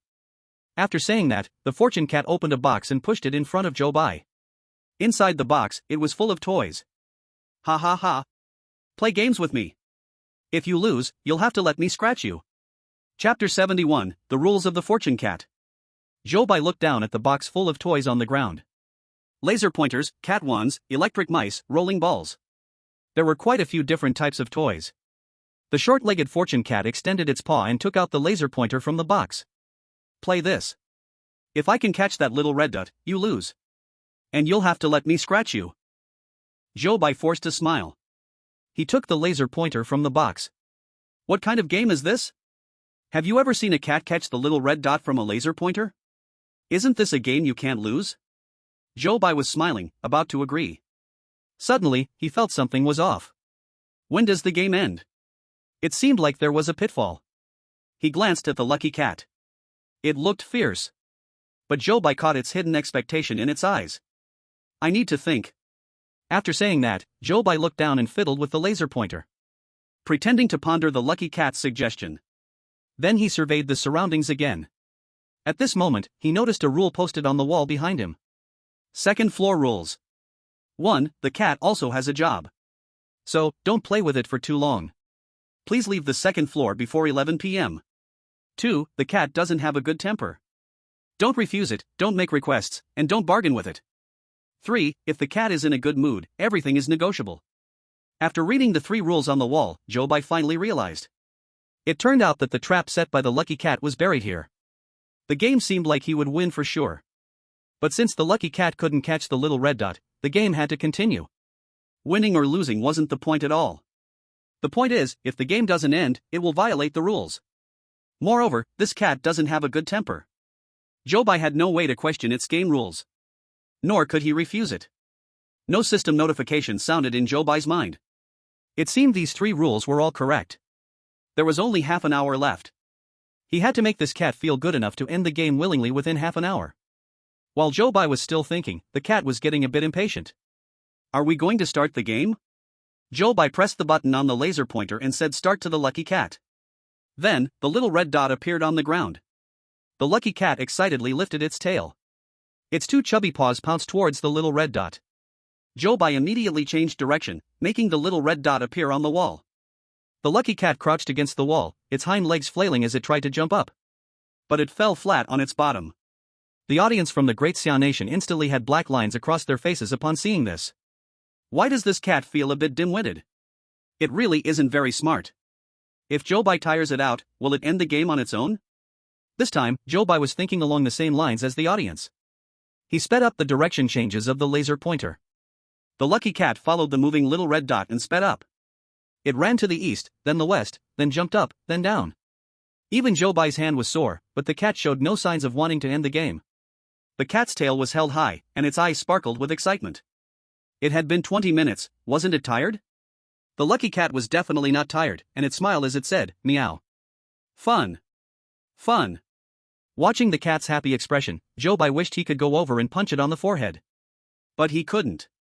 He reminded himself to be rational. With less than 10 minutes left, he had to end this game as soon as possible. Zhou Bai teased the cat by changing the position of the laser pointer. Meanwhile, he moved around, checking the items on the second floor. At that moment, he saw a crumpled plastic bag under a cabinet. Zhou Bai's eyes brightened instantly. Taking advantage of the lucky cat lunging for the little red dot, he quickly squatted down and picked up the plastic bag from the ground. The audience from the Great Xia Nation were all puzzled by Zhou Bai's actions. Then, they saw Zhou Bai open the plastic bag, holding it in his hand, and squat down to put it in front of the lucky cat. Seeing Zhou Bai's actions, those audience members who had cats at home finally understood. Ha ha ha. Zhou Bai understands cats. Just tell me, has he ever raised a cat? I guess this lucky cat can't resist the charm of a plastic bag. But, this is a cat from a world of ghost stories. Maybe it doesn't like it? In the scene, the lucky cat stopped chasing the little red dot and looked at the plastic bag in Zhou Bai's hand. Then, it climbed into the bag. Curled up, it lay inside the bag. Seeing the timing was right, Zhou Bai quickly lifted the bag and went downstairs. The lucky cat didn't notice anything unusual, still lost in the crackling sound of the plastic bag. Indeed, it wasn't very clever. Zhou Bai placed the plastic bag on the counter on the first floor. Just moments ago, the lucky cat was in its playground, but when the bag opened, it realized it was back at its workstation. It was so angry that it was about to extend its claws. Hey, we are on the first floor now. Zhou Bai laughed and lowered its claws. The lucky cat glanced to the side. It saw the tilting bartender and the rabbit-eared barmaid, both looking at it at the same time. It could only lower its head, obediently retracting its claws. Zhou Bai looked at the lucky cat's dejected appearance. He leaned closer and said, "I can come back tomorrow to play with you." Upon hearing this, the lucky cat immediately looked at Zhou Bai excitedly. Zhou Bai continued, "But you have to let me pick one gift from the boxes on the second floor." The lucky cat's fur nearly stood on end at this. How unfair. He couldn't make requests on the second floor, but now he was going to load up on demands from the first. The lucky cat was so angry that it wanted to swipe at Zhou Bai with its claws. But the tilting bartender and the rabbit-eared barmaid were watching it. It didn't dare to act rashly. It huffed angrily. But thinking about someone to play with tomorrow, it still gritted its teeth. "All right. But you can't open the box, you can only pick based on luck." Zhou Bai recalled the many boxes filled on the second floor and felt another wave of headache. Opening one by one, it wouldn't necessarily find the blue gun in half an hour. This cat actually wanted him to open a blind box? The difficulty just skyrocketed. "Can't open it?" Zhou Bai asked tentatively. The lucky cat immediately extended its claws. A cat's patience has its limits. Zhou Bai could only take a hint and obediently shut his mouth. The evening arrived, and it was 11 o'clock. A server approached and gave Zhou Bai a cold glance. Then, they hung up the "Open for Business" sign. Zhou Bai sat at the window-side table. In the tavern, customers began to trickle in one after another. Chapter 72, Different Colors, How Can They Be Together? The tavern quickly became lively again. Zhou Bai sat at the window-side table. The mute server approached with a tray, wanting to place a glass of orange drink down. But Zhou Bai waved his hand to refuse him. The server's face immediately grew darker. Zhou Bai turned his head away and sat there by himself. At that moment, he received a message from the Great Xia National Analysis Group. The kitchen of the tavern doesn't need to be entered, there's no blue gun inside. This should be the most useful information discovered by the Great Xia National Analysis Group. It turned out that just 10 minutes ago, a chosen one from the Monkey Nation sneakily slipped into the kitchen while the chef was taking a break. He turned the kitchen upside down, only to be sent on his way by the chef's knife. He lost his life but benefited other nations. Thus, the surviving chosen ones all received tips from their own countries, just like Zhou Bai. Zhou Bai had initially been troubled about how to enter the kitchen and search. Now, he could exclude it from consideration, which naturally lowered the difficulty significantly. The tavern's structure was very simple. The first floor was a spacious hall with more than a dozen tables. It also divided out an area as a dance floor. The kitchen of the tavern was also located on the first floor, just beside the back door. The remaining place is the underground wine cellar. And the second floor, exclusively the playful space of the lucky cat. Zhou Bai has listed the second floor as a key target. But he cannot give up searching other places. In the first floor hall, Zhou Bai has checked almost every corner. Here, almost the only place left to hide things is the wine cabinet of the crooked-headed bartender. Zhou Bai was just about to go ask him for tomorrow's invitation letter. So he decided to go and chat with him now. Zhou Bai walked up to the crooked-headed bartender and sat down in the spot he always used to sit. As soon as the crooked-headed bartender saw him, he immediately widened his eyes. The fish-headed girl hasn't arrived yet, so this seat was empty. The crooked-headed bartender has long assumed she would sit in this spot. So, when Zhou Bai sat down here, he suddenly became a bit anxious. "Weren't you just sitting by the window nicely?" Zhou Bai smiled and said to him, "I came over specifically to ask you for the invitation letter." The crooked-headed bartender rolled his eyes and opened his wine cabinet. Zhou Bai leaned over to take a look. Inside were bottles of wine piled up, and in the gaps between the bottles, a few invitation letters were casually stuffed. It seemed the crooked-headed bartender was not very serious about helping the lucky cat find playmates. He should have asked him directly for the invitation letter from the very beginning. He might have just thrown a stack at him. What a loss. Gifting someone a wife for free. The crooked-headed bartender threw an invitation letter in front of Zhou Bai. "Take it and get lost." Zhou Bai cheerfully picked up the invitation letter and continued, "What good stuff do you have hidden in your other cabinets? Besides wine, what good stuff could there be?" The crooked-headed bartender said unkindly. Zhou Bai did not give up and still smiled. Since helping the crooked-headed bartender pursue the fish-headed girl, Zhou Bai's arrogance has risen a lot in front of him. "I don't believe you. Unless you open it up to show me." The crooked-headed bartender impatiently wanted to send him away. "If you don't believe it, then forget it." At that moment, a welcoming voice from the lucky cat came from outside. The crooked-headed bartender turned his head. Then he saw the fish-headed girl walking into the tavern. He instantly panicked a bit. He hurriedly urged Zhou Bai to leave, his tone even a bit frantic. Will you leave if you see? Zhou Bai calmly nodded. The crooked-headed bartender got so mad that he suddenly flung open a whole row of cabinets. Zhou Bai quickly took a glance and confirmed that there was nothing he was looking for before he stood up from his seat. The crooked-headed bartender saw Zhou Bai leaving inside in relief. At this time, the fish-headed girl had just walked up to him. She sat down opposite the crooked-headed bartender. Next, the two of them chatted and laughed, the air filled with pink bubbles. Zhou Bai returned to his original spot. He put away the invitation letter and looked around bored. At the tavern entrance, the cat-paw man walked in holding the winged girl. They found a spot to sit, not even glancing toward Zhou Bai. As for the suited man and the bird-beaked girl, their relationship remained very stable. The hand he was bitten on was completely covered in feathers. Zhou Bai looked again at the corner. He saw that at the usual spot of the rabbit-eared lady boss, a rare green drink appeared. Zhou Bai found it a bit strange. He had entered the tavern so many times and had never seen the lady boss drink. Why did she suddenly drink today? At this moment, it was also the gentleman's time at the tavern. The crooked-headed bartender rang the bell placed in front of him. Ding! Ding! Ding! Now it is the gentleman's time in our tavern. Please, all gentlemen present, stand up and invite a lady to dance with you. Zhou Bai stood up from his seat and walked toward the lady boss's location. The green drink in front of the lady boss had already been finished by her. She looked like she was not very clear-headed. Zhou Bai extended his fingers. It waved in front of her. How are you? Are you okay? The bar owner smiled and asked back, why are you holding up 3 fingers to me? Zhou Bai was instantly confused. The 4th rule of the horror tavern's back door. Tavern employees must enter the tavern through the back door. Everyone must first recognize how many fingers the bar owner shows before work each day.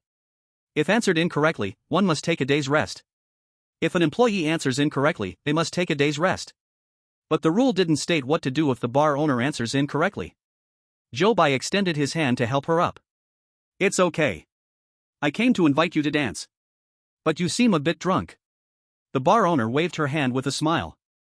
No way. I'm very sober. After she finished speaking, she picked up the wine glass on the table and shook it in front of Zhou Bai. You tell me, can green wine, orange wine, and red wine all be placed in one wine cabinet at the same time? Zhou Bai was a bit puzzled. Of course. Isn't that how you have it stored? The bar owner sadly shook her head. But they all think I did it wrong. How can red wine, green wine, and orange wine be placed together? I've also started to think that maybe it shouldn't be. The bar owner sadly spoke her drunken words, while Zhou Bai listened in confusion. At that moment, the sound of the patrolling officer's whistle echoed from outside the tavern. He waved a red stick and rushed inside again. The sound of broken porcelain echoed throughout the tavern. The bar owner, slightly drunk, forgot to bow her head in fear. After smashing all the wine glasses, the patrolling officer came before the bar owner with his stick. He swung the stick down. Chapter 73, The Time of the Lame Old Man. The red stick hit the bar owner on the head. The stick flickered several times before returning to its normal red color. The bar owner's body swayed. Zhou Bai, wanting to reach out to support her, was beaten to it by the sideways-headed bartender who came to her side first. It's okay, you'll be fine in a bit. He assisted the bar owner to sit on a chair like an elder. Then he kept bowing and apologizing to the patrolling officer. The patrolling officer, holding the red stick, walked out of the tavern. The sideways-headed bartender sighed and looked at the moon outside the window. Sigh, I wonder how long this tavern can keep running? SSS level clearance requires finding a blue pistol and helping the tavern to operate. It seems that the tavern's potential survival crisis is gradually being revealed. Zhou Bai looked up and saw the waiter standing in the shadow by the wall, staring towards them. His heart sank immediately. The wine in this tavern must have problems. But the bar owner drank today too, indicating that she might not know the wine had issues. It is very possible that the wine in the tavern was originally fine but later became problematic. Only the bar owner can open the wine cellar. The wine in the tavern passed through just 2 people from the cellar to the customers, the sideways-headed bartender and the mute waiter. As Zhou Bai thought of this, he looked at the sideways-headed bartender.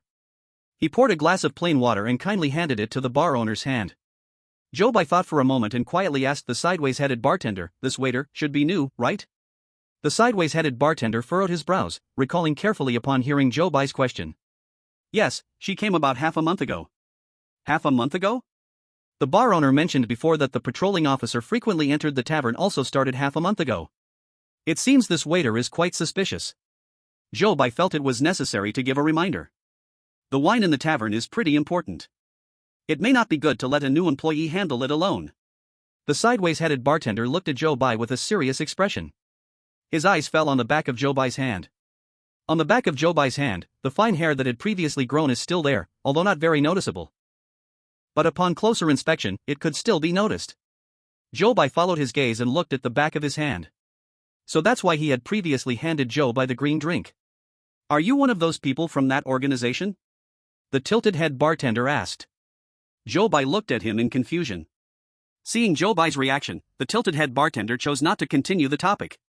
Instead, he nodded at Zhou Bai. I will be careful. Then he lowered his head to continue attending to the boss lady. Zhou Bai paused for a moment, suddenly remembering that the white beard badge that Lele had given him was still in his pocket. Could it be that the tilted-head bartender was asking about this? Zhou Bai didn't know what this badge meant, but he also didn't plan to ask the tilted-head bartender to verify it. It was about time, he should leave the tavern now. Inside the tavern, the customers began to regain their sobriety. One by one, they walked out of the tavern. The boss lady propped her head up with her hand, looking like she had become a bit more sober. After bidding farewell to them, Zhou Bai also walked out of the tavern. At the entrance of the tavern, the lucky cat, seeing the invitation letter peeking out of Zhou Bai's pocket, squinted its eyes with a smile. It swung its arms up and down. The voice that said welcome to visit again was filled with a cheerful vibe. Zhou Bai walked out of the tavern and returned to the resting area across the street. Once he entered the room, he still followed the routine from the past few days, leaning against the window, looking towards the tavern across the street. On the tavern side, nothing unusual happened as usual. After 5 o'clock, all the employees in the tavern gradually finished their shifts through the back door. Zhou Bai yawned and perked himself up. He leaned closer to the window, focusing on every move the waiter made. This time, Zhou Bai finally discovered a clue. Every evening around 8 o'clock, the limping old man who wandered around the tavern would disappear in one direction. And the direction the waiter was heading back to was exactly the same as the one the limping old man disappeared towards. Zhou Bai's heart began to race. He felt as if something dangerous was getting closer to him. With this uneasy feeling, he struggled to lie down in bed and fall asleep. At 4 o'clock in the afternoon, Zhou Bai woke up to the sound of the alarm. With 2 dark circles under his eyes, he hurried to the window. Near the tavern, that limping old man was still wandering around outside like he did a few days ago. He quickly went outside to eat. Then picked up his phone, which showed the time to be 4:20 in the afternoon. Zhou Bai quickened his pace and walked beside the limping old man. He saw the old man continuously mumbling to himself. It's 8 o'clock. I should go take a shower. It's 8 o'clock, it's 8 o'clock. An extra hour had been added. His time, indeed, had no connection to the time on Zhou Bai's phone. Instead, every day that Zhou Bai passed, he would add an hour. Zhou Bai's heart raced. He slowly walked back to the resting area while calming himself down. Then, he organized his thoughts in his mind. Today was the 5th day since Zhou Bai entered this replica. The time reported by the limping old man was 8 o'clock. So, on the 6th day, it would be 9 o'clock. On the 7th day, it would be 10 o'clock. 10 o'clock? Zhou Bai furrowed his brows tightly. What time was it every night at 10? Zhou Bai recalled all the rules related to time. The opening hours of the second floor, the tavern's operating hours, gentleman's time, the time for delivering vegetables through the back door. And the employees' starting times. As he thought of this, Zhou Bai's eyes suddenly widened in fear. 10 o'clock at night was the time when tavern employees began their shifts. But what would really happen when it reached the 7th day? Zhou Bai still didn't know the answer. But it definitely wouldn't be anything good. He had to find that blue pistol as soon as possible. Zhou Bai returned to the resting area. After dinner, he stayed in his room until nearly 10:30 at night. He held the invitation letter and walked to the tavern door. He stood at the entrance, took out his phone, and looked at the time on it. When he arrived at 10:30, he pushed open the tavern's big door right on time. As the door swung open, the big smiling face of the lucky cat appeared right in front of Zhou Bai. Welcome, my most esteemed customer. The lucky cat stretched out its hand with a cheerful grin. Zhou Bai placed the invitation in its hand, and it smiled so wide that its eyes disappeared. Come with me, esteemed customer. The lucky cat jumped down from the counter and led Zhou Bai through the tavern. At the staircase, there were also many bottles of liquor lined up. The waiter looked at Zhou Bai with a gloomy face. Meanwhile, the cockeyed bartender stood next to him, watching every move he made with the liquor bottles. Chapter 74, The Lucky Cat's Boxes. Zhou Bai nodded at the cockeyed bartender, acknowledging him. Then he ignored the waiter, who looked as if he wanted to kill him. The lucky cat happily stepped up the stairs, but turned around and saw Zhou Bai wasn't following. It urged, meow. Why aren't you coming? Hurry up. Zhou Bai stood at the bottom of the stairs, casually crossing his arms and looking up at the lucky cat. The lucky cat suddenly felt that something was not right. Sure enough, Zhou Bai then asked it. Is what you promised me yesterday still valid? As soon as the lucky cat heard this, it suddenly wanted to blow its top. This guy, so bad. How dare he want a bargain now? It wanted to give Zhou Bai a swipe immediately. But the cockeyed bartender was still standing at the bottom of the stairs, so the lucky cat had to retract its claw. It forced a smile at Zhou Bai. You come up first, and we'll talk upstairs. How could Zhou Bai easily trust this cat? No. We need to discuss this down here first. The lucky cat, feeling defeated, sat down on the stairs, hugging the stair post with its paws, and angrily shouted at Zhou Bai. Fine. It counts. Only then did Zhou Bai smile with satisfaction. If you don't keep your word, I won't come tomorrow. The lucky cat's fur stood up in alarm upon hearing this. You must come. After saying this, it turned around and stomped up the stairs. Zhou Bai wanted to laugh out loud but still struggled to hold it in. Then he followed the lucky cat up the stairs. The lucky cat finally reached its domain on the upper floor. Their roles had now reversed. It lay on its toy box. Lazily wagging its tail, it said to Zhou Bai, 5 minutes. Hurry and pick. Zhou Bai didn't waste any time arguing with the cat and immediately walked up to the cabinets to start choosing. However, there were simply too many boxes on the second floor. As Zhou Bai stood in the middle of the cabinets, he began to feel dizzy from the options. Here were boxes of all sizes, styles, materials, and patterns. How could he tell if any of these boxes contained a blue pistol? Zhou Bai glanced at the lucky cat, only to see it sprawled across the boxes. Zhou Bai sighed and decided to try his luck on his own. He examined the boxes on the cabinets. Normally, a pistol should be about 15 to 25 centimeters. Zhou Bai didn't know much about this, so he could only guess based on his limited impression. Thus, he focused on the boxes that matched the size standard. But even with this, there were still way too many options. Zhou Bai anxiously compared the various boxes, continuously moving between them. Meanwhile, the lucky cat lay on the boxes. With one paw under its head, swinging its tail, it said mischievously. Only 1 minute left. Zhou Bai turned around and shot an annoyed glare at the lucky cat. The lucky cat helplessly shrugged its shoulders. Zhou Bai turned back around, hurriedly selecting boxes. Time was running out, he could only try for a stroke of luck. So, he picked out a box with a metallic feel, which looked quite similar in style to a handgun, from a pile of boxes. This one will do. Zhou Bai hugged the box and walked over to the lucky cat. Ha ha. Let me help you with the lock. The lucky cat took out a heavy bunch of keys. Then, precisely from so many keys, it pulled out one key. The key went into the lock, turned, and the box smoothly opened. You can open it yourself. The lucky cat looked at Zhou Bai with a big grin. Zhou Bai ignored him, took a deep breath, and opened the box. Then, the lucky cat burst into loud laughter. How is it? This thermos is pretty nice, right? It's a gift for you. Zhou Bai, feeling disappointed, closed the lid of the box again. The lucky cat saw Zhou Bai's reaction and laughed even harder. Zhou Bai noticed its gloating expression and felt something was off. It seemed like the lucky cat started laughing before the box was fully opened. Did it know what was inside all the boxes? Zhou Bai looked at the lucky cat with suspicion. Seeing Zhou Bai's gaze, the lucky cat jumped off the box with a swish. What are you looking at? Hurry, I want to play a game. If you lose, I'll scratch you with my claw. It stretched out its claw, pretending to be fierce. Zhou Bai took out a laser pointer and played with the lucky cat for 20 minutes. Then, he pulled out a plastic bag from his pocket. The lucky cat's eyes widened immediately. Damn! It had clearly thrown away all the plastic bags on the second floor. This guy actually brought one with him. It resisted the urge to look at Zhou Bai. But when Zhou Bai placed the plastic bag in front of it, it still excitedly dove inside. Zhou Bai picked up the lucky cat and placed it back in its own work position. The lucky cat was extremely angry. But it had no way to deal with him at all. As a result, the tavern entered its business hours, and the lucky cat could only start its work. The tilted head bartender stood at the bar. Zhou Bai walked over with a smile and spread out his hand. Here, the invitation. The tilted head bartender slapped an invitation onto his hand. Then, Zhou Bai smartly moved to a windowside seat. The silent waiter had a terrifyingly dark expression.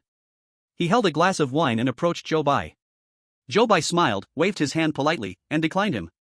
The waiter shot a hard glare at Zhou Bai and turned to serve the wine to other customers. The tavern started to buzz with life again. The girl with the fish head, as expected, sat opposite the tilted-head bartender. The cat-clawed guy came in with the winged girl. Ever since the cat-clawed guy had a girlfriend, he hadn't glanced at Zhou Bai. Zhou Bai just found it amusing and didn't take it to heart. Then came the suited man and the bird-beak girl. The suited man's hands were already covered in feathers. He looked at the bird-beak girl dreamily, the two sweetly sitting in a corner. Bored, Zhou Bai sat by the window. One hand supporting his head, he watched the lively scene in the tavern. If it weren't for the madness that followed later. This kind of tavern wasn't so bad after all. Normal people, mutated people, and it all harmoniously appeared in the same place. However, every night, when it got late, the craziness in the tavern still deeply imprinted in Zhou Bai's mind. He quickly shook his head. He wanted to rid himself of the strange thought that he actually found the tavern nice just now. The time displayed on his phone showed it was already 2 in the morning. At this time, it was the tavern's gentleman time.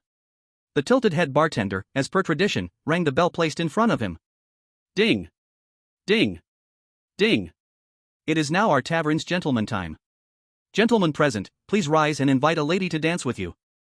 Hearing what the tilted-head bartender said, everyone stood up, each inviting their dance partners. By the rabbit-eared boss's side, there was still no one to invite her. Zhou Bai walked over and stretched out his hand in front of her. The gloom on the rabbit-eared boss's face was blown away when this hand appeared. At that moment, a melodious slow song rang out in the tavern. Zhou Bai and the rabbit-eared boss entered the dance floor to the sound of music. The warm, calm piano sound first entered people's ears. Thus, the people on the dance floor began to sway gently with the rhythm of the music. In the corner of the dance floor, the man in a suit held the girl with a bird's beak with his feather-covered hands. The two danced in perfect harmony to the music. The man in the suit looked at her with a smile in his eyes. Then, in a dimly lit corner where no one noticed, he softly kissed her on the cheek. In the center of the dance floor, the tilted-head bartender was being hugged by the fish-headed girl, spinning around without rhythm. The tilted-head bartender felt dizzy from spinning, but he was still smiling happily. He hugged the fish-headed girl and whispered something in her ear. Then, he saw the fish-headed girl burst into laughter, slapping him lightly on the back, nearly knocking him to the ground. Fortunately, the fish-headed girl quickly supported him with her other hand. The tilted-head bartender did not fall to the ground. Next, the music in the dance floor changed from soft to lively. After one song, the rabbit-eared boss had already started to sweat lightly on her forehead. But her face showed a bright, sparkling smile. She took Zhou Bai's hand and ran to the center of the stage. In the upbeat music, she seemed to forget her shyness. She tilted her head back. Her feet landed on the dance floor, following the music, making a rhythmic pat-pat sound. That sound was full of vigor and warmth. Even the other people on the dance floor seemed to be infected by this atmosphere. So they gathered around the rabbit-eared boss, landing their feet on the floor, creating a neat pat-pat sound with the rhythm of the music. Zhou Bai was stunned by this scene. Since he entered this scenario, he had never seen such a joyful atmosphere in the tavern. Perhaps, this was the way the tavern was meant to be. On the tables in the tavern, those glasses filled with red liquid floated in the air, as if dancing along with the music. Outside the window, the wind stirred up the petals that had fallen to the ground. So those petals spun and jumped, scattering into the dance floor. The people on the dance floor cheered as they ended this gentleman's time in the tavern, surrounded by a sea of flowers. They returned to their seats with smiles on their faces. However, in a corner away from the crowd, the waiter stood in the shadows, coldly watching these people. As Zhou Bai walked back to his seat, he turned and met his eyes. There was a ruthless glint in his eyes. It made Zhou Bai feel a chill run down his spine. The uneasy feeling in Zhou Bai's heart rose again. He sat back in his seat. Then, he observed the customers in the tavern again. The cat-paw man was eating normal food on his plate. The man in the suit's hand was no longer injured. Tonight, nothing strange happened in the tavern. Zhou Bai waited for a long time but did not hear the whistle from outside the tavern. At 4:40. At this hour, the customers gradually left one by one. The patroller still hadn't come in. Seeing that it was almost closing time, Zhou Bai also stood up and exited the tavern. The smiling cat figurine said to Zhou Bai, "Welcome next time." It stared with a happy grin at the invitation in Zhou Bai's pocket, only taking its eyes away once he walked out the door. Zhou Bai walked toward the resting area across the street. The moon in the sky was still just as round. It has been the 5th day, and there is still no change. Zhou Bai returned to his room, leaned by the window, and, as in the past few days, looked towards the tavern across the street. Not long after Zhou Bai went out, the staff in the tavern also began to finish work. The mute waiter still walked back in the same direction as yesterday. The same direction as the old man with a limp. At 10 o'clock on the 7th night, Zhou Bai kept reminding himself of this time in his mind. He felt that something must happen when the time comes. Zhou Bai adjusted his emotions. Then he lay down on the bed, allowing himself to fall asleep. Luckily, he did not have insomnia like last night. After lying on the bed, he quickly fell asleep. At 4 o'clock in the afternoon, Zhou Bai woke up to the sound of the alarm clock. The first thing he did after getting up was to look towards the window. Outside the window, the old man with a limp was still lingering outside the tavern. Besides that, Zhou Bai also saw a garbage truck parked at the back door of the tavern. The garbage truck waited for about 5 minutes. When the tavern owner did not come out to throw out the garbage, it drove away by itself. Rule number 2 for the back door of the tavern. 2. The garbage truck can come to collect garbage at any time. The tavern owner will personally take out the garbage. If the garbage truck waits at the door for 5 minutes and the owner has not come out, it means there is no garbage to throw today. Just leave directly. Zhou Bai recalled what happened yesterday. It might be that when nothing unusual occurs in the tavern, the owner doesn't need to come out to throw away the garbage. Seeing the garbage truck leave, he also went out of the room to find something to eat. After eating, he picked up his phone. At this moment, it was 4:50 in the afternoon. In his heart, Zhou Bai had already made guesses about what the old man with a limp would say. But he still needed to verify it. He walked out of the rest area and came to the side of the old man with a limp. He saw the old man still mumbling to himself. It's 9 o'clock. I can start heading out now. 9 o'clock, 9 o'clock. Sure enough, another hour had been added. Today was already the 6th day. There were only 2 chances left to enter the tavern. Zhou Bai knew he had to work harder. He returned to the rest area. After having dinner in the rest area, he went back to his room to rest. He had a vague premonition. This night would not pass so easily. Zhou Bai sat on his bed with his eyes closed, resting. When the time was close, he took out the invitation letter, left the rest area, and walked to the tavern door. As he had done before, he stood at the door, took out his phone. Waiting for the time displayed on it to change to 10:30 in the evening. Then, he pushed open the tavern door right on time. The lucky cat was still sitting on the counter, as if it had been waiting for Zhou Bai for a long time. When it saw Zhou Bai appear at the tavern door, it immediately wagged its tail happily. Welcome, my most distinguished guest. However, its smile quickly froze on its face. Chapter 76, Finding the Blue Pistol. The lucky cat's good mood was suddenly shattered. Because Zhou Bai opened the door, then stood at the door with his hands in his pockets. Looking at the lucky cat with eyes that clearly held ill intentions. The lucky cat glanced at him and couldn't help but twitch its mouth. Customer, aren't you coming in? Zhou Bai handed the invitation letter to it. Come in, why not? The lucky cat sighed with relief. Then why do you have that expression, scaring me? It took the invitation letter and happily tucked it away. Then it smiled, preparing to jump down from the counter. But then, Zhou Bai suddenly lifted it by the back of its neck. The lucky cat suddenly couldn't move. Meow. You bad person. Don't touch my neck. Zhou Bai ignored its objections and continued to hold it by its neck fur. How could I be a bad person? I just want to discuss something with you. The lucky cat glared at Zhou Bai furiously. Is there anyone who negotiates like this? Zhou Bai smiled. Of course, I am. The lucky cat couldn't argue back and angrily said. What do you want to negotiate?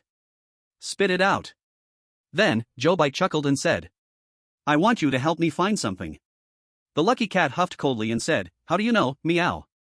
It stopped mid-sentence, suddenly quiet. What kind of thing? There are so many boxes, you can't find it, can't find it. Zhou Bai lifted his hand, making the lucky cat hang in the air. The lucky cat immediately got scared and stretched out its 4 paws. Meow, being choked like this, it had no strength to resist. The lucky cat was so angry. It felt this was the most humiliated day since it entered the tavern. Stop, stop, stop. What do you want to find? You say. Zhou Bai let its paws return to the counter. I want to find a blue pistol. The lucky cat was stunned for a few seconds, looking at Zhou Bai with a complicated expression. Seeing the lucky cat hesitating, Zhou Bai thought it wouldn't agree and wanted to lift it again. The lucky cat hurriedly said, Stop, stop, stop. I'll help you find it, I'll help you find it, just put me down. Zhou Bai smiled. Okay, it's settled then. Seeing the lucky cat finally agreeing, Zhou Bai slowly released his hand from its neck. The lucky cat regained control of its body. It immediately showed its claws. The next second, it was about to scratch Zhou Bai. What a joke, this lucky cat had never been so humiliated in this tavern. But in the next second, its claws stopped in midair. Meow? Dried fish? Zhou Bai unexpectedly brought over a piece of dried fish from the rest area. Is this for meow? The lucky cat looked at Zhou Bai in disbelief and then asked softly. Zhou Bai smiled and nodded. The lucky cat hurriedly took the dried fish from Zhou Bai's hand, showing a face ready to cry. Finally, someone gave me dried fish. Cats love fish, don't they know? What do they feed me every day? Whoa whoa. Seeing its expression, Zhou Bai chuckled, pulling out a lively mouse from another pocket. The lucky cat immediately screamed, "Ah! Quick, give it to me. I love it."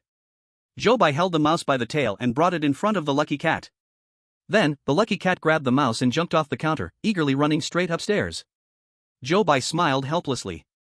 He followed behind, walking slowly to the stairs. The waiter was still carrying wine bottles. The tilted-headed bartender was still standing next to him. The waiter saw Zhou Bai approaching. The look on his face was one that wanted to kill someone, he couldn't hide it. Zhou Bai ignored him and walked directly up the stairs. On the second floor, the lucky cat was playing a chasing game with the mouse. The lucky cat put the mouse on the ground, letting it run a bit, and then the lucky cat chased it. Then it would let the mouse run again, then chase it again. It kept repeating, seeming to never get tired of this game. With that mouse, Zhou Bai was relieved and didn't have to play with the lucky cat's laser pointer. So, he found a spot on the second floor and sat down. He watched that lucky cat and its mouse, running back and forth in front of him. Zhou Bai sat there, occasionally looking at the time on his phone. As the time approached 11 at night, he thought about how to remind the lucky cat to stop. However, to his surprise, before he called it, it stopped on its own. The lucky cat had the mouse in its mouth and found an empty box, carefully placing it inside. The mouse trembled and huddled in the corner. The lucky cat happily grabbed a piece of cloth and even patted the bottom of the box for the mouse. It seemed the lucky cat regarded the mouse as its playmate. With this mouse, the fortune cat will no longer be lonely in the future.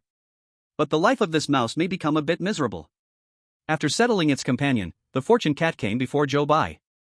"I am a cat that keeps its promises." After saying that, it lazily lay down again. Propping its head with a paw, it said lazily, "The third cabinet from the right, second shelf, fourth box from the left, that's it." Following its hint, Zhou Bai arrived at that cabinet. He saw an ordinary wooden box, about 20 centimeters in size, sitting in the position it mentioned. The box was covered in dust. It looked like it had been forgotten for a long time. Zhou Bai took the box to the fortune cat. Then, the fortune cat took out a heavy-looking bunch of keys. Next, it precisely pulled out one key from inside. It inserted the key into the lock of the box, turned it, and then took the key back. "All right. Open it yourself." The fortune cat lazily lay back down on the ground. Zhou Bai looked at this ordinary box and took a deep breath. He tried to hold back his excitement, close to victory. The viewers in the live broadcast room of Great Xia Nation were also as nervous as Zhou Bai. They all stared intently at the box in front of Zhou Bai on the screen. Then, they saw Zhou Bai place his hand on the lid of the box. He slowly opened the lid. The contents of the box gradually appeared before the viewers' eyes. Inside the box lay a blue pistol, about 15 centimeters in size. Upon seeing the pistol, all the viewers in the live broadcast room of Great Xia Nation became excited. "Found it! The blue pistol! Zhou Bai is the first chosen one to find the blue pistol. It's stable. It's stable. This at least guarantees an S-level clearance. That's Zhou Bai for you." Zhou Bai took the blue pistol out of the box. At that moment, the mechanical announcement sounds also rang out. "Congratulations to the chosen one of Great Xia Nation for obtaining the blue pistol." Chapter 77, Two Choices. The viewers in the live broadcast room of Great Xia Nation cheered collectively upon hearing this news. Zhou Bai finally felt relieved. The information continued to be announced. The chosen one now faces two choices. 1. Directly end this instance. Then, you will be able to leave the horror tavern immediately and obtain an S-level clearance. 2. Continue this instance and find a way to ensure the tavern's survival. You may possibly gain an SSS level clearance, but you might also face danger. Please, chosen one, make your choice. Zhou Bai stood still, his mind engaged in a fierce inner struggle. If it were just about himself, he would choose to continue without hesitation. However, this game concerned the fate of the entire Great Xia Nation, which made him think more cautiously. The viewers in the live broadcast room of Great Xia Nation also began to discuss heatedly. An S-level clearance is already good. Staying may lead to some danger. I think it's not necessary to risk life for an SSS level clearance. Zhou Bai's safety is the most important. Extra rewards mean nothing. But, according to the announcement, if Zhou Bai chooses to leave, the tavern likely won't be able to survive. While everyone was discussing passionately, a mechanical voice urged from the livestream. Please, chosen one, make your decision quickly. Zhou Bai furrowed his brow in distress. His heart wanted to choose the second option. But if he wanted to avoid strange tales befalling Great Xia Nation, he had to be fully confident in achieving an SSS level clearance in order to choose. He assessed the difficulty of getting an SSS level clearance in his mind. At that moment, a commotion erupted downstairs in the tavern. What do you want? The voice of the crooked bartender was filled with surprise and anger. Then came the sound of various porcelain breaking. That lucky cat was originally lying on the ground. Hearing the sound, it stood up immediately. Its ears perked up, carefully distinguishing the sounds from downstairs. Then with a swish, it quickly dashed down the stairs. Ah! The rabbit-eared landlady's scream came up. Then, there were low growls from the lucky cat, again and again. Zhou Bai's hand, holding the blue gun, showed all the veins from excessive force. That mechanical voice urged him again. Please, the chosen one, make your choice immediately. Damn it! Zhou Bai cursed angrily. I choose the second option. As for the rest, he could only fight hard to win an SSS level clearance. You have made your choice and cannot change it. Next, you need to help the tavern survive to clear the level. Zhou Bai had no time to wait for these slow messages to finish. Holding the blue gun, he quickly rushed down the stairs. In the tavern's first-floor hall. The tilted bartender grabbed a stool, but his hand was already cut by glass, leaving a long scar. The lucky cat assumed an aggressive posture. Its teeth and claws were already stained with blood. They all maintained this position, afraid to move. Because across from them, a waiter had grabbed the landlady by the neck from behind. With the other hand, he held a bottle of colorless liquid that was opened. When he saw Zhou Bai rushing down, a provocative smile appeared on his face. Zhou Bai's eyes were tightly fixed on the bottle of colorless liquid in his hand. He raised the blue gun and aimed it at him. The waiter immediately held the landlady in front of himself, facing Zhou Bai. Zhou Bai's blue gun trembled, not daring to continue pulling the trigger. The waiter then laughed even more wildly. He held the landlady's chin, trying to force her mouth open. Then with his other hand, he aimed to pour the colorless liquid into her mouth. Seeing that the waiter was about to pour the colorless liquid into the landlady's mouth, Zhou Bai hurriedly grabbed an ashtray from the edge of the table and smashed it over.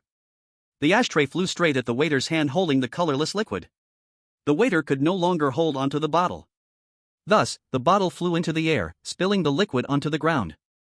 The landlady struggled to turn her face away. But a lot of liquid fell down, and a few drops inevitably landed in her mouth. The waiter winced in pain, shaking his hand. And the lucky cat seized the opportunity and jumped up at that moment. It extended its claws and directly slashed at the waiter's arm. The waiter cried out in pain. And the landlady took this chance to break free from his hold. Thus, only the waiter was left by himself.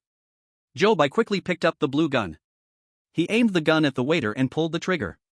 At the moment Zhou Bai pulled the trigger, a blue phantom bubble quickly shot out. It moved swiftly and grew larger.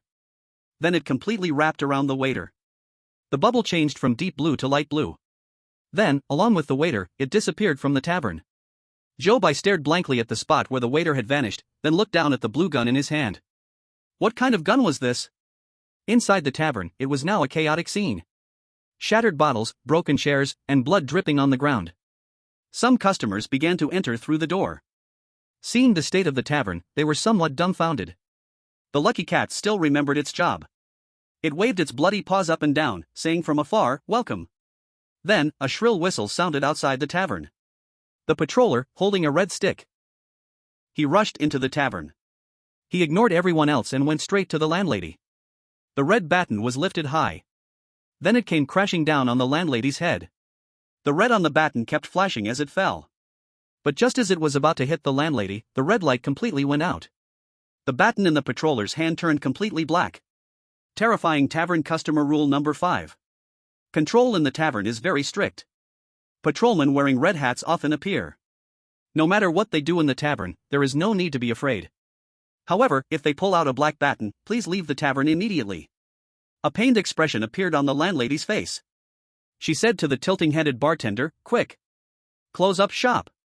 Then she looked at Zhou Bai, "You hurry and get out." Zhou Bai felt that the tavern's crisis was escalating step by step.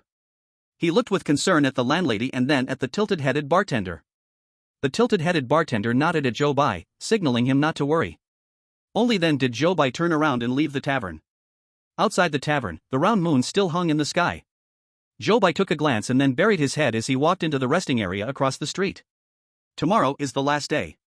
Zhou Bai did not know what kind of challenges awaited him. Chapter 78, The Phantom Shatters. Zhou Bai returned to the resting area, walked into his room, and leaned by the window, looking at the tavern across the street. Now, there were fewer than 10 chosen ones left. And the countries of these chosen ones had almost used up all their hints. Only the camel country still had one opportunity left. So, the camel country told their chosen ones how Zhou Bai obtained the blue pistol. Because of this, the camel country received an S-level clearance. And they received a reward to eliminate the cyclic train urban legend that plagued their country. Although they did not receive any more rewards, it was already excellent news for them. In the live stream room of the Great Summer Country, the audience watched Zhou Bai lean by the window, worried about what would happen tomorrow. Suddenly, many viewers from the camel country appeared in the livestream, secretly sending grateful messages. Thank you, my dear brother. We all wish the young hero Zhou Bai smooth clearance. The friendship between the camel country and the Great Summer Country lasts forever. The audience in the Great Summer Country was stunned. Then they couldn't help but feel amused. But fortunately, because of this little episode, the atmosphere in the livestream room of the Great Summer Country wasn't so heavy. Time reached 5 in the morning. The employees of the tavern gradually walked out from the back door. Zhou Bai waited until all the employees finished their shifts before leaving the window and lying down on his bed. Tomorrow is the last day, it might not be so easy to get through. So, Zhou Bai had to ensure he had enough sleep. He tried hard to clear his mind and slowly fell into sleep. At 4 in the afternoon, the alarm rang on time. Zhou Bai woke up from his sleep upon hearing the alarm. He turned off the alarm and got up to the window. Outside the window, the lame old man was still wandering near the tavern. After confirming there were no abnormalities, he went out to eat. After eating, he walked out of the resting area and came to the side of the lame old man. The audience in the Great Summer Country had accurately timed Zhou Bai's waking moment, eagerly waiting in front of the screen. The audience knew that the conclusion of this quest was approaching. So tonight's viewership was much higher than usual. In the livestream, the lame old man walked with his head down, hobbling along. Just as Zhou Bai approached him, the old man suddenly turned his head. He looked at Zhou Bai. Then, he smiled at him. It's 10 in the afternoon. It's time to work. Zhou Bai froze in place. That old man, who used to wander around in a daze, was completely different today. Zhou Bai suddenly felt a chill rising behind him. He stiffly looked at the old man with a limp. Then, he saw the old man walking forward, turning back now and then, smiling at Zhou Bai. Zhou Bai's inner alarm bell suddenly tightened. He struggled to calm himself, then quickly turned and returned to the resting area. No matter what that old man wanted to do, Zhou Bai had to stay alert tonight. He returned to his room and still looked towards the window. The old man had not left and was still wandering in front of the tavern. After a while, Zhou Bai saw a garbage truck pull up to the back door of the tavern. The garbage truck didn't stay long at the back door, and the landlady came out holding a small bag of trash. When Zhou Bai saw the landlady come out, he felt a bit relieved. Still able to come out to throw away trash, it seemed that bottle of colorless liquid didn't have much effect. Zhou Bai sat back down on his bed and began to rest his eyes. It wasn't until close to 10 o'clock that he stood up from the bed. He looked towards the window. The old man with the limp was already gone from the street. Once again, Zhou Bai felt that unsettling feeling in his heart. He quickly grabbed the blue pistol. Then he left the resting area and headed toward the back door of the tavern. If the old man with the limp was waiting for the staff's working hours, he would definitely enter the tavern to do something. And if Zhou Bai wanted to ensure the safety of the tavern, he couldn't wait until it opened to go in. So, he decided to take a risk and try the back door of the tavern. He stood at the back door. He saw the landlady already waiting there. However, her expression seemed a bit strange. It was odd in that it was excessively calm. Especially when she saw Zhou Bai coming, she surprisingly didn't show the slightest surprise. As if Zhou Bai was truly just an ordinary employee of the tavern. Zhou Bai looked at her. Then she stood there dumbfounded, holding out 3 fingers to Zhou Bai. How many is this? Zhou Bai replied, 3. Then the landlady said nothing and let him in. Zhou Bai was truly puzzled inside. But he was more anxious to check if the old man with the limp had come in. He walked into the tavern. The tilted head bartender and the lucky cat both paused when they saw him. But soon, they acted as if nothing had happened. The tilted head bartender pointed to the pile of wine bottles on the floor and said, "Move them." It seemed they really did see him as a service worker. Zhou Bai scanned the tavern but did not see the old man with the limp anywhere. So he went over to help move the bottles. It was 11 o'clock at night. Zhou Bai placed all the wine bottles into the wine cabinet. And the open sign was turned around. He looked towards the corner and saw the landlady still sitting there, so he felt relieved. Then, one by one, customers began to enter the tavern. Zhou Bai played the role of a waiter, balancing plates, serving drinks to the customers' tables. But his eyes still did not forget to scan the surroundings. Suddenly, Zhou Bai noticed that the landlady was gone from the corner. He jumped in shock. He quickly put down the tray and went inside the tavern to find her. Then, from a distance, he saw the landlady walking down the stairs into the underground wine cellar. And beside her was a figure walking with a limp. Zhou Bai's heart suddenly tightened. It was bad, the old man with the limp had come in. And he managed to get the landlady to help him open the underground wine cellar. Thinking of this, Zhou Bai hurriedly quickened his pace towards them. At the dim end of the stairs, the candlelight flickered now and then. Zhou Bai's heart rose with each flicker. He reached the wine cellar, using the weak candlelight to identify his way. Then he followed a row of wine cabinets. He walked to the end of the wine cellar. There, he saw two figures facing the wall. Above their heads, a balloon, like a phantom bubble, floated in the air. In the boss lady's hand, she held a pair of scissors. Rule number 6 of the underground wine cellar. In the wine cellar, sharp objects are feared the most. If someone is holding one, please stop them immediately. Otherwise, terrible things will happen. Zhou Bai recalled this rule and hurriedly ran over to stop her. But it was already too late. Because the boss lady had already thrown the scissors towards the balloon. Then, the balloon burst like foam. At that moment, the round moon outside the tavern suddenly transformed into a crescent moon. The originally quiet street exploded into nothingness. In its place, a bustling street emerged. On the clock tower of this lively small town, the current time showed 10 o'clock and 3 minutes in the evening. Chapter 79, Welcome to the Real World. Outside the tavern, drastic changes were happening, and the people inside the tavern seemed to awaken from a dream. The cat paw man was originally helping the winged girl pass a wine glass. Suddenly, with a cry of ah, he threw the wine glass to the ground. Where did this ugly freak come from? The winged girl's face showed a hurt expression. Humph. Do you think you look good? In the corner, the suit man saw his feather-covered hands and screamed, shrinking to the wall corner. The bird-beak girl looked at him in disbelief. Standing there, she looked a bit at a loss. At the bar, the tilted-head bartender and fish-head girl looked at each other, both unsure of what to say. In the underground wine cellar. At the moment the balloon burst, the shadow floating in the air let out a screech. The lame old man saw this scene and laughed loudly. The illusion is broken, welcome to the real world. Zhou Bai was suddenly startled. The real world? What on earth was he talking about? The current real time is 10 o'clock and 3 minutes in the evening. As for those customers in the tavern, they are all doomed. The first rule of the Horror Tavern Customer Code. The tavern's business hours are from 23 to 4:44, remember not to arrive early or leave late.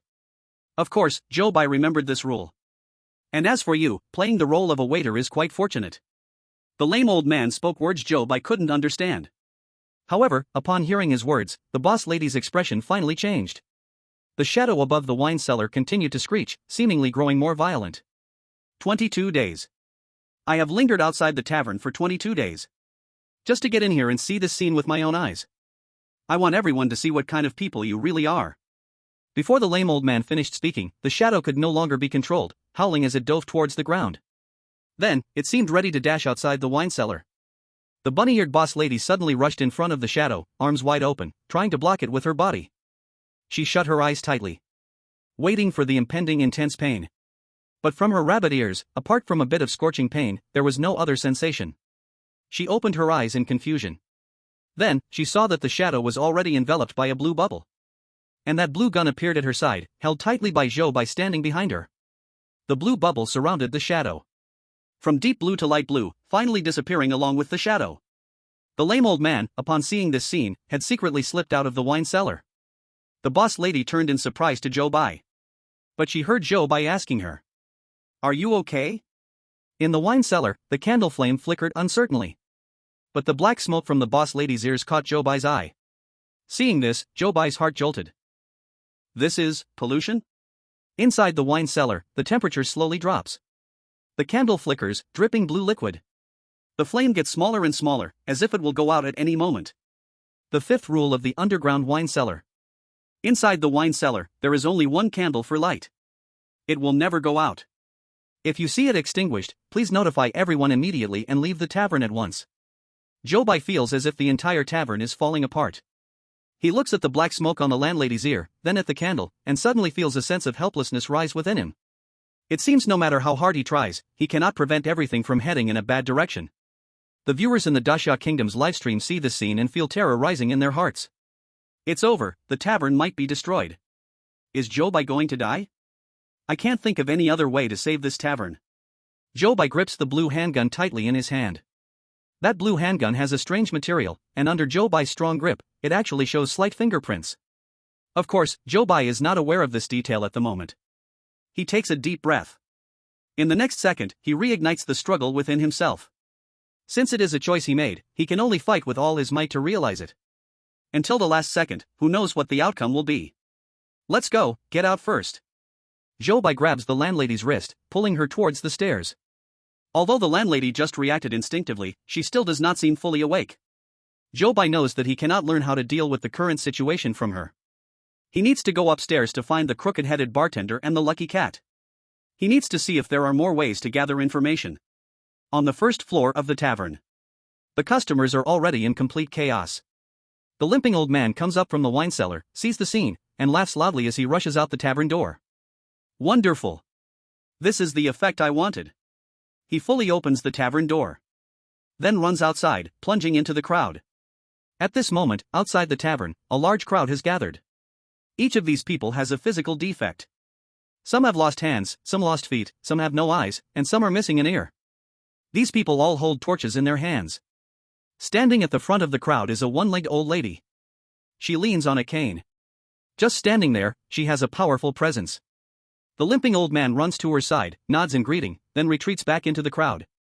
The one-legged old lady, leaning on her cane, takes a few steps forward and shouts into the tavern. People inside, listen to me. I will give you 10 seconds to think. If you are willing to cut off your mutated parts, we will not hold your mistakes against you, we can still accept you. If you insist on staying with this tavern, you will disappear in the flames with it after 10 seconds. After she finishes speaking, a rugged-looking man steps out, holding a large knife. That knife is extremely sharp. Under the moonlight, it glints with a chilling light that strikes fear into the heart. The customers inside the tavern panic and look towards the door. The crooked-headed bartender gives the fish-headed girl a deep look, then picks up a stick and walks outside. The lucky cat standing on the counter also jumps down. It stands side by side with the crooked-headed bartender, blocking the tavern entrance. They take on a stance ready to join the fight at any moment. The one-legged old lady sees that only 2 people from the tavern stepped forward and lets out a laugh. We cannot accept you, you mutant monster that was a cat. As for this crooked-headed one, not mutated, he can join at any time. After the old lady finishes speaking, the rugged man points the knife at the lucky cat. The lucky cat extends its claws and lets out a low growl. The crooked-headed bartender raises the stick, positioning it in front of the lucky cat. Chapter 80, Burn Down the Tavern. In the Blue Star, the live rooms of other chosen ones were also in chaos. None of these chosen ones possessed a blue pistol. So, when the shadow pounced on the tavern's landlady, there was no one to stop it. Thus, in their live broadcasts, the landlady's eyes were black with no white to be seen. And every chosen one appearing beside her was torn apart into pieces. Except for Zhou Bai, the remaining 8 live rooms all went dark. That night, the viewers witnessed the landlady repeatedly tearing chosen ones apart, leaving them deeply traumatized. Especially the audience in the Great Summer Kingdom's live room. Having a knife hanging over your neck is the scariest moment. In the live broadcast, Zhou Bai clutched the landlady's wrist while her rabbit ears were emitting black smoke, and her eyes were gradually turning black. Upon seeing this, the audience felt their hearts race. Oh my, will she tear Zhou Bai apart too? In the broadcast, Zhou Bai led the rabbit-eared landlady to the first floor. At the liquor cabinet, he grabbed a glass of green liquor and handed it to her. Drink it. The landlady looked a bit disoriented. But she still obediently took the glass and drank it down. On the other side, at the tavern's entrance, the fish-head girl dashed out. She said nothing, standing beside the tilted-head bartender, using her massive body to block the front of the tavern. The tilted-head bartender turned to look at her. Tears of gratitude sparkled in his eyes, but he quickly pretended nothing was wrong and turned his head away. The one-legged old lady scanned the fish-head girl from top to bottom. Then she shook her head, sighing repeatedly. Another one has appeared. Unfortunately, if your head gets chopped off, you probably won't survive. The tilted-head bartender glared fiercely at the old lady. The fish-head girl, however, wore a face full of determination, showing no fear at all. Inside the tavern, After the rabbit-eared landlady finished the green liquor, her black pupils began to expand more slowly. He pulled the rabbit-eared landlady through the panicked crowd to the door. What they saw was the three of them protecting the tavern, confronting hundreds of people. Then, his gaze swept around. Outside the tavern, the scene was completely different from before, making Zhou Bai momentarily dizzy. Welcome to the real world. At that moment, Zhou Bai realized that the crooked old man's earlier words actually meant this. Amidst the crowd, the crooked old man's face appeared in front of Zhou Bai. It seemed that the hundreds of people standing across from him were probably the final challenge Zhou Bai needed to face in this instance. He thought of this, gripping the blue pistol even tighter. The one-legged old lady looked at Zhou Bai. Not bad, another normal person has appeared. And they're holding a rabbit-eared beauty. Take that beauty over and cut off her ears. Then you can be together. Zhou Bai pulled the rabbit-eared landlady behind him, his eyes scanning the torches in their hands, growing colder. I can't shake off the feeling that you mean no good. The old lady smiled. We are very friendly towards normal people. Even to mutants, we are quite tolerant. Cut off the mutated parts, and we can coexist harmoniously. Zhou Bai coldly replied, cutting off the mutated parts is just to suppress the pollution. If there are no further signs of mutation, why cut it off? Since Zhou Bai entered the tavern, he had noticed that the mutants in this tavern did not continue to mutate like in other instances. Except when drugged in the liquor, the states of these mutants remained stable. Zhou Bai guessed that their stability came from the three types of liquor provided by the tavern. However, the effects of these three liquors probably weren't stable enough. Otherwise, there wouldn't be a need for patrollers in this tavern. The old lady became instantly angry upon hearing Zhou Bai's words. How do you know they won't keep mutating?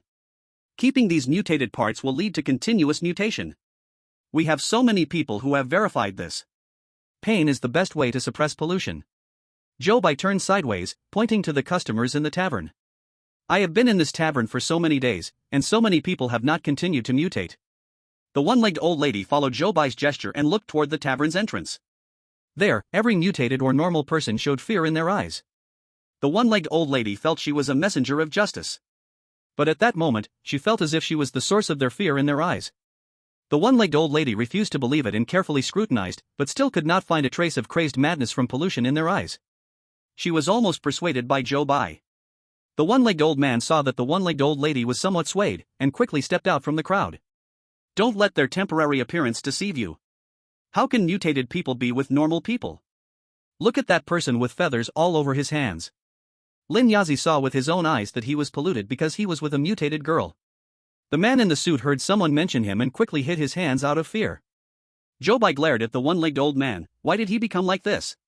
Isn't it thanks to Lin Yazi's poison? The one-legged old lady immediately stared at the one-legged old man. What is he talking about? The one-legged old man nervously took a step back. No, it's not that. You should believe me, not these people. We cannot coexist with the mutated ones. We exchanged pain to draw a line with them. Why should they want normal people and mutated ones to live in harmony? The one-legged old lady was rendered speechless by his question. Standing still, she did not know which choice to make. At this moment, the one-legged old man suddenly pointed joyfully at the bunny-eared tavern owner hiding behind Zhou Bai. Look! She is mutating. Then, hundreds of people's eyes turned to her. They saw a pained expression on her face. The black smoke on her ears was spreading continuously. Her entire ear was almost turning black. The pollution of that shadow was simply too ferocious. That cup of green liquor could not fully suppress her mutation. Thus, the bunny-eared tavern owner showed a ferocious expression in pain. Look, when mutated people go crazy, it is so terrifying. The one-legged old man continued excitedly. My idea is not wrong. This tavern must not remain. Then someone in the crowd shouted, burn down the tavern. Next, the hundreds of people behind the one-legged old lady all raised their torches. They shouted in unison, burn down the tavern. Burn down the tavern. Chapter 81, The Tavern Owner's Ear. The lucky cat heard these shouts and its fur stood on end. With its claws out, its back arched, and its eyes glaring at the crowd. The tilted-head bartender gripped his stick tightly, the fish-headed girl raised her fist, and Zhou Bai's blue gun was aimed at the one-legged old lady in the front row. The situation was about to explode. The one-legged old lady then noticed the blue gun in Zhou Bai's hand. You actually have a gun that creates illusions? It seems you still plan to cling to your delusions. Behind Zhou Bai, the black pollution on the bunny-eared tavern owner's ears was spreading almost to the roots. The whites of her eyes were becoming less and less, almost entirely turning black. The one-legged old man pointed at the tavern owner, shouting, "She's going crazy, she's going to go mad. She will attack us soon." Upon hearing this, Zhou Bai directly turned the gun towards the one-legged old man. He immediately fell silent, lowering his head and trying to hide into the crowd. "Your gun can only shoot one person at a time. And we have hundreds of people. It's better to surrender early. Except for that girl with the fish head and that cat. The rest, we can accept." The crooked-headed bartender silently reached out and held the fish-headed girl's hand. He shouted at the one-legged old lady, "I can't abandon either of them." The old lady's face instantly turned ashen. At this moment, the rabbit-eared boss lady's expression grew increasingly pained. Seeing her like this, the one-legged old lady sighed and said, "Stop protecting her. It's useless. A mutated person doesn't have a clear mind. She will attack you soon." Right after she finished speaking, the rabbit-eared boss lady let out a scream and crouched in agony. Zhou Bai saw her like this and knew she was fiercely fighting against the contamination inside her. He saw her painfully reach for her own ear. Her eyes, almost turning black, suddenly looked up at the crowd across from her. In her hand, she held a pair of scissors. The sharp scissors glinted with a cold light. The people she looked at immediately felt a chill run down their spines. The lame old man, pointed at by Zhou Bai's gun, shrank back into the crowd but still wasn't discouraged. Seizing the moment when Zhou Bai was concerned about the boss lady, he popped his head out and shouted, "She's gone mad. She must be going insane." Immediately, the boss lady raised her scissors. The people across tightened their grip on their torches. If the boss lady really went mad, they might immediately throw their torches at the tavern. However, they didn't wait for the boss lady to attack them. Her scissors didn't point at anyone else. Instead, she turned them towards herself.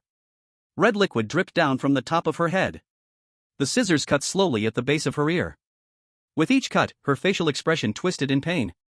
Cold sweat streamed continuously down her forehead. She cut 10 times in total. Only then did the black ears on her head fall off. The people on the entire street watched the scene in shock. Not a single person dared to make a sound. All these people had experienced pain. So they could feel even more deeply the agony the boss lady was experiencing now. Only the sound of the boss lady gasping in pain could be heard. The rabbit ears fell to the ground. The boss lady trembled as she struggled to stand up. Zhou Bai quickly reached out to support her. At this moment, her eyes had turned back to clear black and white. The one-legged old lady finally snapped back from her shock. "Good. You cut off your rabbit ears. It shows you are willing to choose our side. Come here. We can accept you." The crowd across also felt the boss lady was choosing to surrender, and the tense atmosphere finally eased up. The last remaining ear of the boss lady drooped behind her head. With weakness, she took a step forward with Zhou Bai's support. Although her face was pale from blood loss, her eyes still shone with determination. "I cut off my ear, but it doesn't mean I will give up my tavern. I agree that pain can suppress contamination. But I do not agree that pain is the only way to suppress contamination. I am willing to accept Lin Yazi, who chooses to suppress contamination through pain, to be a server at the tavern. I am also willing to accept those who choose other methods into this tavern." The boss lady stood directly opposite the one-legged old lady. Her small figure spoke in a voice that wasn't loud. But the words struck fiercely against her heart. She looked into the tavern. Inside, the people still showed fear towards her. She couldn't help but lower her head. After a long time, she finally sighed deeply. "Today, I can let this tavern off the hook for now. But mutated people will face discrimination in this small town. The tavern cannot survive." After she finished speaking, she turned to the crowd and said, "Bring your weapons, leave 10 people to guard the tavern. The rest, go back." Once she had said this, she commanded the crowd to disperse. The old man with a limp did not want his effort to go to waste, so he approached her. "Are we just going to let them go? If these people go crazy, our entire town will be in danger." The old lady with one leg coldly glanced at him and said, "I know what I'm doing," and then ignored him. The old man with a limp dared not say anything more and could only follow behind her, walking away silently. But he still occasionally turned his head, glaring fiercely at the people in the tavern. The crisis finally came to an end. Zhou Bai supported the tavern owner as they walked into the tavern. The crooked-headed bartender silently held the fish-headed girl's hand and followed them inside. Inside the tavern, the fear in the customer's eyes had not faded away. The crooked-headed bartender went to get some bandages and came back to help the rabbit-eared tavern owner wrap her head. Zhou Bai looked at the dazed crowd, then at the mess of the tavern. He lowered his head and sighed. "Tonight is the last night, how can this tavern survive? His hand unconsciously tapped on the blue gun. Then, his gaze fell on the gun. He noticed that the part of the gun he was holding had slight dents. He suddenly frowned tightly. A gun that can create illusions? The old lady with one leg's words resurfaced in Zhou Bai's mind. He suddenly woke up. If the tavern could return to its original state, would it survive? As this idea emerged, he became excited. Yes, that's it. But how can the tavern be restored to its original condition? He brought the blue gun up close and examined its material carefully. Then, he gently traced it with his fingernail. He looked in surprise at the scratch on the gun. A candle? He didn't expect that even its material was hidden by the illusion. In the cellar below, that candle was dripping blue liquid. And as time passed, its flame was dimming more and more. Chapter 82, The Terrifying Tavern's Conclusion. Zhou Bai felt he needed to immediately find someone to verify this idea. So, he walked over to the tavern owner. On her head, she had already been awkwardly bandaged by the crooked-headed bartender. Zhou Bai held the blue gun up in front of them and asked, "Was the illusion of the tavern created by this gun?" The two of them stared at the gun in a daze, shaking their heads in confusion. Zhou Bai suddenly felt a bit foolish. Did he guess wrong?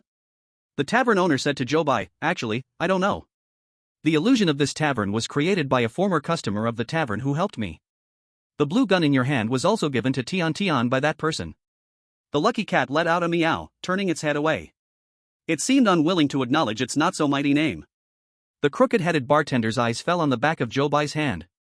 "At first, I thought you and that customer came from the same organization."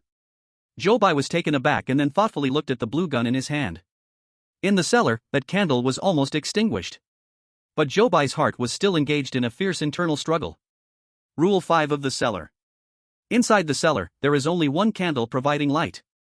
It will never go out. If you see it extinguished, please notify everyone immediately and leave the tavern at once. If Zhou Bai wanted to implement that idea, he would have to touch the candle in the cellar. However, if he unintentionally let the candle go out, then the entire tavern could be in danger. The tavern owner sensed Zhou Bai's inner turmoil and asked, "Do you want to try to restore the illusion?" Zhou Bai nodded, but inside the tavern, there may be danger. The landlady smiled, "It's okay, just go ahead and try. But, you'll have to wait for me." With that, she turned to look at the tilting-headed bartender. She was about to speak, but he stopped her. "Stop. No need to ask. I know what you want to say, and I know there is danger. But, I'm staying." The fish-headed girl stood beside him, holding his hand. "I'm staying too." The lucky cat raised its paw, "Meow too." The landlady looked at the three of them and then nodded. "All right. We won't separate." Then, she smiled and lifted her head, walking towards the center of the tavern crowd. "Customers, hello. I am the landlady of this tavern. Sorry for making you feel uncomfortable in the tavern. Next, we will try to restore the tavern to its original state. However, this may pose a risk to your lives. So, I must inform you in advance. If you do not want to stay in the tavern, you can choose to leave freely now." As soon as she finished speaking, the crowd began to chatter. The Catpaw Man was the first to stand up. "I'm not going out. And I'm afraid of pain. I'd rather stay with the tavern." The winged girl rolled her eyes at him and said, "I'm not afraid of pain, but I'm not going out. I'm quite happy in the tavern." Then, those customers all stood up to express their stance. The suited man curled up in a corner. Hearing their conversation, he stumbled to his feet. "No. I don't want to die. I don't want to stay here." With that, he staggered out of the tavern. The guards at the tavern door saw the suited man rush out and immediately surrounded him, taking him away. The bird-beaked girl looked hurt at his back. But she still couldn't muster the courage to chase after him. All the customers in the tavern, except for the suited man, chose to stay. After the landlady finished speaking with the customers, she walked over to Zhou Bai. "It's done. You can go ahead and try." Zhou Bai tightened his grip on the blue gun, and then followed the landlady to the underground cellar. In the cellar, the candle barely had a faint light left. Zhou Bai held the blue gun and approached the candle. Then he took a deep breath and raised the gun above the candle. When the gun touched the candle, it suddenly melted quickly. Zhou Bai felt pain and released his hand. Then the melted blue gun turned into liquid and poured down onto the candle. The viewers in the live broadcast all felt their hearts tighten at this scene. So much liquid poured onto the candle, wouldn't it extinguish it? However, what shocked everyone was that when the flame of the candle touched this liquid, it suddenly burned even brighter. The candle flame blazed, emitting blue smoke. This smoke gathered in mid-air, slowly transforming into a balloon. As this balloon formed, the waning moon in the sky outside the tavern slowly became full. Those standing outside the tavern watched as the tavern disappeared from their sight once again. Then, a mechanical announcement echoed in the live broadcast room of the Great Xia Nation. Congratulations to the chosen one of the Great Xia Nation for successfully helping the tavern survive. Pass level, SSS level. The viewers in the Great Xia Nation's live broadcast room cheered loudly. Zhou Bai knew he had finally passed the level, a smile appearing on his face. He followed the landlady back to the first floor. The fat chef in the kitchen, wearing headphones, brought out a large pile of prepared food. He placed the food on the table and noticed everyone was looking at him. He took off his headphones and asked curiously, "What's wrong? What happened?" The tilting-headed bartender smiled and patted his shoulder. "Nothing. Nothing happened." So, the fat chef genuinely believed him and put his headphones back on. Humming a song, he returned to the kitchen. Everyone laughed as they approached, dividing the food on the table. The tavern returned to its former lively scene. Zhou Bai looked at the people in the tavern. He knew that the time for farewell was coming soon. At that moment, the mechanical announcing voice indeed rang out again. The rewards are now being distributed. The grain output of the Great Xia Kingdom has increased by 10%. Chosen ones, please prepare to go to the next copy. Zhou Bai looked at the tavern owner. He saw that the thick bandage on her head also hit her other ear. Suddenly, Zhou Bai said to the mechanical announcing voice, "Wait a moment." Then, those who were celebrating curiously turned to look at Zhou Bai. However, Zhou Bai knew he didn't have much time left, so he didn't explain too much. He hurriedly turned around, dashed out of the tavern, and ran towards the resting area across the street. He desperately searched through the cabinet in the resting area. He remembered that he had seen that thing here. Finally, he found what he wanted in the drawer at the bottom of the cabinet. So, he took that thing back to the tavern owner's face. The tavern owner stared blankly at Zhou Bai. Then, Zhou Bai placed the bunny ear headband on her head. Zhou Bai looked at her and smiled. "Really looks good."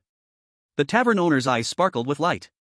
But the next second, Zhou Bai had already vanished before her eyes. In the live broadcast room of the Great Xia Kingdom, the mechanical announcing voice rang out. Next, enter the Good and Effective Pharmaceutical Company copy. Chapter 83, D-City Good and Effective Pharmaceutical Company. The Good and Effective Pharmaceutical Company copy has been opened. All chosen ones, please prepare. In this copy, the chosen ones will play the role of a private detective in D-City. The detective agency received a commission from a mother. Her daughter works at the Good and Effective Pharmaceutical Company. However, the daughter has not contacted her family since she went to work a month ago. The mother is very worried, so she entrusted the detective agency to help her find her daughter. The condition to clear this level is to enter the Good and Effective Pharmaceutical Company, help this mother find her daughter, and bring her back to her side. After the information broadcast, the live broadcast rooms of other countries on Blue Star reopened. Hundreds of newly chosen ones entered the world of strange tales once again. Good and Effective Pharmaceutical Company? Isn't that the company where the wife from the four-person family copy works? Hiss, that cherry blossom country chosen one from that copy was caught in the pharmaceutical factory to undergo experiments. I can still clearly remember that scene. The danger level in the pharmaceutical company is quite high. This client's daughter, I fear, is in grave danger. So hard, too hard. I feel anxious just for these chosen ones. When Zhou Bai opened his eyes, he had already left the horror tavern and arrived inside a detective agency. In front of him lay a crumpled note. The note was wrinkled, with some claw marks faintly visible on it. Zhou Bai stared at the note, and a flood of memories related to this copy surged into his mind.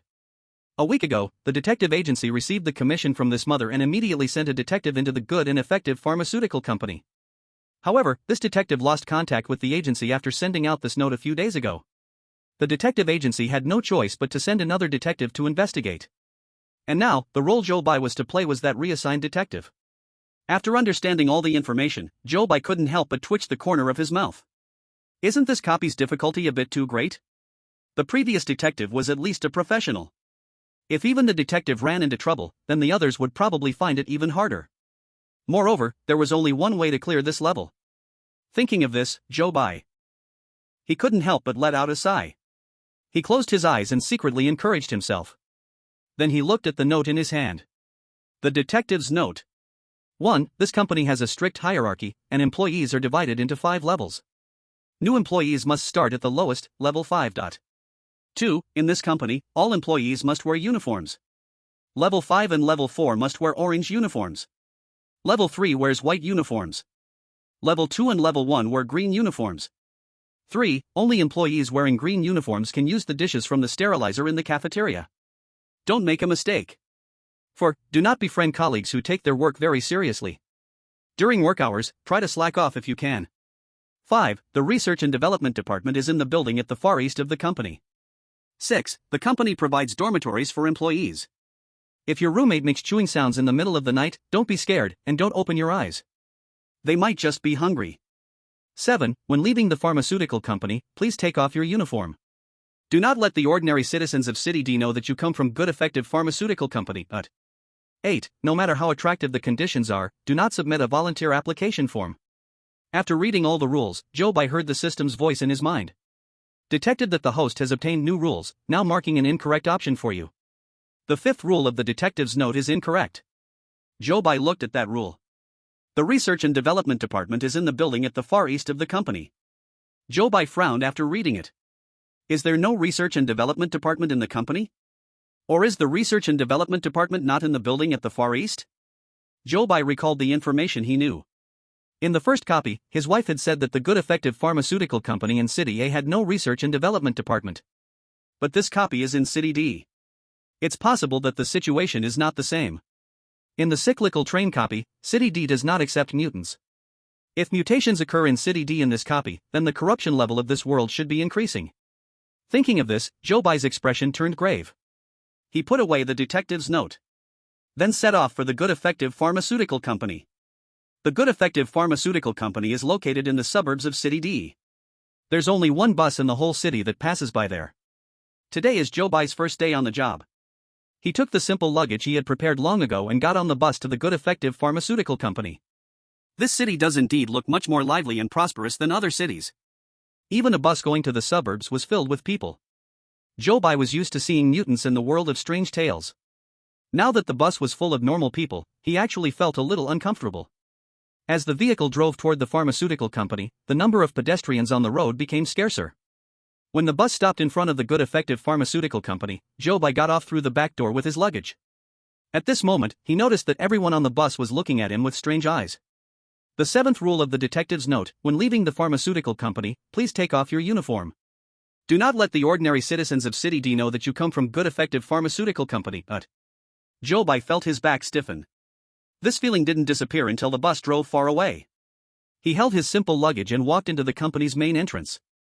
After verifying his identity simply with the front desk, a person from the administrative department came to guide Zhou Bai through the onboarding process.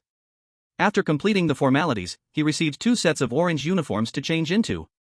Then he carried his luggage, following the administrative staff, entered the dormitory. The dormitory assigned to him by the company was a double room. Zhou Bai received the key and found his own dormitory according to the doorplate number. He opened the dormitory door and discovered that someone was already lying in the room. He turned his back to Zhou Bai. Zhou Bai couldn't see his current state. Zhou Bai felt a bit strange and looked at his phone with confusion. It showed that the current time was 10:30 in the morning. At this time, he should have already gone to work. Why was he still lying in bed? With his doubts, Zhou Bai pulled his luggage to another empty bed. Considering that the other person might still be asleep, he tried to reduce the noise he made. He gently opened his suitcase and took out his belongings. Once Zhou Bai had finished organizing his bed, his roommate was still lying there, maintaining the same position. Not a bit had changed. Chapter 84, Sales Group 4. Zhou Bai felt that his roommate was really too strange. But he didn't rush to explore the reason. Just entering the instance, he didn't want to act recklessly. The most important thing now was to collect as much information as possible. So, Zhou Bai went to the bathroom and changed into his orange uniform. He tiptoed out and closed the door gently. Then he walked out of the dorm building. Next, he had to report to the department where he was employed.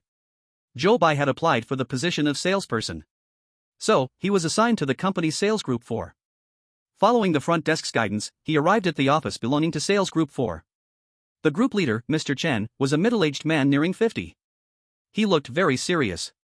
He had that kind of face that made employees absolutely afraid to slack off in the office. When Zhou Bai entered the office, he indeed saw the employees inside working enthusiastically. Suddenly, an ominous premonition rose in his heart. Group leader Chen was wearing an orange uniform. On his shoulder hung the number 4. This proved he was a level 4 employee.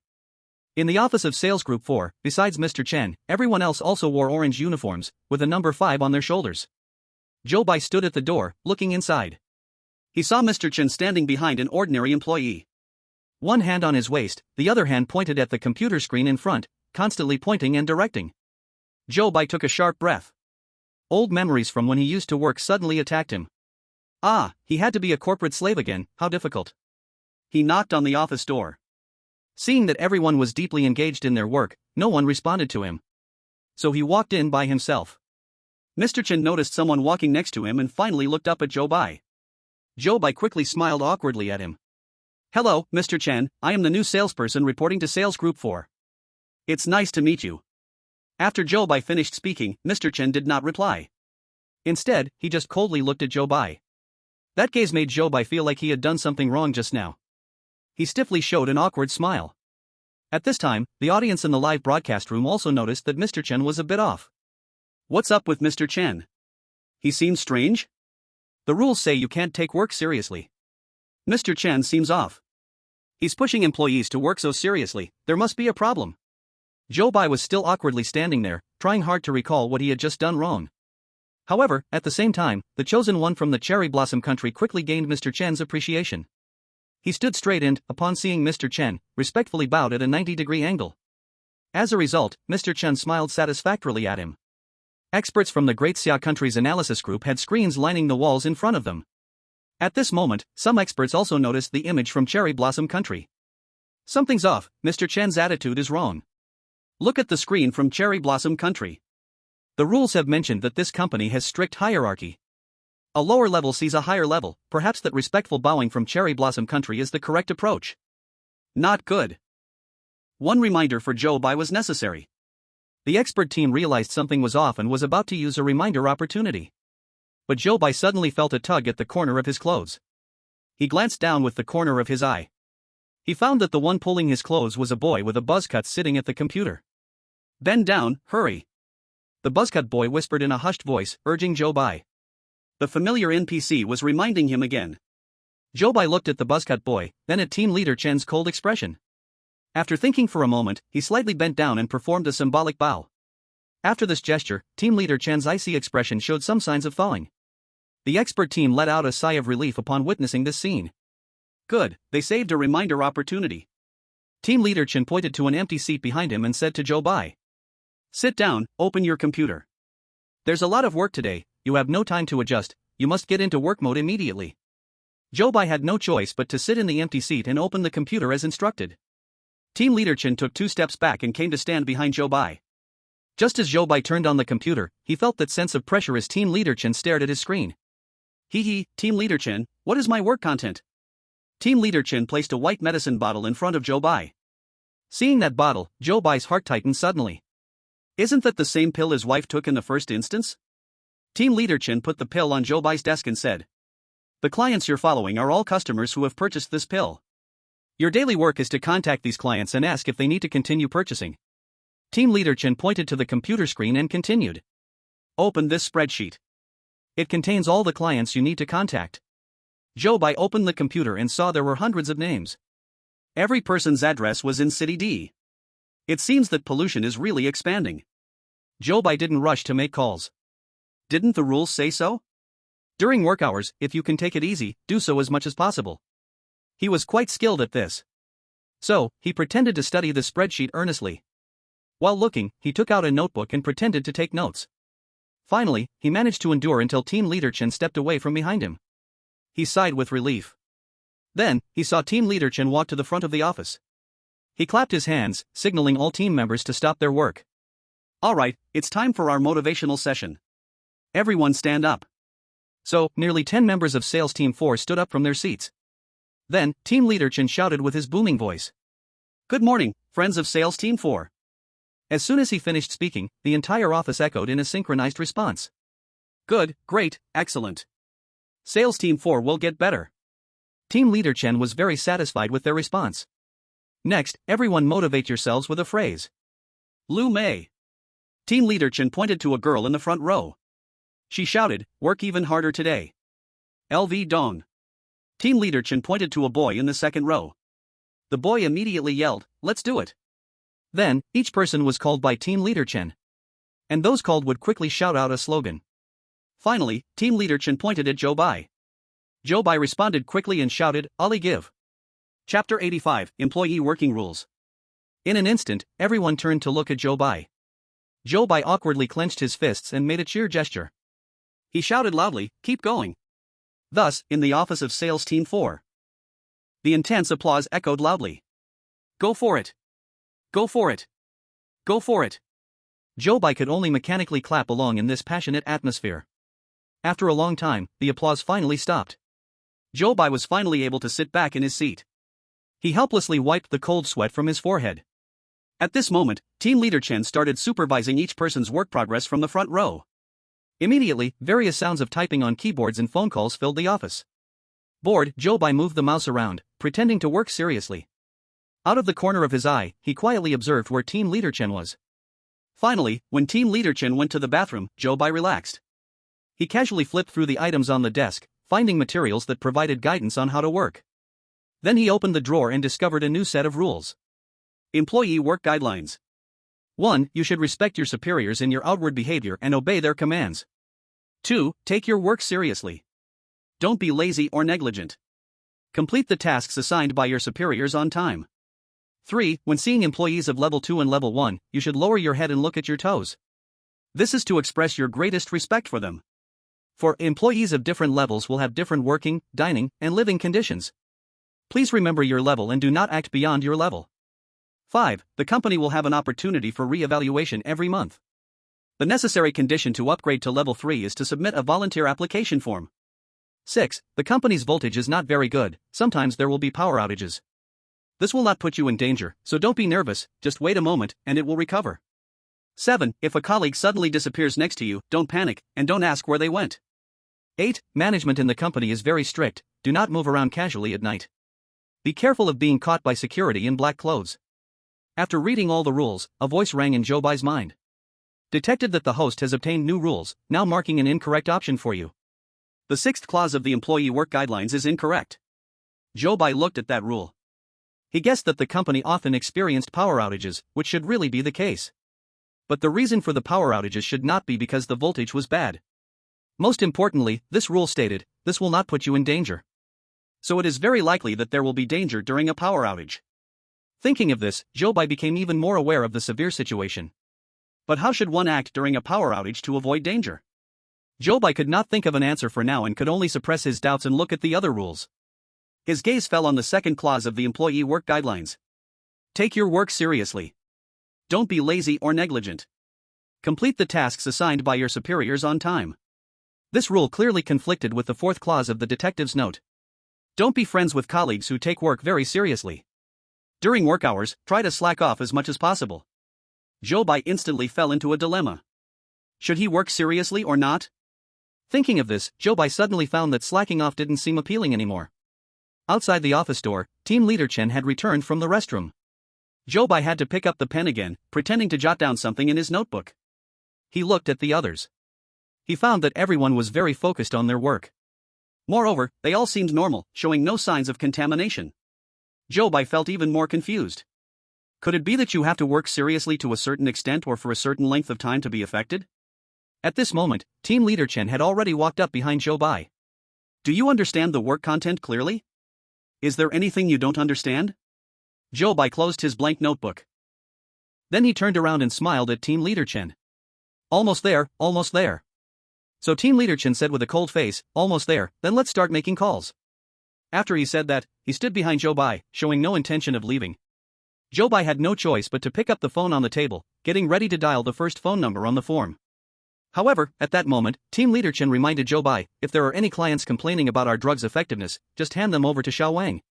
Xiao Wang was the buzzcut guy sitting in front of Zhou Bai, who had just reminded Zhou Bai to bow. On his desk, there was a can of gray pills. Zhou Bai nodded to team leader Chen and replied, okay. Then he started dialing the first phone number. On Zhou Bai's form, it recorded each client's name, home address, phone number, and the time of each drug purchase. The client Zhou Bai was calling had records showing he had purchased 2 cans of white pills, starting 2 months ago. Each can of medicine lasts for half a month. In other words, this client had not taken any medicine for a whole month. After ringing twice, the phone in Zhou Bai's hand was quickly answered by the other party. Zhou Bai hurriedly said, hello, this is Huayu Pharmaceutical Company. may I ask? However, before he finished speaking, the other party immediately hung up the phone. Zhou Bai suddenly felt that his innocent heart had taken a heavy blow. It was more crushing than facing it directly. Team leader Chen was still standing behind Zhou Bai. Zhou Bai had no choice but to brace himself and make the second call. The result was the same, he was rejected again.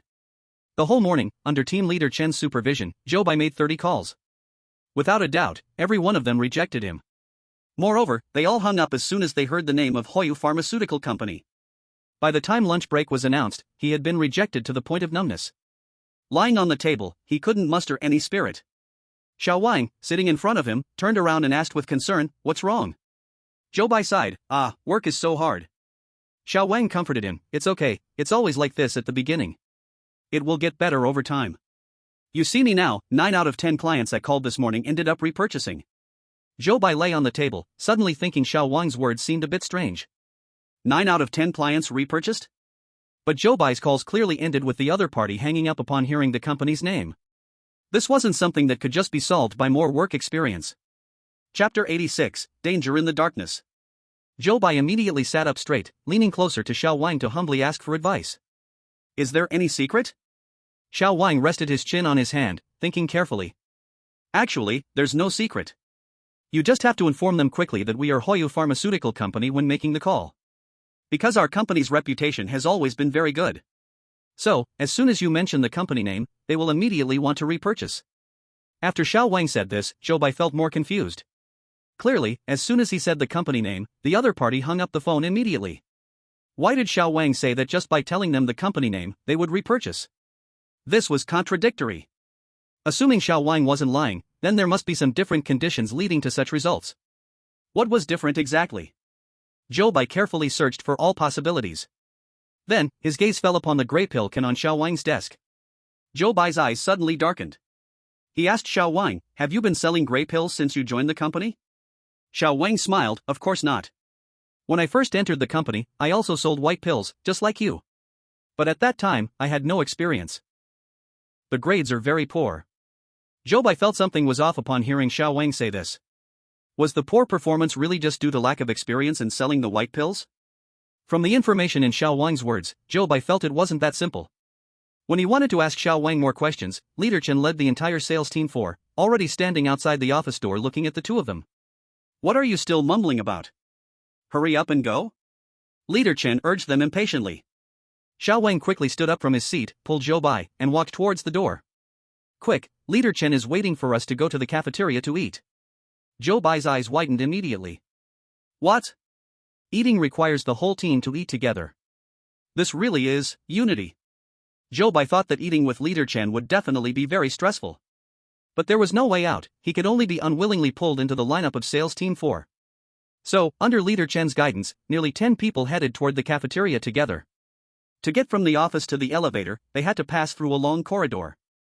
On the way to the cafeteria, Zhou Bai saw several groups of 3 or 5 people coming out of the neighboring offices. Those crowds had people in the front wearing a 4 on their shoulders. It seemed that other sales teams also needed to eat together. Seeing this, Zhou Bai felt a bit more balanced inside. Xiao Wang appeared to be a very gossiping person. He walked beside Zhou Bai. Occasionally turning to look at other teams, he secretly pointed at a group of 4 and softly said to Zhou Bai, "Look, they are from Sales Team 1. Wow, their bonus this time must be huge." Zhou Bai looked in the direction Xiao Wang pointed. He saw a group of 4, all wearing orange uniforms. The man in the front had slicked hair and a 4 on his shoulder. Even though everyone was wearing the same clothes, the golden watch on the slicked hair man's wrist still made him stand out in the crowd. Xiao Wang's gaze also fell on the slicked hair man's big watch. Humph, look at their flashy appearance. So annoying. But after saying that, Xiao Wang sighed again. Sigh, there's nothing we can do. Who told them their performance is good? The performance of our 10 people combined doesn't even match half of those 4. Hearing this from Xiao Wang, Zhou Bai couldn't help but take a few more glances at them. Leader Chen worked so hard, and their performance was actually less than half of theirs? There are only 4 of them. How amazing must they be? As Zhou Bai and Xiao Wang were gossiping about them, they also looked over in that direction. Especially the slicked hair man in front. He wore a proud expression. Looking at Sales Team 4, he let out a mocking laugh. Then he swaggered a few steps forward, arms wide open, blocking Leader Chen's path. Xiao Wang immediately leaned close to Zhou Bai again, all the more gossiping. This is the leader of Team 1, he has never gotten along with our leader Chen. I heard he used to work under him. The slicked hair man waved his left hand, adorned with a gleaming golden watch, in front of leader Chen. Then he said, "Hello, leader Chen, how's today's performance? I estimate it should still be not so good. Fortunately, I applied to change teams back then. Otherwise, now I would only be getting that little salary like your team members."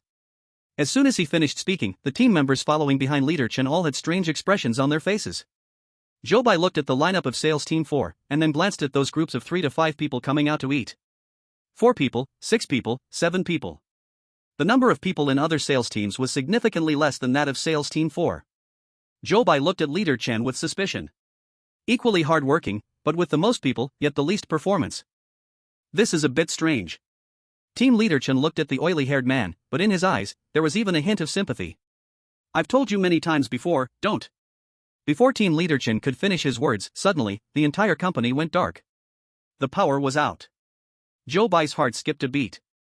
At this moment, everything around was extremely quiet. No employees screamed because of the power outage. Zhou Bai remembered the system's warning, so he stood there, tense and alert. Danger lurks in the darkness. This was Zhou Bai's guess. But where exactly was the danger? At this moment, a chilling wind suddenly blew across Zhou Bai's face in the passageway with no windows. He immediately felt a stiffness in his entire back.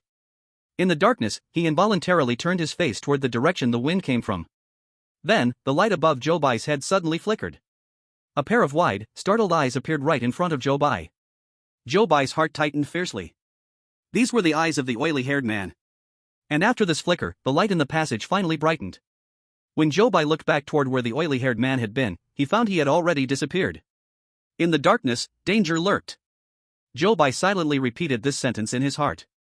He felt a chill all over his body. Team leader Chen stood in front of Zhou Bai, slightly lowering his head. As for Xiao Wang, he didn't seem to be affected by this incident at all. He continued to laugh carefree. The people in the entire corridor, including the members of Sales Team 1, did not show the slightest hint of surprise at this incident. In fact, the faces of the sales team members even revealed smiles. Team leader Chen let out a light sigh. "Let's go, we're going to the cafeteria for a meal." After saying this, he led Sales Team 4 to continue walking toward the cafeteria. Chapter 87, The Different Treatment at Mealtimes. Zhou Bai stared at the spot where the oily-haired man had disappeared, feeling uneasy inside. Xiao Wang called out to Zhou Bai from within the line, snapping him back to reality. He hurried a few steps to catch up with the group. Then, they took the elevator to the second floor. The cafeteria of the company is located on the second floor of the office building. Zhou Bai followed the group into the cafeteria, only to see it already packed with people. There were those in orange uniforms, white uniforms, and others. But there were no people in green uniforms. Inside the cafeteria, long tables of a uniform style were neatly arranged. Each table was marked with the names of various departments. It seemed that even the seating for meals was divided by department. Zhou Bai followed the group to pick up utensils. Then, the people from Sales Team 4 dispersed, each going to get their meals. At the meal counter, those in orange and white uniforms formed a long queue mixed together. Zhou Bai arrived in this new environment, habitually observing his surroundings first. Other places seemed normal. But above the meal counter, the signs indicating the window numbers were in different colors. Orange, white. The signs were small and not very eye-catching. If one wasn't paying close attention, it would be easy to overlook. Seeing this, Zhou Bai recalled the content of the rules. The fourth rule of the employee work regulations. Employees of different levels have different working, dining, and lodging conditions. Please remember your level and do not act beyond your own level. In other words, where to get meals was also important. The scene shifted to the broadcast room of the Pickled Vegetable Kingdom. The chosen one, Park Jirin, came to the cafeteria with his department colleagues. He held a plate and saw the long line for meals, so he went ahead to check the food at each meal window. However, he couldn't stop complaining while looking. "Oh, man, these dishes are so greasy." And the viewers in the Pickled Vegetable Kingdom's broadcast room shook their heads upon seeing those dishes. There isn't even any pickled cabbage. The food at this company is really too bad. This company's chef can't cook at all. Poor Park Jian, eating such terrible food will definitely affect his performance. In the scene, Park Jian complained about every dish at the food counter. Finally, he came to the last food counter. There were very few people in line here, only 2 or 3. Park Jian thought the food inside must be terrible.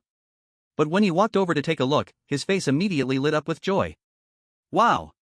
This window actually has watermelon. He excitedly grabbed a plate and joined the line. However, in his excitement, he overlooked something important. The 2 or 3 people in front of him were all wearing white uniforms. When he walked out of the line with a full plate of watermelon, a sharp whistle immediately echoed in the cafeteria. 2 security guards in black uniforms rushed out and immediately pinned Park Ji into the ground. His plate of watermelon didn't even get a single bite before it ended up on the floor. One security guard held Park Ji-in down while the other took out a megaphone and announced to everyone, "Here is an employee who has violated company rules. According to regulations, he must be immediately captured and sentenced to execution." After the guard announced, they dragged Park Ji-in out. The live stream from Pickled Cabbage Nation immediately went dark. The viewers from Pickled Cabbage Nation, who had been complaining about the food, could no longer send their messages. The information about Park Ji-in's failed attempt quickly spread across countries. Thus, some analysis teams began to exercise their warning rights, while others nervously discussed countermeasures. The analysis team from Great Xia country saw that Zhou Bai had clearly noticed the color coding of the food counters. So they were not too worried. After looking around, Zhou Bai finally chose a window. Above that window, the sign was orange. In front of him was an employee wearing a white uniform. He saw Zhou Bai standing behind him and turned to look at him. So, Zhou Bai slightly bowed, showing him respect on the surface. The other person then satisfiedly turned around. Zhou Bai looked at the line he was in. In the long line, there were employees of level 5, level 4, and level 3. As he moved further inside, the lower the category of employees in the line, until the last line, where only level 3 employees in white uniforms remained. This meant that higher-level employees could take food from the lower-level employees' windows. But lower-level employees could not take food from higher-level employees' windows. Zhou Bai then looked at those employees already sitting and eating. Level 5 employees had just 1 meat dish and 1 vegetable dish on their plates. Level 4 employees had 2 meat dishes and 1 vegetable dish. However, level 3 employees had no limit on how many dishes they could have and also got fruit. Zhou Bai quietly organized these rules in his mind. However, from the cafeteria's treatment perspective, moving from level 5 to level 4 did not bring much upgrade in treatment. But reaching level 3 was almost a qualitative leap. As Zhou Bai was sorting through his thoughts, there was finally no one left in front of him in the line, and it was finally his turn to get food. He stretched his plate into the window. Looking at the array of delicious food inside, he swallowed and then very restrainedly chose 1 meat dish and 1 vegetable dish. Then he took his meal tray and sat down at the assigned seat for sales group 4. The audience sighed in relief. Fortunately, throughout the entire process, nothing unexpected happened. Because, just this little food collection process, several countries' screens had already turned black. Just as Zhou Bai sat down in his seat, Xiao Wang also came over with his meal. And sit next to Zhou Bai. "Sai, when can I get promoted? There are only 2 dishes every day, I can't fill my stomach at all." After Xiao Wang finished speaking, he stuffed the few pieces of meat in his plate into his mouth. Then he looked enviously at the table next door, where the pile of meat was like a small mountain on the plate. "Sai, how wonderful it would be if I could go into that room to eat," Xiao Wang said while looking towards the direction behind Zhou Bai. Zhou Bai followed his gaze and turned to look. At the very back of the cafeteria hall, there was a small door. On the door, there was a small green sign posted. Next to that small door, there was also a window with a disinfection cabinet placed on it. An employee wearing a cafeteria uniform was standing at the window, handing utensils to the people inside. The people in the room stretched out their green sleeves, one by one, to receive the utensils. However, Zhou Bai noticed that, in this not-so-cold weather, several people inside had already put on gloves. Chapter 88, Ms. Sun Who Wants to Repurchase. Zhou Bai silently withdrew his gaze. But Xiao Wan was still looking at that place, his eyes full of longing. Zhou Bai quickly finished the little food on his plate, leaving it clean and empty. The portion of this meal was indeed pitiful for an adult man. And in this company, as long as you get promoted, you can directly obtain material satisfaction. No wonder Xiao Wang is so eager for a promotion. Xiao Wang soon finished his meal as well. Then, just like Zhou Bai, he sat in his seat waiting.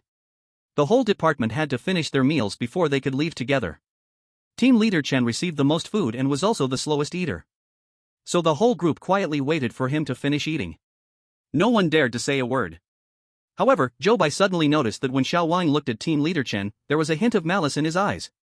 This expression flashed by quickly. Xiao Wang soon returned to his original gossiping and enthusiastic demeanor. Zhou Bai felt that something was off about Xiao Wang, but he didn't ask much, just silently noted this doubt in his heart. When team leader Chen finished his meal, the whole group walked back to the office together. Back in the office, it was already close to 12:30 noon. There was still an hour and a half left until the end of the lunch break. Team leader Chen did not exploit everyone's lunch break, so Zhou Bai finally had a little free time. Most people in the office chose to lay their heads on the desk to rest. Zhou Bai leaned back in his chair, just in time to use this break to prepare to briefly summarize his thoughts. According to the commission information Zhou Bai received, the client's daughter, named Zhao Ko, was 28 years old. She was a clerk in the company's administration department. Before she went missing, she had already become a level 3 employee. She had a high salary and could bring back a lot of money to her family every month. Zhou Bai thought this was another clue. The positions and levels in this company seemed chaotic. An ordinary administrative clerk could also become a level 3 employee. It was just unclear what the promotion criteria in this company really were. Zhou Bai thought for a moment and shifted his focus to the matter of finding Zhao Ku. Zhou Bai believed that the top priority was to first confirm whether Zhao Ku was still at the company. The first possibility was that Zhao Ku disappeared like the oily-headed man during the power outage. The second possibility was that Zhao Ku was still at the company, but for some reason, couldn't get in touch with her family. The third possibility was that Zhao Ku had left the company completely, and her family did not know. Of course, there were other worse possibilities, but Zhou Bai didn't want to include them in his thoughts for now. The seventh rule of the employee work code. Suddenly disappeared, no need to panic, and do not ask where he went. This rule restricted Zhou Bai, making it impossible for him to directly inquire about Zhao Ku's information from others. So, he could only find an opportunity to take a look at the administration department where Zhao Ku worked before proceeding with his next plan. However, the world of strange tales was fraught with danger, and without a reasonable excuse, Zhou Bai dared not recklessly go to the administration department. He needed to think of another way. With this thought, Zhou Bai sighed. After confirming his next target, Zhou Bai imitated other colleagues and leaned on his desk to take a simple rest. At 2 in the afternoon, team leader Chen appeared in front of the office on time, starting to supervise everyone's work. Zhou Bai could only gather his spirit, open the client list on his computer desktop, and continue dialing the numbers listed there. But the results were still the same as in the morning. As soon as he mentioned the company's name, the call was hung up. Zhou Bai wearily lowered his head. He felt that he was no longer that positive and upward-minded youth from before. He slowly dialed the next phone number, and hopelessly recited the script he had long memorized.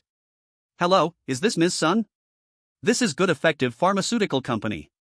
However, this time, the other party actually listened to the company name and did not hang up the phone. Zhou Bai's heart suddenly ignited with hope. "Yes. I am.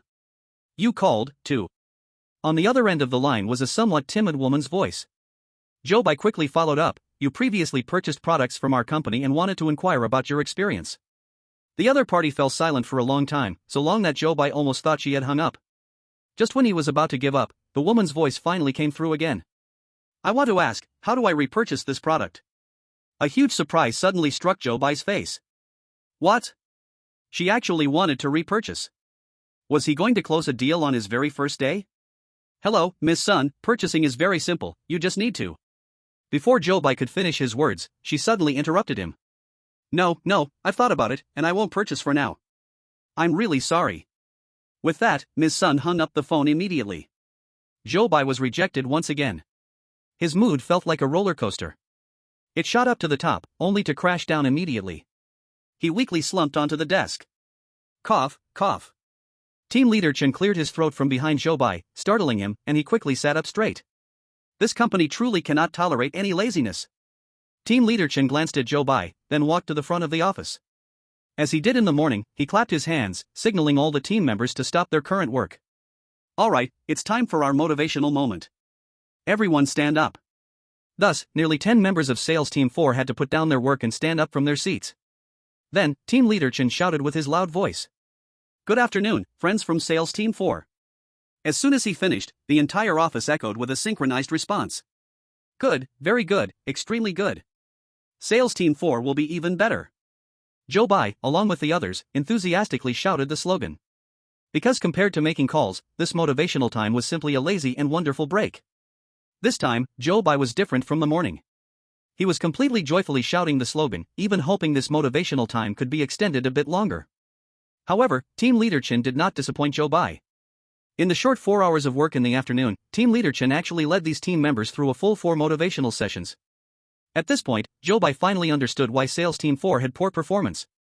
Because team leader Chen was too focused on motivation. Chapter 89, Eating Well is Important.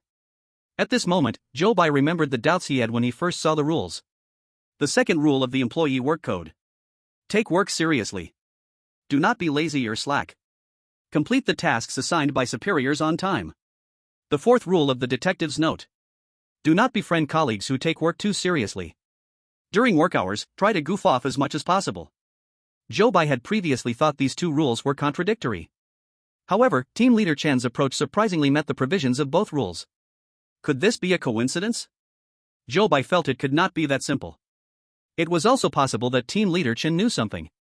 Thinking this way, Zhou Bai occasionally raised his eyes to secretly observe Team Leader Chen. But no matter how he looked, Team Leader Chen seemed just like a loyal and dedicated employee. There was no trace of a flaw at all. Time finally reached 6 in the afternoon, time for happy clocking out. Zhou Bai followed the sales team to the cafeteria on the second floor. He hadn't eaten much at lunch, and by now, he was so hungry his stomach was touching his back. He grabbed a plate, picked a line with an orange sign, but not many people, and hurried to line up. Every meal only had one meat and one vegetable, and the portions were so small. If it kept going like this, would he faint from hunger? Zhou Bai thought that if this problem wasn't solved, the days ahead would be really tough. But how should it be solved? Zhou Bai pondered this question while moving with the line, occasionally glancing at the food plates of other employees. The number of dishes one could eat was fixed. But it seemed that how much of each dish was served had no unified standard. It appeared there was still some room for maneuvering. As Zhou Bai walked and thought about his strategy, he quickly reached the front of the line. He looked at the window inside. He saw a middle-aged auntie standing there. So, Zhou Bai stretched his hand with the plate inside and pointed to one plate of kung pao chicken. Then he said to the auntie, "Sister, I would like to order this dish." Hearing Zhou Bai call her that, the auntie immediately smiled like a flower. One scoop down, without even shaking, she poured it directly into Zhou Bai's plate. "Thank you, sister. You must be the kindest person in the cafeteria. At other windows, I can't fill myself up." Sigh, better not say more, lest. The audience in the livestream was dumbfounded by Zhou Bai's actions. They did not expect him to be so eloquent. However, the auntie seemed to really enjoy this. As soon as Zhou Bai finished his pitiful words, she immediately added another scoop of kung pao chicken for him. "Next time you come to my window, I promise you will be full." Thus, Zhou Bai took a full plate of food and sat down at the table for the sales team. Xiao Wang looked at his plate, which had only a few sad pieces of meat and a few vegetables, then looked at Zhou Bai's piled plate of food. He couldn't understand why the treatment was so different despite going for the same dishes. For dinner, Zhou Bai finally could eat until full. Xiao Wang ate his meager food, occasionally glancing towards the room marked with a green sign. After dinner, Zhou Bai followed the team back to the dormitory area. Employees of different levels lived in different dormitory buildings.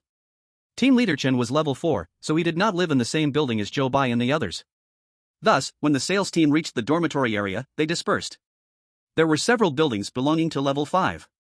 In the entire sales team, only Xiao Wang and Zhou Bai happened to live in the same dormitory building. Xiao Wang and Zhou Bai walked back together and chatted occasionally. "I heard that level 4 lives in single rooms. If upgraded to level 3, one can live in a suite. I really envy you." Xiao Wang seemed to care a lot about the rank improvement. The whole way, he talked about things related to rank and treatment. Zhou Bai thought this was also a channel to collect information, so he took the opportunity to ask him about some news. "Where do rank 2 and rank 1 live? Do you know?" Xiao Wang said, "Of course. Rank 2 and rank 1 have their own villa area. We don't have the qualifications to go there yet." Zhou Bai continued asking, "Then why have I been at the company for a day without seeing any of those rank 2 and rank 1 people?" Hearing Zhou Bai say this, Xiao Wang immediately laughed. "These big shots, how could we meet them just because we want to? You should work hard. One day, you'll enjoy the same treatment as them." The two chatted all the way to the bottom of the dormitory building. Xiao Wang asked Zhou Bai, "Which room do you live in?" Zhou Bai thought for a moment and answered him, "Room 404. Upon hearing this, Xiao Wang immediately showed a meaningful expression. Zhou Bai noticed something was off with his expression and asked, "Is there a problem?" Xiao Wang looked at Zhou Bai, hesitating to speak. "It may not be a big issue. It's just that this dormitory changes people a lot." Zhou Bai quickly asked, "Do you know the reason?" Xiao Wang shook his head. But worried Zhou Bai might be anxious, he quickly added, "It's not a big deal. It's probably just a coincidence that the roommates are not easy to get along with. There are many odd people these days. He. Don't worry." However, hearing him say this made Zhou Bai even more worried. Especially when he mentioned the roommate. It instantly reminded Zhou Bai of his roommate lying still in bed this morning. He suddenly felt a chill running down his back. After that, no matter what Xiao Wang said, Zhou Bai couldn't really focus on listening. The two entered the dormitory building, and when they reached the 4th floor staircase, they waved goodbye. Xiao Wang continued up, while Zhou Bai slowly walked along the corridor to his dorm room. Odd roommate? Frequent changes? Zhou Bai replayed Xiao Wang's words in his mind and felt increasingly that the dormitory didn't seem safe. But he still had to go inside. Staying outside at night might be even more dangerous. So, he took a deep breath, turned the doorknob, and slowly opened the door. Surprisingly, the roommate was already not in the room. Zhou Bai breathed a sigh of relief and closed the door behind him. Then he sat on his bed, looking around the room. Inside the room, there were two side-by-side single beds. Each bed was equipped with a wardrobe. To the right of the entrance was a toilet, and outside the room was a balcony. As Zhou Bai examined the room, the more he looked, the stranger it seemed. Because this room was just too clean. Everything was neatly arranged and wiped spotless. Especially the bed where the roommate was supposed to sleep. The blanket on the bed was laid out perfectly, as if no one had ever slept there. Chapter 90, The Pharmaceutical Factory in the Mist. Zhou Bai looked towards the balcony outside the room. He saw the sun in the sky starting to set. This meant that in about 20 to 40 minutes, it would be completely dark. Employee work rule number 8. The company's management is very strict, don't roam around at night. Be careful of being caught by security in black clothing. This meant that wandering around during the day should be allowed. Once this thought arose, Zhou Bai walked to the balcony and looked into the distance. The sunset cast its glow on the tall buildings in the distance. But on the far east side of the company, there was an area that looked like a factory. Smoke occasionally billowed from the top of the factory. That factory area, under the cover of the sunset, was wrapped in a layer of illusory light. A pharmaceutical factory? Zhou Bai looked at the time on his phone, then estimated the distance from the dormitory building. He should still have time. After thinking for a moment, Zhou Bai ultimately decided to verify it himself before it got dark. Once he made the decision, Zhou Bai immediately opened the dormitory door, walked out of the dormitory building, and headed towards the farthest east position. The fifth rule of the detective's note. Research and Development Department, in the building at the company's farthest east. And the system has determined that this rule is incorrect. But Zhou Bai still hasn't figured out what exactly is wrong with this rule. Now he saw that the farthest east of the company was a factory area, and there was no building. If this rule's error was at this place, then it suggests that the Research and Development Department might still be at the company's farthest east. This point of error is really easy to overlook.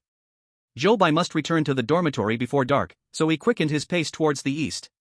Along the way, all the uniformed employees were heading towards the dormitory area. Only Zhou Bai was going against the flow of the crowd. He lowered his head and quickened his steps. However, the farther east he went, the fewer people there were on the road. Until he saw a sign that read Good Effective Pharmaceutical Factory, and he was completely alone. The sun in the sky was about to hide behind the distant mountains. The sky was getting darker and darker. Zhou Bai did not continue forward, but frowned and stopped in front of the sign. Behind the sign, two winding little paths appeared, stretching far away. The scenery on either side of the paths looked exactly the same. It looked like it was copied and pasted.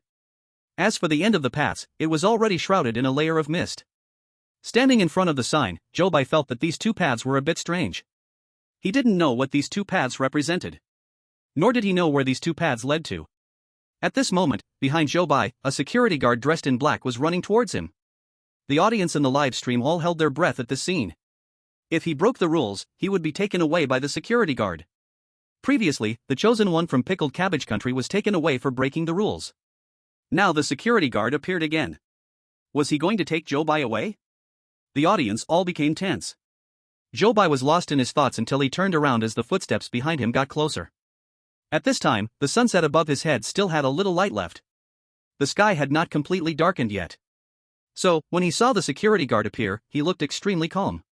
The security guard ran in front of Zhou Bai, waved his stick, and shouted loudly. "What are you doing standing here? This place does not allow low-level people like you to enter." Zhou Bai noticed the important information in the security guard's words. Low-level people cannot enter, does this mean that high-level people can? Zhou Bai pretended to be nervous and repeatedly waved his hands at the security guard. No. I'm not trying to go inside. Today is my first day at work, and I was originally trying to walk back to the dormitory. But I don't know why I ended up here. This company is just too big, I might have gotten lost. The security guard listened to Zhou Bai's words and did not make it difficult for him. Instead, he pointed in the direction of the dormitory area. The dormitory is in that direction. Just walk back along this path. Hurry back. It's not allowed to be out at night. Zhou Bai thanked the security guard. Then he walked back in the direction he pointed. On the way, Zhou Bai occasionally looked back at the direction of the pharmaceutical factory. He saw that the factory was like it was enveloped in a layer of mist. The more he looked, the more he felt it was somewhat unreal. Finally, Zhou Bai returned to his dormitory before it got dark. When he opened the dormitory door, he found that his roommate had not come back yet. So Zhou Bai locked the dormitory door and went to the bathroom to take a shower. By the time he finished his shower and came out, it was completely dark outside. Zhou Bai walked to the balcony and looked into the distance. He saw that everything around him had sunk into darkness. Even the pharmaceutical factory to the east was hidden in the dark, and its outline was no longer visible. Zhou Bai felt that even the view outside the balcony seemed a little eerie. As he stared, he couldn't help but shiver. So he wrapped himself tightly and returned to the room. Inside the dormitory, there were still no entertainment facilities. Zhou Bai could only sit in his room bored until 10 o'clock at night. By this time, that strange roommate still hadn't returned. Without anything to do, Zhou Bai felt too bored. He decided to go to bed early. So he put on his pajamas, turned off the lights in the room, and lay down on the bed. Zhou Bai's sleep quality was still as good as ever. Before long, he gradually fell into a dream. He didn't know how long he had slept, only that in his dream, the dormitory door turned twice. Then, there came the sound of metal keys clashing against each other. Next, with a creak, the dormitory door was opened. A cool breeze blew in from outside the door. Zhou Bai instinctively wrapped himself tightly in the blanket. The dormitory door closed again. Heard the sound of shoes stepping on the floor, step by step entering Zhou Bai's ears. In his stupor, he wanted to open his eyes. But in the next second, he suddenly heard chewing sounds coming from the direction of the opposite bed. Then, a strong smell of blood wafted into Zhou Bai's nose. Zhou Bai instantly felt all the hairs on his body stand up. The sixth rule of the detective's notes. The company will provide dormitories for employees. If your roommate makes chewing sounds in the middle of the night, don't be afraid, and don't open your eyes. He might just be hungry. So Zhou Bai lay stiffly on his bed. Curiosity made him want to open his eyes. But reason kept telling him, never open your eyes. Chapter 91, My roommate is a little strange. The curtains in the dormitory had been pulled up by Zhou Bai before he went to sleep. So now, the room was almost completely dark. Even the audience in the Summer Country's live broadcast room could not see what was happening in the room. They could only vaguely identify that a figure was slowly approaching Zhou Bai. Zhou Bai kept his eyes tightly closed, trying hard to pretend he was still asleep. He could hear the chewing sound slowly coming to a stop. But the smell of blood in the air became stronger and stronger. A pair of almost invisible eyes lingered on Zhou Bai's face. This made Zhou Bai's back start to break out in a cold sweat. His fists silently clenched under the blanket. If the other party made a move, he might not be able to control himself and throw a punch. Fortunately, the person quietly watched Zhou Bai for a long time. Then opened the door again. The smell of blood finally weakened as that person left. Zhou Bai lay quietly on the bed. His ears were discerning the sounds around him until he confirmed that there was really no one in the room, before he finally opened his eyes. What came into Zhou Bai's sight was still a piece of darkness. Just a little bit of faint light allowed him to barely confirm that there was really no one else in the room. Zhou Bai's tense nerves finally relaxed a little. But he still didn't get up or change anything in the room. He lay on the bed, planning to wait for the sun to slowly rise. However, after his tense nerves relaxed, his body also became more easily fatigued. Zhou Bai's eyes kept fighting against each other. In the end, he couldn't hold on any longer and fell back into a deep sleep. Maybe he was really too tired, so this sleep was very heavy. He slept all the way until 7 in the morning. In his dream, Zhou Bai was suddenly awakened by a loud scream. He opened his eyes wide in shock. Then he saw a magnified face, almost right in front of him. Zhou Bai's heart nearly stopped from fright. Then that face curled its lips, revealing remnants of blood on its teeth. Zhou Bai's mind was hit hard again. The screams from the next dormitory hadn't stopped yet. Outside the dormitory door, there were chaotic footsteps, rushing toward the next dormitory. Zhou Bai steadied his mind, and finally saw the person's appearance clearly. The person seemed to be around 30 years old. His hair was neatly combed with a side part. Even the orange uniform he was wearing had hardly a wrinkle in sight. However, under this meticulous appearance, the blood on his teeth seemed to clash with his overall image. Seeing Zhou Bai's terrified expression, he satisfiedly hid his smile. Zhou Bai was stunned for a moment, then fell silent for a long time before sitting up from the bed. The man was still standing beside Zhou Bai's bed. So the two stared at each other, and the atmosphere became a bit awkward. Zhou Bai guessed that this person in front of him must be his strange roommate. The other person's gaze lingered on Zhou Bai for a moment, ultimately unable to withstand the awkwardness, and turned to walk into the bathroom to brush his teeth. Zhou Bai came back to his senses, and at that point, he was no longer sleepy at all. He stood up from the bed. He opened the door, wanting to see what had happened next door. Outside the dormitory door, it was already surrounded, making it impossible to pass through to the next dormitory. Zhou Bai leaned his head out but could only see a few fallen chicken feathers at the door. Several people standing beside Zhou Bai were forming a circle, discussing feverishly. Who is it? So twisted. They actually threw a dead rooster at someone's door. Did you see? There were bite marks on the rooster's neck. This pervert must not be far from us, right? That's really too scary. Zhou Bai stood beside them, hearing their discussions. His lips couldn't help but twitch. Combining his experience from last night, if he guessed correctly, this so-called pervert they were talking about was probably his roommate. Thinking of this, Zhou Bai suddenly broke into a cold sweat on his forehead. What on earth did he want by putting a dead chicken at someone's door? Could it be that he really is just a pure pervert? Zhou Bai didn't know what his roommate was thinking. But he could easily feel the fear in their conversations. With a head full of questions, he returned to the dormitory. Inside the dormitory, Zhou Bai's strange roommate had finished brushing his teeth and was just coming out of the bathroom. There was no blood on his teeth anymore, and he did look much more pleasant than just now. Zhou Bai thought for a moment, then took the initiative to greet him. Hello, I am Zhou Bai, your new roommate. After Zhou Bai finished speaking, he smiled at him and extended his hand. The other person's face maintained a deadpan expression. But facing Zhou Bai's polite greeting, he involuntarily reached out his hand. Instantly, the expression on his face somewhat faltered. He could only reluctantly reply. Hello. Li He. Zhou Bai and he shook hands briefly, so they were officially introduced. Then he walked into the bathroom to wash his face and brush his teeth. In the bathroom, Li He's toiletries were neatly arranged in order from light to dark colors from childhood to adulthood. Even the items Zhou Bai placed on the sink were arranged neatly by him. Zhou Bai took a glance and quickly brushed his teeth and rinsed his mouth. After finishing, he casually tossed his toothbrush back into the cup. He originally wanted to just walk out of the bathroom, but after thinking for a moment, he walked back. Then he messed up all his things in one go. After doing this, he was finally satisfied and walked out of the bathroom. Inside the room, the curtains had been drawn open. Warm sunlight shone into the room. Li He ignored Zhou Bai and busily organized his own bed.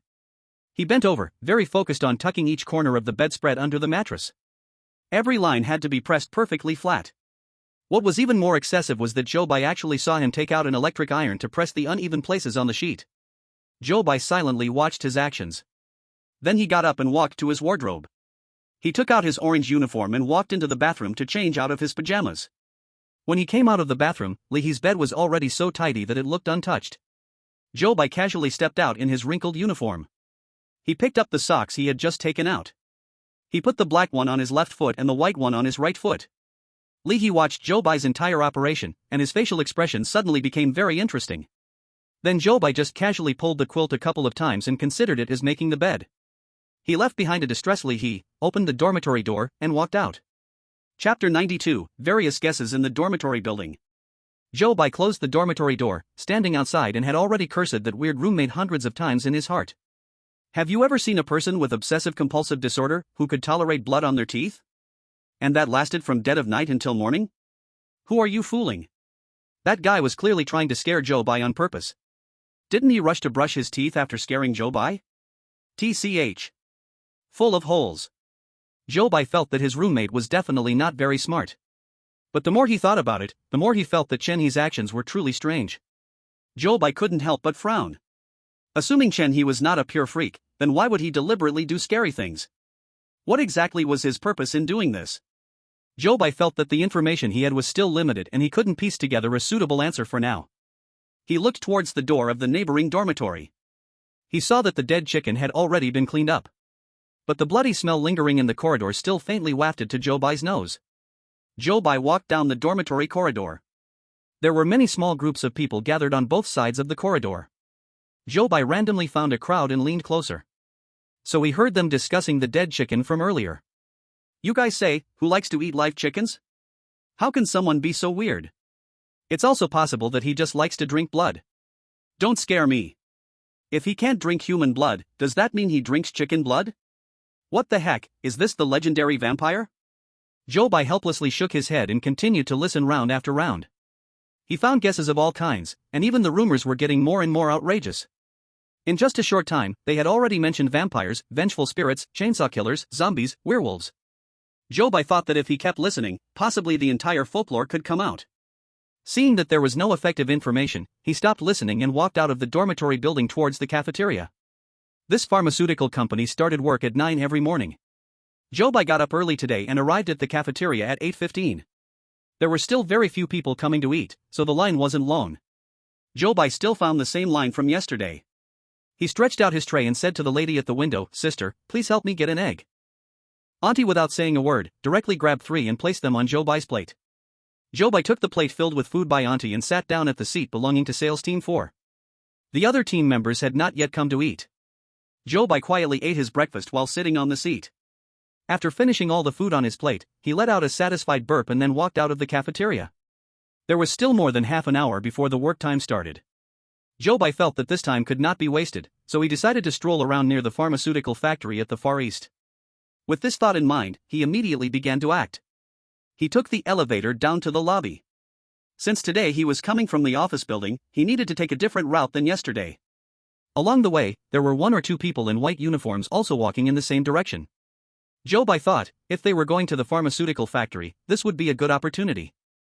Following closely behind them, although there was still a chance he couldn't enter the factory, at least he could know which small road they entered from behind the sign. So, Zhou Bai followed them, trying to keep a distance that was neither too far nor too close. Just when they arrived at a turning point, Zhou Bai saw a security guard in black clothes standing at the corner. Zhou Bai's heart sank at that moment. This is it, the plan is ruined.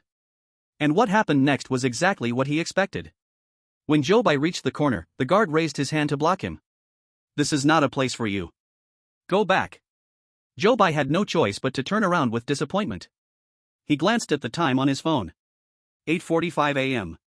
Walking back to the office building now would just allow him to arrive before 9 o'clock. So, he retraced his steps back to the office building. With just 1 minute left, Zhou Bai stepped into the Sales Team 4 office right on time. Team Leader Chen was standing at the office door, his face dark, as if he had been waiting for Zhou Bai. Zhou Bai bowed to him, but his expression still did not soften. Meanwhile, in other countries' live streams on Blue Star, several chosen ones had already ended the game due to being late for work. The audience in the Great Summer Kingdom's livestream was sweating for Zhou Bai upon hearing this news. Experts in the analysis group also felt a bit startled. Fortunately, Zhou Bai was not late. That was really close. But why wasn't this reflected in the rules? Could this mean that there are other rules that have not been discovered? Zhou Bai was really in danger just now. We need to remind him. The analysis group experts unanimously agreed on this decision. So, as soon as Zhou Bai sat down at his seat, a message alert from the analysis group entered his mind. After receiving all the information, he couldn't help but frown. Being late for work, he actually had some guess about it. But hearing directly that chosen ones were erased for being late was still shocking. A company that asks employees to work seriously does not require employees to be on time, which is odd in itself. Zhou Bai suddenly felt that every single thing he did had become less secure at the thought of other undiscovered rules. He took a deep breath and told himself that he must quickly find the other rules. Since sitting at his desk, Zhou Bai had been pondering these questions. It looked like he was just an employee slacking off. Team Leader Chen patrolled around and from a distance saw Zhou Bai sitting in the chair, staring blankly. So he walked over toward Zhou Bai. Zhou Bai hurriedly pressed the power button, pretending he had been waiting for the computer to start up all alone. Team Leader Chen stood behind Zhou Bai. The loading screen on the computer lasted a long time. The computer desktop finally appeared. Team Leader Chen had been standing behind Zhou Bai until he opened the client form, then he moved forward. In the office, various sounds of phone calls had already started. Zhou Bai let out a sigh. He used the mouse to scroll through the form, found the last call made yesterday, and then began to dial the number. After nearly 10 calls, he was harshly rejected by the clients. Zhou Bai instantly felt a bit discouraged. He didn't continue making the next call but aimlessly slid the mouse around. Suddenly, his gaze landed on Ms. Sun's row of information. Chapter 93, Team Leader Chen's Amazing Move. Zhou Bai hadn't looked closely at Ms. Sun's purchase record yesterday. Today, when he saw it, he was almost shocked. Because in the column for Ms. Sun's purchase record, it stated that last month, she had actually bought 20 bottles of white pills. One bottle can last for half a month.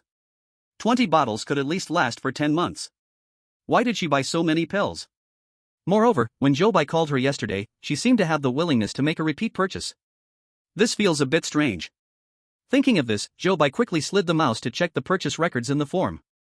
Then, he found that others only purchased 1 or 2 bottles of pills. Indeed, Ms. Sun was the only exception.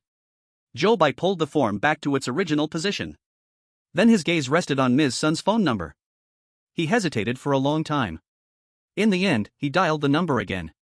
"Hello, is this Ms. Sun? This is Good Effective Pharmaceutical Company." The other party paused for a moment upon hearing Zhou Bai's voice, then quietly replied. "Yes. Hello. I remember you called me yesterday." Zhou Bai continued. "Yes, I indeed contacted you yesterday. I'm calling today mainly for a customer follow-up. We want to understand how your usage is going." Zhou Bai did not intend to market her for a repeat purchase. He just wanted to approach the topic from the side and see if he could learn more about the situation. But what he didn't expect was that the other party didn't follow the usual line of conversation. "I still want to ask. How can I reorder your pills?" Zhou Bai could only say, "You can directly place an order over the phone. We deliver to your door, and payment is on delivery." After Zhou Bai finished speaking, the other party fell silent again. Then he heard her softly say, "Then I will order 20 bottles more." Zhou Bai was instantly stunned. An order placed? What a huge order! But, would placing such a big order violate any rules? If he didn't let her buy, would that also violate the rules? Zhou Bai never expected that a single call would put him in a dilemma. He thought for a moment and decided to use a delay tactic. So he said into the phone, "Ms. Sun, you are one of our major clients. Regarding your order, I need to consult with my leader first. I will call you back once I have consulted." Ms. Sun didn't have any objections to Zhou Bai's delaying tactic. So Zhou Bai successfully hung up the phone. Zhou Bai sighed in relief. But he didn't completely relax. Although he gained a bit of buffer time, this matter wasn't over. He still couldn't leave this order unattended. So he looked towards where Team Leader Chen was, planning to throw this difficult problem to him to think about. Zhou Bai picked up a notebook and a pen from his desk. Then he walked over to Team Leader Chen's side, putting on a humble and seeking advice manner. "Team Leader Chen, I just contacted a client, and she said she wants to reorder 20 bottles of white pills. I have never dealt with such a large order, so I wanted to ask you how to handle it." Team Leader Chen's expression became serious upon hearing Zhou Bai's words. "Which client? Let me take a look at his information." Zhou Bai, along with Team Leader Chen, arrived at the computer desk and then pointed to Ms. Sun's line of information. Team Leader Chen glanced at her purchase record, then frowned. After a while, he said to Zhou Bai, "You call her back and tell her that our stock is limited. We can only deliver 5 bottles a day. You will personally deliver the goods to her. Deliver it once every other day." After hearing Team Leader Chen's words, Zhou Bai couldn't help but applaud him frantically in his heart. To say that the old ginger is more pungent.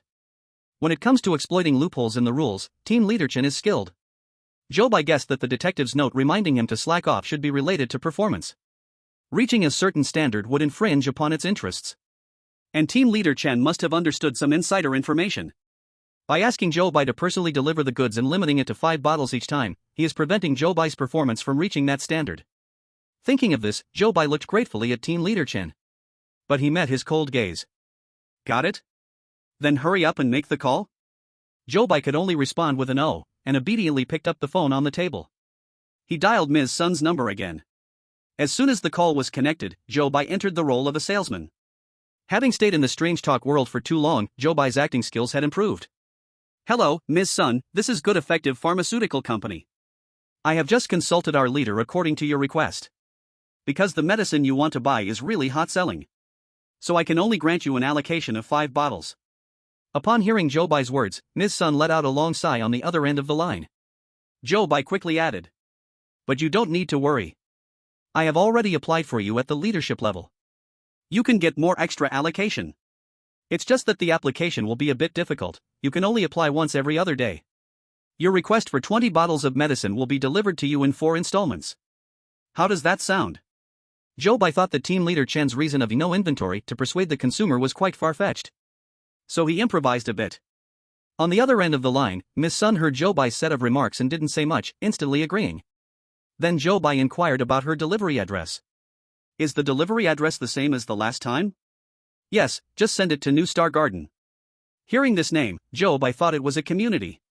The address didn't specify any specific door number, so Zhou Bai naturally assumed that the other party wanted to protect their privacy and didn't ask further. Anyway, contacting them tomorrow and picking up the goods at the community entrance was fine. So, the two agreed on the pickup time, and Zhou Bai hung up the phone. After the call ended, Zhou Bai realized that team leader Chen had been standing right behind him and hadn't walked away. Zhou Bai could only awkwardly turn his head and smile at him. Team leader Chen still maintained a serious expression. For fieldwork, you need to apply to the administrative department. Zhou Bai responded with an O again. But inside, he couldn't help feeling a bit delighted. Now, he even had a reason to go to the administrative department. Shall I go to the administrative department to submit the application now? Team leader Chen nodded. So, Zhou Bai stood up from his seat, preparing to head to the administrative department.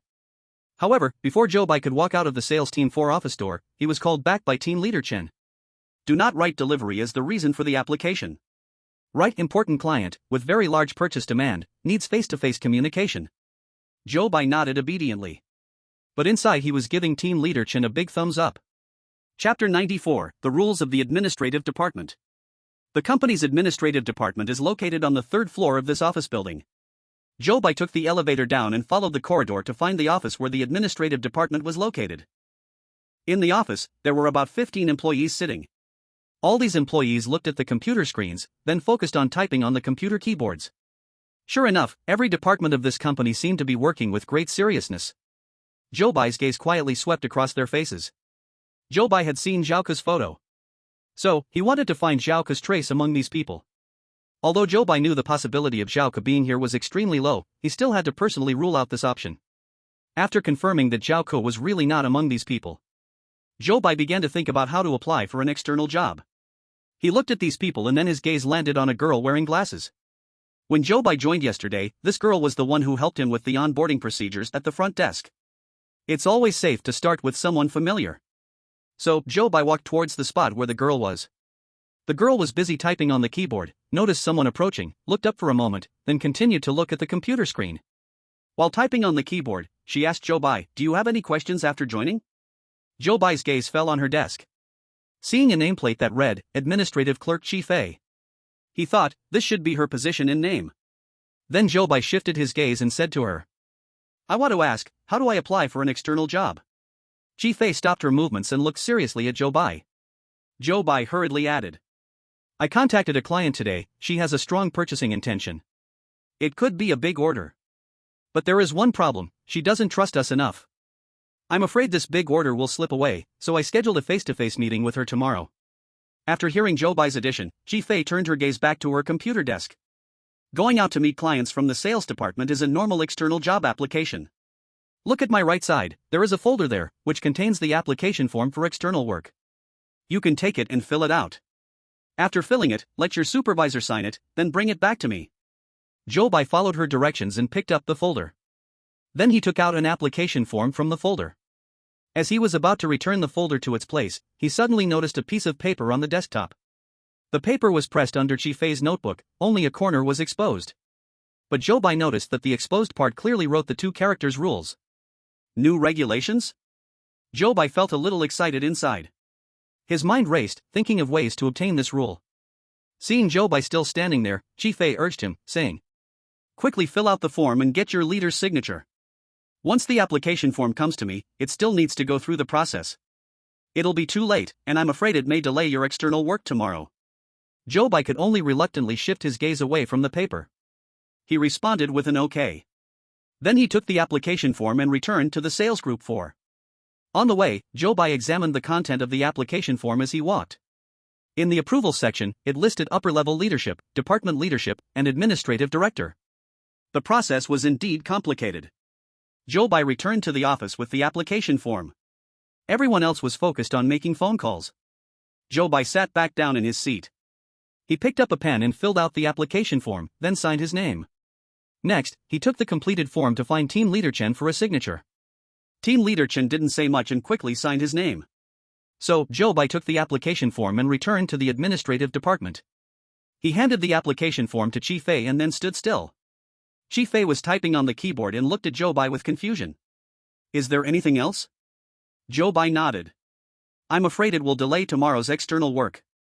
Can you assist me with the process now? I just stand here waiting for you. This way, you can handle it well and won't waste time looking for me at the sales department," Zhou Bai said with a sincere expression. Chi Fei felt something was off, yet everything seemed right. In the end, she sighed, picked up the application form, and stood up from her seat. Zhou Bai watched her silhouette walking away, then immediately reached out and pulled the paper from her desk. Then, he saw a new set of rules. Administrative Department Work Regulations. 1. Strictly manage employee attendance, and absolutely do not allow late arrivals or early departures.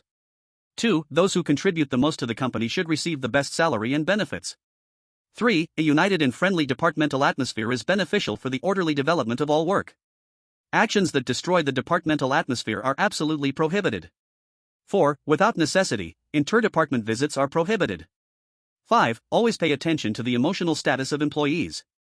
Stable emotions help work better. Employees must not exhibit fear. 6. After a power outage, if any employees go missing, please destroy their files.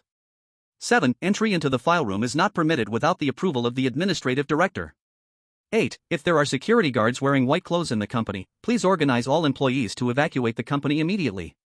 After reading all the rules, Zhou Bai heard a voice in his mind. Detecting that the host has obtained new rules, now marking a wrong option for the host. The 5th rule of the Administrative Department Work Regulations is incorrect. Zhou Bai's gaze fell on this incorrect rule. Prohibiting employees from exhibiting fear? This rule is incorrect. Which means, fear can occur. Fortunately, this rule is wrong, because Zhou Bai has experienced fear several times since entering this scenario. But this also reminded Zhou Bai. In the world of ghost stories, he still had to keep his emotions more stable. Zhou Bai summarized this incorrect rule in his mind. Yet he still felt that there was more to understand about this rule. With the questions in his heart, he looked at the other rules. The first few rules had already manifested in one way or another during these 2 days of work. Although Zhou Bai didn't know these rules in advance, he was lucky not to have violated them. However, the most important information in this set of rules should still be the last 3. File room? If Zhou Bai wants to find Zhaoku's whereabouts, the file room should be key. Normally, the file room, which stores employee data, should be near the administrative department's office. However, Zhou Bai just walked from the elevator and did not see the file room. So where could this file room be? Chapter 95, Pollution is right beside us. Zhou Bai looked at the administrative department's office. Inside, besides the desks of employees, there was only a cabinet for office supplies. As Zhou Bai just walked down the corridor, he saw that further down was only the office of the administrative director. The file room needs the administrative director's permission to be opened. It seems he needs to think of a way through the administrative director. While Zhou Bai was pondering the content of the rules, out of the corner of his eye, he saw Qi Fei approaching. So he quickly put the rules back in place.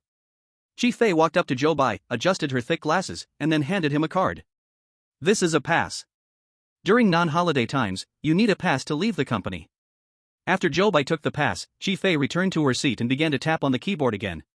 She did not notice anything unusual on her desk. So Zhou Bai took the pass and smoothly walked back to the office of Sales Group 4. Group leader Chen was still diligently supervising the work of the group members, occasionally bending down, next to a team member's seat, to answer their questions. From 9 in the morning to 12, during the 3-hour work period, team leader Chen led the team, shouting slogans twice. At noon, Zhou Bai followed the sales team to the cafeteria for lunch. The lady at the serving window still filled Zhou Bai's plate to the brim. Little Wang sat opposite Zhou Bai and felt very puzzled seeing Zhou Bai's full plate. So, he wanted to learn from Zhou Bai. Why does the cafeteria lady give you so much food? Zhou Bai honestly answered, maybe it's because I'm sweet-talking. Little Wang listened, pondering, then nodded at Zhou Bai. Got it. Zhou Bai felt confused. Are you sure you really understand? Little Wang thought he had mastered the secret, so he stopped asking more questions. He happily finished his food. After lunch, everyone returned to the office to rest. Zhou Bai leaned back in his chair, recalling the 3 rules he had learned, thinking about the next coping strategies. During lunch break, team leader Chen went to the office that belonged to the leaders to rest. So Zhou Bai didn't see him. In the past 2 days, Zhou Bai had also seen other sales teams' leaders. To be honest, team leader Chen was the oldest among them. And quite older by many years. Through these 2 days of interactions, Zhou Bai knew that team leader Chen was not a person with poor abilities. However, this kind of person had been stuck at the same level for so many years and still couldn't get promoted. It made people feel somewhat strange.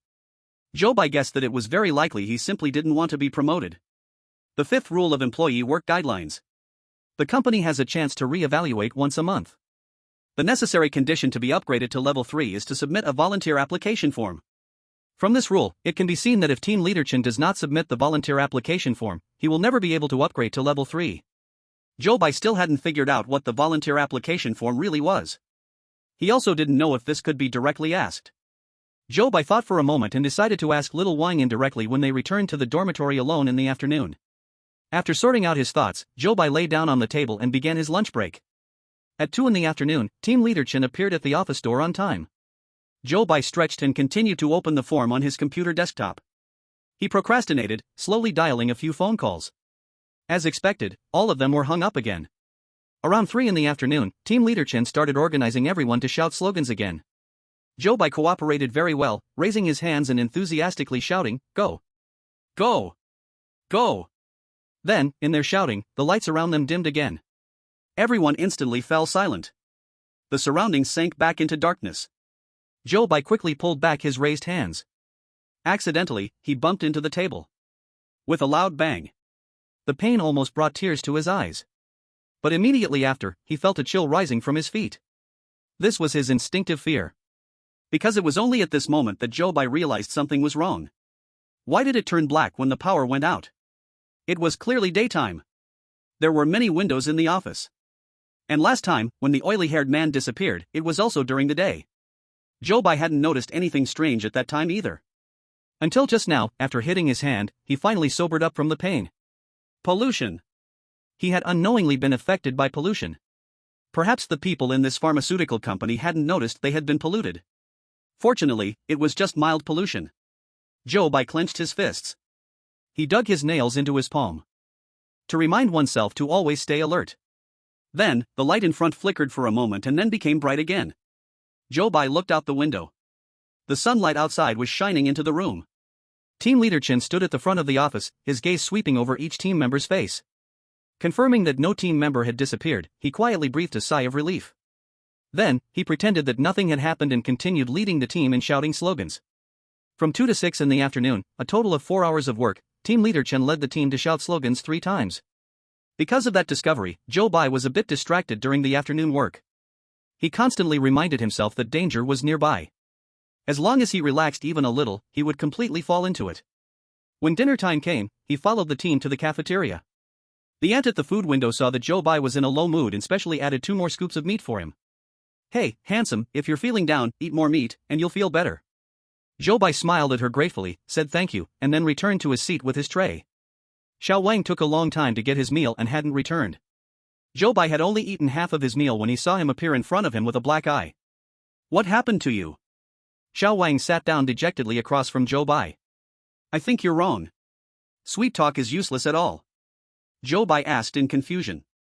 "What did you say to Auntie?" Xiao Wang huffed. "I just complimented her on being pretty." Zhou Bai was even more puzzled. "That wouldn't get you hit, right?" Xiao Wang angrily stuffed a spoonful of rice into his mouth, chewing while mumbling. "How would I know that the security guard next to her is her husband? Can our company develop office romances?" Zhou Bai knew it was inappropriate but couldn't help bursting into laughter. Chapter 96, Handing Over a Knife to the Company. After Zhou Bai finished laughing, the shadow over his heart finally cleared a bit. Since pollution was already around him, he could only think of ways to resist it. As for what the pollution was and where it came from, he could only go find the answer himself. Thinking of this, Zhou Bai scooped a big spoonful of rice and stuffed it into his mouth. While chewing vigorously, he encouraged himself in his heart again. After finishing his meal, Zhou Bai followed the team back to the dormitory area. Then the members of Sales Team 4 dispersed, walking back to their own dorm buildings. Thus, only Zhou Bai and Xiao Wang were left walking on the road together. Zhou Bai casually brought up a topic he wanted to know about. "In a few days, we will be reassessed again. As a newcomer, I have no chance. You should be able to strive for it." Zhou Bai noticed that Xiao Wang used to care a lot about levels. He thought he would be eager to discuss the issue. Unexpectedly, when he heard Zhou Bai's words, his expression turned cold. "If I stay in Sales Team 4, I'm afraid I will never have a chance to get promoted." Zhou Bai comforted him. "How could that be? Even though our team's performance is poor, promotions aren't solely based on performance." After hearing this, Xiao Wang's face darkened even more. "Ha ha. That's right. But someone has to be willing to help me submit the application form." Zhou Bai saw that the topic had finally reached the place he wanted to know the most and quickly followed up with questions. "Why wouldn't anyone help you submit the application form?" Xiao Wang sneered. "Maybe they're scared. If I submit the application form, I might directly jump to level 3. What exactly is on this application form? Why can submitting it lead to a jump in rank? Zhou Bai finally asked what he wanted to know the most. Xiao Wang turned his head to look at Zhou Bai, making him feel a bit uneasy inside. Do you also want to apply to become a volunteer? Zhou Bai quickly shook his head. I'm new here, I can't dare to think too much. Only then did Xiao Wang turn back. Actually, becoming a volunteer.